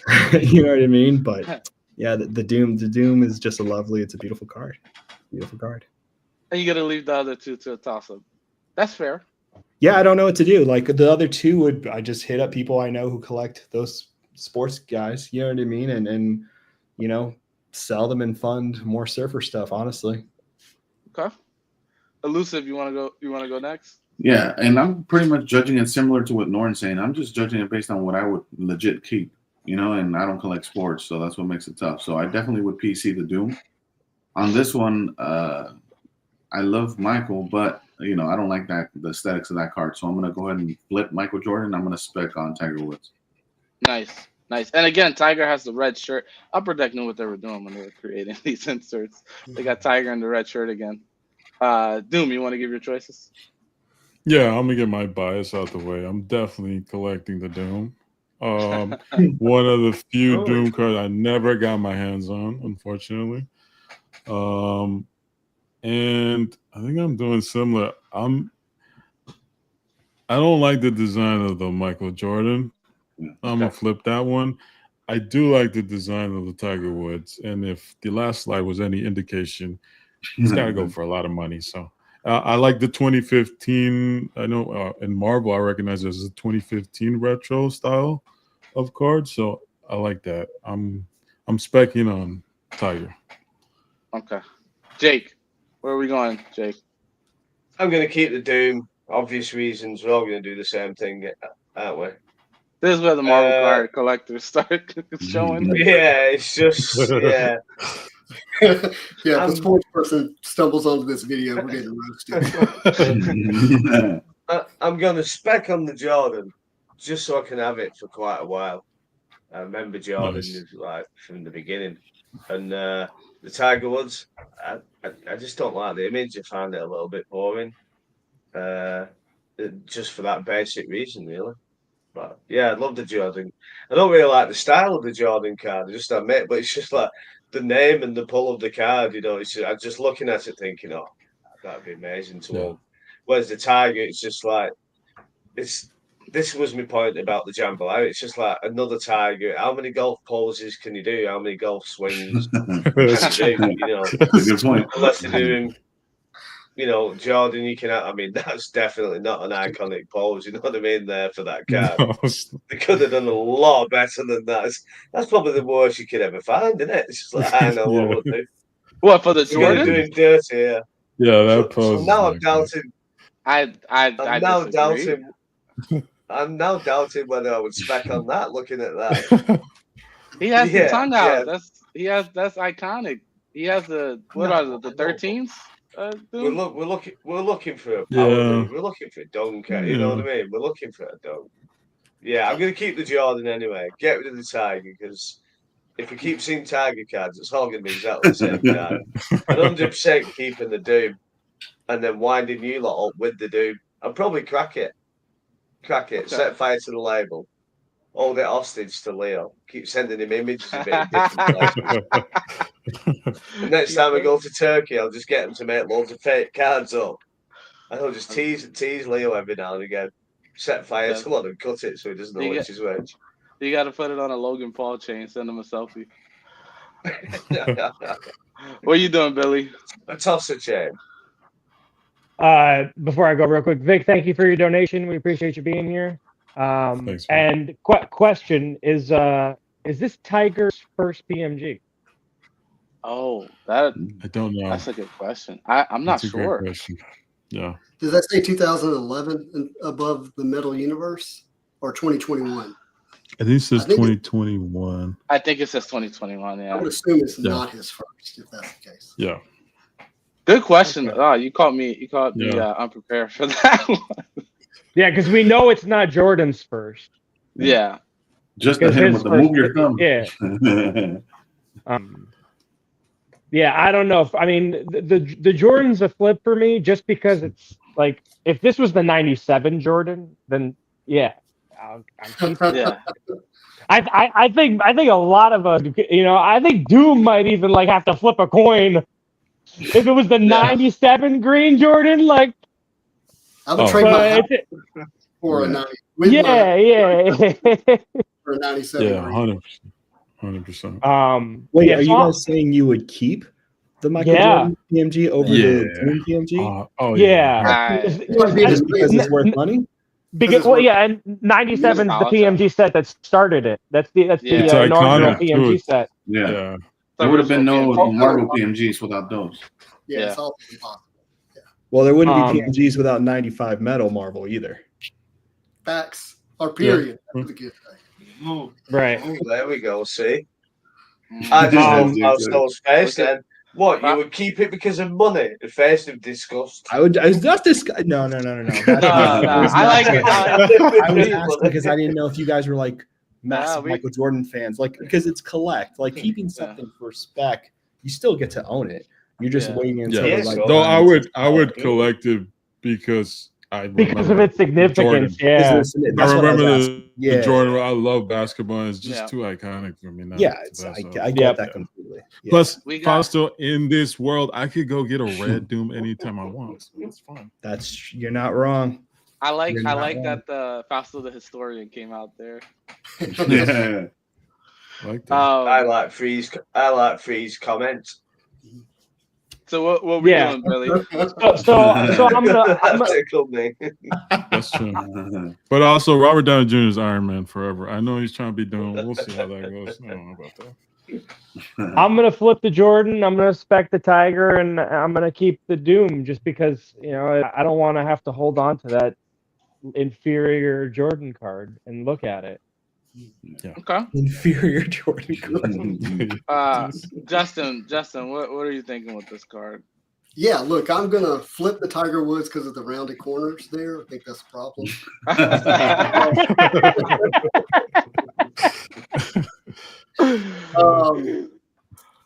No, I'm gonna. This is tough. I actually think the Jordan probably looks better in hand and not in the BGS slab. It also looks. I agree. In that image. Yeah. But he looks a little out of proportion than what he normally looks like in that photo. But if that's an out of 10 precious metal gem of Jordan, I'm 100% speccing that for a long time, meaning I'm going to like enjoy it kind of like as a collector, but when the time is right, I would sell it. So Jordan spec, Doom collect, Tiger flip. Actually, no, I'm going to flip Doom. Hold on. I'm going to flip Doom because of the timing of the movie. Bend at the knees on that one. Yeah. Well, because the truth is, it's just too valuable to keep in my collection.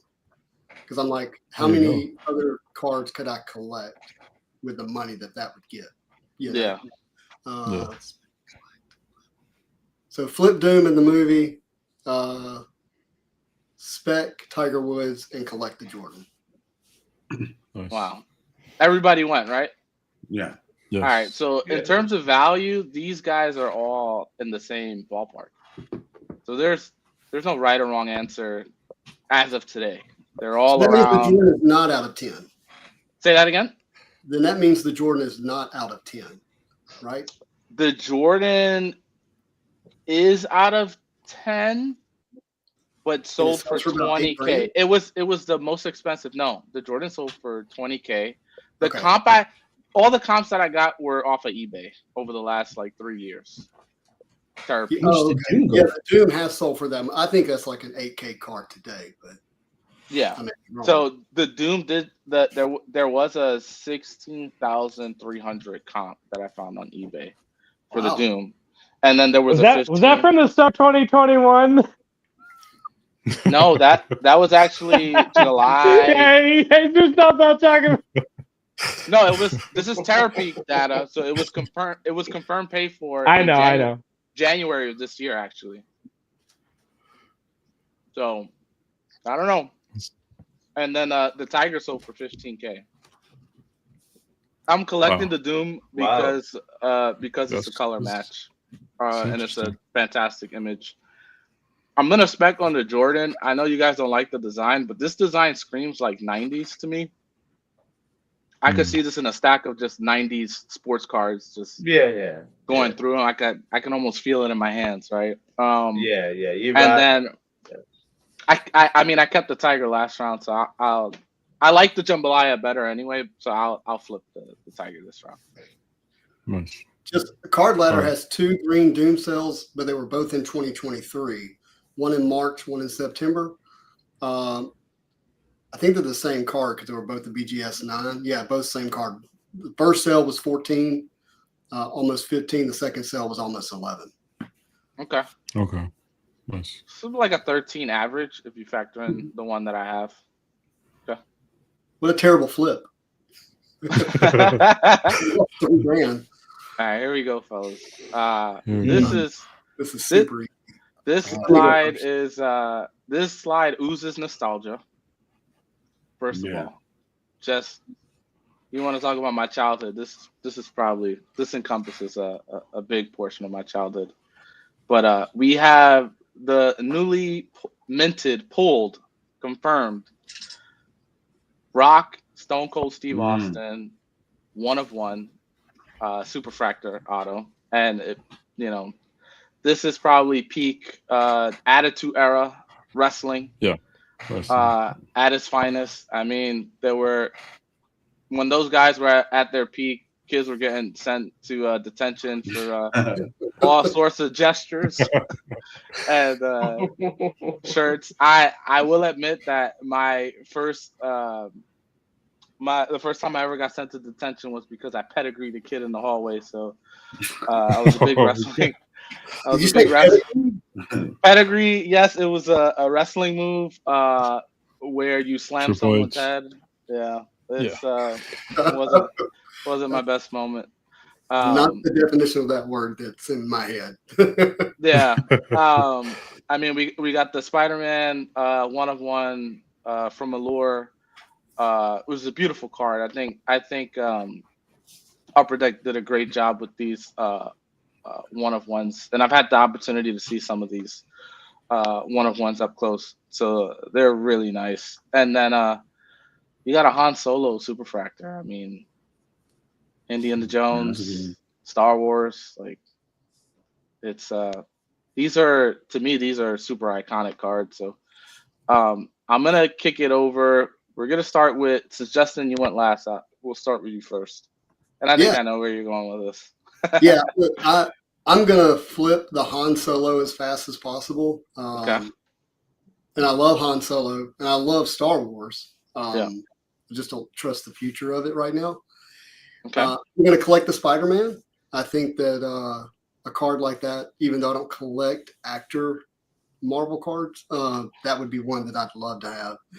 And then I'm not a wrestling fan, but you can't deny the popularity of it, and it seems to be growing. So I was spec for many reasons that you just mentioned on The Rock and Stone Cold Steve Austin. Interesting. Billy, where are you going with these? I'm gonna collect the Han Solo. Okay. I'm gonna spec on what will, one day be known as the greatest Spider-Man to be portrayed on screen. Tom Really? Holland. Okay. And I'm gonna sell what's clearly the most valuable card here right now, and probably one of the most significant, manufactured wrestling autographs that will ever be made, and pay off my house. The only one that's on card, it looks like. The other two are stickers. Yeah. The other two are stickers. The wrestling one is on card. But I yes, think- I believe that you could probably maybe buy another house along with paying off a house, possibly. Elusive. Yeah, man, I'm definitely keeping that The Rock and Stone Cold Auto. Let's go. I'm gonna Let's go. spec on Han Solo, and I'm definitely selling that Allure. It's Allure number 1. The design to me is cheeks, so I'm selling that. Not a fan of the design. I like it. Jake. I'm definitely going to spec on the wrestling. I mean, Stone Cold Steve Austin, the first one to get into movies and that, and then The Rock doing it and the on-card autographs. I'm definitely going to flip the Spider-Man straight away. Harrison Ford, I'll keep and just enjoy. Now, I hate sticker autographs. I'm like badly against them, but I would keep it and enjoy it. Yeah. Okay. Fausto, and I know that Fausto has, for those that don't know, he has a pretty solid Star Wars collection. Yeah, he does. Yeah.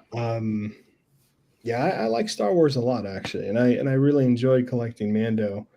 I helped out another collector with a little bit of the collection, so I still have a few cards from Mando. But another guy's doing what I did with Surfer with Mando, and he has a crazy collection. He's a really great guy named Greg. Super awesome. But my favorite card here is the Han Solo.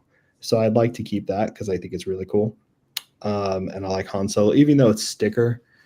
I don't remember how many on cards he has, but they're few.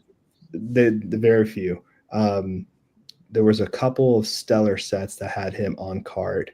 So it's out there. It's not terrible, but that's a pretty fun keeper. I'm gonna flip the wrestling.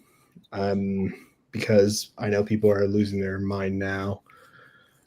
And then Tom Holland's fun and a great Spider-Man, but spec and flip is so tough for me. I think I get rid of the wrestling one. It's tough. I definitely want to keep the Han Solo, and I'm selling the wrestling one. The Tom Holland, I'm not sure what to do. I'll sell it too, but I don't know how long I would spec on that. Okay. That's some good choices. Doom, you want to go ahead? Yeah. I'm collecting Rock Stone Cold childhood. Wow. Okay. Attitude Era. I think it's tough. I like Star Wars, but I actually am a huge fan of the Spider-Man movies. I like Tom Holland. I think I'll flip Tom Holland because of the set. I feel like there's other autos he has that are bigger, and I'll spec on Han Solo. Okay. I think Billy made a good point about selling the Rock Stone Cold. And sure, I would love to have that money to kind of change my family's life. If I wasn't looking at values, I'm probably keeping the Rock Stone Cold. I love the Han Solo card. I know that there's like one of the stellar sets, he only has like autos out of 5. Like that's it. It's like I think I think there were 2 he did a pretty good amount, like the normal run, and then one that he just did. He only did like out of 5s, and then the 1 of 1. And then for those that don't, even like Pedro Pascal hasn't signed a ton of Star Wars cards either. he just started more, but on card is kind of gone. Yeah. There's some now, but he was in the first Stellar and then Masterworks, and then it went quiet, and now he's back signing Gotcha. pretty Okay. regularly. Man, as much as I wouldn't want to flip the Holland, I would flip the Holland only because he does have a shot to be the best Spider-Man ever, because we're about to go into a whole nother trilogy arc with him. And so I think there's going to be a lot of staying power with him as Peter Parker and Spider-Man. But I also think that creates an opportunity to grab, some autos down the road. I don't know. Maybe he'll have the black suit at some point, and I could pick up my favorite version of Spider-Man, which is the black suit Spider-Man, in an autograph form. So I'm gonna flip the Spider-Man, and I'm gonna spec on the Han Solo. I hate to think morbidly, but like Harrison Ford, he's up there in age. I feel like he's been around. He's been a part of my life since I can remember. He's almost like a family member. So he's been on our TV so often. But yeah, these are tough choices, man. This is not easy. They're not designed to be easy, by the way. One thing I think that makes the decision difficult is there's likely to be a lot more Tom Holland autos now that Topps has the license, and they're going to be putting out, I think, quite a bit of MCU type trading card sets. They've got a new one coming out called 2024-2025 Topps Marvel Cinema. Yeah, that is not been publicly announced, but and I think you're going to see a ton of autos and stuff like that. And I don't know how much more you're going to get of Han Solo or The Rock or Stone Cold Steve Austin. That's a good point. Can we agree that Tom Holland's been the only decent Spider-Man? Yeah. Or is that just me? No, I wasn't keen on the other two. No, I really wasn't keen.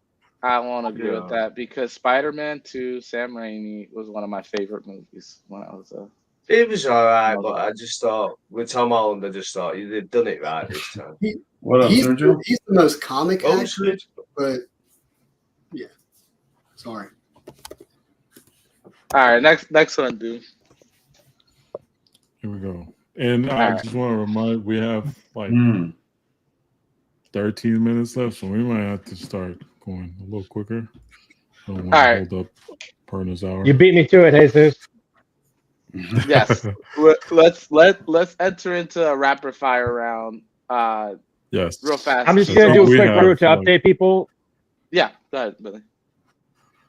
Okay, so the Angstrom Levy by Paul Hill is at $10. Ghost Rider by Eric Basio is 5x7 is at $35.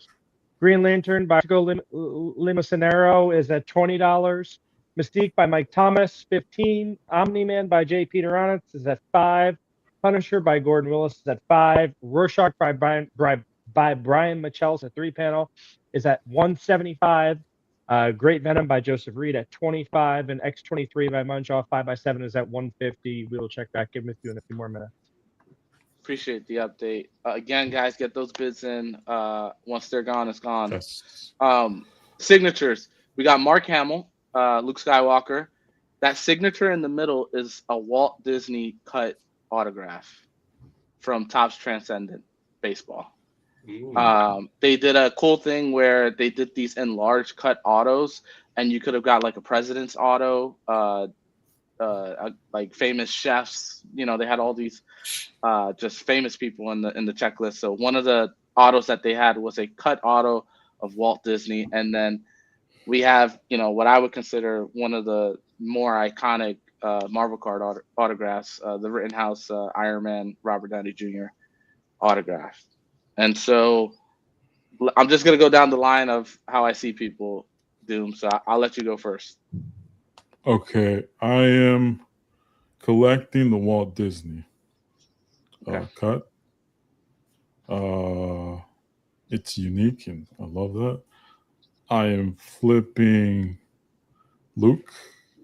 I don't have much love for Star. I like Star Wars, but not too much. And I would spec on the Robert Downey auto. It's his first auto. It's the OG. Love Rittenhouse. That's what I would do. Elusive. Yeah, I'm gonna keep that Robert Downey Jr. auto. That's in the PC. I'm flipping the Walt Disney, and I'm gonna spec on the Luke Skywalker. Okay. Billy. I'm gonna keep the Downey. I'm gonna flip the Luke and spec on the Walt. Nice. Jake. I'm gonna keep the Luke because it's just iconic to me. Huge Star Wars fan.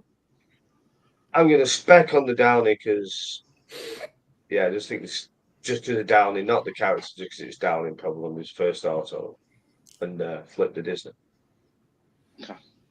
Fausto. Similar to Billy. So I'm gonna flip the Luke, spec the Walt, collect the Downey. I like it. Justin. Me, I'm flipping Luke. I'm going to collect Walt because that's probably one of the few cards that my entire family would enjoy. And I'm going to spec on the Robert in the Iron Mask there, but for a long, long time, as if I was collecting it. I like that. I think for me, I am keeping the Walt Disney for the same reasons Justin said. I am going to. Oh man, I'm gonna spec on the Luke Skywalker, and then I'm gonna flip the Robert Downey only because I think Topps will have more Robert Downey autographs. Although this is the first one and it's so clean, he doesn't even sign that way anymore. Yeah, but I'm gonna flip the Iron Man. Okay. Let's get the next one. Oh, everyone's favorite, the facsimile autos. I shouldn't know Awesome. last. Is this where we're just messing around with this one, or? No. Wow. What are you talking about? These are awesome. Elusive is flipping all of them. Skip. Just skip. So we just skip while we've not much time. You can't flip them all. Let me start off because Yeah, go ahead. So I'm gonna collect Buzz.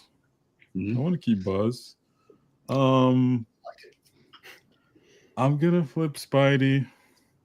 There's a bunch of Spidey with real autos, and I'm gonna spec on a Minnie and Mickey. Why not? All right. Elusive, I already know how you feel. I mean, I'm very close. I'm definitely gonna PC the Buzz for sure. I think it's a nice card. Yeah. I'm gonna spec on the Spider-Man card. It's not bad. It's decent. But I'm flipping the Mickey and Minnie. Okay. Bill. Thank you, man. It's elusive. Collect Buzz, flip Mickey and Minnie, and spec on Spider-Man. Pretty simple. Okay. Jake. Past, no opinion. No opinion. Oh my God! I'm refusing to partake in this just because you're asking me to. That's fine. We got like 6 more, so yeah, let's go. Fausto, what you they're gonna get harder and harder. I'm gonna pass too because they look like sticker autos. I just don't believe in them. I just don't believe in them. Justin. Yeah, so I'm going to take a hard left here. I like these. I liked facsimile autos back from Gold Sigs on 1994 Marvel Masterpieces. Okay. I didn't mind it back then. I sure as heck don't mind them now. I like the fact that it's like a what if this fictional fake character had an autograph. Like, of course, it's not real. Like, to even compare it to a real autograph, I think it's silly. But I like it for what it is. It's certainly it's easy and fun to understand when you pull it. Like, you don't have to be a savant in cards, but like, oh yeah, this is cool. And I think that's why they do well. I am going to collect the Spider-Man. I'm going to flip the Buzz Lightyear, and I'm going to spec on the Mickey and Minnie, but probably for a long time. Nice. Justin's got 12 of these. He's listening tomorrow. I'm keeping the Buzz. I'm specking on Spider-Man. I'm flipping Mickey Minnie. Okay. So I will say this real quick about those. And this is an amazing new slide, but I will say this. At Disneyland, they've had the characters sign autograph books since the opening of the park. I used to take my sister to Disney every year, 2-3 times a year living in Florida. So I've been part of that Disney world for a long time. Mm-hmm. If the signatures they used here in these autos were the originals that they would have their cast members sign and it had that kind of history to it, I would love it. I just want to put that out there. I don't know if that's from the design aspect they did that, because looking at the Minnie Mouse kind of has that a little bit, but that would be much more interesting to me. Also, growing up on like my notepad and stuff, I would do a Wolverine signature over and over again because I love the idea of if he signed, he would do like 3 claws as his W. It's not a bad idea, and it's really not. The problem is that when you have real autos and then these autos, and they're presented aesthetically the same They're not way, in the same world. Like for people to anyway. I think it wouldn't be like it's on auto. I don't know. It's a little. I think it's because the value, right? And so like they're The value comparable makes it to hard to, like, respect real these. autos. I So like them. It makes it But controversial. It makes it but harder the to value is respect. only because of the number, like parallel. That's the thing. If it would be the I coolest don't see insert in the any world to value me, in it. but the value. makes Okay, it we hard. don't have time for this discussion, but I like it. I like it. Agree to disagree. Just agree to disagree. All All right, let me introduce the slide. Okay, This is my favorite slide. This is completely Tim, we based got off 5 minutes, Tim. Come on. All right, this is completely based off of preference. It's what you like, and I'm gonna start from the bottom up. Okay. But I'm gonna go first. I'm collecting the Jim Lee. I'm collecting the Jim Lee, and I don't say that lightly because Bill Sienkiewicz has been one of my favorite artists for a very long time. So I'm gonna spec on the Sienkiewicz. I still think he's underrated. I still think people don't fully understand his art style. He's incredible. And then I'm gonna flip the John Romita Spider-Man. Justin. I'm going to take my own collection into account here because I have a John Romita Spider-Man from that same set. I have the Bill Sienkiewicz Magic from Platinum. So I'm going to collect the Jim Lee. I do not have a Jim Lee sketch. I can't imagine being able to have a pack pulled Jim Lee would be incredible. So I'm going to collect. Oh, we're not doing that. You're just saying preferences. No, that's fine because that card is an actual pack. Yeah, I know. To have a pack pulled Jim Lee auto and sketch on the same card, 100%. I'm collecting that one. And then you can flip or spec on one. Sure. I'm gonna flip the Bill Sienkiewicz, and I'm gonna spec until I die on the John Romita. Can someone just ban Sergio from the chat real quick for picking Spider-Man on that? Oh no. Hey, I will say that is not Jim Lee's best art. No. Fausto. That John Romita is just too special in my mind. Like just the history of the card, the history of the artist, the fact that that's on there. That's just a nice, good-looking card. I always thought so. The Bill Sienkiewicz, I love what he did with Platinum, and Platinum is one of the rare sets of sketch cards. Quickly though, I got my Jim Lee Surfer. I'm happy, so I'd probably. Nice. I got to keep the John. I don't know. Okay. So mad. I'm so mad. Okay. You want me to come back? Do you need some time? Come back. To you? We'll circle back. Right. Jake. Oh man, I think everybody needs. Oh, we're not gonna get it. We got 2.5 minutes. Jake is frozen. I think Jake's frozen. Oh, there he is. Oh, there you go. Oh, there he goes. Hi, man. Is it my turn? Right. Yeah. Sorry. What's your name? Keep the Jim Lee all day. Sell the Spider-Man and the spec on the bill. Okay. Okay. Bill. Quick question, Fausto. Is what are the chances that that's actually Romita's signature?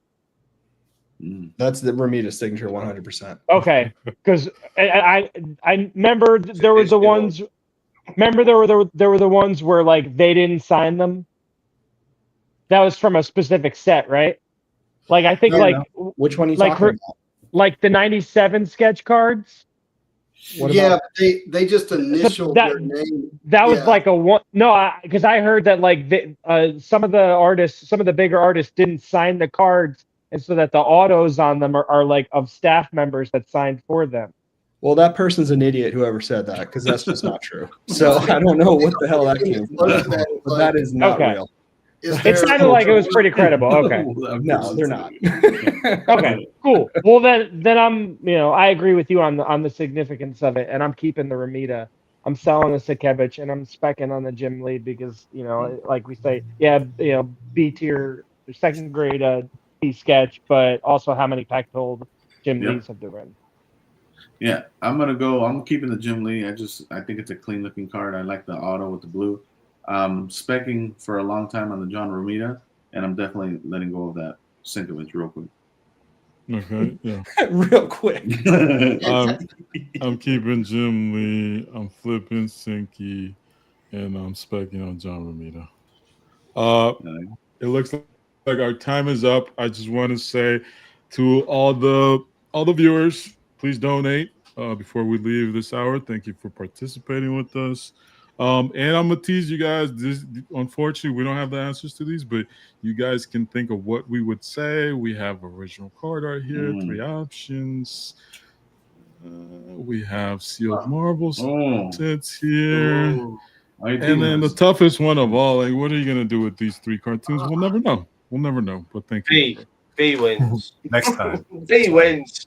There you go. Great segment, guys. Nice one, brilliant. Real fast, Nathan, if I just have a second, I just want to say thank you just to everyone here and what you're doing and why we're doing this. And I just want to share a quick story. When Nathan hit me up and he told me that they were going to do this for Luke's Purpose, I called Ashley and she was, and for those that don't know, Ashley is Luke's mom and founder of the charity. And she was in a moment of doubt. She was in the car, just stressed out about, just life and things that were happening. And when I told her that her charity had been selected, she got very emotional, and it meant the world to her. And she means so much to my wife and I, and what she's gone through, and how strong her and Brock, her husband, and their children, because I think Billy spoke about this earlier. Not only is she dealing with how do I continue, going on, but she has children that have to live with the memory of Luke, and continuing forward. And as a mother, she has to navigate through that. And she spoke about this, and I encourage people to go back and watch the interview. Although she was going through it herself, and her husband was going through it himself, they also had to think about their daughter who had lost their brother. And so it's incredibly unfortunate for that to happen to anyone, let alone someone as great as they are. And I just want to say thank you from the bottom of my heart. Just this whole community and the way you guys have come out today. Even if it was just $100 contribution, it would mean the world. So I really do appreciate all you guys. Yeah, absolutely, Tim. Happy we can help out in some way. Yeah. Thank you guys. All right, We'll do this again, though, maybe a round 2. Yeah. For sure. All right, fellas. We got top of the hour. We got our next guest coming in. Mr. Tony Perna is going to be coming in with us. We're going to be going over the Creatures Myth and Legends system. So, Jake, as you always say, back to business, right? All the fun's done now. Nathan's going to come in and ruin it for everybody. All right. Take care, guys. So far, thank you, guys. Jesus, Tim, great segment. Appreciate you guys so much. Cheers. Thanks, Justin, Fausto, showing up. Appreciate it. All you cats. All right, let me get Mr. Perna's waiting patiently backstage. There we go. I'm fun. There he is. There Hi, he Tony. is. I'm fun. We lost Jake. Jake disconnected. He's gonna go take a break real quick. So yeah, he's gonna take a break. Yeah. So yeah, we're Jake about has to go $4,600 raised so far. Real quick, I want to touch on the upcoming auctions for the next hour. There is a few carryovers from last hour that are still available to get bid on. So I'll touch on these. Bill, if you need to take a bathroom break or anything like that, feel free, man. No worries at all. So what are you trying to tell him? Nothing. Just he's been on quite a while without a break. So I was just letting him know, hey, if you need to go take a break, go take a break. Mystique by Michael Thomas, that is still available. That had a bid in the last 10 minutes. Omni-Man is still available to bid on. Rorschach ended at 175. The Venom by Joseph Reed 5x7 is available still, and the bidding on the X23 by Michael Munchall ended at 150. So, yeah, some nice sketches there. What are we in the 2 o'clock hour? We got 30 there. We got 10 there. We got 5 there.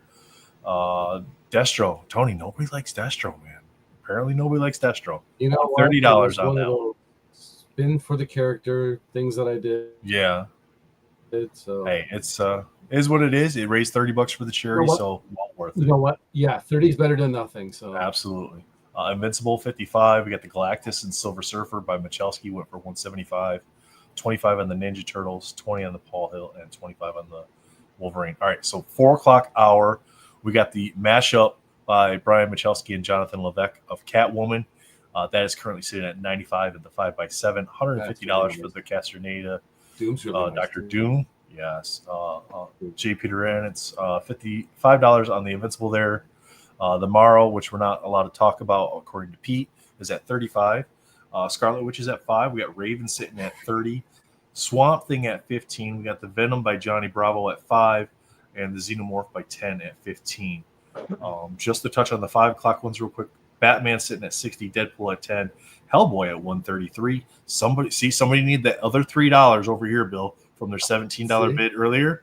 They're like, I'm spending $150. I got 17 over here and 133 on the Hellboy. So Michael Jordan sitting at 25. I'm surprised that's not sitting at 23. Somebody would do something like that, right? Poison Ivy at 25. Swamp Thing at 5. We got the Venom at 30. Weapon X by Johnny Bravo at 5, which I still have more Johnny Bravo stuff to put up. Those will end tomorrow. Wolverine by Jonathan Levesque is sitting at 70. So that's for the next couple hours what we got going on there. Right now, currently sitting right around $4,600 for share or for the donations. Remember, if you were bidding on something earlier and you didn't win it, Bill, what can they do? You can buy a raffle ticket. Right? He was like, what do you mean? No, sorry. Yes, you can buy raffle tickets. Raffle tickets. I heard my name and like I was listening and I was like, oh wait, he was talking to me. Bill's like, I was in break mode, man. Leave me alone. No. I'm in skater mode. You can make a straight up cash donation. Like no amount is too small. Cash donation. And don't think that we're saying because you put $150 bid and got beat out on an item that give us 100. Give us 5, 10, whatever. Maybe it's 5. Get one raffle ticket, even at 5. Right. So. It's it's more about the gesture of giving. It's about sharing. It's about hanging out with us. It's about engaging in the chat. Like I said, it's about letting people know. Hey, there was this thing going on. It was cool, and it was helping families that lost kids, and like word of mouth is huge. It's still a thing in this digital world. Word of mouth is still a very important, powerful thing. And so we appreciate everything you do to help us, further this endeavor towards, a lofty goal of making a lot of money and ultimately helping these families. Absolutely. Yeah. So I did get a bunch of the sketches that we showed earlier that came in from Gabriel Stockton. All those wonderful pieces. Only have one more of Gabriel's to put up there, and then I have to get into the other ones. So that's what I've been doing the past hour and a half since Jesus came on and took over those segments. That was a great segment. I mean, just that spec. It was fun. That was really cool. So I enjoyed that. It's fun to listen to. And it wasn't like like they made it seem like we were going to be talking to actual figures of prices and leading people to invest their money in a certain. No, it wasn't like it was totally fun. Like what would you do with the 3? Yeah, it was innocent. Those 3 cards. Yep, absolutely. It was play. Today we've got Creatures, Myth and Legends 2 Perna Studio set with some amazing artists. 20 card base set, right, Tony? 3 promo cards. There's 4 Pearl Chase cards. There is metal versions of the promo cards, and then there's also metal chase cards. Correct? Correct. Yeah. Yes. Okay. Do we need Elaine to answer some of these questions, or? Elaine's not available. I know she's not available. I'll do my best to keep her to Tony's knowledge of I may be this. checking. Wait, I'll be checking my notes every once. Okay, she gave you key points to stick to. Got it. Okay. She said, "Here, dummy, take this." All right, Tony. So, yes. What was like some of the pre-thought conversation before you guys started doing the printed sets?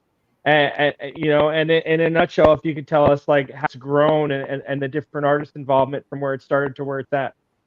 Well, the incentive to do the sets was really based on what I was doing for the license sets for Upper Deck and Rittenhouse and Cryptozoic at the time, and it was basically how much work I was putting into it and how much money I was getting back from it. And Elaine and I were kind of, fussing around about doing, like, there were a few other smaller companies that had started doing like little independent sets. And Elaine was like, why don't we try our own independent set? But the thing was licenses are very expensive. So we had to go with something that was pretty much public domain. So our first idea was with mythology. Oh, look at the puppy. So with mythology, we basically took a gamble because we had a credit card to pay off, or we could invest the money into printing and hiring artists and getting sketch cards done. Now, because I was kind of established in the industry back then, I knew and became friends with a lot of artists that were willing to work with us.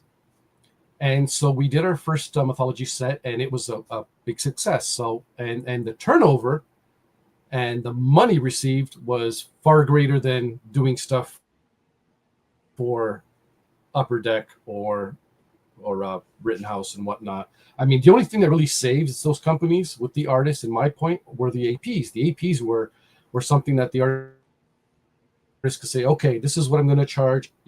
I'm going to regulate how much money's going to, I want from this. Whereas when you were just getting paid per sketch card, it was $5 a card.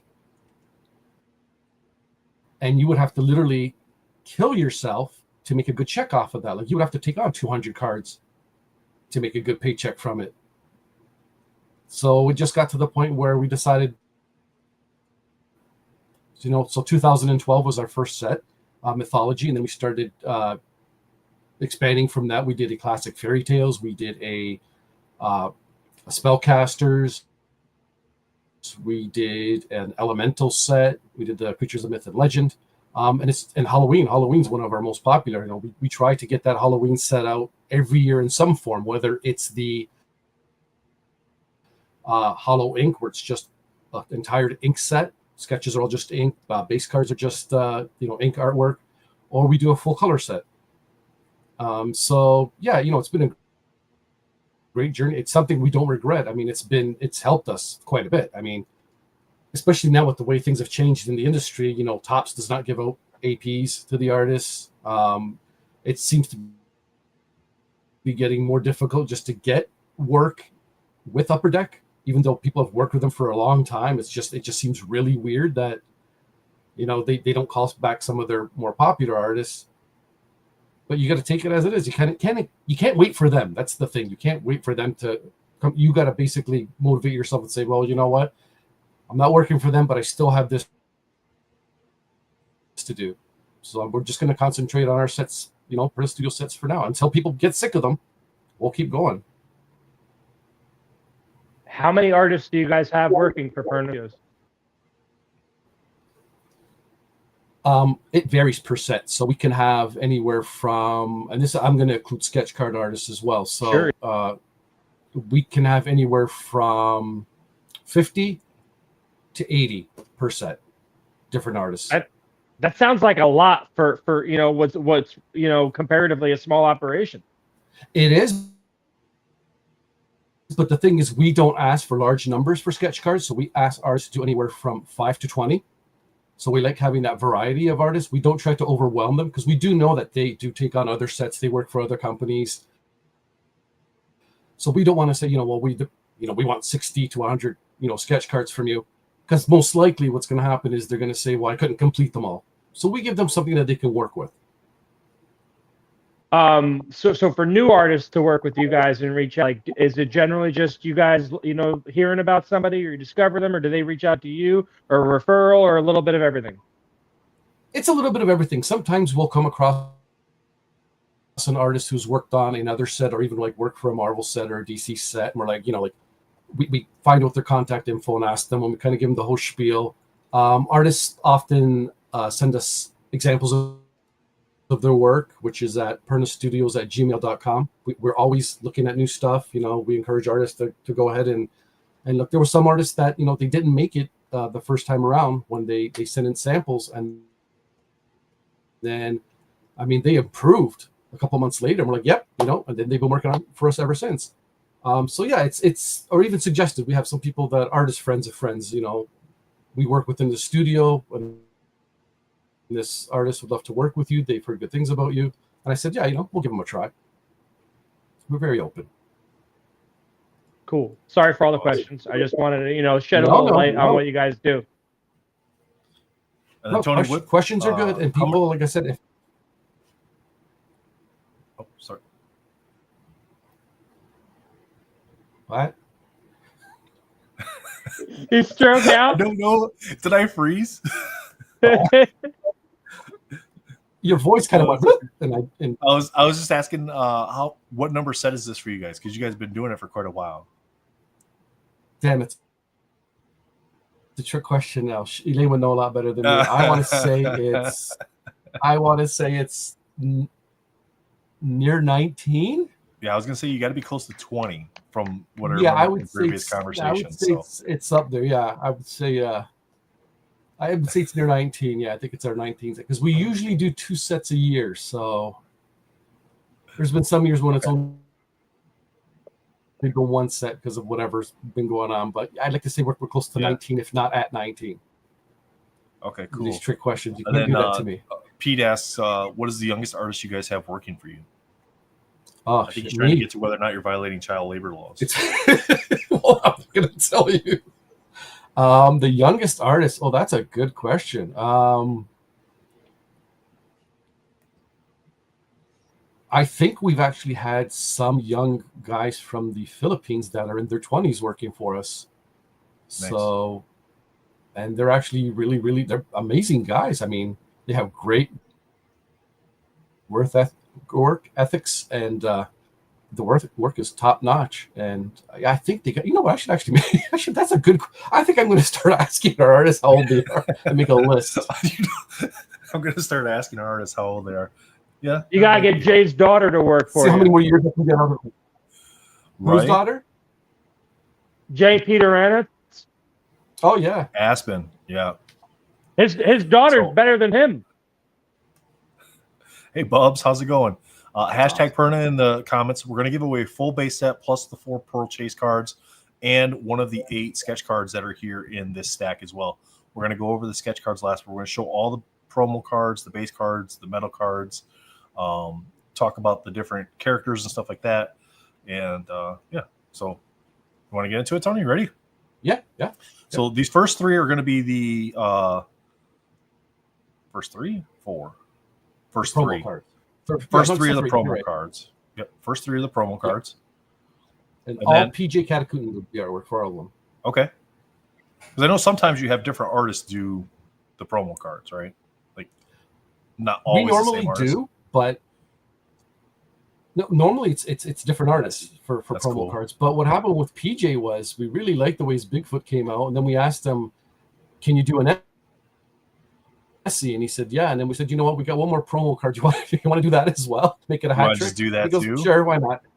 Yeah, so I says, "Why not just do it?" The Jersey Devil. Yeah. Holla holla. Bill, kind of. I don't know, Bill. also known as Billy. Okay, so the TY card. The TY card. That's Raffle Spito. Yeah. TY being a thank you card. Yep. And then, of course, with the promo cards, there's also you could purchase separately the 3 metal versions of the promo cards as well, and they're actual metal, so they're just like the Planet Metal cards you would get in a like an Upper Deck set or something like that. And they were limited as well. Yeah. So then, the Nessie's so cool with the blue. I love that. Tony, serious question: are the like do you believe in? Do you believe in any like legendary creatures or urban legends or anything that like is there any that you think actually existed? You're actually gonna think I'm nuts, but yeah, I actually do. I always go back to the Patterson Bigfoot video from 1967. There is a guy named Todd Gatewood who is restoring one of the first generation films of that. So not a copy of a copy of a copy of a copy. This is going back to the 60s. He's restoring it frame by frame. He's enhancing it, and you actually see a lot more detail. People always say, well, when you see it walking, you see the bottom of the foot, it looks like a flat thing. No, he actually enhanced it where you actually see toes on it. Okay. So, and then I've seen documentaries with Hollywood makeup artists and that, and they said back then they didn't have the capacity to do something like that, especially underneath where you have muscle movement under a costume. It's been people have been trying to disprove it. They haven't been able to disprove it. Gimlin and Patterson have never come out and said that it was a fake. That was all hearsay that somebody made up to get the story going. They've said up until this day that, well, one guy passed away, but they said up until this day that it's authentic. It's what they saw. So, I mean, there's weird stuff in this world. You know, we're seeing a lot of things coming out that, you know, they thought were extinct. They thought were.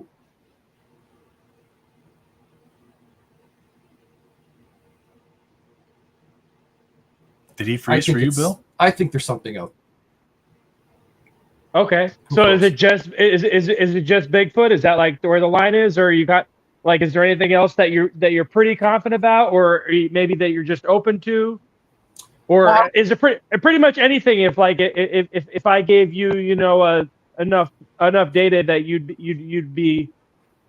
Well, I think it comes down to I tend to believe stuff that's older and been around for a long time, as opposed to some of the new stuff that's been coming out, because now with the the CG and the AI and people doing stuff, I mean, it's really really hard for me to, especially something that all of a sudden new pops up. I mean, some of the I rely more on the older reports than I do on anything new and authentic. Mind you, there has been some new videos coming up of Bigfoot, but again, you got to take it with a grain of salt. I'll be one of the first people to say, nah, that looks a little weird, or no, that's a little off. But again, I always go back to the Patterson film. Todd Gatewood is supposed to be releasing the entire documentary sometime at the end of this year with the enhanced version of it. It got to the point where you actually see eyelashes on the face of the creature. So, I mean, it's amazing. I'm waiting for somebody to actually find a dead one. They say, well, why don't you find bones? Why don't you do this? Well, we're not saying that this creature's stupid either. This thing would be intelligent where it does bury its dead, or has a certain place where it brings the dead bodies. Like, you heard of the elephant graveyard, right? Where all the elephants kind of migrate to and they end up dying in the same space, I just find the whole thing interesting. I guess it's just like a more of a magical type thing. I think it'd be nice to think that it's not just man and technology that it survived. There's something supernatural and mystical about the past and what the earth was all about. There are people that don't believe dinosaurs were real, which is weird, because you're finding all these fossils and they don't believe that they're real. There's certain religions that don't believe that dinosaurs are real, so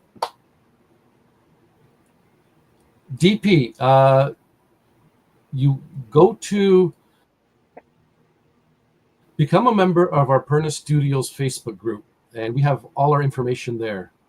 It's best to become a member. We always show artist previews. We have information on pre-sales and costs. So yeah, Perna Studios on Facebook. What's the next set that you'll have for pre-sale? Oh, it's our next Halloween set. It's Halloween 6. Smell My Feet. Well, it's Dimitri. Tony. DP is Dimitri. Oh, is it? Oh, Dimitri. I'll send you a set. Jesus, Murphy, man. This is You already one of my sent. favorites. You've sent Elaine and us so many things. Don't worry about it. I got you covered. Everybody else has to pay. What was that? No, the next set's not called Halloween Smell My Feet. That was a joke. The next set is called Halloween Alone in the Dark. Okay, cool. There's a Tony Perna. Bakaru. And we actually just got, and that is up for sale right now on eBay by Frank Kadar. The original. Oh, the original art for that one? The Yep. Dover Oh, Demon? nice. Yep. Nice.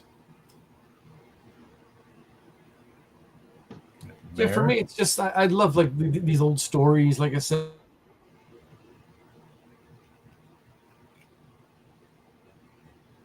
that crazy kid when growing, always into the whole monsters, the mythology.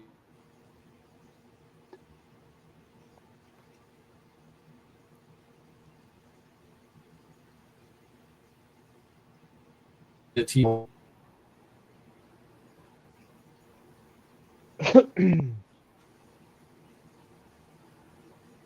Does he keep freezing for you, Bill, or is it just Yeah, me? he does. You guys, you guys are kind of freezing for me. I don't know if it's my internet. We are getting. Well, you keep freezing for me, and that's what I was wondering if it was my internet or your internet. Or No, I think it might be my internet because there's like a thunderstorm rolling in, so it always messes with our staff. All right. So that was the base set. So what you guys will receive in the giveaway if you enter hashtag Perna in the comments and get entered for that. So you could potentially get the 20 card base set, and you'll get the 4 pro cards. So you're going to get 4 pro cards that we show here as well. So then these have like a pearlized There you go. cards. So DO 6237 asked where La Llorona is, and there you go.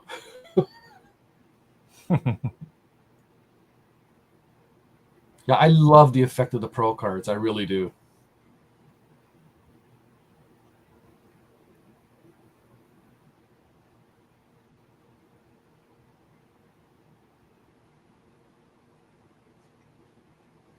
And then occasionally you guys will have, like you had some issues with this set, but occasionally you guys will have overstock sets that you can kind of piece together after the fact, right? Like yes. So actually what happened with this set, we didn't get all our sketch cards in.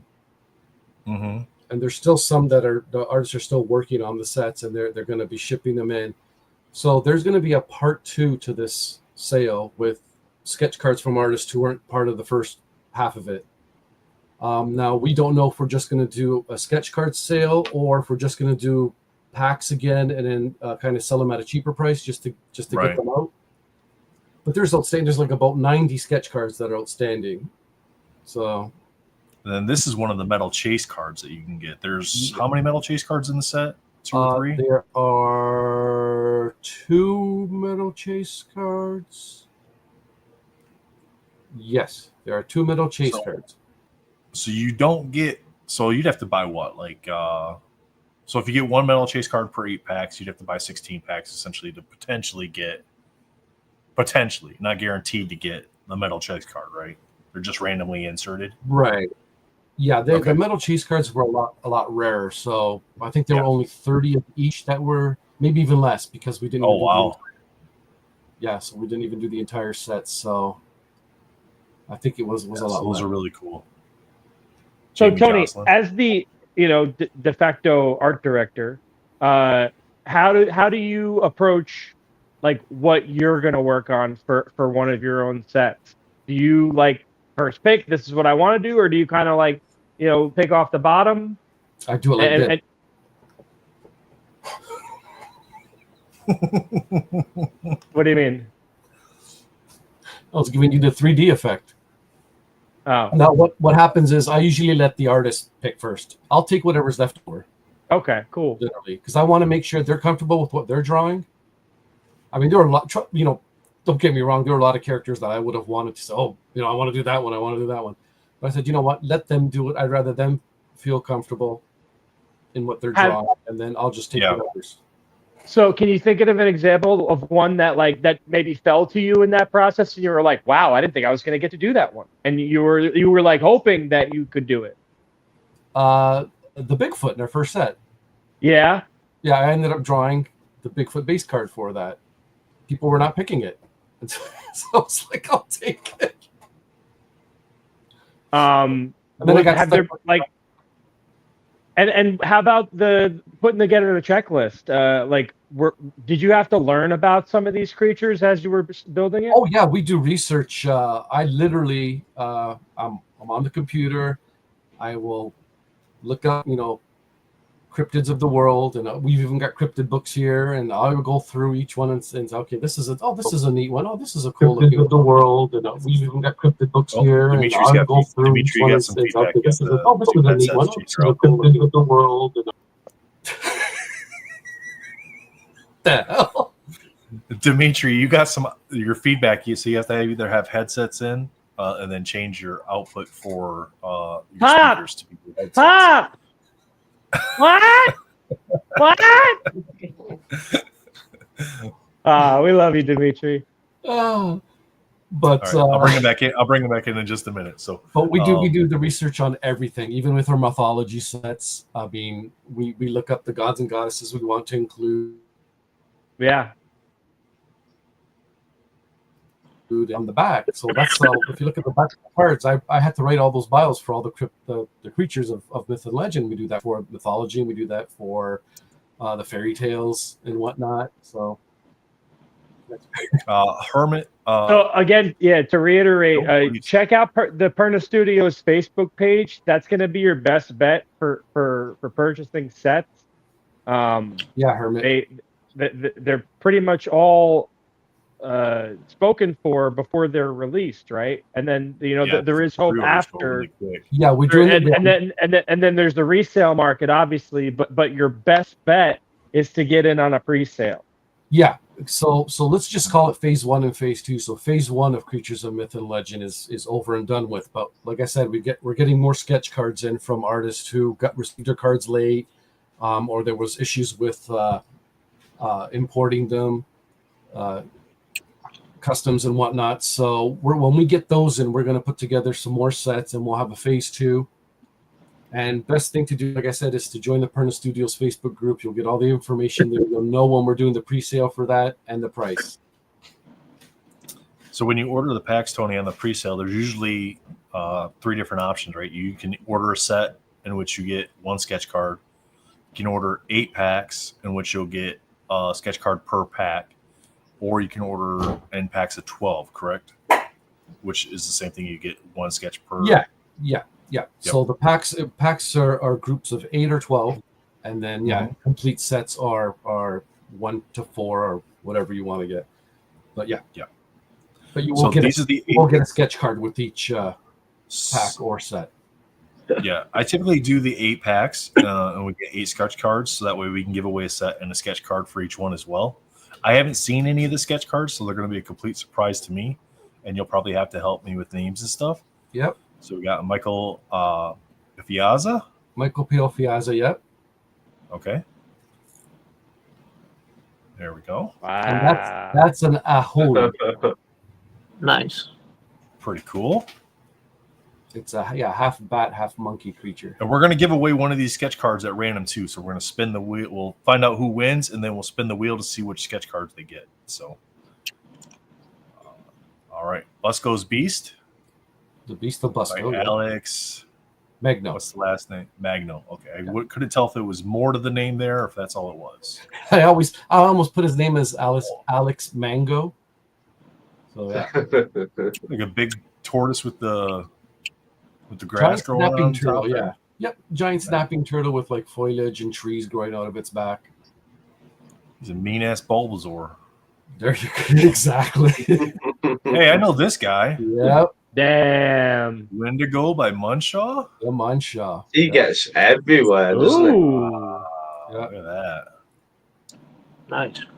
Yeah, he wanted to be on the set, so he seduced me. And I believe it the too. rest is history. Complete Damn, no mystery. name. People that don't sign it, Complete I'm gonna have to mystery. Okay. That is a. Oh, that's Andre Toma. Andre Toma. And that's a Very Galrao. nice. Really cool.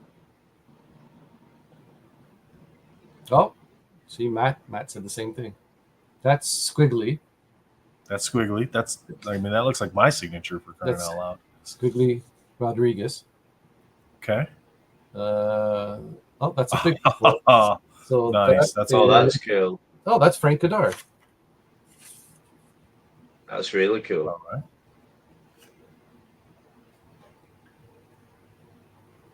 This Chesterman. Hope Lake Monster. Nice. The goat that lives under the bridge. Huh. That's Matt Fuller's sibling.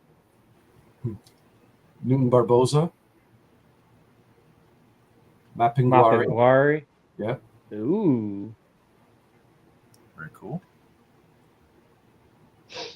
And the last sketch card. Elsa Dumsty, and it's a Lindworm. Oh, nice. Very cool. Yeah. Hashtag Perna in the chat. Gosh, I think Munchausen is my favorite. Munshaw's stealing the show this year, isn't he? He's everywhere. He's trying. Like they're all great, but Munchausen is so spooky. No, Munshaw did a great job on this, and I told him that was first time working for us, and I told him, I said, I'm very proud and very happy to have had you on the set. Yeah, it's just so spooky though. I feel like that's what I want to feel when I look at these cards. I want to get creeped out. I want to like not go to bed that night. And Munchausen nails it. Well, he's a creepy guy. It was that way with the Halloween set too. Just like how dark some of the cards were, as far as like what kind of characters they were drawing, settings they were putting them in. You know, whether it was zombies or just all kinds of different witches and stuff like that. It was really cool. All right, guys, we're gonna do this here real quick. All right, hang on. Let me get in. Oh, you want to get in on it? Don't draw it yet. All right. You're letting everybody get on everything else. Finally something that I want to get in on. All right, I'll give it a little bit. I'll give it a little bit longer.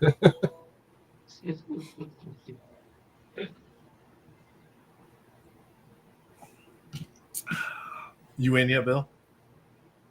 No, sorry. I hate that question. No, usually you say I'm done.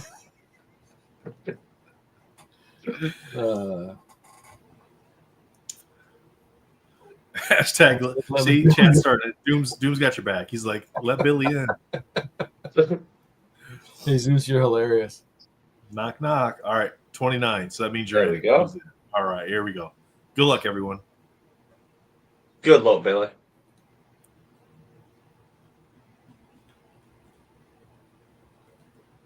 Pete. Pete asked, "How can I get one of these sets?" Well, you enter the drawing. Congrats, Pete. One of those guys, man. Congrats, Pete. All right, let's see what Pete gets here. That's awesome. You get the wheel up just so Jake can be happy for the rest of the show today.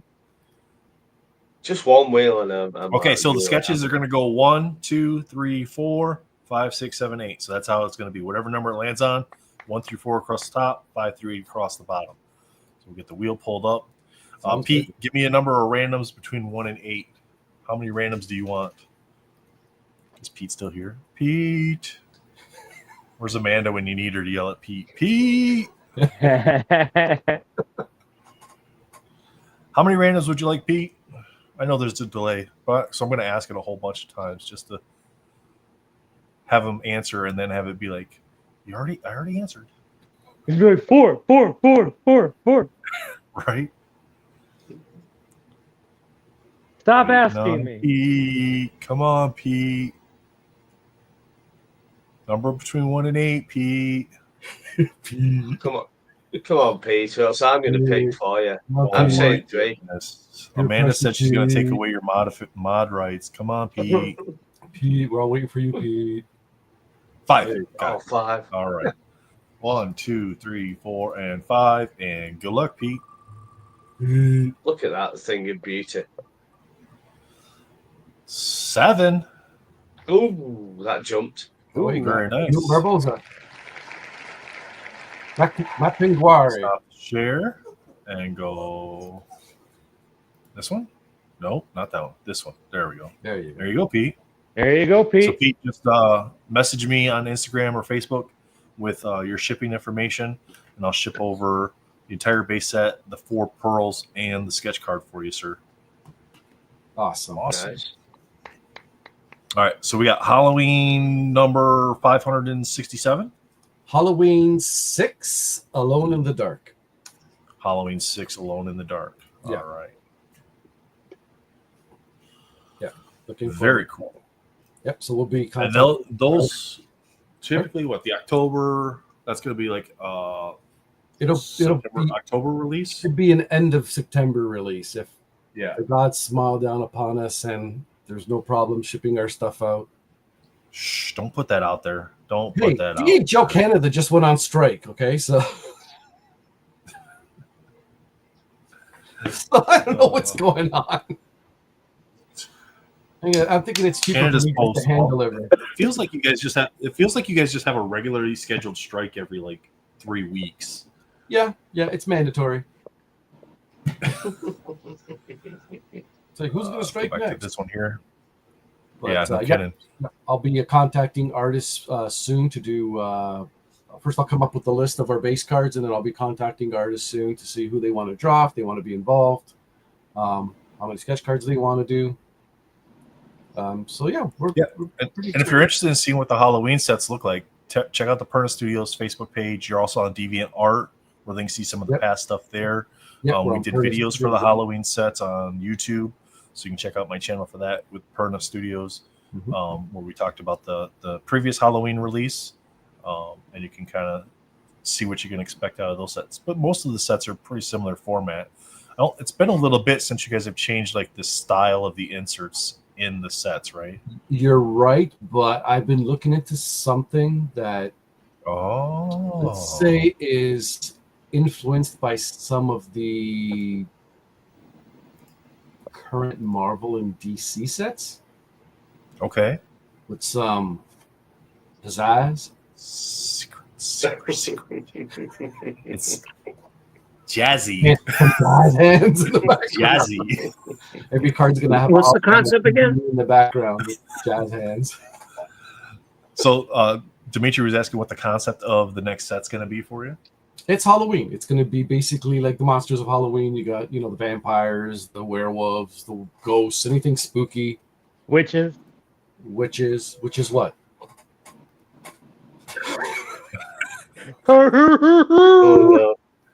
Oh no! Does it come to that already?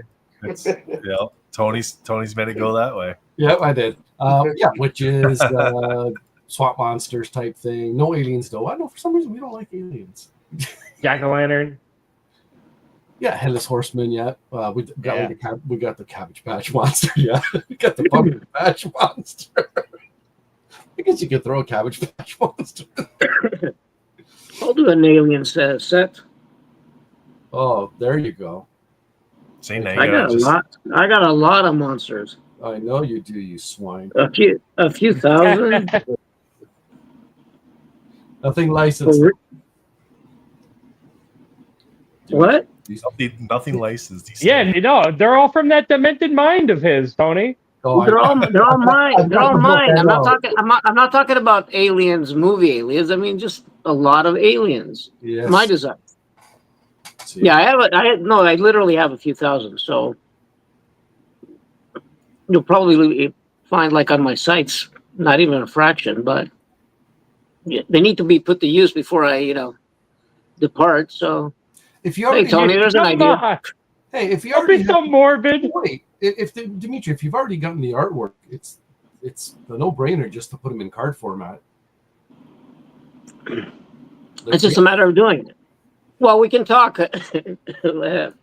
We can talk in the, soon, and we can brainstorm.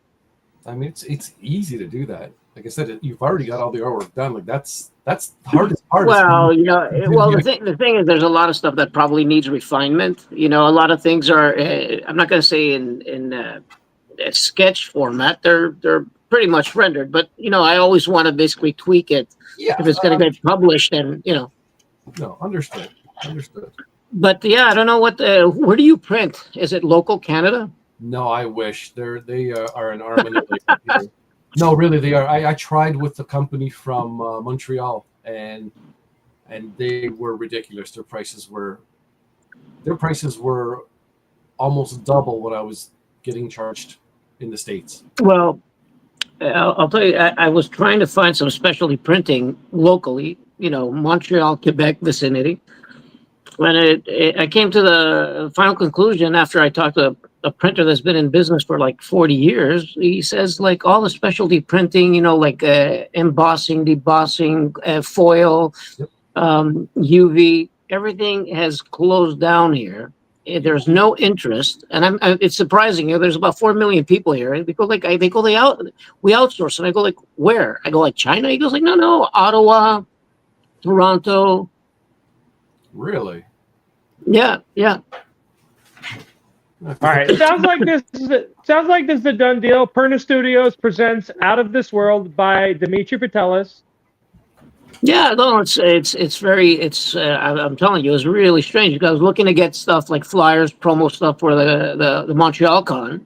Yeah. And everybody was like, oh, just go on our site and you can order from our site, stuff like that. It was just strange. I go like, how am I going to order if I don't see what you actually produce? Exactly. Well, the thing was, our quality is like way beyond, we're not Vista Prints. We don't do these bulk things. We do specialty printing. I go like, that's fantastic. I go like, I believe you, but I need to see it. Yeah. That's what they don't understand. That's what they don't understand. I need to see the product in hand before. I was getting stuff done in Greece because I went down there for a show, and specialty shops were everywhere. And you would get something done in 3 days, which is really, I'm not exaggerating here. And I found it strange. Like people were like, yeah, sure. What do you need? This. Oh, this is, we can do this. We can do that. And just changing things and stuff like that. And here it was like, I've sent I called 5 places. 2 of them, I send them artwork to get quotes. And I'm still waiting. A week later.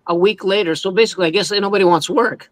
Yeah. See, they're going after big productions. They want to do stuff for franchises, stores, banners and posters for like 3, 4, 10, 50 stores, whatever it is that they're doing. But if you're going like on a one-on-one, it's so even stickers that I ask local artists, they go like, oh, we tried places here. The quality was horrendous. So they're outsourcing to China. Yeah. See, we're small potatoes. That's the thing. It's really strange though. We don't pay enough. We don't pay enough to get what we want. They want people that are, or you're going to order. You need to order at least X amount to make it worth our while, and it sucks for the small guy. Yeah, but luckily, like I said, I found the place. They're in Tennessee. They print. Where are they? They're in Tennessee, and they're actually good. Tennessee. Okay. Yeah, they're actually good with their prices. So. I mean, we've been. Is this four color offset printing, or is it digital? Well, this is for my cards. Okay. So, like I said, I'll send you the samples of my cards, like some of the sets we've done, and you'll see the printing quality on them. That'd be cool. Very interested. Yeah, it's actually they're a good company to deal with. Dimitri Patelis, spaced out. I'll show you stuff. We'll talk about it for sure. Let's not, we can carry on forever on this conversation, but we'll pick this up soon. Oh, definitely. Please, people want to hear this. So you're not boring us.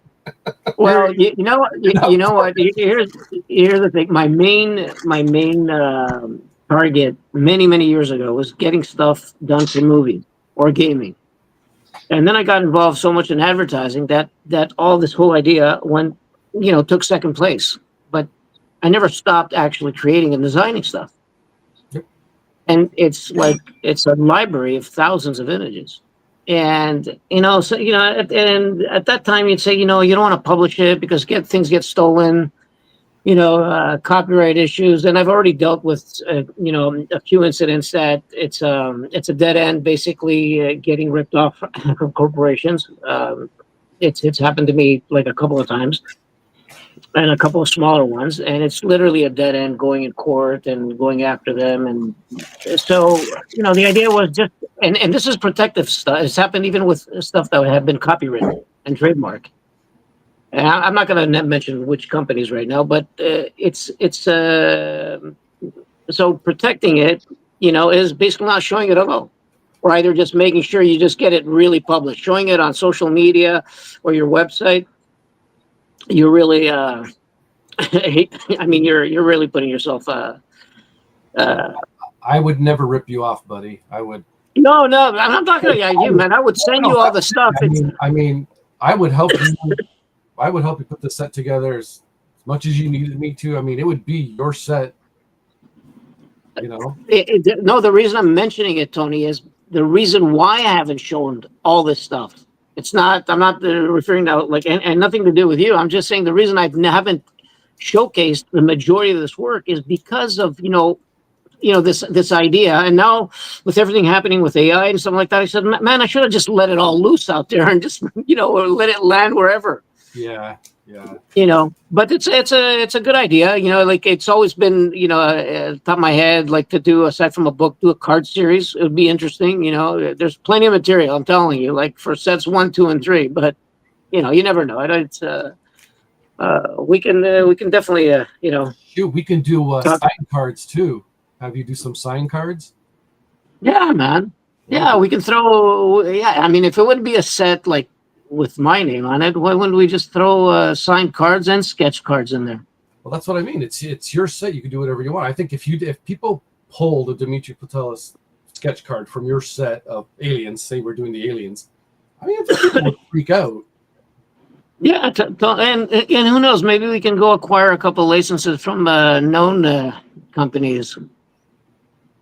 We can always try making a call. Hey, can we use Venom? Damn you and your Venom again with the Venom. Here, we'll put him right here. He's gonna be the image for the box. It's Alien, right? I'm just kidding. Yeah, you know what? It's true. He is Alien. You got me there. No, I'm telling you, Tony's onto something. And then you've got, a Dimitri Patelis base set with sketch cards randomly inserted by Dimitri Patelis, and then sketch cards by other artists. I can name a good number of people that would be fantastic to insert. If you've got thousands, in probably two, or you could come up with 50 that go together to make a set out of. Probably to get the licenses more than the profits we'll make at the end, though, to get the license of Venom.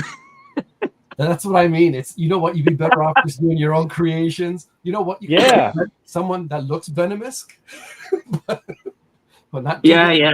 It's gonna be Venom, not Venom.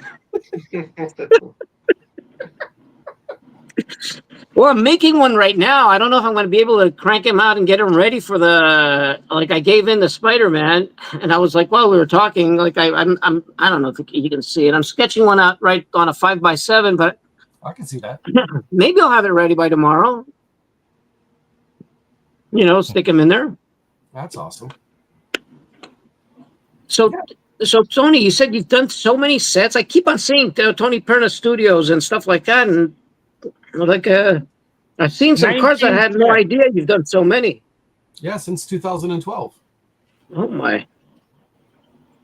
I'll send you some. You know what? I'll put a box together for you and ship it out to you, and you can see some of those. I'd love to, man. Don't go crazy. Keep you don't have to I'd love to have some samples, but just get an idea, see what you have. This is overstock. It's taking up room in my closet. It's overstock. Yeah, that's why I'm coughing. I've been trying to rearrange this office for the upteenth time, the studio. Yeah. Like I think I breathed everything from I don't know, the Jurassic years in here. Yeah, we don't like hearing you talk about departing and then you start coughing. Yeah, really. Well, I had an incident with one known collector. You know him, but I'm not going to say his name right now. He says, "Hey, Dimitri, how's it going with my commission?" This was yesterday. So he's like, I go like, man, I go like, yeah, well, look, he goes like, I just wanted to keep up, see what's going on. I do have a few people waiting quite a bit. So I go like, I haven't forgotten about you, man. I go like, don't worry. You're number 3 on the list.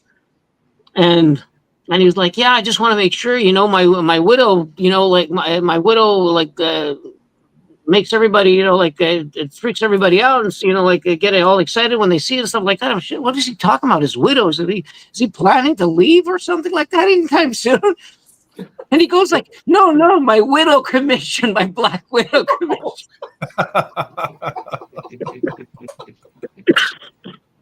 Oh Wow. shit! Yeah, that was bad. Let's take a look at the 4 o'clock auctions. We got. You know how small this world is, Dimitri? We know exactly who you're talking about. I know. He was here last year. That's how long he's been waiting, though. That's how long he's been waiting. I'm not gonna. That's not funny, but unfortunately, I tell people they have to wait. I'm not doing it on purpose to get the all. Yeah.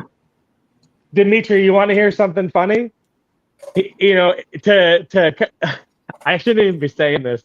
He was getting impatient and he was vocalizing it, and I was like, "Give him a break. The guy's got dementia."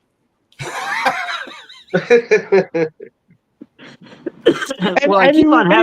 was like, "What? No, really?" I was like, "Yeah. Look, it's not something that's public, so don't say anything to him. But give the guy a break, for Christ's sakes." Well, I can tell you I was in overload last year. Yeah, I can tell you I was forgetting everything. I have my son actually taking notes. I go like, dude, you never know what happens. I go like, start putting the value on things, post it. Oh. I like that dimension. All right, sorry, Nathan. Update. Go ahead. It's a good excuse though, right? I got to start using that. I got your back, DP. There you go. There you go. Clock auctions end. So let's take a look, see what we got going on here in the last couple of minutes of these auctions. We got the Catwoman by Brian Michalski and Jonathan Levesque. That mashup is sitting at 150. Wow, Dr. Doom got a big bump. That's up to 210 now on that 5x7. Nice. By Oliver Castaneda. Invincible by Jay Peteranitz. Standard C's. Sitting at $5, guys. The Morrow by Michael Munshaw, $100. I saw that. Munshaw's killing it. Raven by Joe Marbolda, Yeah, $30. Or Pete's Got Enemies. Could be that too. It's not me. Yeah. I didn't do it. People are mad because he won that Perna Studio set, so they're bidding him up, knowing that he likes that piece. Well, no, Jake's bidding him up because he wants to trade for the rap. Right. We got Swamp Thing by Paul Hill. The Venom by Johnny Bravo sitting at 5. The Xenomorph by Tim Cologne's at 15. Then we have our 5 o'clock auctions coming up in the next segment. We got Batman by Munshaw at 60. Deadpool by Paul Hill at 10. Hellboy by Tony Perna at 133. Jordan by Dre is still sitting at 25. Poison Ivy by Joe Mar is at 25. Swamp Thing as Green Man by Brian Michalski is at 5. Venom 4-panel by Joseph Reed, 35. Weapon X by Johnny Bravo is sitting at 25. And then the Wolverine by Jonathan Levesque is sitting at 70. To wrap up the day, we're looking at the Ghost Rider by Dre is now at 200. Nice. The Justice League and Poison Ivy by Joe Mar sitting at 100. The Kingpin and Spider-Man with the autograph of Vincent D'Onofrio sitting at 210. Nice. Now currently for the Tim Cologne piece. The signed print by Fred and Ian still at 10. We got the Scream by Jane Manalo, 3-panel at 50. And the X-Men Blue and Gold team mashup from the Philippines is sitting at $202. And those will be the last auctions for today. So not too shabby at all. Let's take a look at our overall numbers. We're looking at just over $5,000 now, guys. Congrats. Very Across cool. the $5,000 mark. Nice. That's good, isn't it? Already. Wonderful. Oh, Yeah. When's the Doomsday due? the Doomsday. That one's awesome. I think that one is tomorrow. Let me take a look and see when that one I'm trying to comes. find it. I lost it here. That is crazy. Only 55 raffle tickets sold. Yeah, we haven't sold any raffle tickets in a while, guys. Raffle tickets are a great way to donate. So if you're thinking about just donating to help the charity out, help the event out, just go ahead and pick up a couple raffle tickets while you're at it. Get 1 for $5, 3 for $12, and 5 for $20. The new sketches that just came in today from Gabriel Stockton are on there as well. I have one more of those I need to upload here in a little while. Everything that gets uploaded today for the rest of the day and this evening will all end tomorrow as well. Here it is. Oh, nice. Oh yeah, the Spider-Man. That one is up on the website as well. That is in the Oh, 5:30. look, there's a little Venom in the back, and then there's Carnage Eyes right there, but then there's another mini Venom. This one's been added to the website as well. That ends in the 5:30 time block tomorrow. The Doomsday ends at 4 o'clock tomorrow, Dimitri. All right, cool.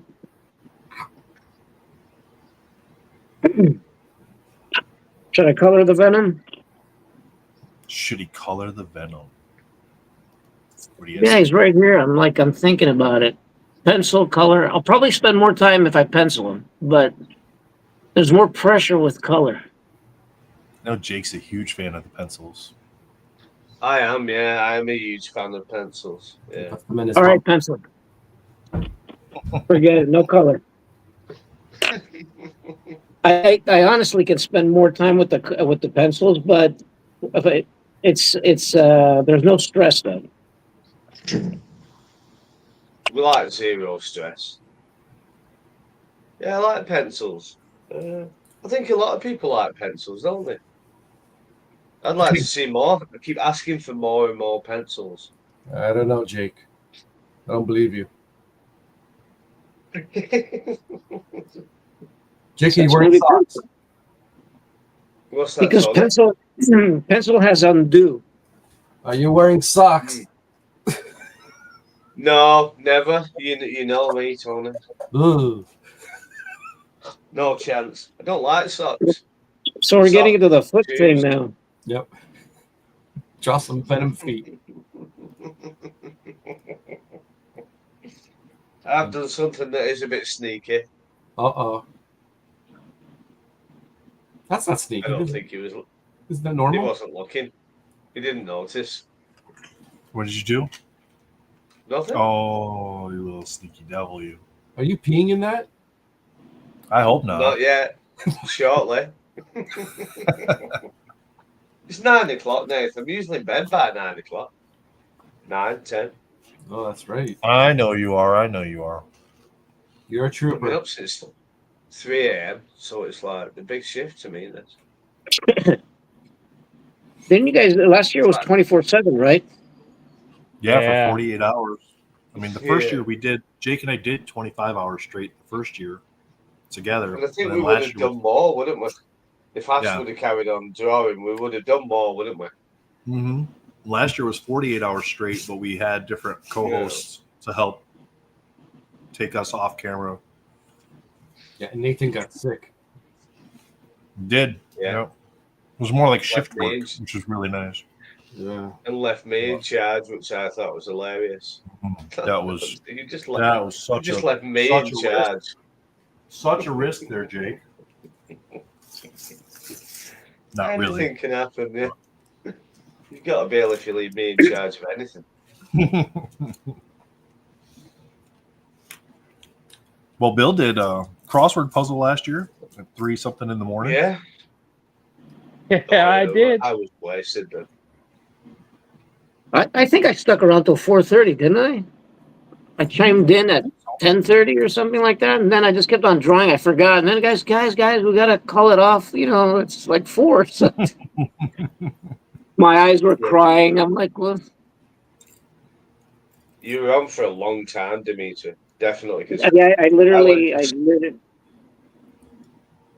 yeah. went to sleep and walked back up. I went for a nap for a couple of hours, walked back up, I and was, I I thought, was still here. Dimitri's still on. Yeah, it's still there.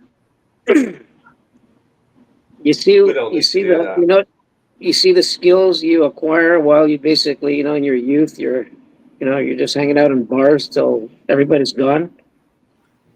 That's what happens. Dre wants to know what you're sketching, Bill. I'm not sketching anything. So Tony, when you decided to do this, was it with the card sets? Because I missed the part of the conversation when you guys were having. Was it?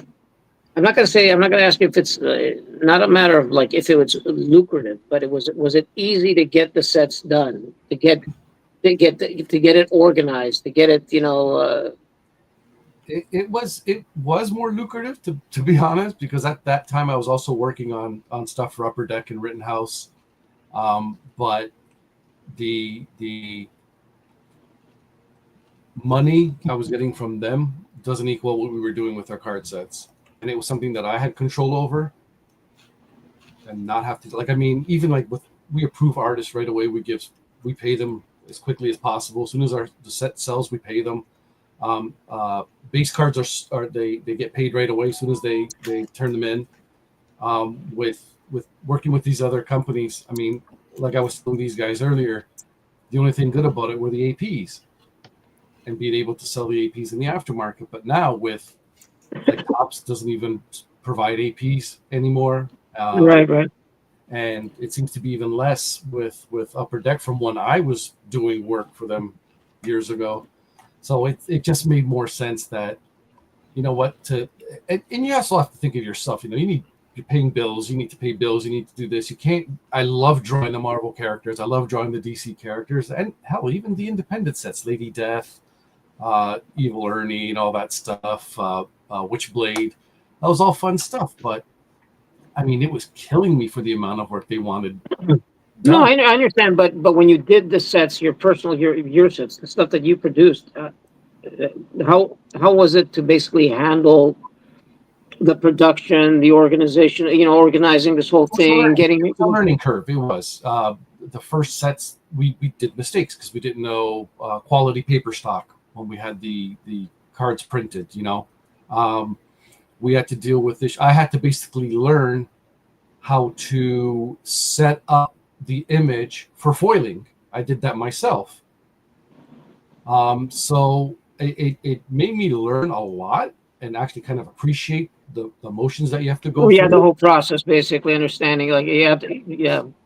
But yeah, it's once you get the hang of it, it's second nature. It really is. It doesn't become that hard, and you can kind of skip some steps, I guess I want to say. Well, every printing facility also has their own process somewhat, so you have to kind of, be a little bit of a chameleon to adjust to their, to their tech specs and all that. But well, that's it. Yeah, I mean, they have their setup fees. If okay, yeah, you want this done in foiling, this is what it's going to cost for us to set it up. And I said, well, can you tell me how you actually do it? And then they told me how to do it. And then I was on foiling. Yeah. So you're setting up their vectors, right, for the die cuts, for all their I was just doing everything myself and just setting them in. It's like, here you go.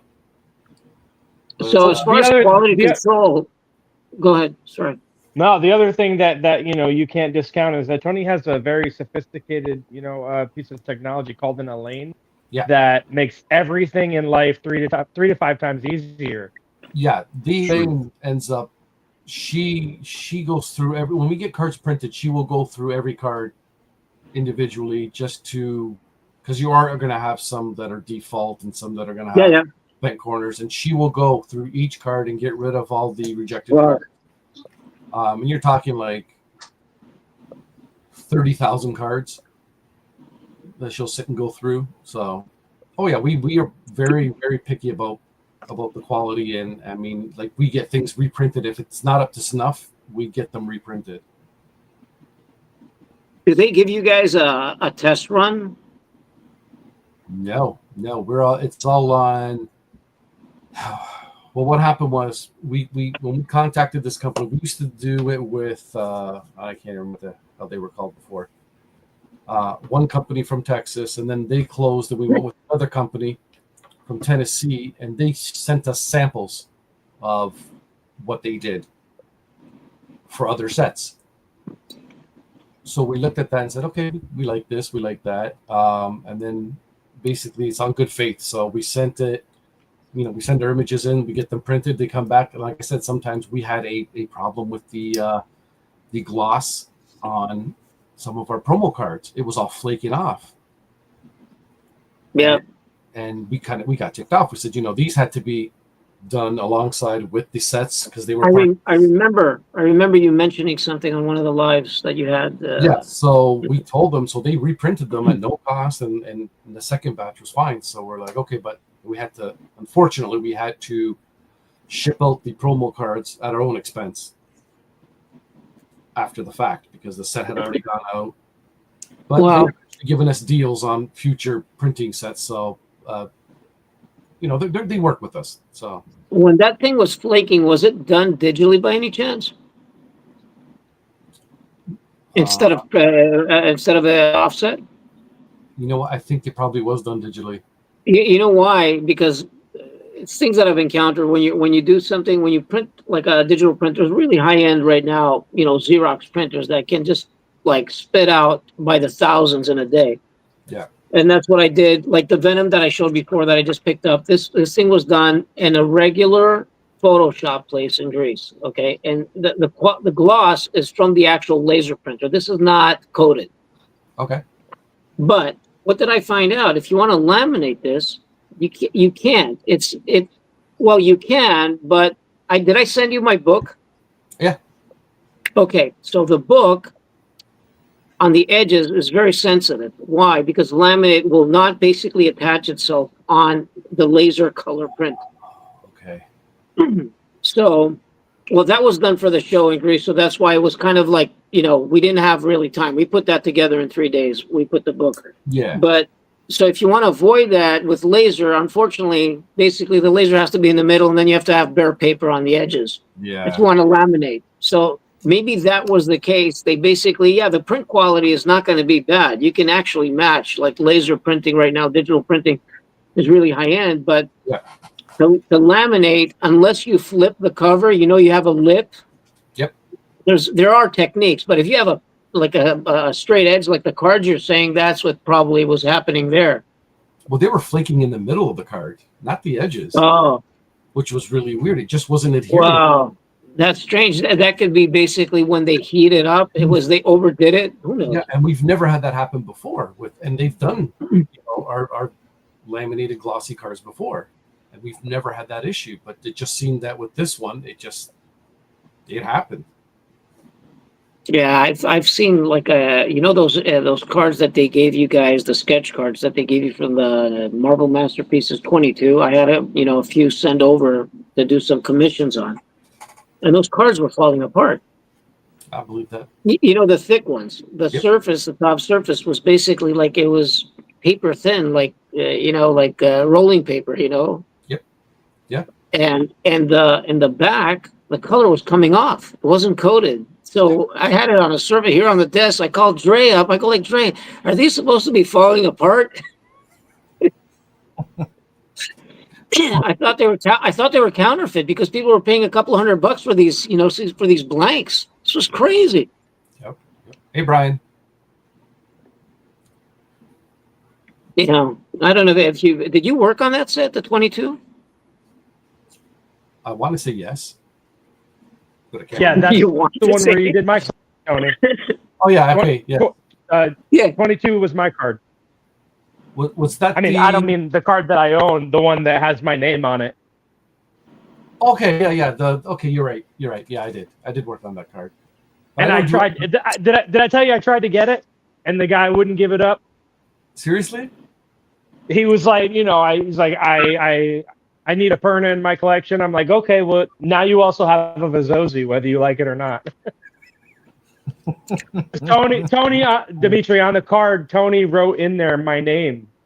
Like he hid it in there as like an homage. It's my favorite character. So I, with the hope, long shot that like it would find its way back to me. But this guy Do we wanted a know? Do card. we know who has the card? Yeah, I know. What his name is, but he wants to keep a Tony Perna sketch card. Tony, you got to make him another one and put his name in like bright lights. I know. I got to make a 3D name. His favorite character. It's much more flattering that someone else owns it when you think about it than I own it, because now it's like someone else owns a card. Billy, how is your High Evolutionary collection? Are you done with them, or? I'm almost done. I mean, I don't. We'll see what happens with Topps, and if they put out anything nice. Yeah. No, I mean, like, done. Are you finished collecting? Are you getting rid of your stuff, or are you still keeping that? I'm not getting rid of anything. No, I worked too hard on it. Okay. I was showing before my those were my sketches. Oh, that's cool. And then I've got. If you want to make me big, Nathan. Yes, sir. Make him big. You say that to all the guys. I'm just here to push the buttons. Yeah, that's it. Probably. Now, Billy, are those all official set cards, or are they personal sketch cards? Hang on. I'll get there. Are you having an earthquake, Billy? Are you having an earthquake? Yep. Do you need help? We're starting to get nauseous here, right? So some of them are PSC, some of them I got like from conventions. Most of them are like pack pulled. There's one What's AP. What's that pencil on the bottom left, second row? So this is from an artist I found at a convention. Really cool. Yeah, younger guy. It's like Very $8. That's a good $8. Yeah. Then I got the script. I got every comic appearance in a 9 or better, like every cover appearance. I got 2 pieces of original comic art. The one up there is a Dre. Then I have the Pumbo from 2020 Masterpieces, the pencils and the preliminary. The full color original will be here in September. Nice. Got my Palumbo original 5x7, not published. A Bella, a script from the X-Men cartoon that High Evolutionary was in, signed by the whole voice cast. Oh, that's so cool. Nice. And then I'll continue with the comics as I go, because he still makes new appearances. Mm-hmm. Oh, that's cool. Yeah, I'm glad you didn't give that up. I was worried you were going to. Yeah, I thought I was going. I was doing this whole crisis of conscience and Zen thing where I thought I was. Well, you were purging everything, and I was like, I definitely purged a lot. yeah. No, I'm glad you are still holding on. Yeah, collecting art is not good for like shop therapy. No. But it was good that I found like a very narrow focus, and luckily the character that I choose to collect, he's very niche. It's not like flooded the market like a Wolverine or a Spider-Man where you can the well runs so deep. Where like the goals, my collecting goals now, it's like they're much more long term, and there's no sense of urgency, and just kind of waiting things out. Like I was saying before, right, or like like it gets to a point where displaying it is unmanageable and unrealistic. Like got like a good size collection that I can display it all should I see fit, and without taking up every room in my house. If I was to, like, let's say like a Gambit, like I would need every space of every wall in my home. Yeah. And I wouldn't be able to choose. I wouldn't be able to do the complete, you know, I would have to do the completionist thing, and I wouldn't be able to curate and cut some things out. Yep. But with this, I get to have it all. I get to say yes to pretty much everything.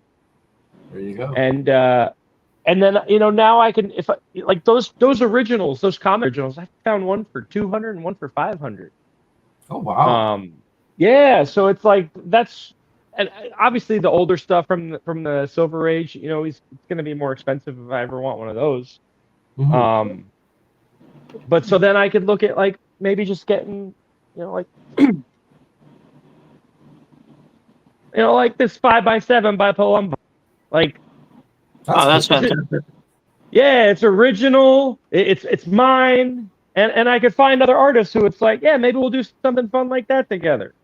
Yeah, that's beautiful. And maybe that's how I keep going in the collection without trying to. Oh, there's a new set out, and there's 15 different parallels of it, and you got to get all the printing plates too. Yeah, I love Palumbo's work. Do you collect Bill stuff just because you see it and you like irregardless like of the character, like just because you see a piece and you just like it, that you want to have it, or you avoid doing that right now? I've done that, and I found myself trimming it back to just the character. Maybe it's a little bit OCD. Maybe it's just there's a sense of comfort when everything has like a focus and a theme. Okay. But I could very quickly get all over the place, and then I don't know. Like I said, there's a zen for me in just having all the same character represented, everything on my wall, like. And then when people come over, they're like, "Oh, you love comics? Are any of these valuable?" And I'm like, "No, they're not particularly valuable. But if you look at every one, the same characters on every cover of these comic books. And then this is, you know, original art that was used to make that comic book. And this was original art used to make a card of that character. Okay. So I'm very fortunate and grateful that I've found, you know, like the exact lane of this thing that we do, or you know, that we're in, that makes me happy. That makes me, you know, like proud of it. That I don't like feel bad about it. It doesn't feel like it borders on an obsession, or that it's unhealthy. And unfortunately, I'm in this lane because I've been completely off the road and off the reservation and crashed the car many times, where it was like, what am I doing here? I got a whole room full of boxes and stuff that I'm never gonna look at. I got these complete sets. I got graded stuff. I got valuable cards, serial number originals, sketch cards. But it's like, why do I have all this stuff? So, because it makes you happy. Yeah. So, like Dre was saying, I was trying to do a thing where I was getting I picked a villain for each letter of the alphabet, and I was gonna get a sketch card for that villain, you know, all by different artists, and then display them together, villains A to Z. And I came pretty far in that, but some of the characters were just too hard. They were like AP only, and for some of the letters, but on that way, like I got a, you know, Tony Nightmare for me. That was cool.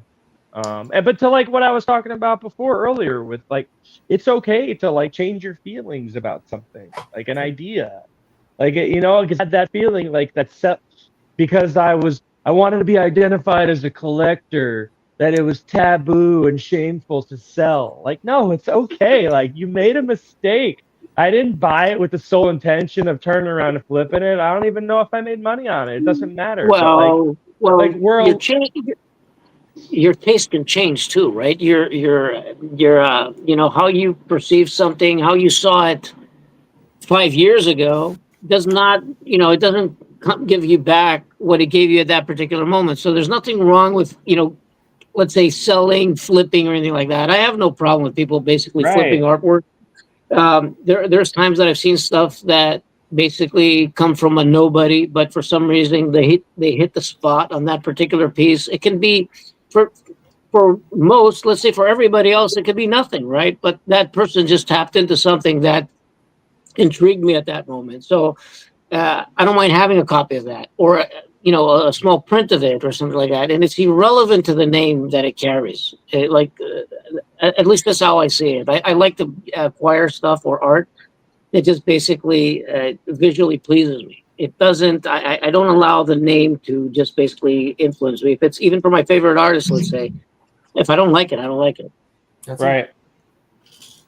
Billy, Yeah, and so the thing that makes it devious is when you misrepresent yourself when acquiring something. Like and nice. Because that's the thing. Where if you misrepresent yourself to drive down a purchase price, like, hey, this is really important, and then you go and turn around and sell it right away, and that was your intention the whole time. Like, sure, yeah, I have a problem with that. Yeah. Yeah, I get. I had a few encounters like that. If I haggled with you for hours and hours over, like to get you down $50, and I just went and turned around and just so that I could make 50 more, like that's petty and against the spirit of community. You know what though? I've kind of there you go. Oh, so you like Transformers? Oh yes. I was just showing off to Nathan. Even got little ones. We got a few hundreds of those here. Oh, there you go. Not those, but the other figures. Transformers are cool, aren't they? Everyone loves Transformers. Yeah, I worked on I worked on the first, second, and third movie on their promo stuff. Oh, that's Did you? cool.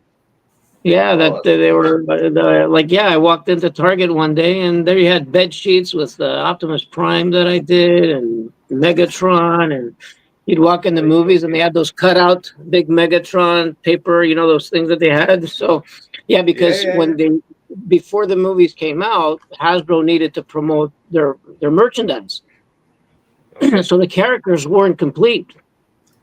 So they had all these 3D renderings, but they weren't textured. They had missing parts. So we had to take the model, the initial sketch designs and everything like that. And they sent us pictures of the vehicles, like the Optimus Prime, the 18-wheeler or Jazz, those characters. And we had to take parts from the pictures and basically crop and Photoshop them and actually bring them to life before the movies came out. That sounds like a So I did the first. Yeah, it was for DreamWorks. It was for the first, second, and third. So basically, they just show we've got these ideas. We don't really know what the idea is going to be. Well, they weren't. No, they had them, but they weren't. They weren't rendered. They weren't fully rendered by Industrial Light and Magic. So they had somebody had to basically, make them look how they're going to look in the movie, because later on, the majority of the production, all the characters after the third movie, the majority of the stuff was ready.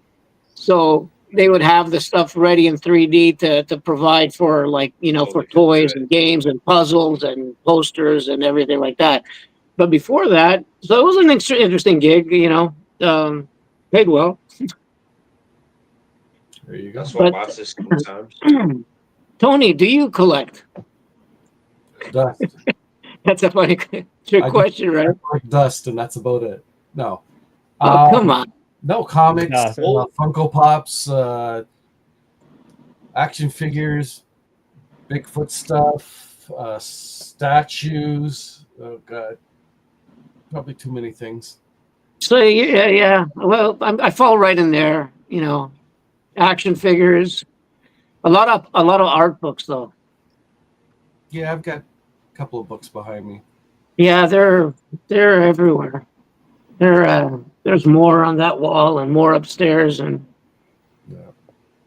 I got there a lot of it are still in cellophane, right? They've never been opened. They're collecting dust. It's like I gotta have that. So I got what was it? Alex Ross. I bought it was there for a while. You know, and then I saw something online. I was like, hey, I got a book. I opened it a couple of weeks back. Yeah. Oh, geez, yeah. I've got some. We're just all hoarders. I'm looking. I don't even realize what I've got. I've got stuff in the loft, stuff under the bed, stuff under Andrea's bed. This last few months, I've really been contemplating: should I sell everything that I've got and start all over again? You know, I was really like toying with the idea, and I've got some X23 cards that like were quite hard to come by. And I was even saying to Nate, I've got like the anime printing plates, and I was like, I just might let them go because I don't look at them. I love them to bits, but I just don't really look at them. And there was one card, so I've narrowed my collection down of everything to one card that I'd probably, besides gifts. I mean, obviously gifts from friends like Munshaw did me an amazing X23 last year, and people are giving me gifts, so I would never give gifts away. But the only thing that's a no-no. No, definitely not. The only thing I narrowed it down to that I would not let go is a Joel Gomez card. So I contacted It's not a printing plate, is it? Gomez. He had a sketchbook, and from the sketchbook there was a set created with different characters. Okay. It was at a Comic-Con, so it isn't printed or anything. And he remembers the sketchbook and having the card. And I narrowed it down to that card, $30 from eBay, which I've never seen one before or since. And I get rid of all the ones that were probably worth thousands, and that would be the last card to go. Which is a bit crazy, isn't it? Because some people would be saying, well, I'll keep this, which is worth X amount. But to me, that's the best thing that I own. Just going back to what Billy was talking about earlier, really. Yeah, I used to get sent a lot of stuff, like even back then with the Marvel Masterpieces. Like I didn't realize that some of these would have value someday, and they were sending me everything, like not full sets, but a lot of cards from Boris, Julie Bell, Hildebrandt, from the X-Men '94 set. Like I had a couple of hundred cards of when I first saw these, they sent them to me so I could see what was out there, and it was quite scary actually to see how good these guys were. There's a reality check. Ross OG Terminator books. And by the way, Nathan, you let me know when you gotta kick me off, right? I don't. I think we got 5 o'clock. We have Marvel Inc. Jonathan Levesque is coming in at 5 o'clock. Well, he's scheduled to. So as soon as he gets here, then we'll kind of roll into that segment there. So. Speaking of which, I got a roll. You got a roll? Like Optimus Prime. There you go. Or just well done. Oh, I have that toy thing. While cleaning, I found that voice thing. Like I used to have that. It's not mine. Yeah, sure. Sure. Well, you know what the thing is. My son grew up with like. I had him on my lap with feeding him while I was working on this project. Oh, Optimus! And I'm Prime. talking to the art director on the Transformers. So he grew up with this stuff, and he's got a couple of hundred, or if not more, figures. He's like, it's you know what? It's like my wife says, like I'm living my childhood that I didn't have through the children, So I just keep on buying things like that. Hey, those G1 figures are worth a lot of money. Those Generation 1, the originals. Yeah, I don't have anything of that. It's like mine is like from the movie time and after. Well, we got this Construction Devastator that was like, I think Target had it like half off. So half off was like $50, right? Yeah. So and it was $100, but so I said, okay, let me buy two of them, right? Why not? So one we opened, the other one's in the box. So every time you, for at least 5-6 years, every time you just like graze the box, this is construction devastator. You know, it's like it could have batteries in it, and it was just like launch. Oh, that's awesome. Those are All a right. couple $100 now, sealed. Yeah, I think more. Yeah, they will be. Yeah. All right, guys. Thank you for having me on, and good Thank luck you, with the Tony. rest. Appreciate you coming on. Yeah, good luck with the rest of the Cheers, weekend. Tony. Let's go for And Tony, we'll talk. See you later, Tony. Dimitri, yes. We're going to talk, buddy. Thank you. Thanks. Yeah, we're getting there. We're at 5,250 race so far. Take care. So I'll stick around till 5. Yeah, absolutely. I'll finish We're the at Venom. We're at $5,250 raised so far, so that's amazing. Yeah, really cool. Let's see if I can get this up. I'm surprised that at Go. the raffle, you know, that there isn't more tickets selling. You know, the opportunity to get that frame piece. Mm-hmm. I do understand, you know, people want to buy what they want to buy, don't they? But it's Well, that, and it might be something where people are waiting to see how their auctions pan out too. Of course. Yeah. Do you think though that your 24/7 thing drew a lot more attention to it? I don't know. I think from some aspects, maybe. Yeah. Because people are chiming in from everywhere, right? From all over the globe, right? Right. Yeah. Yeah, but I think this is still a good time limit. I mean, for me in the UK, so in the UK it's starting at 1 p.m. So the rest of Europe it'll be 2. And even if you went over to, let's say, as far as the Middle East, Dubai sort of areas, that would mean 5 o'clock in the evening it was starting. I think China, well, I know China's about 11 because I've been there for a month, and Australia I've been for a few months at a time. That's like 12 hours in front. So I think the 8 a.m. start time, EST, is a really good start time for the world, really, because you've got 8 p.m. You know, if you're going over to Australia and that, I think it's a good time to do it. What's big So in the maybe UK? right. As far as comics, what's big in the UK? Oh, sorry. As in comics. Yes. The same as the US. It doesn't really differ. It used to do back in the day when there was kind of 2000 AD. You know, Judge Dredd and Right. Strontium Dog, and that's Because what that's what I grew up with. Yeah, that's what I 'cause they're grew up all- with. Well, they were all black and white, Dimitri, weren't they? And Well, look, I grew up in Greece, so we were getting, you know, the main titles like Spider-Man and Batman, but not so much No, of we the other didn't. stuff. I grew up with Heavy Metal magazine Yeah. and Conan. Conan as well, yeah. Conan was huge in the UK. Yeah, definitely huge in the UK. And a lot of British metal. Yeah, well, you would do in the EU anyway, wouldn't you? Definitely. But when I was young, it wasn't. You were lucky to find comics, Star Wars comics. So I was born in '73, so Star Wars to me is huge. So it was all mainly 2000 AD, Strontium Dog, Star Wars. Oh, I don't remember any of that. Yeah.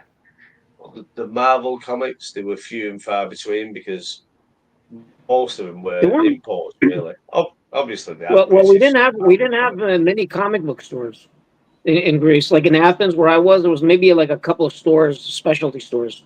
So they weren't bringing everything. And that's in Athens as well, isn't it? You'd Yeah, that's what I'm saying. So in Athens, but I wasn't so much into comics to say, you know, because I started drawing quite late. Like I was around 16, 17, 10th, 11th grade, somewhere around there when I started drawing. And so what was big back then, you know, it was like Heavy Metal magazine, and you had Rank Xerox. Remember the character? Yeah. And Manara. It was they would import a lot of European comic books, like a lot of French, Italian, Lucky Luke, Asterix.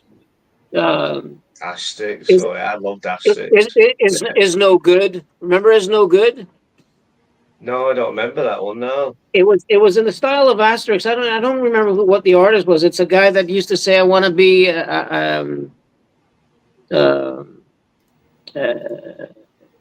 It was his character that he wanted to be like the Sultan in place of the Sultan, something like that. And his name was called Oh, Is I've not No seen Good. It's that. Oh, it's really funny. It's hilarious. Yeah, so his name was Is No Good. I would say if I was to choose anything as a kid, Asterix was probably the biggest thing that we had accessible, and we Right. would all buy because you could get they're not too thick. The Asterix books are, so they weren't really expensive. And they were just amazing. Like you drink the potion, you get superpowers. A bit like me with beer, Nathan. You know what I mean? I blame Asterix and Obelix for my drinking. Yeah, that's what I used to think. You know, I thought, you know, like the more beers, the stronger, faster. I thought I was going to get taller. Yeah, better looking. I definitely I got dance married better. in Greece. I got married in Greece, Dimitri. In Yeah, well, where? Lindos on Rhodes Island. Lindos on Nice. Rhodes Island. Yeah, 20 years ago this year. Wow. Yeah, the plan is to retire there. We'll see. Yeah, Greece is beautiful. Chilled out lifestyle, Mediterranean food, Mediterranean climate. It's just a problem with the government the past decade, isn't it? And Well, wasting all the money and not fixing up you new. guys bailed out. You guys bailed out from the, I don't know, the EU, whatever they want to call it. Yeah, we did. Yeah, Yeah, that was Greeks voted to bail out as well, but they didn't. Their vote didn't count. They had a referendum, right? no, So in Greece, but they said, yeah, you might want to leave, but we're not letting you. no, they won't do it because of the debt. Because if I remember right, there was Greece and some other countries. I can't remember. Yeah, well, they And kind of fabricated that, you know, and then they basically gave them more money to deal with the debt, so getting more in order debt.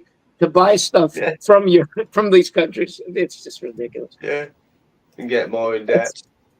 Yeah, that's for sure. But it's not politics hour. Where are we doing, Nathan? On what's the next set of auctions? All right, next set of auctions. We got the 5 o'clock hour, so we got about 19 minutes left on these. Let's do a little refresh on the prices on them. We got the Batman by Michael Munshaw sitting at $60. The Paul Hill Deadpool is at $10. That's a nice Batman there. Boys at $187. Yes, he did a really good job on the color, and I love the shadows and the lights behind him.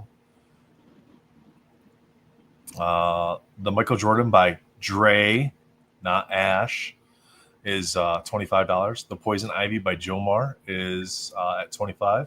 Swamp Thing Where's is Hellboy? by Brian Michael. Hellboy's right here. Get that one bigger so that way you can see a little easier. That's nice. Oh, it's Tony's. Nice. Tony's. Yeah. And then we got the Brian Michalski Swamp Thing as Green Man by Brian Michalski 5x7s at $15. The Joseph Reed Venom 4 panels at $55. Johnny Bravo did a Weapon X at $25, currently standard size sketch. And the Jonathan Levesque Wolverine is sitting at $70 right now. Those end at 5 o'clock Eastern, so 18 more minutes left on those. And then the final auctions of the day are currently sitting at $200 for the Ghost Rider on the Trike by Dre. The Justice League and Poison Ivy by Joe Mar is sitting at $129. Say again? Dre's killing those. He picks up some things, Yes. man. It's just great. The Kingpin and Spider-Man that is autographed. The art's by Tim Cologne, and it's autographed by the actor Vincent D'Onofrio, who played Kingpin in the Daredevil series. That's at $210. The Fred and Ian signed print is sitting at $15. Scream by Jane Manalo 3-panel sitting at $90. The X-Men. Can you open up the Scream again? I can. That screams beautiful. Wasn't that came late last year? Didn't Oh it? wow, that's beautiful. I knew Isn't Dimitri it? would appreciate it. Yeah, it's Yeah, I got a amazing. couple on the roster here. And then we got let's see the last of the auctions for the day. Wrap up with the X-Men Blue and Gold team mashup from the Philippines. That's sitting at $202 Yeah, can you zoom in on the notes on the love that. breakdown for that? for this one here. Yeah. Yeah, because I haven't gotten a good chance to read them. So Jomar I love Bolda, it. Abba Newman, Like Janetta, the handwritten ones, because didn't you say it Julio has who did Santos, what? Galino. Yep, has who did what here. Yeah, on the back. All right, so you've got the Storm is done by Abba Newman. The Colossus is by Janetta. The Jean Grey is by Baccaro. Julio Santos did the Iceman. Galino did the Archangel, and Jomar did the Bishop. And then Jomar did all the chibis on the back. Oh, that's awesome. And then he Yeah, put I a little love note that here. piece. Let's beat the living snot out of the artist who drew the X-Men Blue team as chibis. I wonder if Jomar wrote that. He did. Yep. Yeah. So yeah, so that wraps up. That'll wrap up today, and then we have all the other auctions are starting at 12 o'clock Eastern again tomorrow. We have a couple different box products that are on there as well. There's some graded cards. That stuff was donated by Amanda Zimke. So definitely give her a follow. You guys know her, the Graded Gamer. And then yeah, all kinds of great sketches tomorrow too. The Lee Lightfoot, I just got that one on there. The Lee Lightfoot Catwoman 5x7. We got the Gabriel Stockton cards are all on there now. It's the Gamorrean Guard that's autographed by Steven Constantino, the actor that played the Gamorrean Guard. Go to that Doom. I love all those cards. The Doom, this one here by Munshaw. Yeah, let me check that out. I'm sure Free doesn't want us to show it. I've got to say, I don't even know if it's and, winning that one, but Interesting. I've got to say, I Mhm. love Munshaw anyway, but I think this year he's really nailed everything he's touched, hasn't he? Yeah. This Spawn by Viscritas is freaking stunning. I love that. Yeah. Oh wow. I think that's spectacular. That's one of my Is that favorite. is that two cards or Nope, so that's front and back on a quad panel. Yeah, so it's just the front and the back what you're looking at. Okay, yeah. Yeah, so anything that had back art on the card, we put side-by-side images of it as the primary image, so that way they could see the front and back of the card. And then Yeah, here's a Castaneda's Starfire by color Alyssa. saturation is always so good. Starfire by Alyssa. Great card there. Really good. Then, let's see. A couple more boxes. Oh, jumped ahead on me. All right, where were we at? 13 minutes left on the 4 o'clock auctions for today, guys. There's that Spider-Punk by Gabriel Stockton. Dimitri, did you see this one? No, I haven't seen that one. So he's got Spider-Punk over here. And this is all like very textured. Even the knobs on the guitar, he's got extra paint here to raise it up.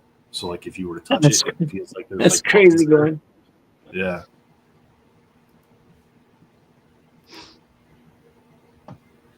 Let's see where we at here. Batman Beyond by Paul Hill. 93 masterpieces vibes on that Carnage. Yep. Carnage, yeah. Who's the Catwoman? The Catwoman is Lee Lightfoot. Oh, it's from Lee. Okay. Yep. Yeah, he did 2 Catwomen, 2 Jokers, and a Harley Quinn. That's a great Batman Beyond too by Paul Hill. Mm-hmm. Yep. Wolverine by Tim Cologne. Don't do it, Billy. I've got my eye on that. Please, come on. Batman. And I need Joker a by Batman Leslie Beyond Jones. movie. This Yeah. one's really cool too. This is another one by Gabriel. We showed this one earlier. So he kind of paneled the I front of love the it. card. So it's like comic book strip. Very cool. Through the surfboard in the back. I haven't heard of Gabriel Stockton, but I love everything that he's done. That Batman by Jonathan Levesque and Brendan Benson's really cool. Ooh, pop that one open.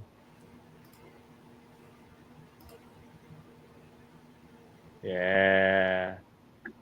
It's like you I found still mean it. It's got definitely Ben Affleck style. Or Right? Dark Knight Returns, I was going to say. Miller style. Yeah, I was Yeah. gonna, exactly. Yeah. This is great. Go on, put the Nightwing up, Nate. I love it.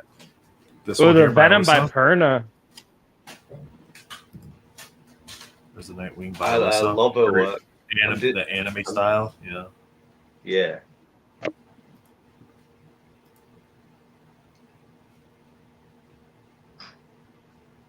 Tony Perna Venom. Oh boy. Tony puts all this work in the background. A ton of work into the background, right? All right, let's see. We got a couple more cards here. Silver Surfer promo card, PSA 9. Barricade by J.L. Warner. J. Lynn Warner. That Megatron barricade is really cool. Yeah. That's right up my street, that barricade. I love it.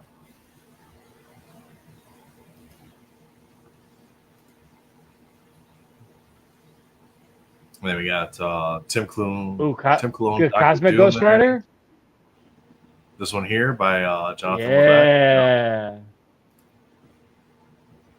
Wow, that's really good. Look at the nice. look at the distortion on the chain. So like to give it a moving effect. Yep. That is really cool. That is really, really good. Wow, well done. If you didn't know, you'd say digital, right? Yeah. You'd say Very it's a rich. digital blur. Very cool. Here's that Doomsday you were talking about earlier, right?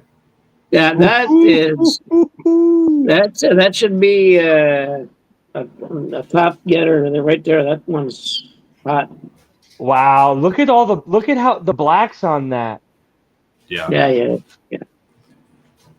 The negative space is insane. It's a great grayscale approach there. Yeah. We got the Nightcrawler by Mr. Munchall on a 3-panel.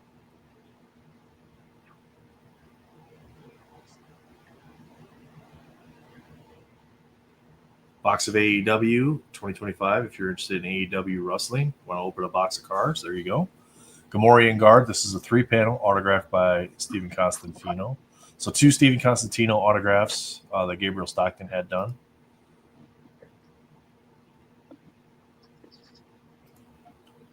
So all kinds of information on the back too, where it's kind of like referenced from, and then getting the artist to sign it, and then the artist quote. I always wanted an illustrated painting of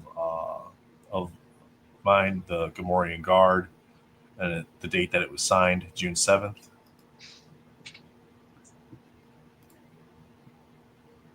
I love the thought and the tension. Besides, Is that Levesque again on the Spawn? That's Levesque again on the Spawn. Yeah. Oof. Wow. Oh, nice. Another one who really, really came through on this. Mm-hmm. Yeah, definitely. Jomar with the Swamp Thing. With the Venom by Paul Hill. I really like that one. Very, Paul's got that cartoonish style anyway. But, that one really strikes it as, like, from, like, a kid's cartoon show or something. Yeah. Eric Basillo did a really good job. I like this one from him. This is my favorite piece that he did. All the little chibis. Here's my Paul Hill. Oh, mate, Billy Big, please, nice. Very cool. Oh, we missed it, Bill. Oh. Bill, shows again, please, mate. We missed you. Oh, nice. Oh, Yeah, nice. High Evolution, Yeah. Yeah, that's really cool. And Very then nice. The final Of course. auctions for tomorrow. We got the Dark Knights, Batman's variants. That's another mashup. Jomar, Anthony Tan, Don Tan, Oliver Castaneda, Ray Martinez, Ray Pex, Rustico, and Lee May, who is Jomar's daughter. The Star Wars by Gabriel Stockton is another really cool, different look of stuff that we typically don't see. I mean, he gives stats on the speeders and stuff, and That is so cool. like, the troops and stuff, and the number of laser cannons, the different types of weapons on it. Oh, look at the movement there. That's really cool. Yeah, the swooping effect with the tie. Of course, Yep. Fred and Ian donating a 3-panel front and back character of choice. I'm sure that's going to pop up quite a bit tomorrow as well. We've looked at the Green Goblin and Goblin Queen by Jane and Alvin. Bill Sienkiewicz with the Joker sketch autographed as well, standard size. Pickle Rick is now up over 110. Open up the Green Goblin again. Dimitri, did you see this one?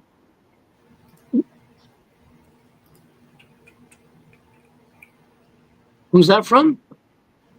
Jane Manalo. She said she used airbrush paint, but she applied it with by hand. Yeah, I mean, you can use. If you use acrylics, you can water them down and use a paintbrush and apply them. It's beautiful. Right. I know, because we were trying to figure out the technique before she told us. We couldn't tell how it was like how the color was blended and feathered so well. They're just.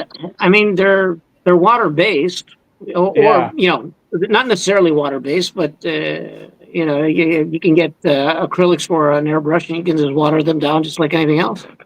Yeah. Mm-hmm. They just dry fast. Matt, that's Jomar's daughter.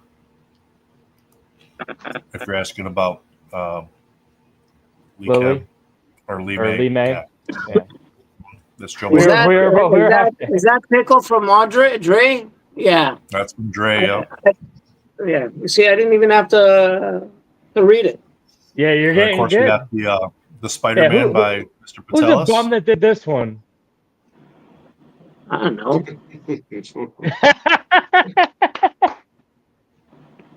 It's that thing that I have, but I can't stop drawing stuff. I go, it's just a Spider-Man. Just, hey, let's put a Carnage behind it. I'm not sure, Matt. I don't know if Eric is related to Norbian or not. Who? He was asking if Eric Basio is related to Norbian Basio. Oh, okay. Well, let's bring this gentleman. Let's bring this gentleman in. What's going on, Mr. Marvel? Oh man, today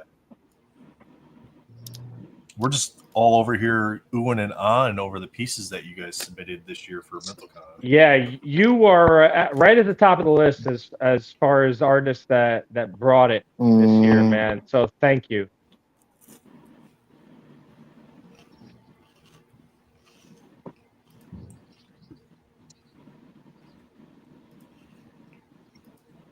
We still can't hear you. I don't know if you're working on it. If we got him or not. I think that was audio. We'll let him get situated. But I got 3 minutes left on the 5 o'clock auctions for today, guys. Make sure you get over there, check those out, get your bids on those last minute. Nathan, you want to put this? Should I send it to you tomorrow? And you put this. It's not done yet, but I'm getting there. Yeah, whenever you're ready for it, just send me a picture of it. We'll get it uploaded. We'll have it. Okay. Put it later auction time, so it has as much time as it can. Okay. All right. I don't know if you can hear me, but I can't. Yes. Yes. We can hear you. Yes. Okay. Did you hear us complimenting you?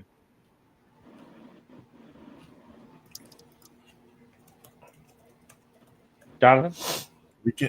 Jonathan, yeah, I can't hear you. Oh no. Okay. Did you hear us complimenting you before? He can't hear us. Oh. Okay, well that's nice. For whatever reason, when he can't hear us, but we can hear him. So it might be in your settings. You might have to change your output for the audio. Yeah.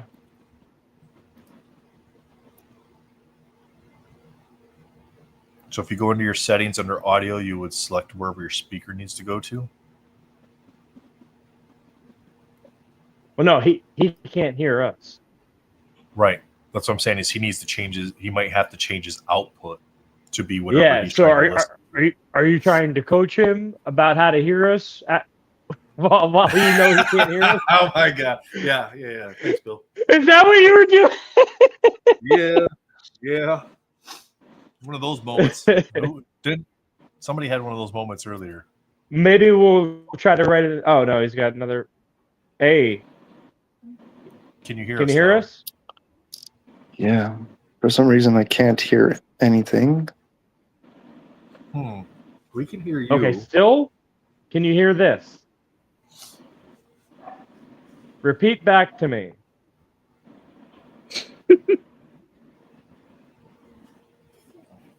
Tell him what to do. Yeah. What? All right. How many drinks did you have on the plane, Dre? Fell in G him what to do won't a. Did Dre just have a typing stroke?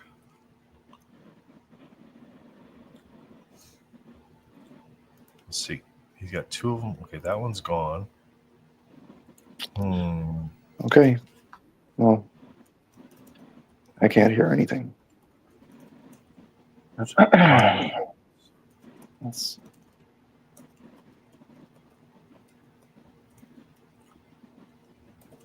yeah, the mic at the bottom left. You can turn it on, off. Check your audio up settings. Either on taskbar within stream. Maybe it's permissions.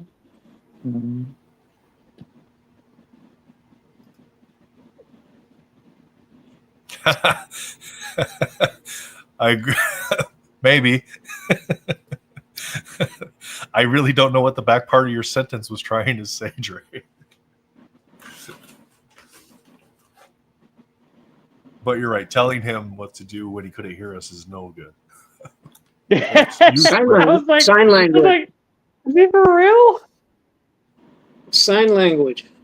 What was the thing we had earlier where somebody did something that was kind of the same thing? It was like, somebody, you were asking about was it you or Jake were asking? It was Jake, wasn't it? He was asking about what time the 12 o'clock auctions ended. Oh no, I don't remember that. I think it was Jake. He was like, what time did those auctions end? You mean the 12 o'clock auctions? Yeah. What time did those end? The 12 o'clock auctions?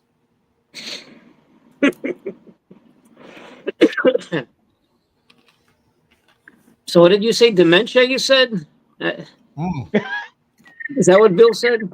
We're going to do it in French. I forgot what the excuse that Bill said. Which one was it, Bill? I guess it was dementia. Dimitri, you speak any French? I used to. Used to? Yeah, it was the first thing I learned because that's the daycare I was going to was French. And then I'd come back home and everybody was like, "What's this thing? What's this kid talking about?" Nobody spoke French. And then we moved to Greece, and then I forgot all of it. It was either, I had to pick a language, a foreign language, which would be either English or French. So I picked English, and that was it.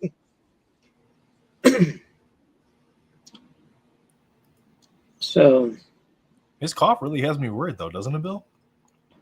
Oh, come on, please. He's going to be just fine. He's going to outlive all of us. Don't put that out there. It's bad enough I lied and said he had to put it out there. I just just do a wellness check tomorrow. Yep. At the same time, if you saw what Greg and Tim's paintings just went for, you might not be pulling for Dimitri. Bonjour, monsieur. Comment allez-vous? Yeah, probably the family is going to be like upstairs, like waiting for me to just, drop, right? I don't think Jonathan can hear us still. I don't know if he's frozen or if he's just. Audio I don't have settings to that. headphones. Let me check that. Écoute. Some bird calls. Default. Let me try to speak. Sounds like a stakeout. Tweet. You said it with the right. Johnny, can you hear me? Gotta whistle it to him. Paul's got all kinds of solutions to this problem here. Yeah, no, I can't hear anything. Let me turn up the volume. No, that's next. He should restart it. Could it be a permission? Could it be a permission that he didn't give permission to the audio or something like that? No. Yeah, all the audio stuff is all directly through their settings. Like I can mute him. Try to get a headset. Maybe that will work. Yeah, a headset might do the trick. Edit mic settings. Yeah, like I can adjust his mic volume. So if somebody's microphone's really loud, I can turn their mic volume down to kind of equalize it. But why was mine? So you were getting an audio feedback. So basically, you didn't have like a headset or anything in. So what your mic? No, I didn't. I didn't change anything. I didn't change anything. You did something. I don't know. No, I didn't do it. I muted you earlier, and then I unmuted you. When you brought me back, everything was fine because I had I did with Tim Rails. We did two lives, and I was basically getting a lot of feedback, and we couldn't figure it out. I basically plugged in. I had two phones going, like one phone and a camera going on because we were like doing art and auction at the same time. So I had both devices muted and it wouldn't work. At the end, I ended up plugging in a headset in one of the phones just to shut it up, so we didn't have to hear it. Yeah. So if you use a phone, the best way to use the phone in StreamYard is to use it as an extra camera and not log into StreamYard from the phone. Because if you log into StreamYard from the phone, it's very hard to get the audio feedback to go away, especially if you're on an Apple, because in an Apple, you can't technically turn the audio all the way down. So it'll still loop back through the system. Same thing on these. I have Android phones, and you can't turn on the volume completely. You can't turn down the mic, I think, or something like that. One of them stays just at 10%. Okay, can you hear me now? Well, yes, we can hear you. Can you hear us? Yes, I put a headset on. Now I can hear you. Oh, there we go. Oh, buffet. Tomorrow. That's set. Okay. So, thanks for having me. What? Yeah, thanks for coming on, man. Bill was just talking about the pieces that you created this year for MentalCon and how freaking amazing they are. Thank you. Yeah, it's been unanimous that like your name is at the top of the list as far as who brought their A game. Like it's no way. You know, I'm telling you, man. Like you are one of everybody did great. We appreciate everything, but you are one of the definite shining stars of the event. Are you trying to make me cry now on camera? No, we're being 100% serious. So here's some numbers for you. Your Battle Beast went for 50. Okay. The let me find another one here. The one that not the worst, but the one that had the least attention is probably just because of very niche. The Geralt of Rivia went for 25. It's just a very niche genre. We got the Catwoman with Brian. The Catwoman that you did with Brian went for 150. Nice. Yep. And then we got the 5 o'clock auctions. See, I don't think you've got. Yeah, you don't have one. You get the Wolverine sitting at 100 right now for the ones that just ended. And then the Star Wars piece. Yep, and then you have more pieces that are ending tomorrow because we tried to spread everybody's stuff out as much as possible. So it wasn't like 1 hour, one artist, like all their stuff was ending. We wanted to spread it out and give people some nice variety each hour. But yeah, everything's doing fantastic. That's good news. Yeah, your Frank Miller Batman, outstanding. I did that as a collab with Brendan. Yeah, the Cosmic Ghost Rider. Holy cow, your colors are so rich. Thank you. Thank you so much. I'm glad the Spawn. Yeah. The Spawn, the perspective is so cool. What a fun card. Well, Jonathan did the Ghost Rider with the chain we saw? Yeah, the Cosmic Ghost Rider. Yeah, I'm that telling was you, like fantastic. the Beautiful. motion effect on the chain is so cool. Like geeking out over that. I'm stealing that. Yeah, do that. Yeah, steal everything. Good stuff. Yeah, it's a lot of fun. My first time drawing Spawn actually, and Ghost Rider. I think that inspired people to order some Ghost Riders for me. So I did one not shortly after, like a full size Ghost Rider piece with the motion blur effect on the chain as well. I think it's going to be a new signature for me to add the motion blur effect on the chains for Ghost Rider pieces from now on. That is very good. Yeah. Bubs Rips in chat the said best- that she might have a slight obsession with your art. Who? Bubs Rips. The coolest thing about that chain is that it's like it looks like different levels of motion in different parts of the chain because of Right. the The closer the yeah, man, it's very cool, very cool. I geek out over And, the little things like that because art in general and composition is black magic to me. Come on, Brian man. says he loves you. Brian says he so loves you. Oh yeah, I love him too. I love him back.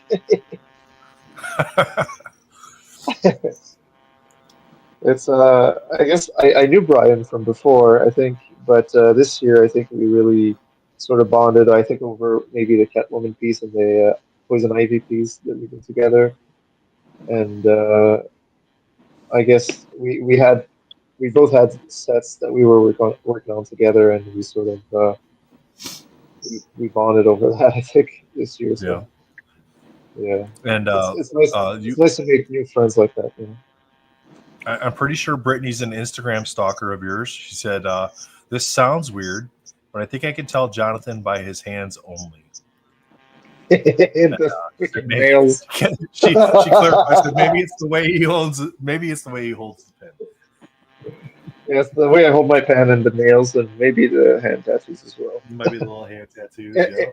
In third place, but the way I hold my pen and my nails are points of contentions. Like people like to point it out to me very often. So is it? Do you hold the pen that way only when you draw, or do you hold it that way when you write as well? Both.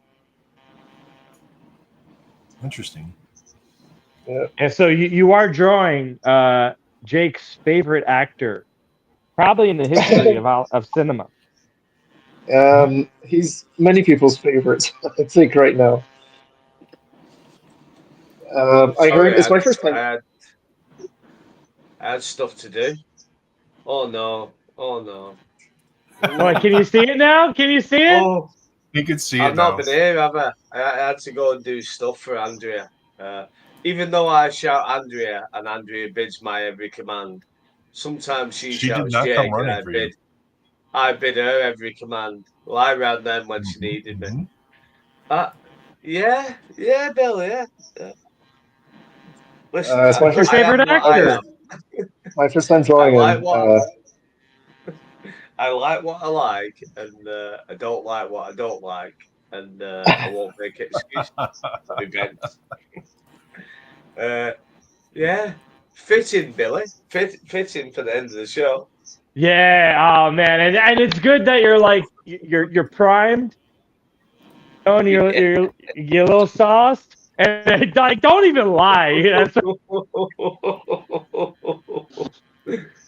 New update so far: $5,550 raised so far today. Oh, wonderful! Congratulations! Come on, let the six that's by the great end of the day.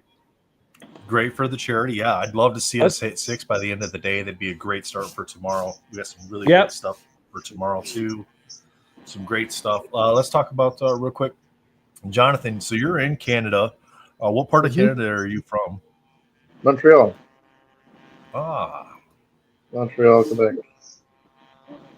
So you're right by me. If I do what? We're close by. I'm in the same city, man. No way. Yeah, MMV. Where are you? I'm the West Island. Oh, no way! I'm in Lachine, so very close to the west. Basically, right before the southwest of Montreal ends and the West Island starts. Oh, nice. I didn't know that. Yeah, there. Sounds We like can hook lunch. up and talk. We can hook up and talk art. Yes, Yeah, sir, we can Donnie. certainly hook up. Because everybody else I talk to is like Dre. I go like, Dre, where are you? In the center of Canada. Tony, where are you? Toronto, something like that. By Buffalo. Yeah, he's over by Buffalo. Who? Yeah. Dre? Tony is. He's like Tony's over by Buffalo across the border there. Right, he's right on the border. Yeah, Yeah. Tony's east. And Do you know what Yeah. worries me though? When people in Canada say, "Oh yeah, I live by you," so a mate of mine, Robbie, was on about with the rock climbing earlier. He moved to Nelson in BC. He loves it. He absolutely loves it.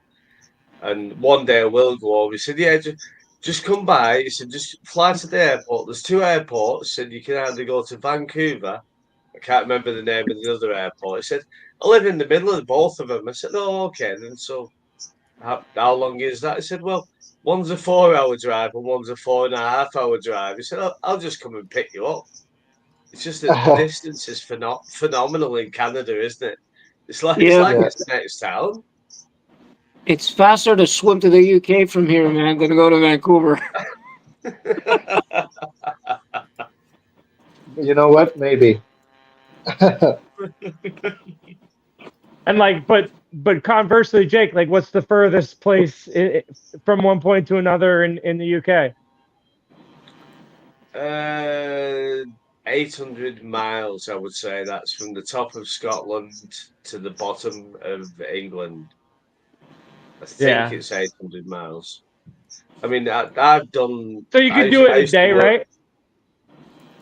Yeah, I've Yeah. gone from London. I've gone from London, which is obviously England, to Wales, up to Scotland, and then back home to where I live, which is like the north of England, in a day for work, and worked in between. Taking me a long time, maybe 12, 16 hours working in between, but yeah, quite easily, yeah. Yeah, the UK is tiny. Yeah. I actually thought what I might do next year for MentalCon, just for something different, is to start MentalCon either in Ireland or wherever, and go from England, Ireland, Scotland, and Wales over the weekend, just for, I don't know, just for the sake of it, just for something different to do. Yeah, it's tiny, the UK. It's really small. You gonna have Andrea drive while you travel? Yeah, why I sleep. I'll sleep, wake up, just like be Jake for about 2 hours of energy, then get tired again, and then fall back to sleep. Yeah, Europe's tiny. Europe's real. I mean, one of the cool things I enjoyed, it's nothing to do with anything, but when I was living in Spain and working in Gibraltar, That sounds like we fun. went from Actually. Spain to Gibraltar to Morocco in one day. So basically, we went Spain's to large. three countries, two continents in like a day. Europe's tiny. Europe is tiny. Yeah.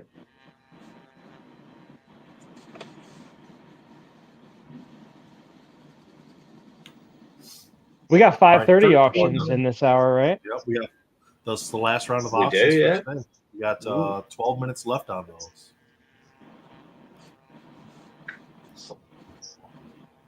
Get those pulled up here real quick.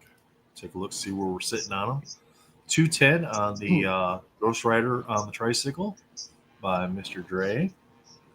129 on the Justice League and Poison Ivy by Jomar. 210 on the Kingpin and Spider-Man that's autographed. Scarlet Witch print is at 15. The Scream by Jane is at 90. And the blue and gold team is sitting at 202 currently. Beautiful. How many people have we got watching, Nathan? Currently we have 27 people watching right now. Well, basically, I wanted a Paul Hill sketch card, and I've won two. Okay. So I've won a Shredder and a Deadpool. Okay. So I could give one away, basically, couldn't I? On stream. You could if you wanted. You could if you wanted to. Yeah, I don't need both. I just wanted a Okay. Paul Hill card. I don't mind the character, so whoever wins can. Or could we do the wheel? Can we do the wheel? To decide what? Just whether they win the Deadpool or the Shredder. Or shall we let them choose? I think it's up to you. I think we'll let them choose, though. We do a hashtag and let them choose, because I'm perfectly happy with either Paul Hill character. I don't mind. All right. Get the hashtag going here. We're gonna do hashtag Uncle Jake in the chat. You're gonna get a Paul Hill sketch. Your choice. There's a Deadpool or a, what was the other one you said you won? Shredder. The Shredder or the Deadpool. Yeah. Hashtag Uncle Jake in the chat. Free says Wiggins most wanted. All free. Do you know what I've seen today? There is a guy who is eating a Wigan kebab in Wigan from America. I'll send you the link tomorrow. You'll like it. You'll enjoy it.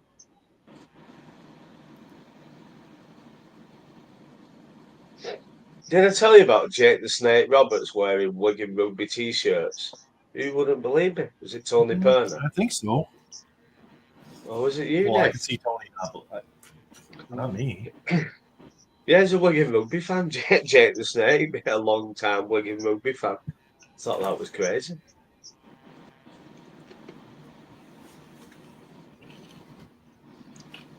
Give away a sketch card here.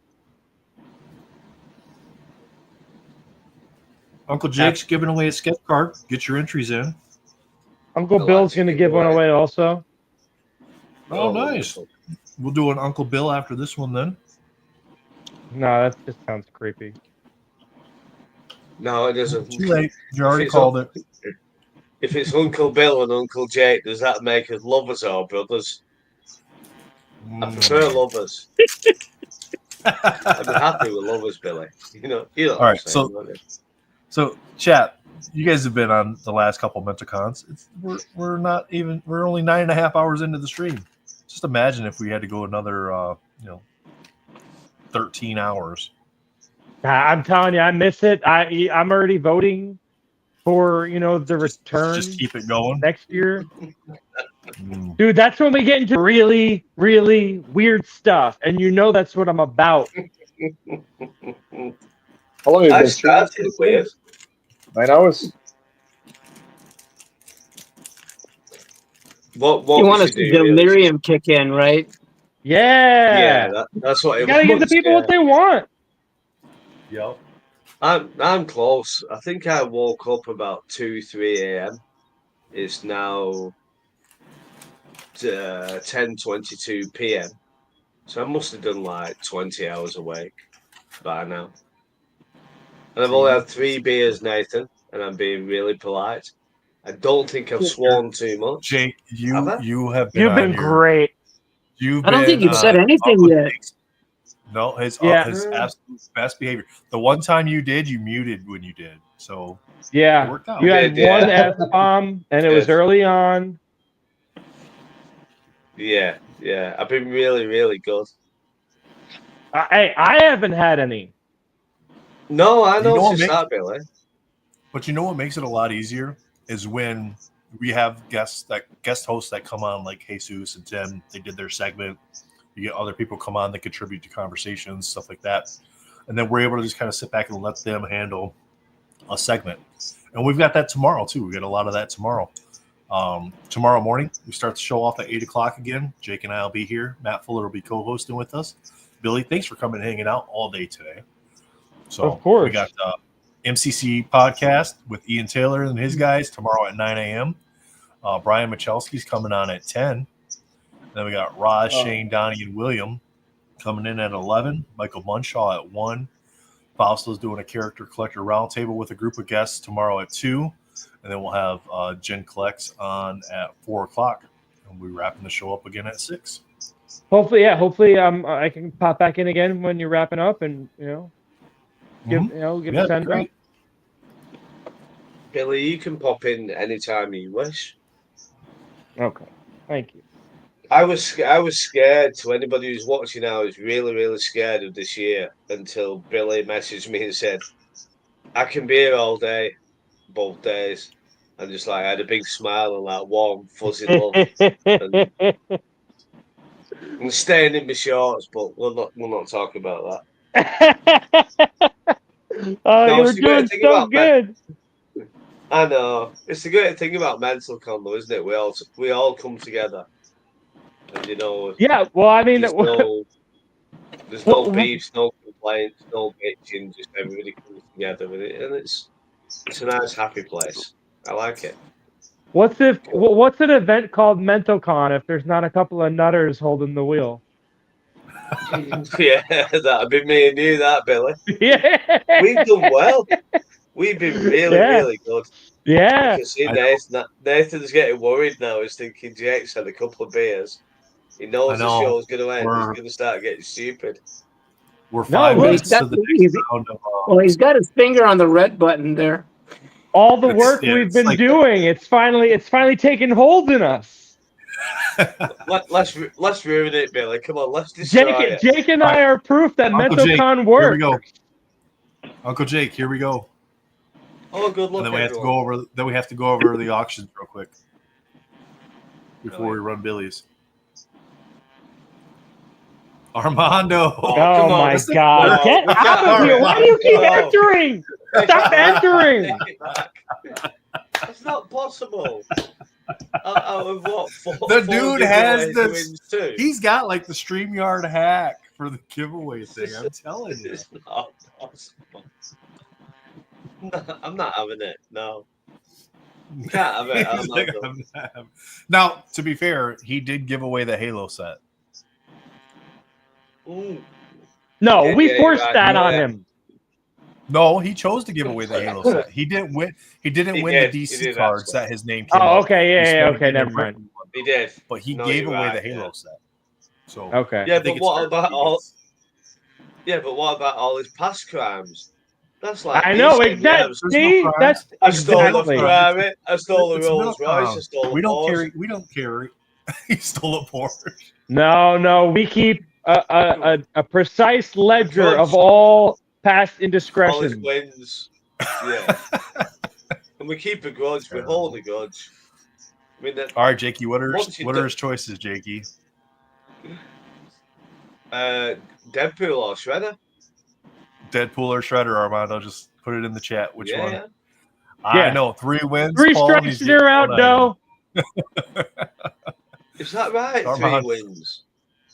His name's come up on the spinner 3 times today. Seriously, was it 3? Well, it came up for the Halo set, and he gave that away. That, yeah. It then came the up DC for the annual, and then we spun it again. Oh no, he it won did, the didn't it? Yeah. And then He wants the Deadpool. And then it came up this time. He wants the Deadpool. Oh, now he picks the most popular character. Come on, Armando, you can't have that. Look, you shouldn't have given him a choice. Deadpool. You shouldn't have given him a choice. I'm joking. No, I like Deadpool in the community. No, I just wanted a Paul Hill. I'm perfectly happy. I gotta get we got 3 minutes left. 3 minutes left, chat. Get over to the fundraiser. Let's go over the last auctions of the day. Last auctions of the day. 3 minutes left. This is huge, no? There's 6 of them. The baby Dre on the trike is at 210, 129 for the Justice League, 210 for the Kingpin Spider-Man autographed, 15 for the Scarlet Witch print signed by Fred and Ian, 90 for the Scream, and 202 for the X-Men Blue and Gold team. Those end in 2 minutes. If a bid gets placed now, there'll be 10 minutes added to the auctions for anybody else to then have an opportunity to. Reminder again, folks, you're not purchasing an item, you are donating to a tremendous cause. So please, if getting the art in return is just a bonus. So remember that the thing that you're doing first and foremost is you're making a donation to an organization that helps families in need. So thank you for that. And thank you to the artists who donate their time and their efforts to make this thing happen. It doesn't happen without you. Thank you to the people in the chat. Otherwise, it's just a couple of fools talking to themselves. Thank you to everybody involved, and obviously, big thank you. We'll make them cry at the end of the day tomorrow. But to Jake and Nathan for rolling up their sleeves and putting this whole damn thing together. 3 years in a row. Our Just pleasure. success after Pleasure. success after success. Doing their research, doing all the legwork behind the scenes, making sure they find worthy causes and organizations that are doing the right things.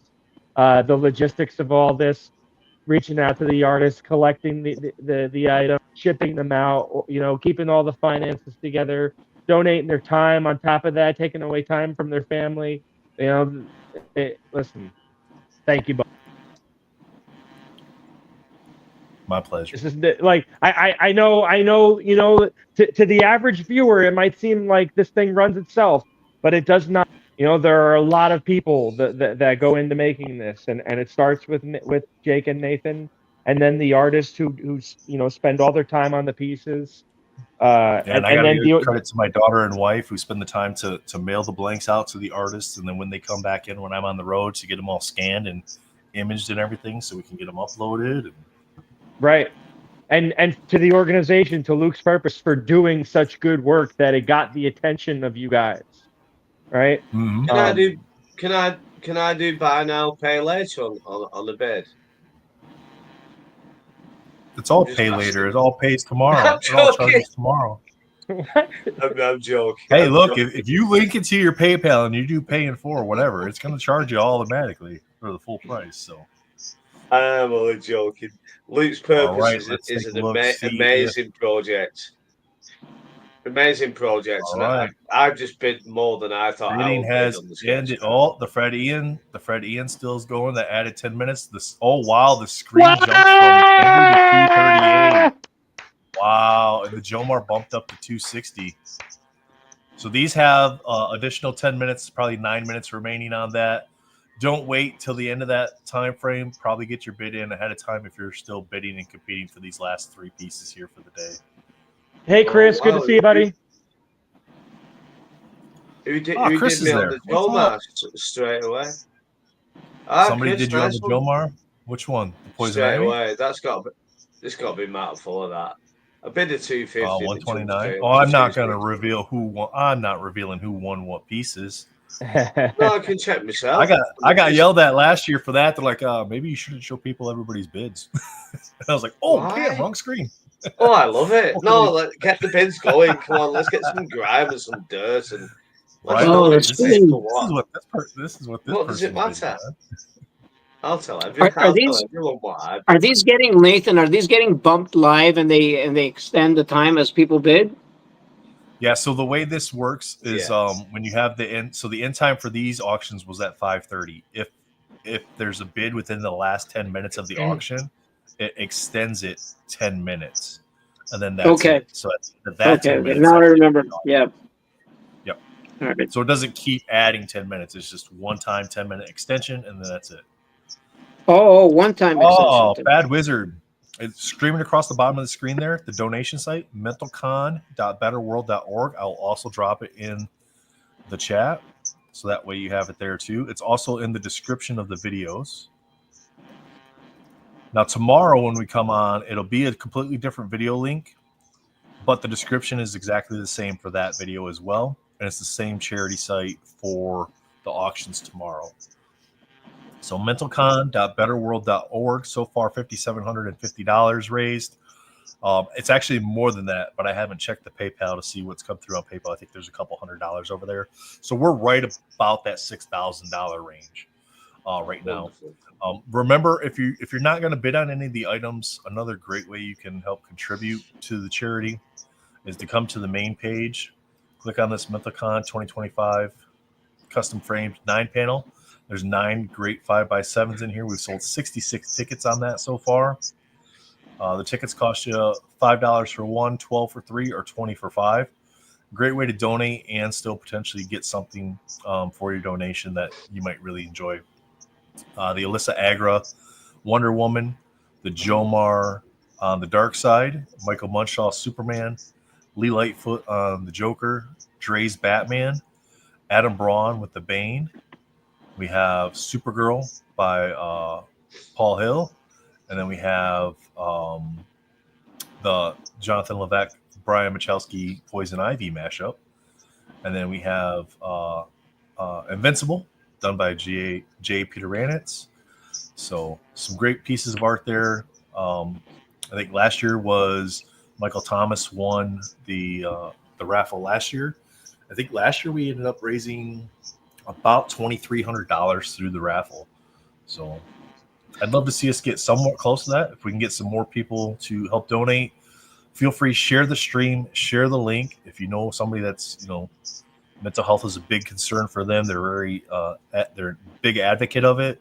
Let them know so that way they can share it out. It's a great way to kind of expand this beyond just our collecting communities, to potentially get some additional people to come in and help support the cause. And the great thing about the frame and the raffle is we had the idea because we wanted people who maybe only had $5 to donate. Not everybody can spend or wants to spend a few $100s in a sketch card. The raffle was an idea for everyone. So if you're going to donate $5, $10, which is amazing, $5 is amazing. Just enter the raffle. You might get the piece. And also, third year, 3 different charities. If you think you know of a worthwhile organization that you think should be featured at next year's MentalCon, you can send an email to these guys and they'll do their research and consider it. What's the email that you guys use? mentalconhelp@gmail.com. Pretty straightforward. mentalconhelp@gmail. Yeah, it's on the bottom right now. mentalconhelp@gmail.com. If you think you know of an organization that's worthwhile, doing some real good in the world, helping people out, and you think they deserve to be featured at next year's MentalCon, throw their hat in the ring, please, by all means. That's how this happens. People make recommendations, and then these 2 wonderful men go out and they do their homework and they find Well, if you think about it, last year with comic books for kids, someone sent me a link, I claim. I still don't know who sent me the link for comic books for kids, and they just said, will you consider this charity? Me and Nathan had a chat. We raised all the money for the charity. Now I'm running the UK charity. Now the UK charity has a website. I've just raised another around $8,000. There's some more funding to be coming. There's something else. And I don't even know who sent the message. I've still never found out to this day because it was an Instagram message. Whoever it was, thank you. I've asked lots of people, said, are you sure it wasn't you? And everyone has said no. So what I'm getting at is just contact us. You contact our friends, contact Billy, contact Matt, contact whoever you need to contact through Instagram, Facebook. And, obviously we'll see what we can do. And you never know what stems from that for the charity. I mean, who knows what's going to happen with Luke's Purpose over the next 12 months? Yeah. It expands the community, doesn't it? And we all, MentalCon would be nothing without all of us. Pete. It's no good like me or, Nathan does it. I just like talk rubbish and that once here. But it still takes all of us, even though I'm probably 1% of it, it takes all of us, doesn't it? Yeah, absolutely. And we're always open to ideas on how we can make the stream better. We're open to names of artists. Like Jonathan's like, hey, have you talked to Brenda Benson? Have you talked to this person? Have you talked to that person? So we reach out to those artists and we get in touch with them. And then, most of them are on board with, contributing pieces and stuff. So the sooner we can get that sort of information and the sooner we can start planning next year's event, the smoother it runs. We've learned some lessons from the past couple of years, in trying to kind of revamp it so it's not the same thing every year. Whether that's like this year, having content creators come on and host segments that are similar to what they would typically host on their own channels brings in a whole new audience beyond just our small little channels or what we're able to reach by sharing our posts. By having somebody like Justin come on who can then stream to his channel that potentially hits 10,000 people. You know what I mean? Or Jesus coming on to hit that segment of people that watches the card drop and watches for NSDC and that sort of thing. Even if that's 30, 40 people, 100 people, whatever that is, it's all beneficial. So definitely sharing it out. Tonight we'll be posting pretty much almost right after we get off here. We'll be posting the link for tomorrow's day 2 stream, again starting at 8 a.m. Eastern, wrapping up at 6 p.m. Eastern tomorrow night. So make sure you share that out. Share out the mentalcon.betterworld.org website for the auctions and everything, and try to help us get as much in donation-wise as we possibly can. And have fun and appreciate the artwork and appreciate the amount Absolutely. of time that we're getting. These wonderful people, talents. I don't know what Jonathan's doing with that pen. That is just like, that's just ridiculous. I think next year we get Jonathan to like put the pen in his toes and his feet and see if he can throw with that. With socks or without? I wouldn't hold my breath for that. Because that is just crazy. That's amazing. Absolutely. You would have to check my you'd have to check my only feet. I started that. So we're gonna do one more giveaway today. That's a new segment on MentalCon for next year. It's the Only Feet segment. Bill's got We one also more have a laugh. for us today. We have a laugh and enjoyment. And what's Billy got for his giveaway now? Are we ready to do it? Are we okay to do it? Yeah. Sorry guys, I'm just gonna cheat a little bit with this. That's cool, Billy. Who is that? I That's know who it Red is. Skull Who's done by the artwork? Jalen Warner. Oh yeah, I thought it was Red Warner, Skull, but I couldn't tell. There legend. there would be a Yeah, I little can bit of see glare or a Red little Skull. fuzzy. I think it's like the camera's trying to focus on you more so than the card. Yeah, it was just the artist. I didn't know. Look at Armando's like, don't forget about the Billy giveaway. I got my name in that. Yeah, 30. Yeah, your band, Sunshine, band forever. All right, Armando. Before we even do this, your name has been spun 3 times already today. If your name comes up again, we're restarting. No. So the code should be not dough. Hashtag not dough. Hashtag I like that. Hashtag not dough, guys. NOTDO if you want to get in. We love you, Armando, but man, we got to spread it around a little bit. I'm going to change my name to DO6236. Sure. I've never known anything like it in my life. I've never known. He said he's not going to enter from this account. Hashtag not dough, guys. NOTDO. This is just a little razz. This is just a little razz at Armando. Nothing personal about Yeah, it. no, we love you, buddy. Hashtag anything. No, it's personal. It's getting tiring now. It needs to stop. Hashtag not dough. Red Skull by Jalen Warner on MCCW stock. Nobody wants to enter. See, they're sticking up for him. Good for you, Chad. Oh. It's like, wait, I'm getting in on it. Relics is like, I'm getting in on it. I'll take Yep, they're coming in like tidal wave now. Yeah, it's the delay. It's the 10-second delay. I'm going nuts. Oh, what's Leo sending me? What is Leo sending me? Free hashtag dude. Oh, we've been having a conversation about Joe Gomez. He was going to do a card for this year, but he just got really, really busy, which is fair enough.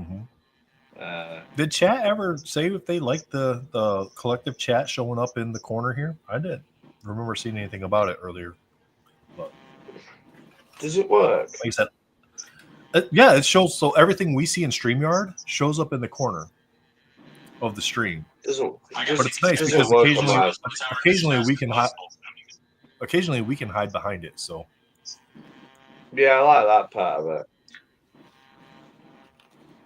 Yeah, it works, but in my phone, it's just like it's kind of faded on the phone. It's too tiny. Yeah, it's just like kind of not worth it. It's alright for hiding behind. Oh, do you know what I've noticed? How come we've not been like putting many comments on? You know, when people comment and you put it on the screen, we've not done much of that, have we? Well, not so much that we haven't done it. We popped some up, but I mean because we have this on here, it's been like we haven't like highlighted a ton of them today. No, it's been fine. I do like highlighting the comments. I tried to, but I realised I've not got access, so I just thought like, oh, I've But been Skyped. that is one of the Oh, things okay, that sometimes when you have a okay. multi-channel stream, you'll have people. It'll be like a small complaint, like, "Hey, I can't see," or like, Confuses. "Where's the Yeah, primary yeah. chat?" Whereas this is Yeah, of kind of course, like yeah. it's really small. So Yeah. if you're watching on a phone, it's not like you can really see it that well. No. So, oh, yep. Pete's like, yeah, we said it was nice. Okay. That's the best comment ever, Armando. Can't win if I don't enter, but if I win without entering, it's not my fault.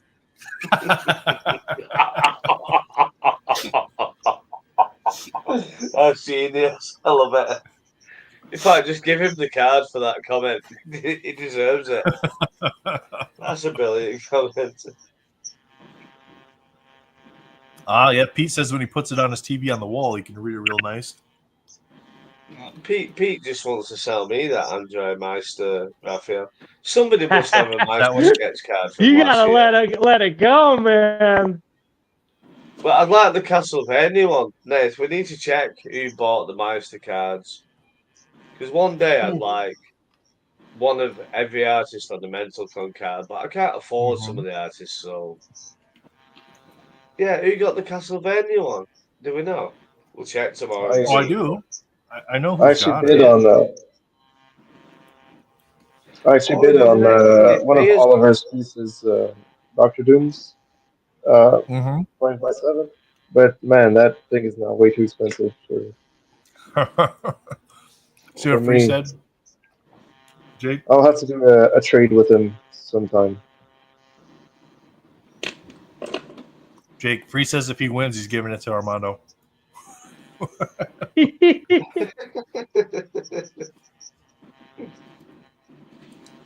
probably will as well.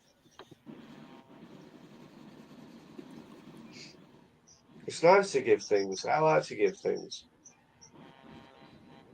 Yeah, Herman, it is nice so that people could see like collectively all the chat, because not everybody watches on everybody's channel or is open to going to some people's channels, and that's fine. I don't have a problem with that, and I think it's great that everybody has like their community that they're a part of.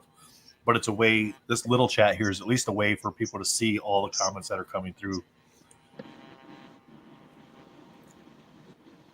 God, do you have to be so diplomatic now? Sean. Sean says, "How did not do become the hashtag?" Well, let's see. We started with the giveaway, and Armando's name came up, and he won a Halo base set.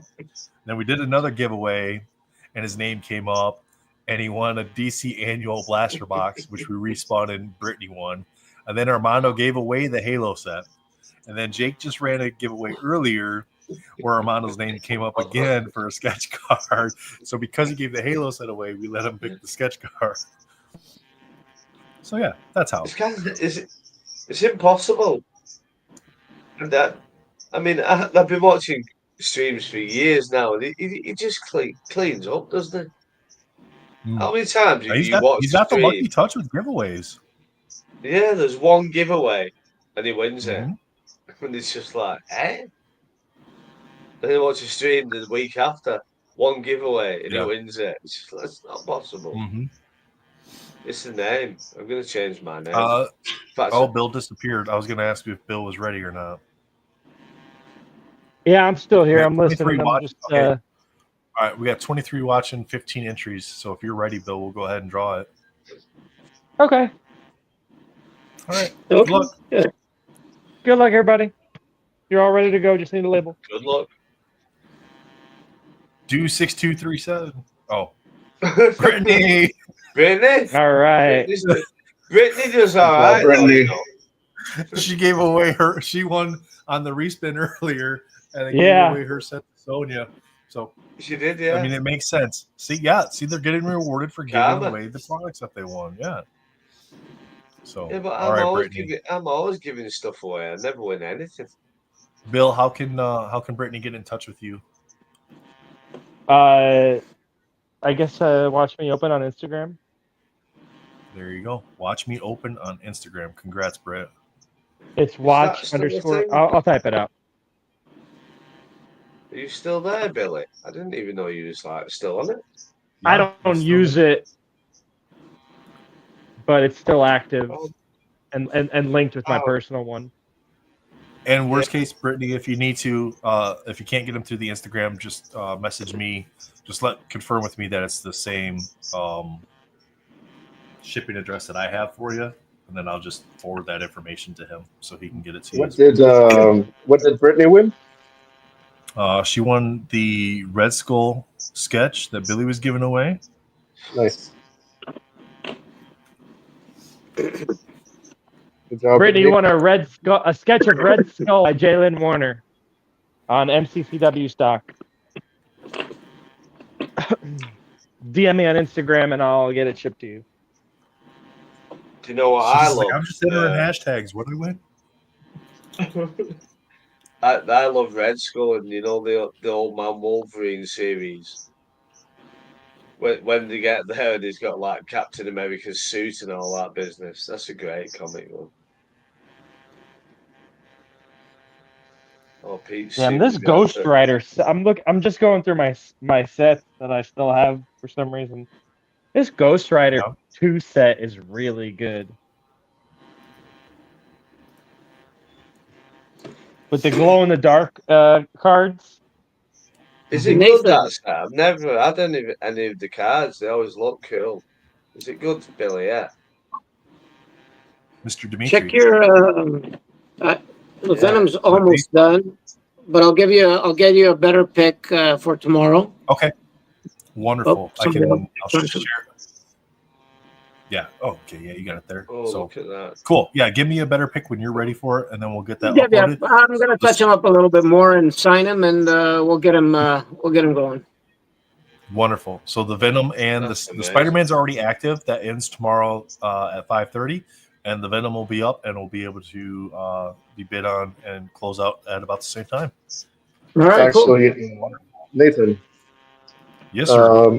Maybe I also have a sketch card that's ready to be given away if you want to do like something like that. Let me see. Just give me a second.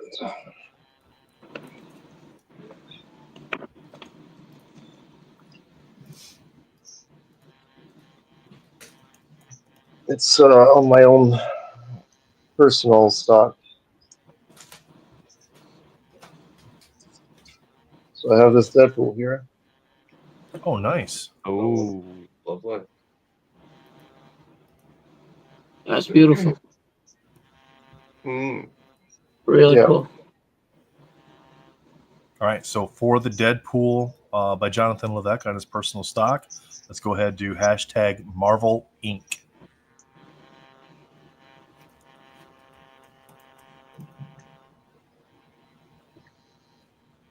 Hashtag Marvel Inc. to get entered for that one. All right. So again, tomorrow we got about 8 minutes or so left on today's stream. We got tomorrow. We're going to kick off 8 a.m. Eastern. Jake and I will start off the daily intro. Matt Fuller will be here to co-host for the day. Ian Taylor is coming on at 9 with his MCC podcast crew. They're going to be doing their weekly podcast with us. Brian Michalski's coming on at 10 tomorrow morning. Nice. So John, if you want to come back and harass Brian, he'll be here about 10 o'clock tomorrow. Raj, Shane, Donnie, but I have to work tomorrow morning, so I won't be there. Raj, Shane, Donnie, and William will be here at 11. Michael Munchall will be here at 1. Fausto will be here at 2. Jen will be on at 4. And they'll be wrapping up the show right about 6 o'clock tomorrow afternoon. Do you want to give one more thing out? Sure. We got Jonathan's thing running here real quick, and then we can do another one if you want. Sure. All right. 15 entries. That's about what we had last time. Same number of viewers. So we're going to go ahead and draw this one.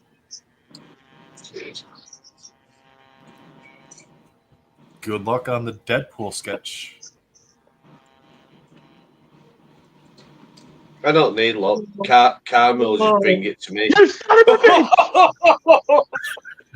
I missed. No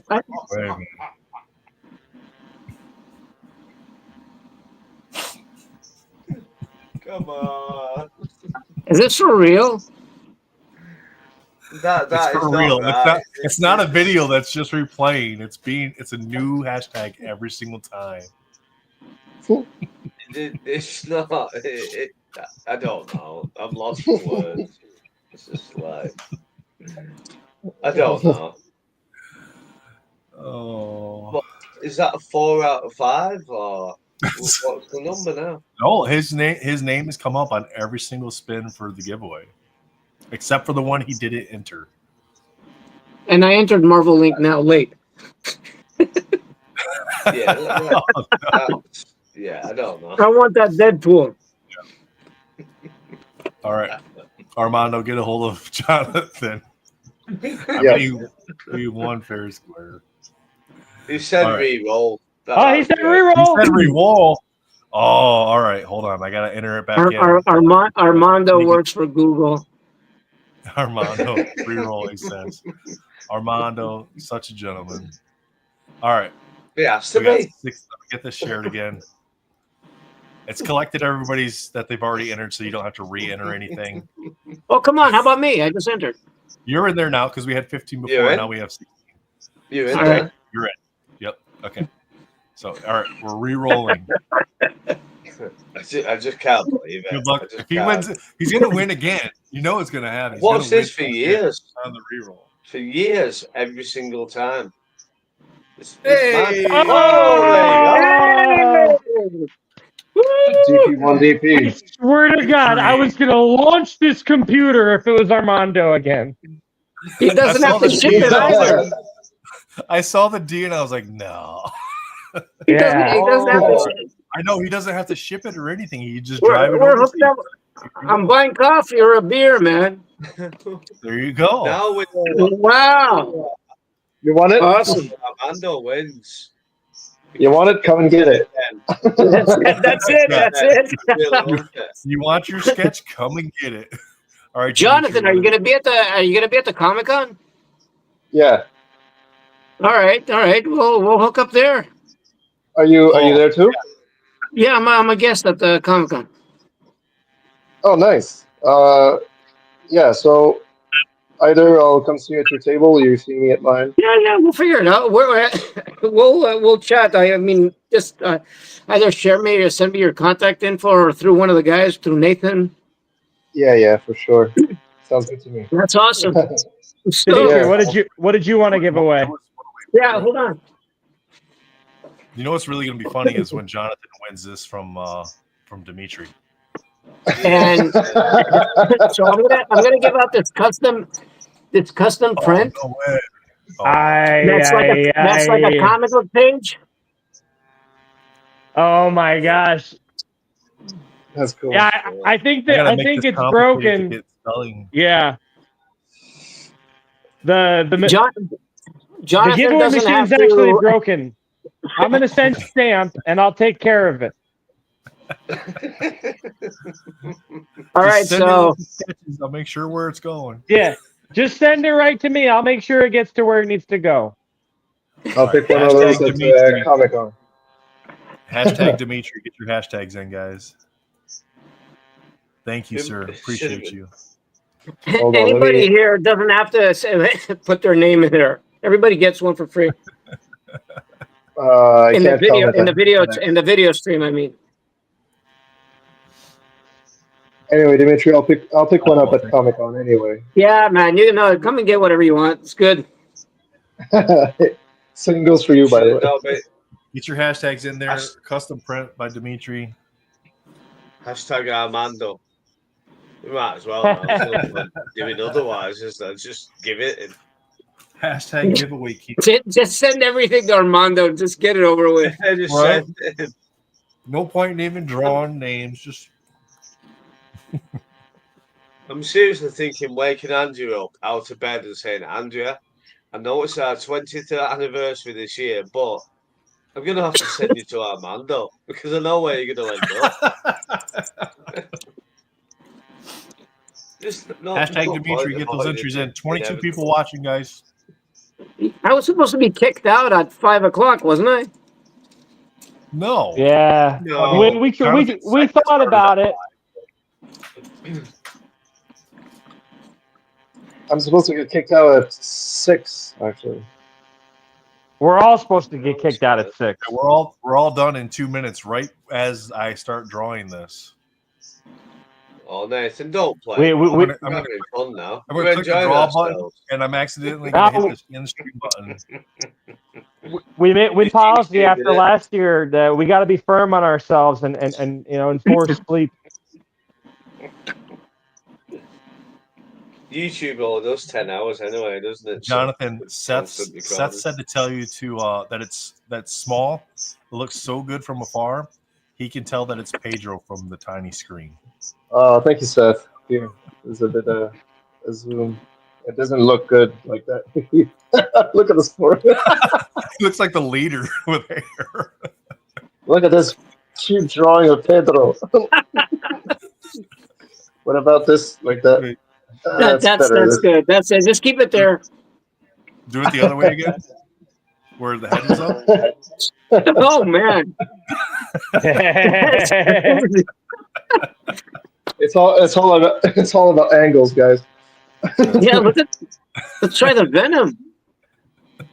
Derpa says no, that's Venom would look the same. Get your hashtag Dimitri in, guys. We got 15 entries.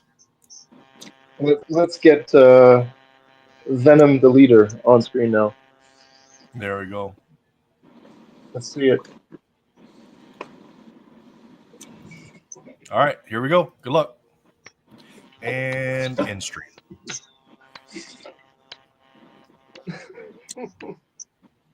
No. Oh my! No!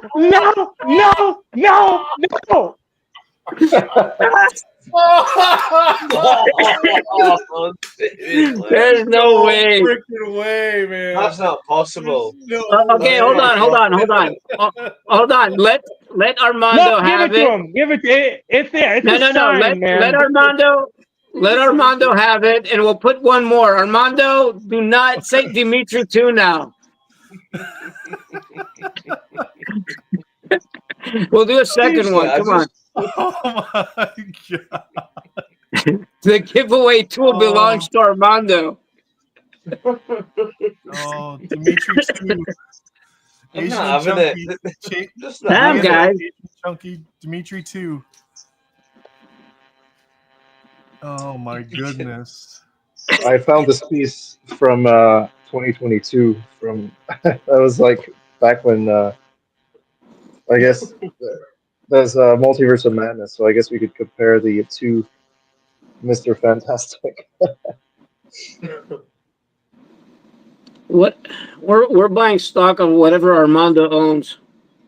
Yeah. No kidding, right? Armando, give us your stock picks. Let us know what we got to do here.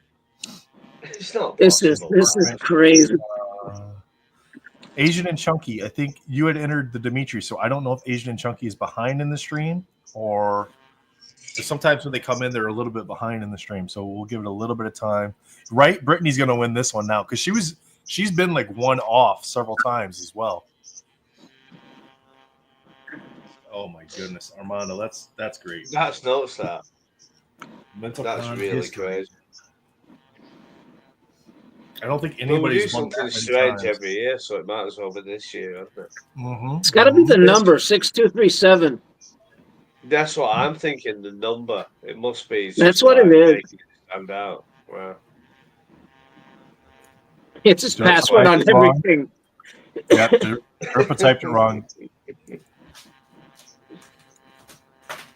Asian and Chunky, I didn't see your second one come in for Dimitri 2.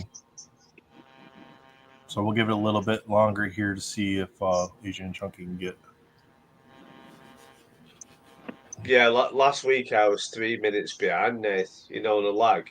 I can't think what it was. I was 3 minutes behind. Yeah. It was With madness, the, really. with the live? Yeah. Yeah, some reason it's weird. Like sometimes, like even when I'm watching a live stream, I'll be live, and I won't do anything, and it won't pause.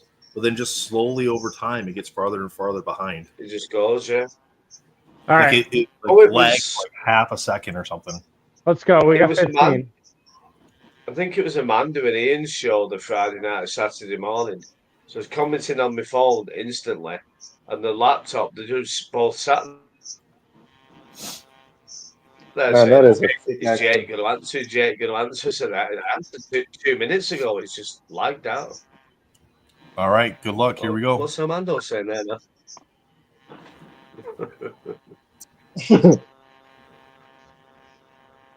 I'm scared. Yay! Really scared. Podcast. All right. We got to re-roll because they're not even here. Oh, that's all right. It's just auto addition because it puts everybody's name in there when I post the comment. So we'll re-roll that one. Oh, that's a share. Okay. 25%. But Brittany was one away again. Should we just give one to Brittany because she's missed it like So many nonstop? times. Hey, Donnie There we boy. go. All right, a different name, like it. Here we go. Yeah, no duel. Congrats. Let's spread it around. I'm glad. All right. All right. So basically, Armando's made the stream run over about 15 minutes at least because he keeps winning. Crazy. Armando's probably already left like half an hour ago.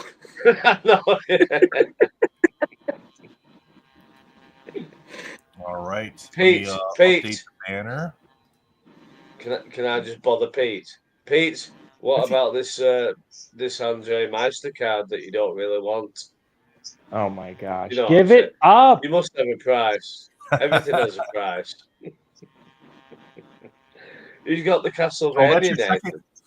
Oh, see, Who had Donnie, the we got to Weapon reset X? it now because just kidding. The Weapon X. I'm not telling you who won cards, Jake. Why not? Find out. Well, because he'll be out there harassing them. He'll be in their messages like, "Why'd you take my Weapon X?" Unacceptable. I don't believe that 3 beer number either. It's been way more than 3. No. Well, he's speaking normal now. I can understand what he's saying. So he's about a 3. Yeah, which means it's got to be at least 8 or 9 if he's speaking normal. Do you remember the years when we got one of the signed books? Nice. Yeah, I got a signed book. Hey, we got 6,000, guys. No, Congrats. nice one. That's amazing. Congratulations, everybody. We raised $6,000 today for the charity. Don't forget to share the stream. Look on Facebook and social media. We're going to be sharing out tomorrow's link right away.